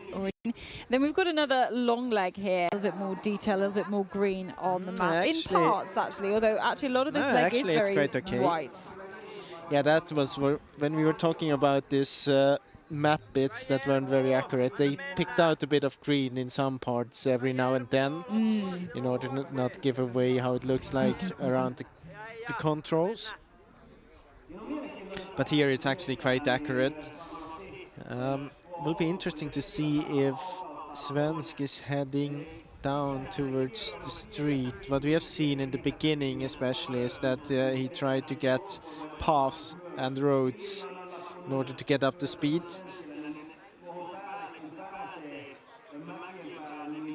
Could also be head out a bit more straight, keep to the right of the red line, heading to this part between the hills just after the control.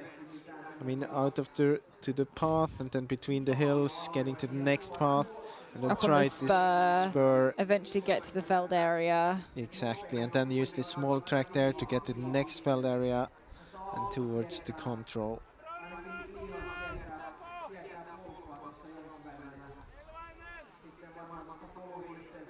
Well, we'll see, because I'm not convinced this is that Lucas Leland has gone the quickest way, but we'll see. We'll wait and see. So I think this is maybe 12 or 13. Yes, we've seen Linné and Storatuna through here. I think it'll be a while before we see Abersold there either way. Meanwhile, the previous control is number 9, the one in the little small box, that's control number 9, and we do have quite a few teams on the approach to that one. Yeah, we're waiting for MS Parma, we're waiting for Norska, you're waiting for Pan Kristianstad. 3 of them should be approaching this control in about half a minute.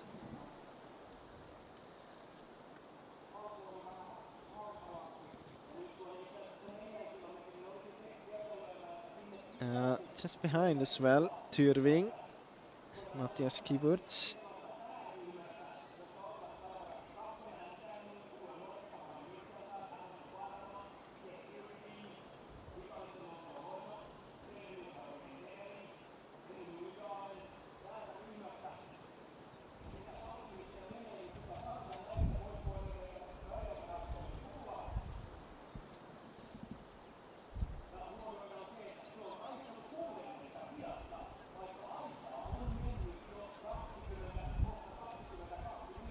I think we'll see people at the control in the small box before we see Abersold and the larger box.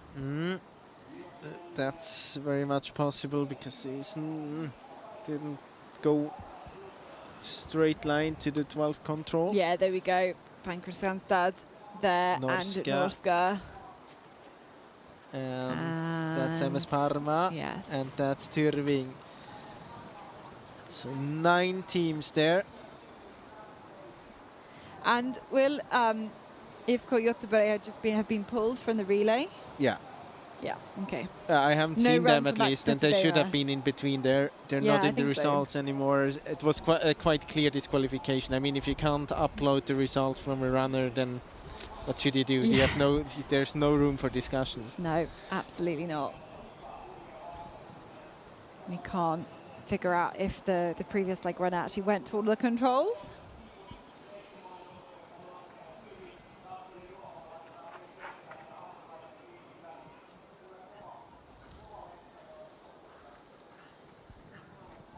So now I think I can hear Fabian Abersold. Here he is. There we go. Again, losing more and more time. It's 10.5 minutes. And lost another 2 minutes.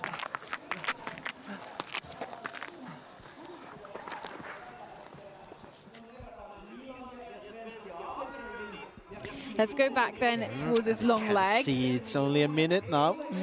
Stura Tuna. So just on this first part from 16 to 17, Emil Svensk was able to get about half a minute or almost a minute closer. I think it was a lot of it was just out from the control. Leland was running quite straight out to the path, and then he kind of ran a bit of an S shape, and Svensk heading out more to the left, more direct way to this path.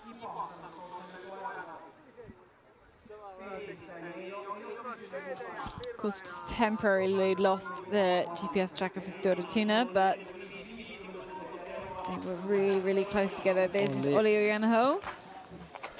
Helsingin Sunnistayat, and it must mean that he has overtaken Kuve. I should be approaching that control very soon as well.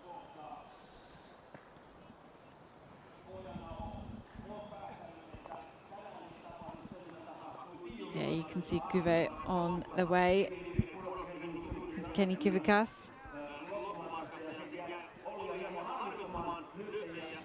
It's a shame we can't see the GPS tracker for Stora Tuna here, because this one could get quite interesting. I think we are trying to wait here for Kuve. Oh, there he is. There he is. Oh, you can see he's just like slightly off on the little terrace of rock. And of course the controls just nicely hidden. And very carefully and considerately hidden. Abersold has to be careful now. It's another time he's not very accurate with direction, and the gap compared to Helsingin Sunnistayat is just getting less and less. It's just about a minute now.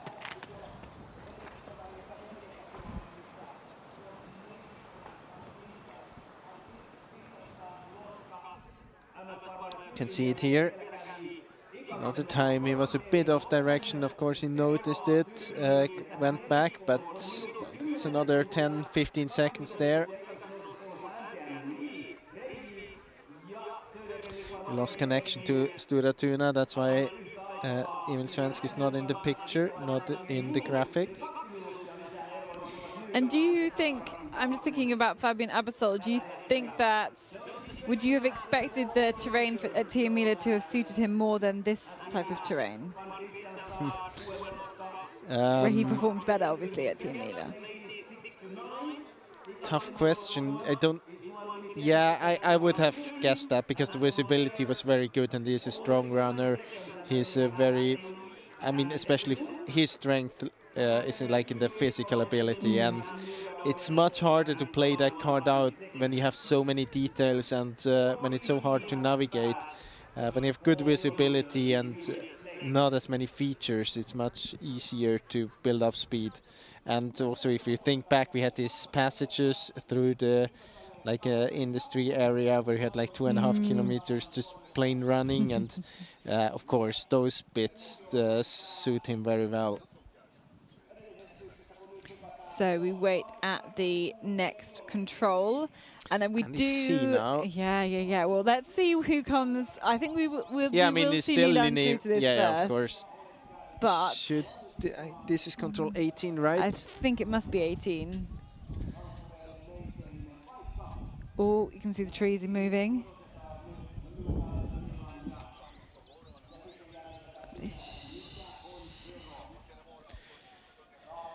So, but we see that on the GPS, we see that Svensk is getting closer and closer, and I would say the gap now about 40 seconds maybe. Well, we will get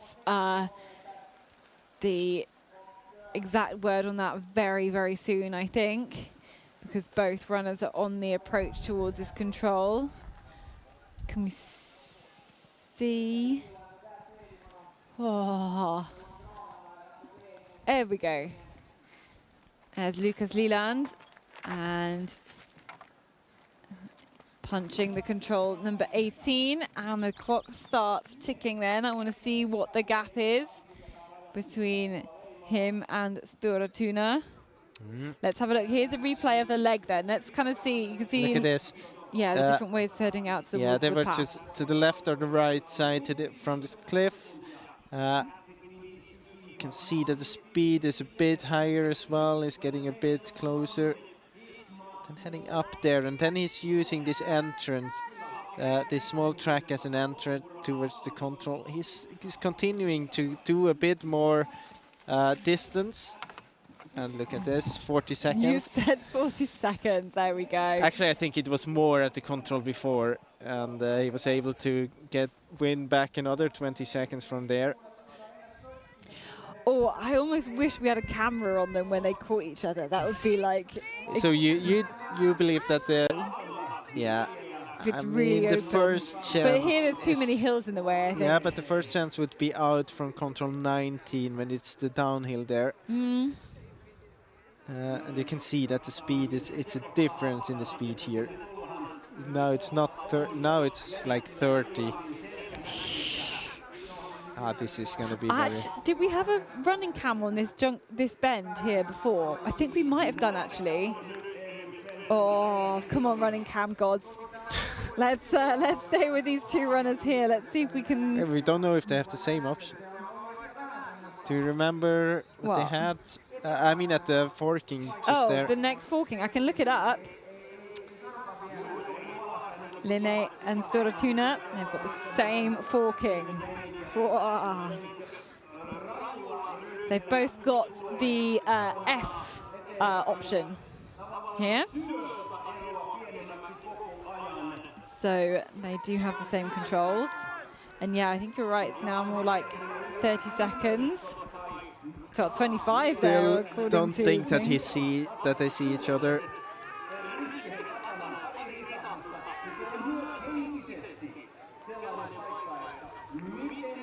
Depends exactly I mean, how open the thing is also but the how- thing is also there might be other runners from the leg before in between, and you're not sure even if you see someone that it's the runner in front, like that it would be Leland in that case.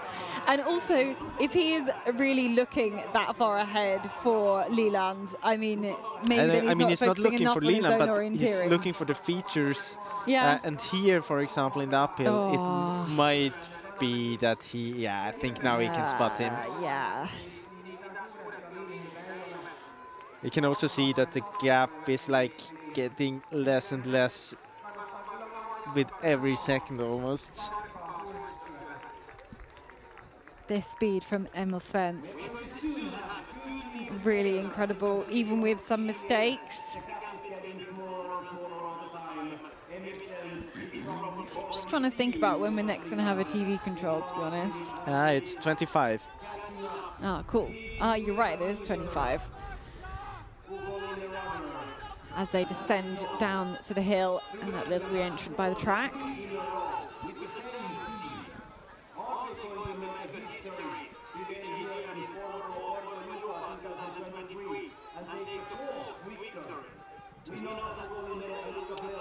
Look back a little bit to Tampere Pyrinto and Helsinki Suunnistajat, and they were on totally different route choices. Tampere Pyrinto from control 16, so the long leg, where we seen Svensk getting closer and closer. Habersholt went all the way to the right using the street there, and Helsinki Suunnistajat kind of following the red line. I want to zoom back in towards control 21 here, where you see Linné climbing. I think climbing too much here, Lucas Leland. And Emil Svensk just, trying to avoid some of that climb going where it's a little bit greener, but I think it should pay off. Back at control 13. We're waiting now for Tyrving, Parma. They actually get away from the group with Pant Kristianstad and Norska. Terving, that's Matthias Kibberts on the last leg. Seem to have come out of nowhere, pretty much. We haven't been talking about that team at all. And MS Parma is Akseli Ruohola.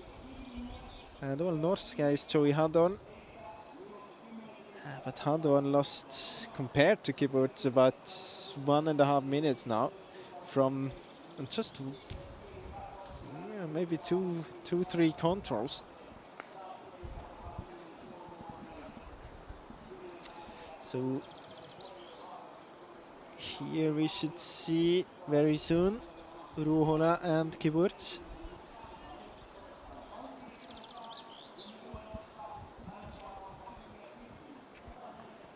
There's some GPS vests, the white GPS vests. Yeah, there we go. Ruohola first, and then Kiburtz.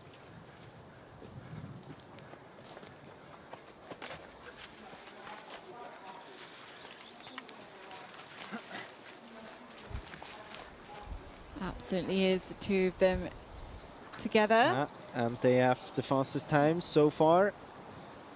5 seconds separating them. So they've both caught up 4 places.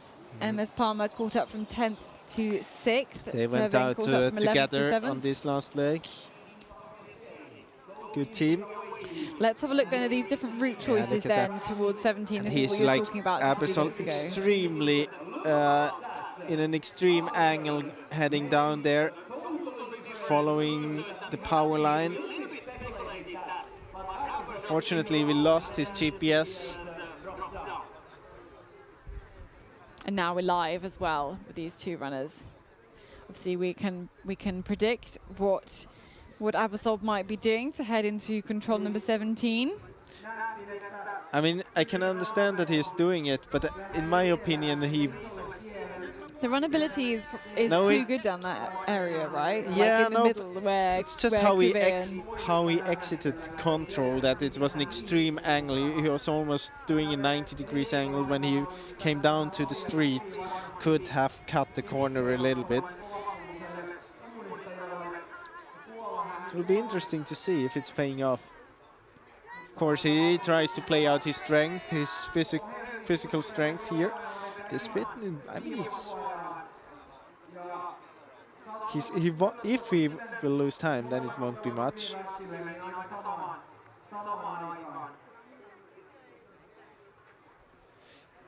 But a little bit further up, you can see that Linné and Stura Tuna, they are together now. They are together. Was it in doubt? No, well, to be honest, it was in doubt whether Emil Svensk would succeed in catching up Lucas Leland.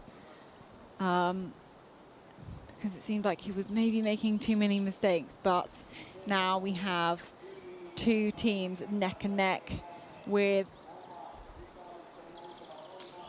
Oh, actually, IFK Göteborg is still in the competition. Oh, okay. So Max Petterbema does get a run after all. He does. I wonder if he was held, though. Yeah, because I also had the feeling that he should have been He should have up. been, because he was up. He should have been up with Matthias Kiburtz and MS Palmer, Norska. and yeah. Talking about them, this should be the group here. This is Ikalisten. Yeah, exactly, Ikalisten.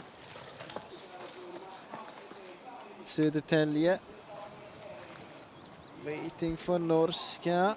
There, I think I can spot Joey Haddon.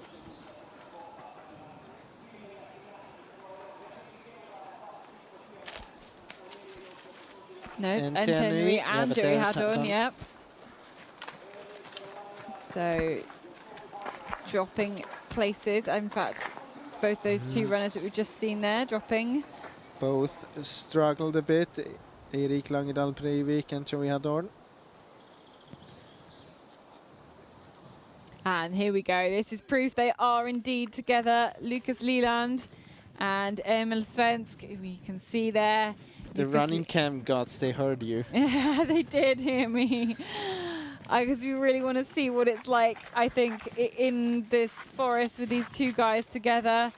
And now the tactics really change, of course. And Lucas Leland, you know, we saw him taking control on this long leg of the long nights in Tiomila, and you know, he's used to being in front and taking control in a pack of runners. But it's a completely different scenario, of course, when it's the two of you and you are together leading on last leg of Jukola. Yeah, if I would have the possibility to be Emil Sven's coach now, I would recommend him to stay behind for a while, because he might have spent quite a lot of energy in order to get his back, Leland's back, and then also think that he is the stronger athlete when it comes to a sprint finish, so he doesn't have to risk anything from here. Yeah, I think that's what advice I would give as well. But it will be interesting if how he is feeling and how he will behave on the coming controls. There's, for example, the chance after control 26, they have quite a similar long leg seen before on the earlier legs through the marsh, where you could push very hard in order to try to get away. If anyone wants to take a chance. Well, it looks like Olli Ojanaho is maybe taking a chance here, because he has now caught up Fabian Abersold. Those two just going through that control together. That was control number 18 that we saw there. And you can see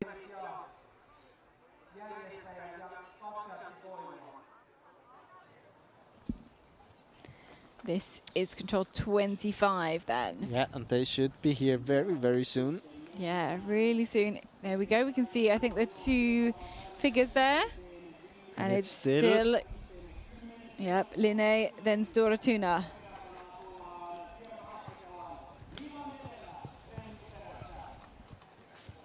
Leland and Svensk together. Svensk has caught up 3 minutes on the Norwegian.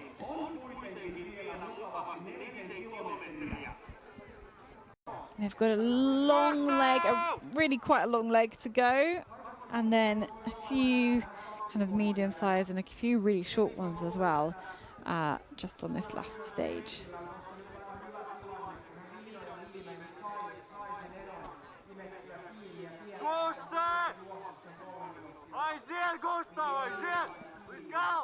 And then further back, you can really see Olli Ojanaho from Helsingin Sinnestajat just taking control of that second group, having caught Tamperin Printer.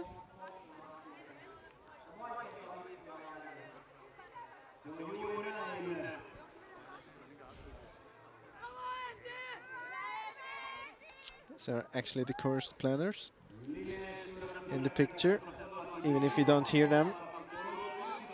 I've been sharing the container with them when we had the meeting before. Yeah, you got locked in that container pretty much when you got told about the maps. The rows of chairs in there, and they closed the doors because, of course, guarding the maps is the most. It's the holy grail. It's the holy grail of Jukola. It is. I mean, you do not want to be the one if yeah, you're really responsible if there is a leak of the maps.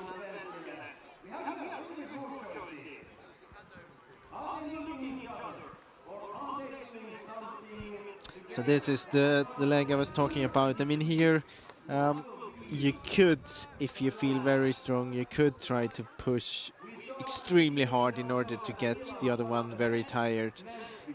It's all about getting direction. You will have those two roads giving you, I mean, an indication about distance. It's not that hard to relocate then. So if you have good direction, it shouldn't be too hard.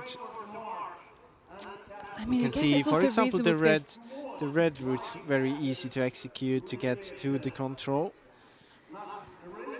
I mean, you can also see that the runnability, obviously, this marsh there is not very tempting to go into, because we have seen many of the teams now kind of following this border, not entering the marsh.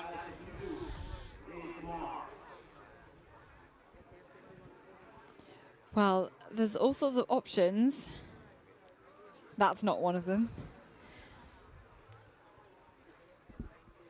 But yeah, I'm surprised they're not sticking closer to this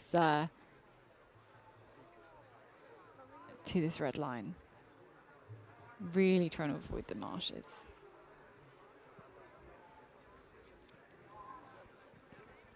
And even if the marshes aren't wet, you can still tell that they are there because of all the vegetation that's in them. So that's obviously a factor as well. If you look at the fact that they are rounding it, my guess is that it's quite a bushy marsh. It definitely is on that that south edge, which isn't really marked on this map that you can see here.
You can actually see from the moment when they got together, it has always been Linné in the lead. So he's actually listening to me, Svensk, my advice. Yeah, Svensk hasn't gone, you know, he could very easily have gone a different way on this leg, but the two of them just together. Yeah, or he could just go up and try to set the pace. I mean, he was the faster runner of the two before. Both of them know this.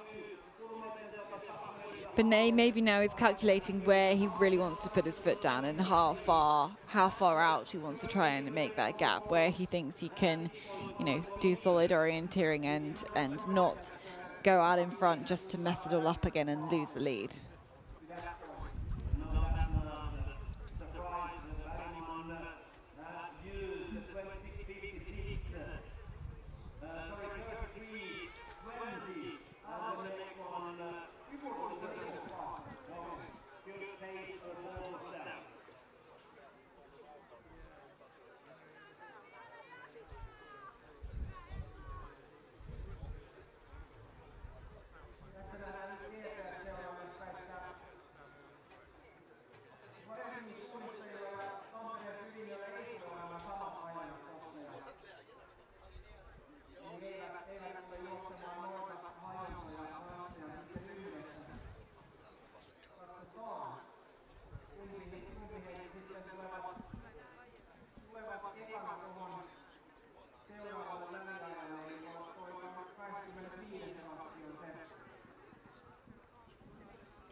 So the two of them, Linné and Stora Tuna, now reached the first of the two roads.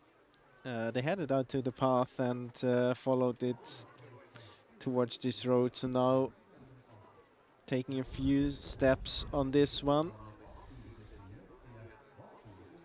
Sure, they will soon be heading over to the other roads.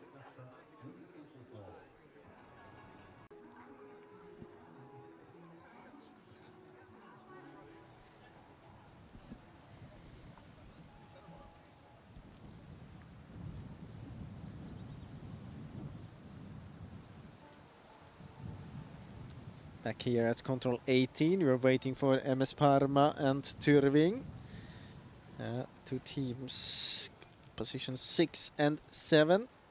The two teams with the fastest times. No, not any. Yeah, they still have at the TV control before. Punching here, Tyrving and Ruohola. Tyrving with Kibbutz and MS Parma with Ruohola, of course.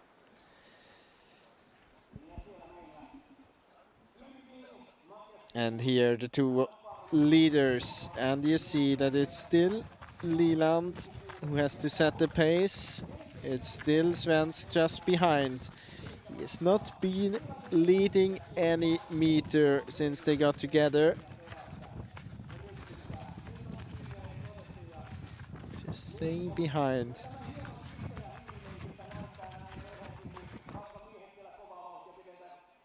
See a few of the teammates, or at least one. And as I mentioned before, now they were running on this road and now heading into the terrain just when they reach the red line. You see them again heading towards the next road, and then they will be able to follow this one quite a bit. It takes them quite close to the control, the 27th control. From there it's not too far to the finish.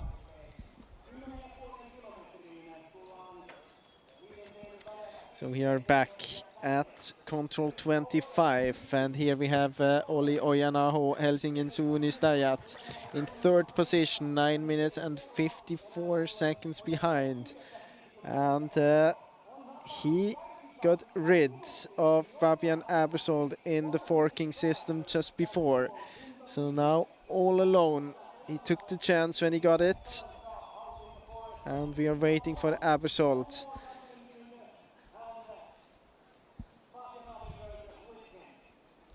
Already half a minute since we had the punch from Ojanaho.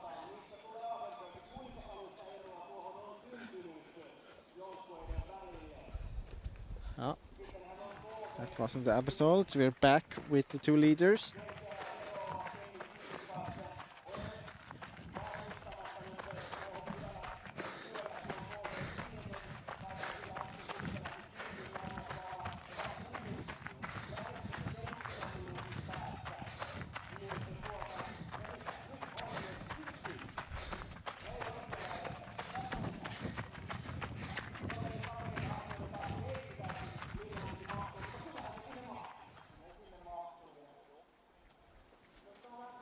Still no punch for Abersold at control 25.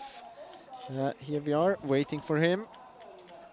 You can see just on this forking system, Ojanaho was able to open a gap about 1.5 minutes compared to Fabian Abersold.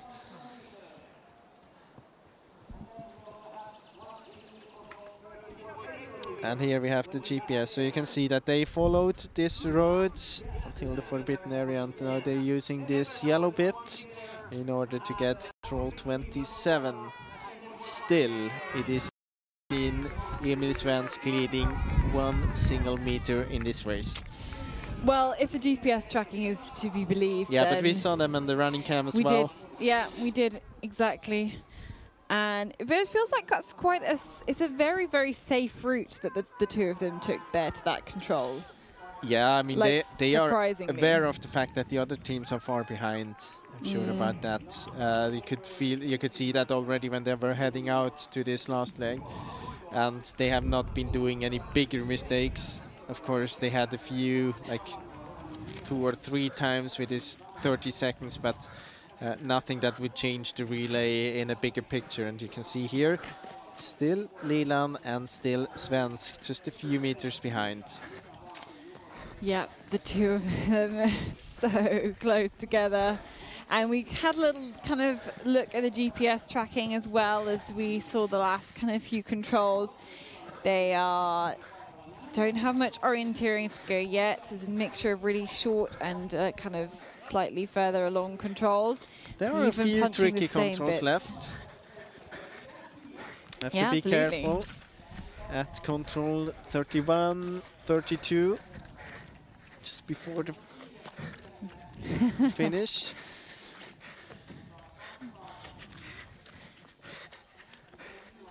I mean, just like they're following each other step by step. Yeah, they're not following each other. It's just one guy following the other. Well, okay, yeah. It feels like Emil Svensk is even, putting his feet down in the same place that Lucas you can Lilland really has see his. that it's a decision he made that he wants to be behind. You could sure. especially see it on the road that he was almost running beside, but just a few centimeters behind to mark that he's not going up there. I wonder if the whole pace drops then, could Lucas Lilland mess with Emil Svensk now and actually just slow the pace too much? We have actually had that situation before. Now I don't know which year it was. I think it was Peter Losman was involved for Södertälje and maybe Thierry Chauchou. And now I'm just guessing. But there was a situation, I'm quite sure it could be those two names, and they were running together, and well, it ended up that they were standing at the same point for a minute together and no one was moving. Wow. But there they go, and see Lucas Lilland takes a look at his map, so too does Emil Svensk, but the longer looks go to Lilland, who's still leading that way through there. Maybe both of them trying to kind of recoup some energy, put some power back into those legs as we follow them now through this terrain, and I do hope to stick really closely with these runners on the last stages. They just had two very close controls, and you can see all these little tracks through the forest that did not exist this time yesterday.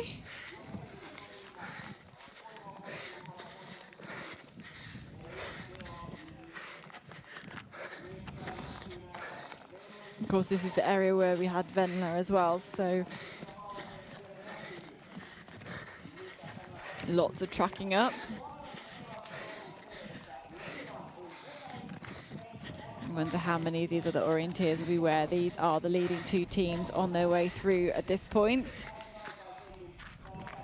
So straight across the road, straight back into the woods. There's a little bit section that's a bit greener at this point as well. There we go, that's catching up with them on the GPS tracking. And yeah, actually it's kind of, oh no, they don't have the really tricky controls that was kind of between 31 and the finish, is where we saw quite a few people make some mistakes. And actually I looked it up. It was Losman and Chauchou 2005 in Tiomila. But now actually we can see that there is a change in the lead. They stood at Tuna now. But we didn't see it on the camera. I'm not sure, to be honest. I'm really not sure. I don't think it can be believed. They're too close. I want to see it on the running cam before I can. But I fear we might have to wait until we see who's the first out of the forest. I think we will have running cams before, actually. I think we will too. But what do you think of the tricky controls in this situation? This 130, number 32 as well. You were running in that area. Well, actually, it looks less green on this map as it looks on the competition map. So control 32 especially is more difficult than it looks like here on this one. I mean, it's the last really tricky one, because I think 33 there, the terrain is quite open, especially if you had a little bit more to the left of the red line. Of course, then you have to climb a bit, so maybe they're not doing it, but it's quite open terrain there. So I think that 32 is really the one that they could do a few seconds mistake or hesitation, and if that would happen, that would open up for the other one to start to attack at least.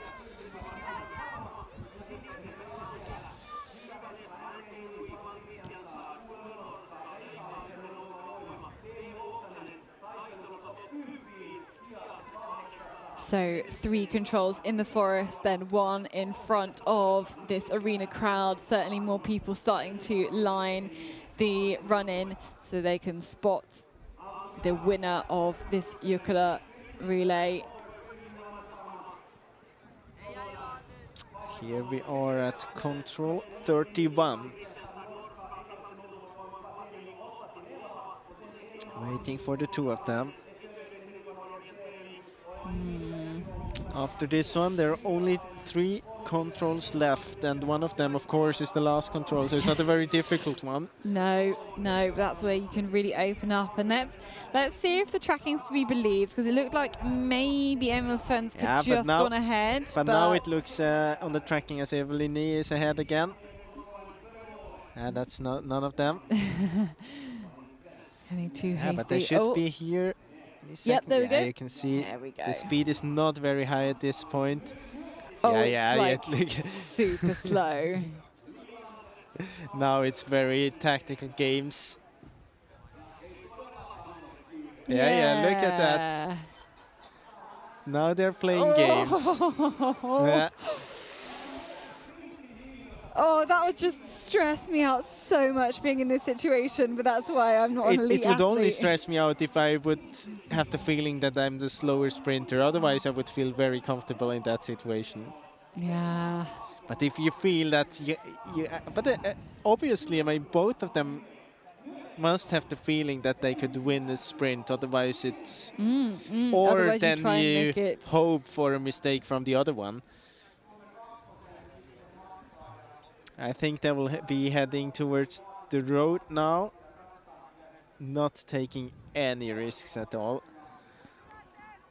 You could go quite straight here following the red line, but then you will have to spend quite a lot of time in green bits. Do you think here, I mean, I hesitate to use the phrase, like that Lucas Leland is taking stupid routes in the hope that Emil Svensk leaves and does something different? No, I don't think so. I think they both, I mean, you could do anything now, they would stick together. Okay.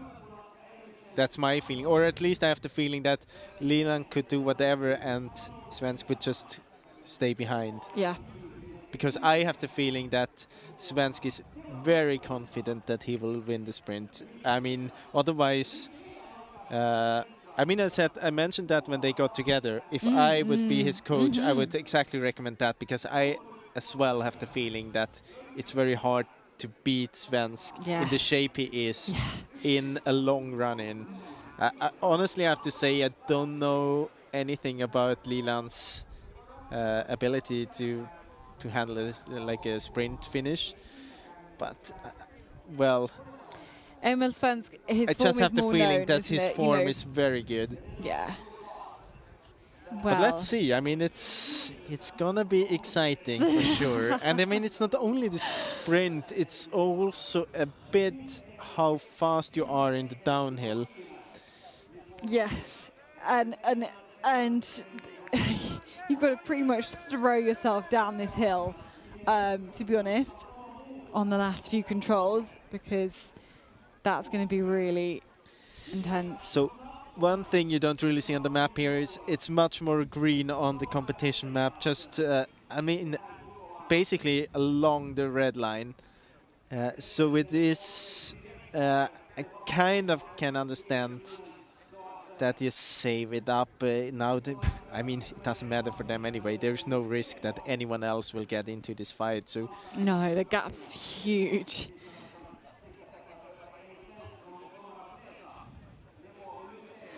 Oh, the nerves, I'm getting nervous just watching them. We're trying to figure out what's going to happen. And, you know, it's because, I think it's because this situation is it's so specific to a relay like this, really. You're not, in an individual competition, it's never how you do the orienteering. No, it's such a specific you can't. Such a specific tactic. It's like the penalty kicks in football. You can't train this because it's not the same if you don't have the pressure on you. Yeah. So there's no chance that you could train for this situation. Of course, you can be training for a sprint finish, or you can be training to take the controls in high speed and everything. but it's something else if you have the pressure of a whole team behind you. And it's still it's still Leland, I'm 100% sure. Yeah, I would agree. Here we go, and they've really sped up though here. They've definitely sped up these two athletes now. You can see them absolutely racing through this terrain. But you can see, I mean, it's following exactly the steps that Leland is taking. Now he's taking over. This is going to be exciting now. I mean, he had a lot of time to prepare this leg. And I have the feeling that Leland will struggle to follow here. I have the feeling that it already opened up a few meters. Let's see what's gonna happen here. My feeling is that there's just one chance for Leland, and that's if Svensk is gonna miss the control. But it feels like Leland is not lifting his knees up as high, I think. He had so much time to prepare this leg now. And there's a small gap now. But they are taking slightly different routes then through here, and Leland going into this section of green. They kind of come back together again slightly, taking just those different routes. 5 meters between them.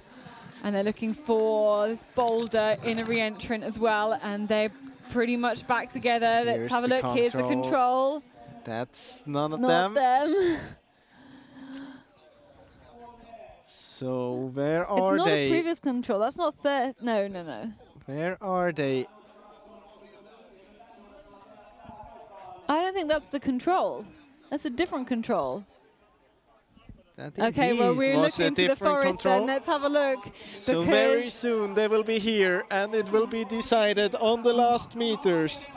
It really will. We can see Emil Svensk has gone ahead in the forest, and we're going to just look to the terrain to see who we can spot first.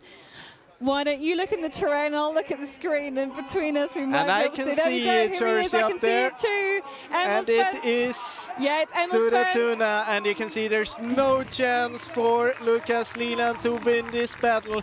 Yeah, it was all about the tactics on this last leg. No one, or especially Emil Svensk, has no plan whatsoever to take over the orienteering bit in this one. He was confident in his finish, and he will take it for Sture Tuna. Sture Tuna going to make history here to win, and it's Jukola for 4 times in a row. Fantastic running from the whole team to punch the finish there, and it will only be a matter of seconds then ahead of Line, who with Lucas Leland comes into the finish. The tactics played out absolutely perfectly for Sture Tuna, and the team of 7 have won the title again. Good handshake from the two. I can imagine that it's quite an. I mean, I wouldn't be very happy if I was Leland. And here's the team, because they actually weren't waiting by the finish line. They did not know what was going to happen. Maybe they were watching the screen as well. But that's Jesper Svensk, Olle Kallerad, Joachim Svensk, Anton Högqvist, Henrik Johannesson, Victor Svensk, and Emil Svensk. And in the end, it was all about this all-in tactic they had on the very last 2 legs. The 2 brothers Svensk really changing this relay, because they were about 6 minutes behind after 5 legs, and then we had Victor Svensk winning almost 3 minutes back. And the same here on the last leg from Emil Svensk. Very well performed tactically. I said it. I think he is confident in his physical strength, and it was very, very good that we had that picture at control 31, where you could see that no one wanted to take over the lead to control 32. No, the mind games, and now it's a very traditional part of Jukola. He will read the message of the Jukola relay.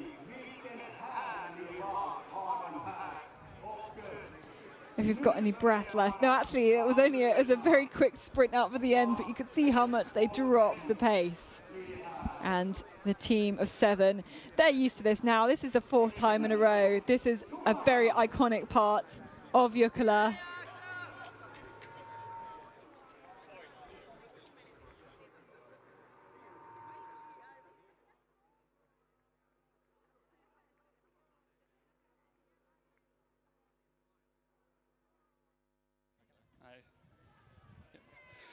Vår nationalskald Alexei Kivi målar en skön bild av naturen i vårt land i sin roman 7 bröder. Våren hade kommit, snödrivorna smältit ner. Blivit blåsande vinden, jorden började grönska och björkdungen gick i löv. Ansvarsfullhet, glädje av att röra sig. Välmående är grunderna för Porvoo-Borgå Jukola. Naturskydd och bevarandet av Finlands vackra natur för kommande släktled är en av våra viktigaste förpliktelser. Östersjön är världens yngsta hav. Östersjön är också ett av världens känsligaste och mest nedsmutsade hav. Vi har burit vårt budskap genom natten. I ljusskenet av en styrka ankommande sommar invid Finska viken längs bergen i Ebbo för att bringa vår hälsning till alla insatser som arbetar för Östersjöns välmående samt som en uppmuntran till oss alla och en envar att vara mån om att uppfylla våra plikter. I Borgå den 18 juni 2023. Orienterarna i Porvoo-Borgå Jukola. I mean, good for him that he didn't have to push it all the way for the last kilometers. Otherwise, it would have been even more difficult to read it. But I think, do you think he can it by heart by now? Fourth time in a row? Yeah. Yeah, he really should know exactly it by heart now. But there is the team to take full congratulations then. And really ending this Jukola relay with the message read out by the winning team.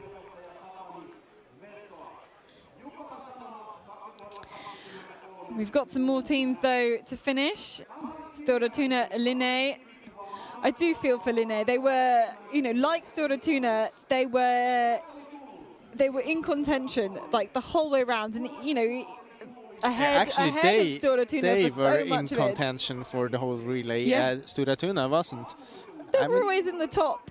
Yeah, but I mean they were group. 6 minutes behind after definitely.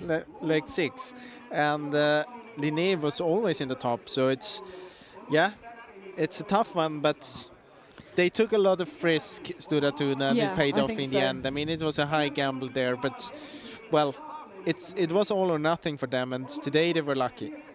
Yeah, they really were. So we can see some of the next teams to make their way through towards the finish. Is that do you think Fabian Abasol has found number 30? I'm not really sure, but here's Helsingin Sinistayat and Olli Ojanaho. And what a big improvement this will be from 27th up to 3rd then here for his And this is actually the way it looks like if you approach the control from a different way. So this is the part where we saw the two leading teams heading down to the road and taking the control from there. So this definitely would have been more difficult to approach it from here. And to answer your question from before, no, Fabian Abasol has not found control yet. He looks like he's been close several times. And now it has to be careful because Kove is coming from behind.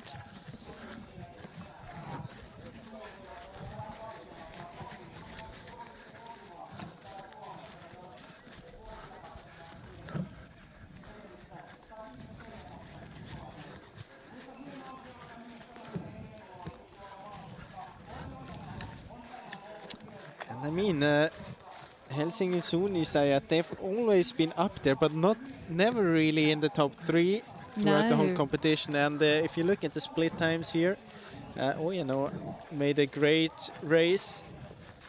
Really good job here. Started out in 5th, now in 3rd. So if you look at the running time, it's about the same time as Emil Svensk, of course.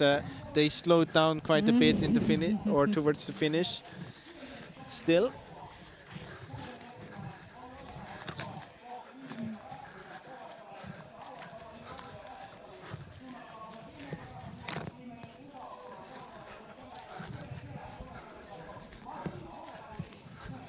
So Olli Ojanaho nearly at the second to last control.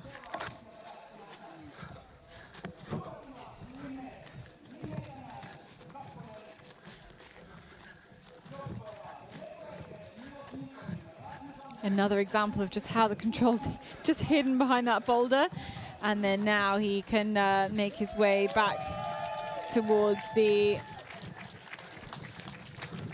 arena. We can really shortly watch out for him to be dropping down the hill, dropping down towards the last control. Really, really close now. So back at the arena, still only 2 teams in. 2 teams so close together, then a whole 8 minutes before we have anybody else. It will be Helsingin though. There is Olli Ojanaho dropping down now towards the last control. Yeah, and such a strong last leg run for him, and actually all his team are there to celebrate the third with him. I'm not sure, I think they just told him where he stands there, that it will be a third place for the Finnish team.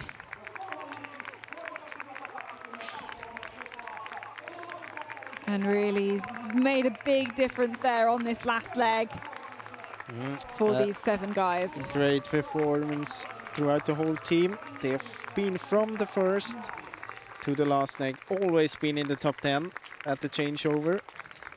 They've actually just at 2 intermediate times they have not been in the top 10, and it's the second one on the first leg and the third one in the first leg. Yeah. Nothing to complain about, really. No, not at all. Not at all. We saw, you know, they were in that kind of leading group of 4 as it kind of cut down. They dropped off the pace a little bit at that point, but very solid team performance.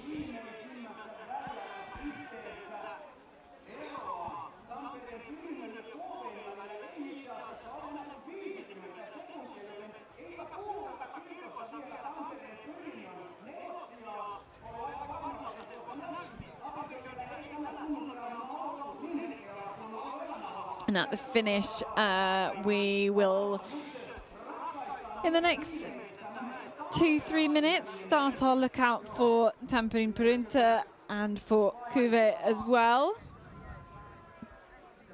Both those teams expected in fairly shortly.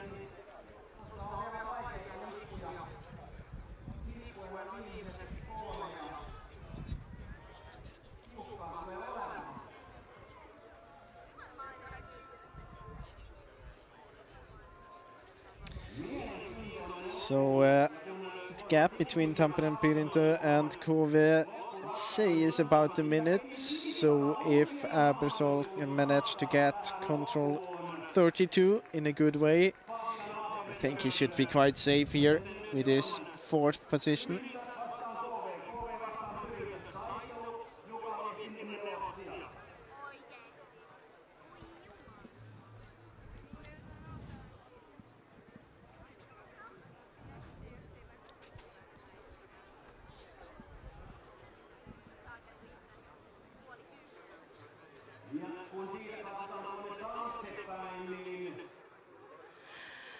Gratulerar Stora Tuna för vinsten, 4:e raka seger. Hur känns det? Ja, det är otroligt roligt här, så att ja, jag är glad och lättad lite också. Det kan jag gissa. Emil Svensk och Lukas Liland, ni var ganska mycket där tillsammans mot slutet sen. Hur var det att vara jagad först? Ja, jeg trodde egentlig at når jeg ble tatt igjen med Emil, så skulle han dra ganske hardt, for han er kjent for å løpe ganske fort, men det hadde han ikke lyst til i det hele tatt. Så det ble litt sånn lunting, og så jeg meg ut et strekk litt mot slutten der jeg tenkte jeg egentlig kunne prøve å ta et dårlig veivalg og bombe, og håpe at Emil gikk rett på løp tregt eller et eller annet sånt, men han gikk ikke på den, så ja, jeg prøvde med noen spurter litt sånn før vi kom inn her, men det var ikke snakk om.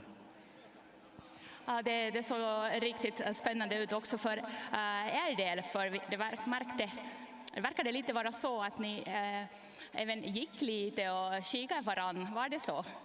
Ja, det var det verkligen. Så att, ja, när jag bestämde mig hur jag skulle försöka göra avslutningen, då kollade jag bara på Lukas. Och då, nästa år blir det sen Linnéns tur, eller hur? Ja, vi får se det. Ja, vi går för det. Ja. Det hoppas vi sen, eller kanske ger ni ganska stor motstånd. Men tack för intervjun, tack för det fina, spännande kallen som ni erbjöd oss. Ja, tusen tack.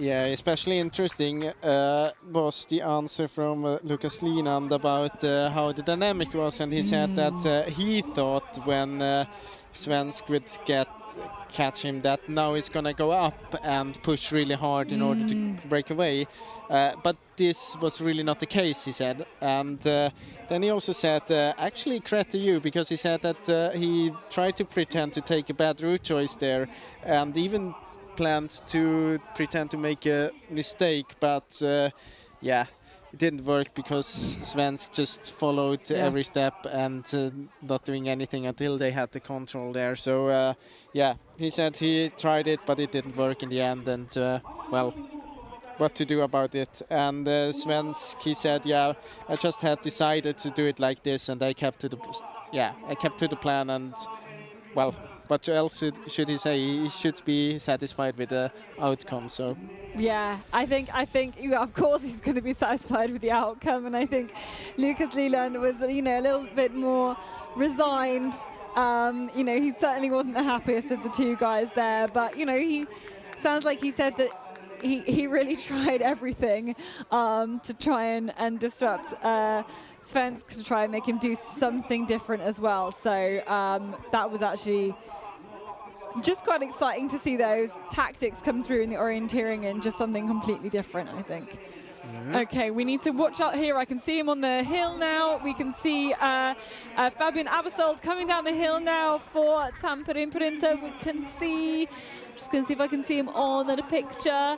Very, very shortly, you can see him in the back right of picture. Very tall figure in the white and red. Should be coming into the run-in really soon. There he is with the whole team then. The team from Tampere gonna go into the 4th place then. And a much better performance than the one they gave last year. Into 4th place, they can all run across that line together. It was, I think Fabian Abersold would say it was far from his best run, but anyway, still managed to keep them in 4th position overall. And next team we are waiting for is KV, and they're punching at the second last control right now, so they should be here very soon as well. So we can keep an eye on that hill.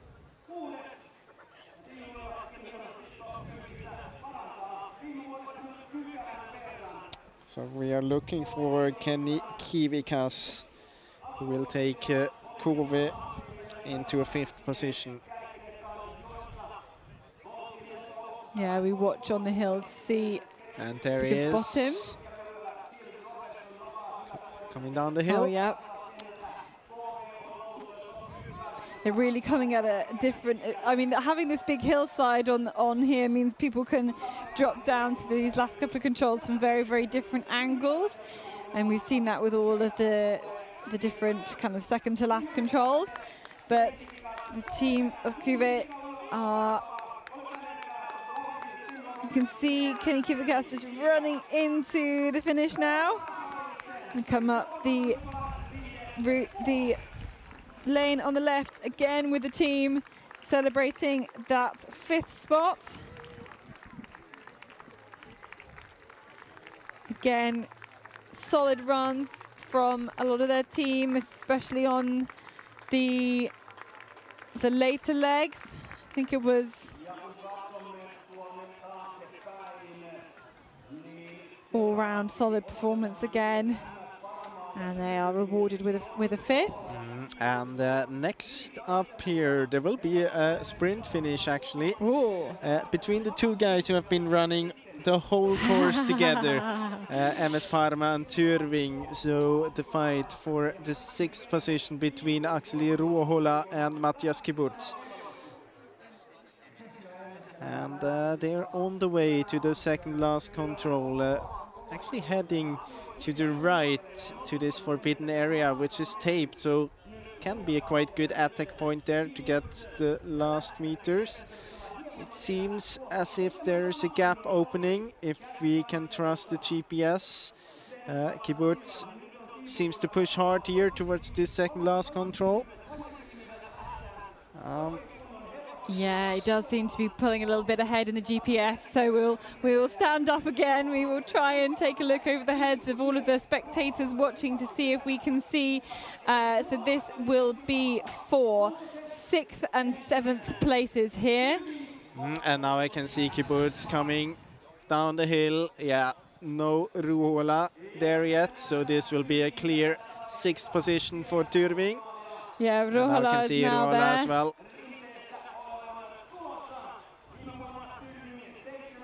And those two about the same leg times as Svensk and Ojanaho. So good races for both of them. We've got MS Palmer in the mix as well, I think they're somewhere.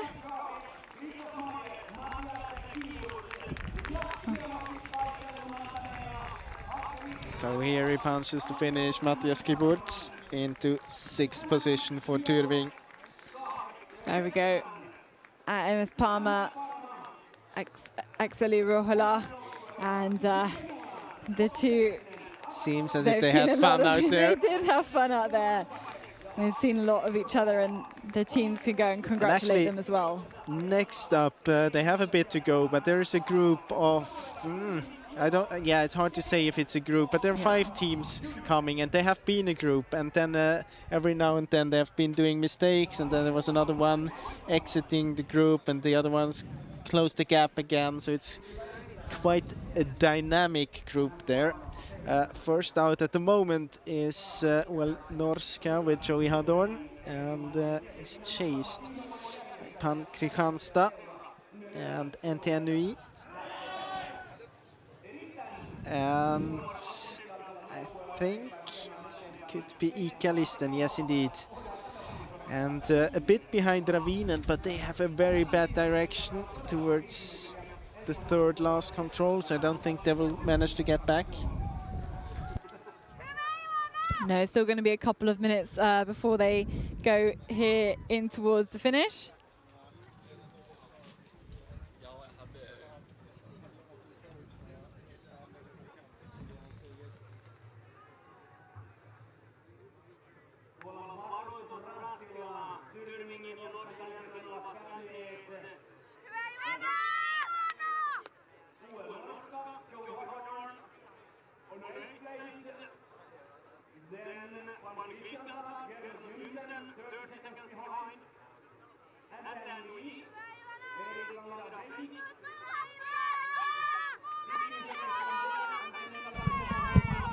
So as we wait for the next teams, I've got Emil Svensk here in the finish, because it was so interesting to watch your run, and it was so tactical for you starting out. You looked like you gave it, you were really attacking the controls early on, and maybe playing it kind of risky. Were you doing that? Yeah, that's true, but I started 3 minutes after Lucas, so I think you had to do it. Yeah, of course I have to do it. So yeah, that was the plan from the start. But yeah, so of course a little bit risky. Yeah, and did you feel like that plan was working? Did you feel like you were making progress through the terrain? No, I think the train was quite hard to run straight in. So yeah, I do some mistakes, but yeah, of course I have happy to catch up Lucas after the half course. And when did you actually see him? I don't remember the control number, but I think it was about 25 minutes left on the course. Yeah, and what was it like? What went through your head when you actually saw him? Yeah, I was quite tired when I saw it. So yeah, so it's yeah. Of course, I'm happy to see Lucas and know here is the lead, and then I can do a new plan. Yeah, how did that plan change then when you caught him? Yeah, quite fast. I think my best choice to be first in the finish is to run fast in the end. So yeah, I choose that one. And then he was trying to mess with you as well because he wanted you to kind of force you into making a mistake. Yeah. Did you? Was there nerves? Did you feel nervous in the stage? We felt nervous watching you, or I did anyway. Yeah, little nervous, but I was quite clear with my plan. So yeah, I go for it. Yeah, and then why? You know, we saw you suddenly increase the speed. Why did you go when you did? When I see the second last control, I think that was the plan. So I go for it. Yeah. Yeah, you can see you were very distinct with your orienteering there. Yeah. You kind of, and we just could see from the running cam how much the speed increased. But I mean, the way your whole team is set up as well with you and your brothers, you've got the tactics right as a team once again. What was the key to that, do you think? The key is to run good on training the whole night. So that's the easy key, but it's hard to do also. So we are really satisfied. Yeah, you've got the glory job right here of just finishing off with the whole team, but it's really the all 7 of you that goes in to make this win. Yeah, of course. Yeah, the start was last evening, so it's a long competition. So everyone has to do a good job. And they really did. Thank you and congratulations. Okay, let's have a little look then towards some of the other runners here. Here's Entenui. We're going to have a little sprint out. We've got Owen Norska there as well. But I think it's Entenui, Erik Langedal Breivik, who's going to be just in ahead of Joey Haddon. But Joey Haddon is fighting hard. These 2 guys are going so quickly out here. They're both looking over their shoulders. But it will be Entenui, I think, to go in just ahead of Joey Haddon. And congratulations there already. I think Haddon needs to almost wait for Erik Langedal Breivik to punch first. I think he's just waiting there. But another sprint out behind him. That's Pan Kristianstad and Ikkelisten, Nuseva Voima as well. That is a big sprint out there.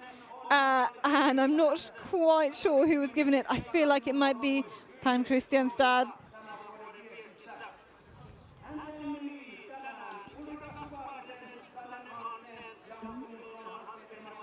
I think it might just have been Eddie, and Umsen collapses on the line. I think he just won that sprint out ahead of Timo Oksanen. And it was indeed Erik Langedal Breivik who managed to get in just ahead of Joey Haddon. Even though they punched the finish in the other order, but it's more about where, which order they cross the line. Incredibly exciting. That means we have 11 teams all the way in towards the finish. And we've got more on the way.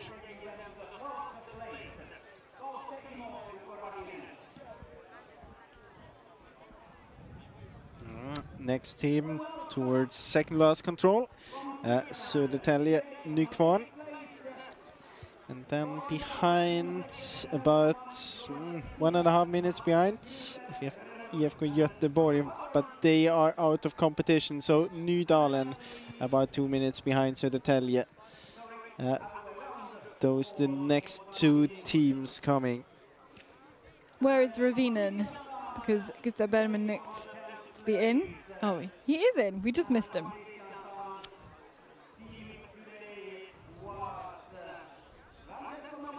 And was that the quickest? No, actually. Kibbutz had the quickest time so far. And then it looks like it was of course it was Ruohola. Yeah, of course, the 2 of them. And then third fastest time so far, Olli Ojanaho for Helsingin Suunnistajat. Yeah, it really doesn't matter if you're going to have the fastest time on the last leg. It matters where your team comes home.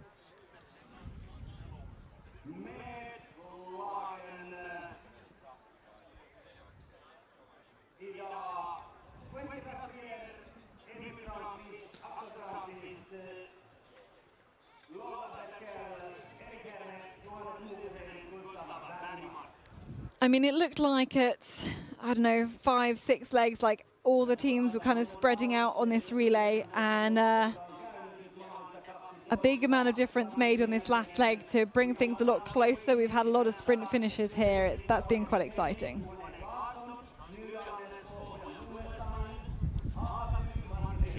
Just observing how IFK Göteborg was approaching the third last control. They were quite close to Nydalen. When he punched the control, he was leaving the control exactly the same way he came from, so I think he was kind of pretending to not have punched the control yet.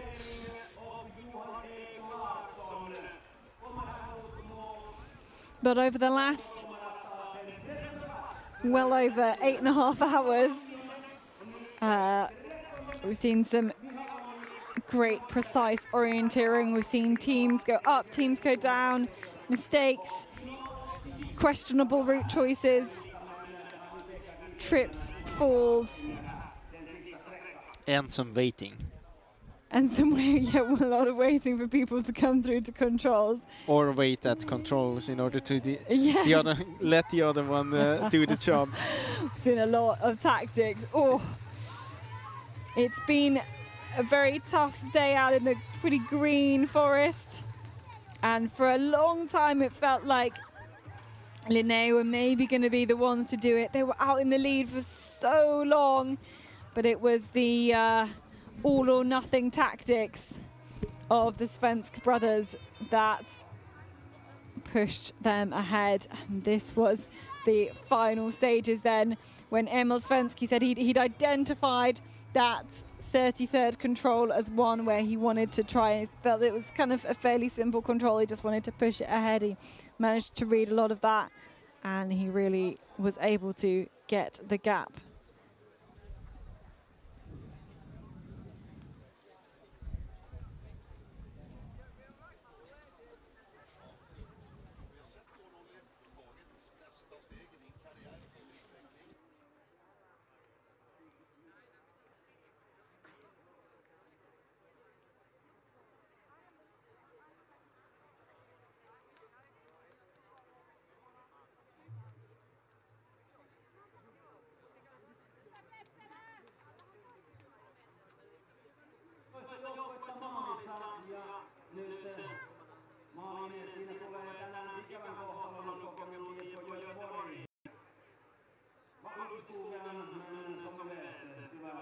So in the meanwhile, we got Södertälje Nykvarn to the finish as well, into 13th position. And well, next teams, we had also IFK Göteborg to the finish, but due to the mistake there at the changeover from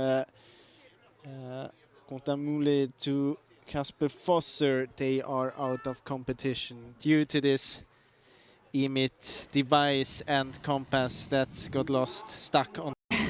Sounds like Kasper Fosser went to the toilet, left his compass and emit there, and then just it was took stuck over everything from Contamule.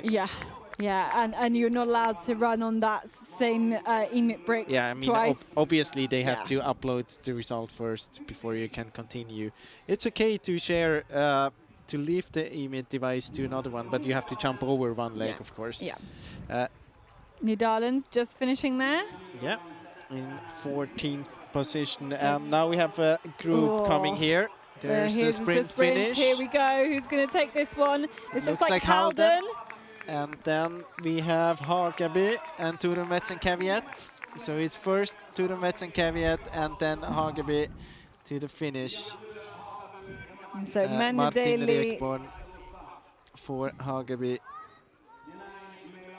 So, and Samu Heiska won that sprint out for Turumets and Caveat. So now 17 teams in towards the finish. Maybe we'll start going to get some more of the ones who are not, we don't have GPS tracking on as well.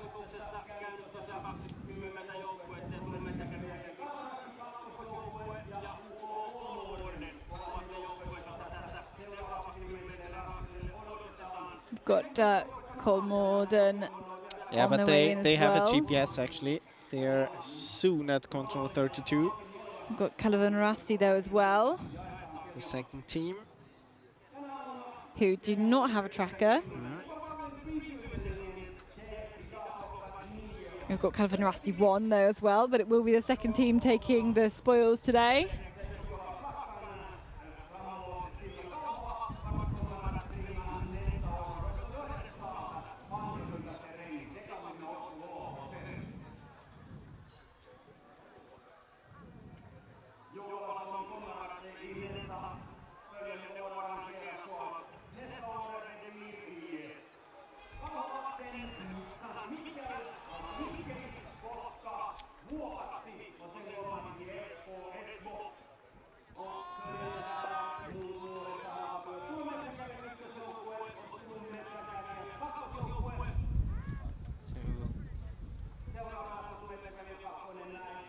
Here we have another team. Uldis Upit is taking Turun Betsen Caveat second team into 18th position.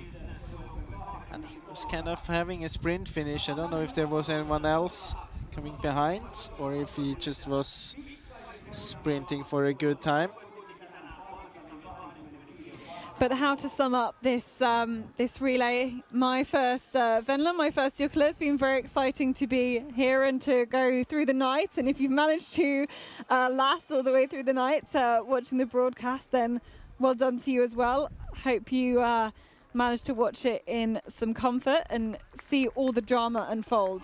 What's your main takeaway? What will you remember from this relay? Well, I will definitely remember this last few controls, and especially control 31, when we could see them in the picture, how they both just stopped at the control because no one wanted to take the lead to the third last control. But also, I mean, we have seen quite a few changes. I mean, if you look at Linné, they have been up there all the time without any ups and downs, bigger ups and downs, and it's quite unusual that you don't win it if you have such a stable race throughout the whole competition. And I mean, Stura Tuna, very impressive when they just decided to put it all in now.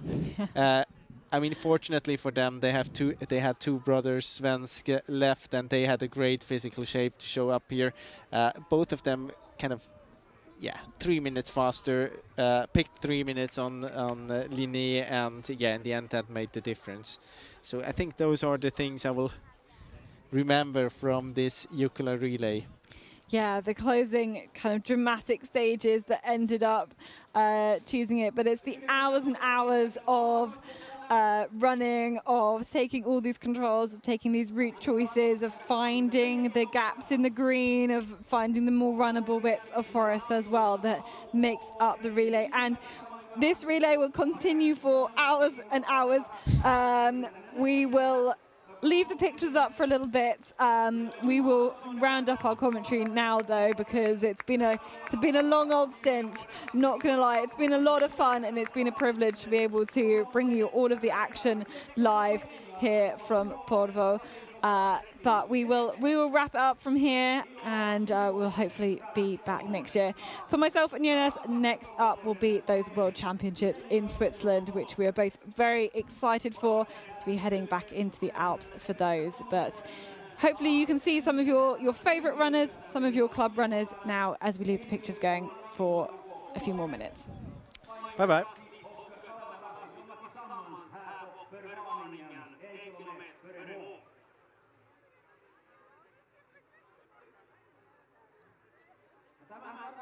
Sitä, että tässä kohta 25 parasta osalta maalin tarkoittaa meille sitä, että me ruvetaan laittamaan suunnistuspaikkaa päälle, sillä perinteisesti pidetään kiinni. Ainakin meikäläisen osalta vuodesta 1991 alkaen Jukola ei kertaakaan jäänyt meikäläisen juoksematta, eikä jää tänä vuonna. Se on kyllä hyvä, ja kyllä tässä aika freesi olo. Lähdetään nyt maastoon.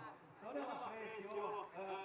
Pieni kuppulla siinä putkessa on siis Lahti Jukolassa. Homma jäi 2 kilometriin, kun tein kuperkeikkejä olkapäällä pois paikoiltaan. Tänään ajattelimme niin, että kuperkeikkejä ei tule. Joo, hyvä.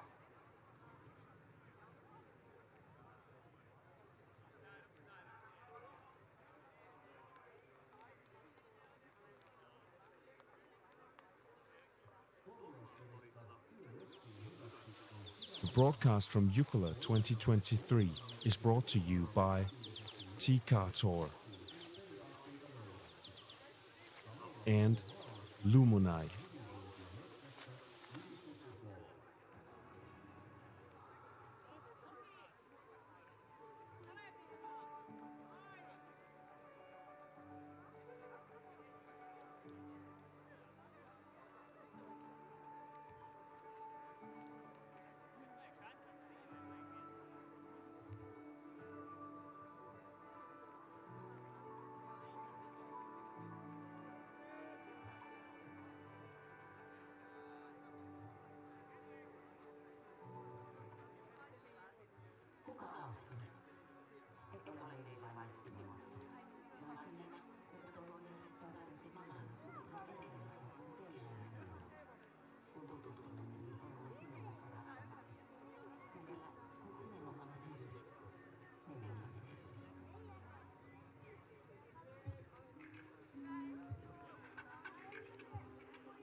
Tulevaisuuden Jukola Jonas 2 vuoden päästä kutsuu Mikkeliin. Ja Navi tänään 21. Ja sitten katsotaan Kirikka-Vajeelta Sinneväri vastaan Kirjula. Ja nyt yhdistetään Kirikka-Kirjula maailman tasolla paikasta häntä Kirjaa ja lisätään vähän nyt.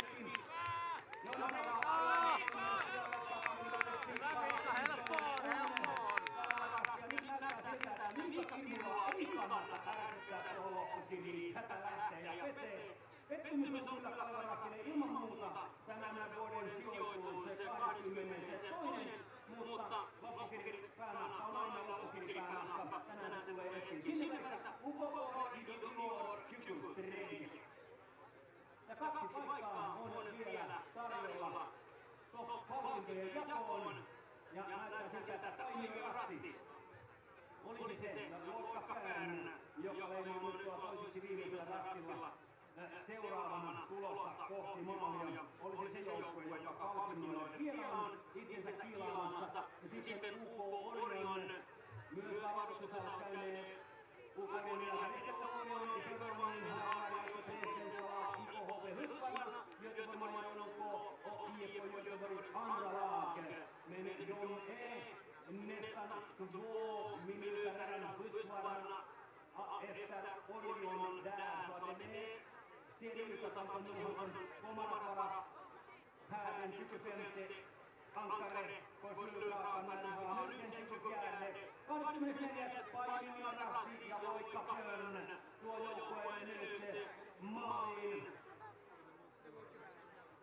Paimiolakin taas aina tasainen lyö takana. Eroa tulee kärkeen hieman päälle 42 minuuttia. 24. Paimiolasti. Ja palkintoja jako kutsuu myös teitä tänään. Kello katson tuosta noin 9:40. Eli maali viestinomainen viestinkulku suljetaan 8:45 kello 9 on sitten 7 ankkureiden uusi aika. Ja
25. joukkue. Se on meillä vielä hakusessa ja se on Porvoo-Borgå.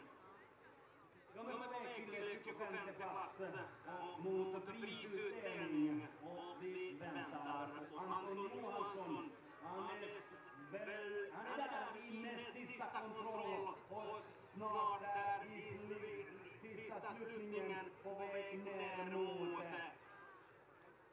målgång. I år Orion som fjol var den 13:e och i år kommer att vara den 25:e. I den kvällande MK-tävlingen här i Porvoo-Borgå Jukola. Soon we will have the 20th team at the finish.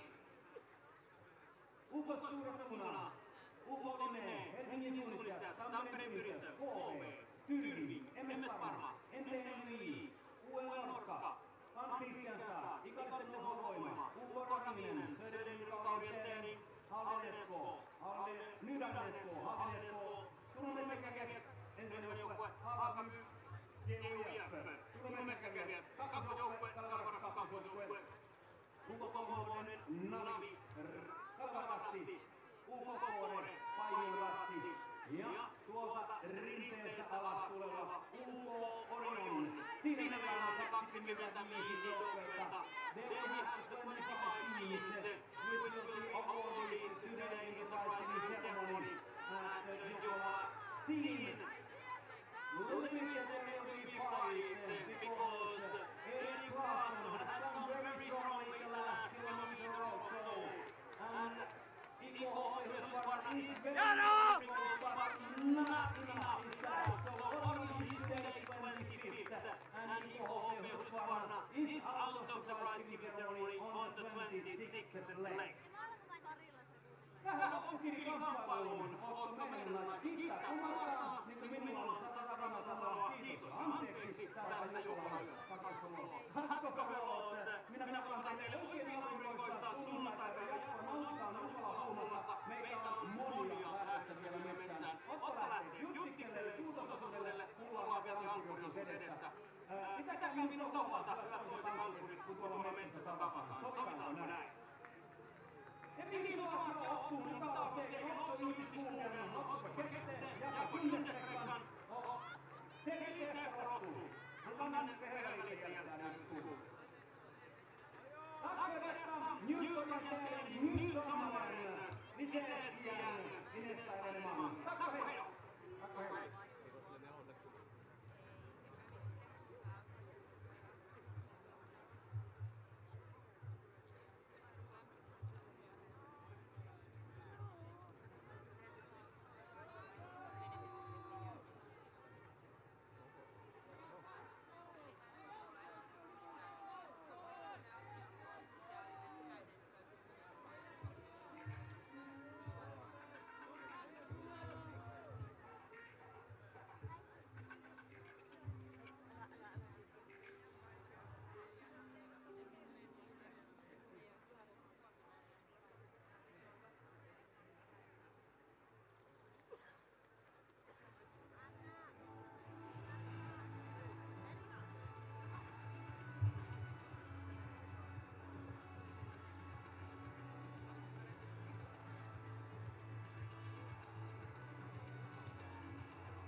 Ja Antti Saari tulitto Ilkkoon.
The broadcast from Jukola 2023 is brought to you by Technicalities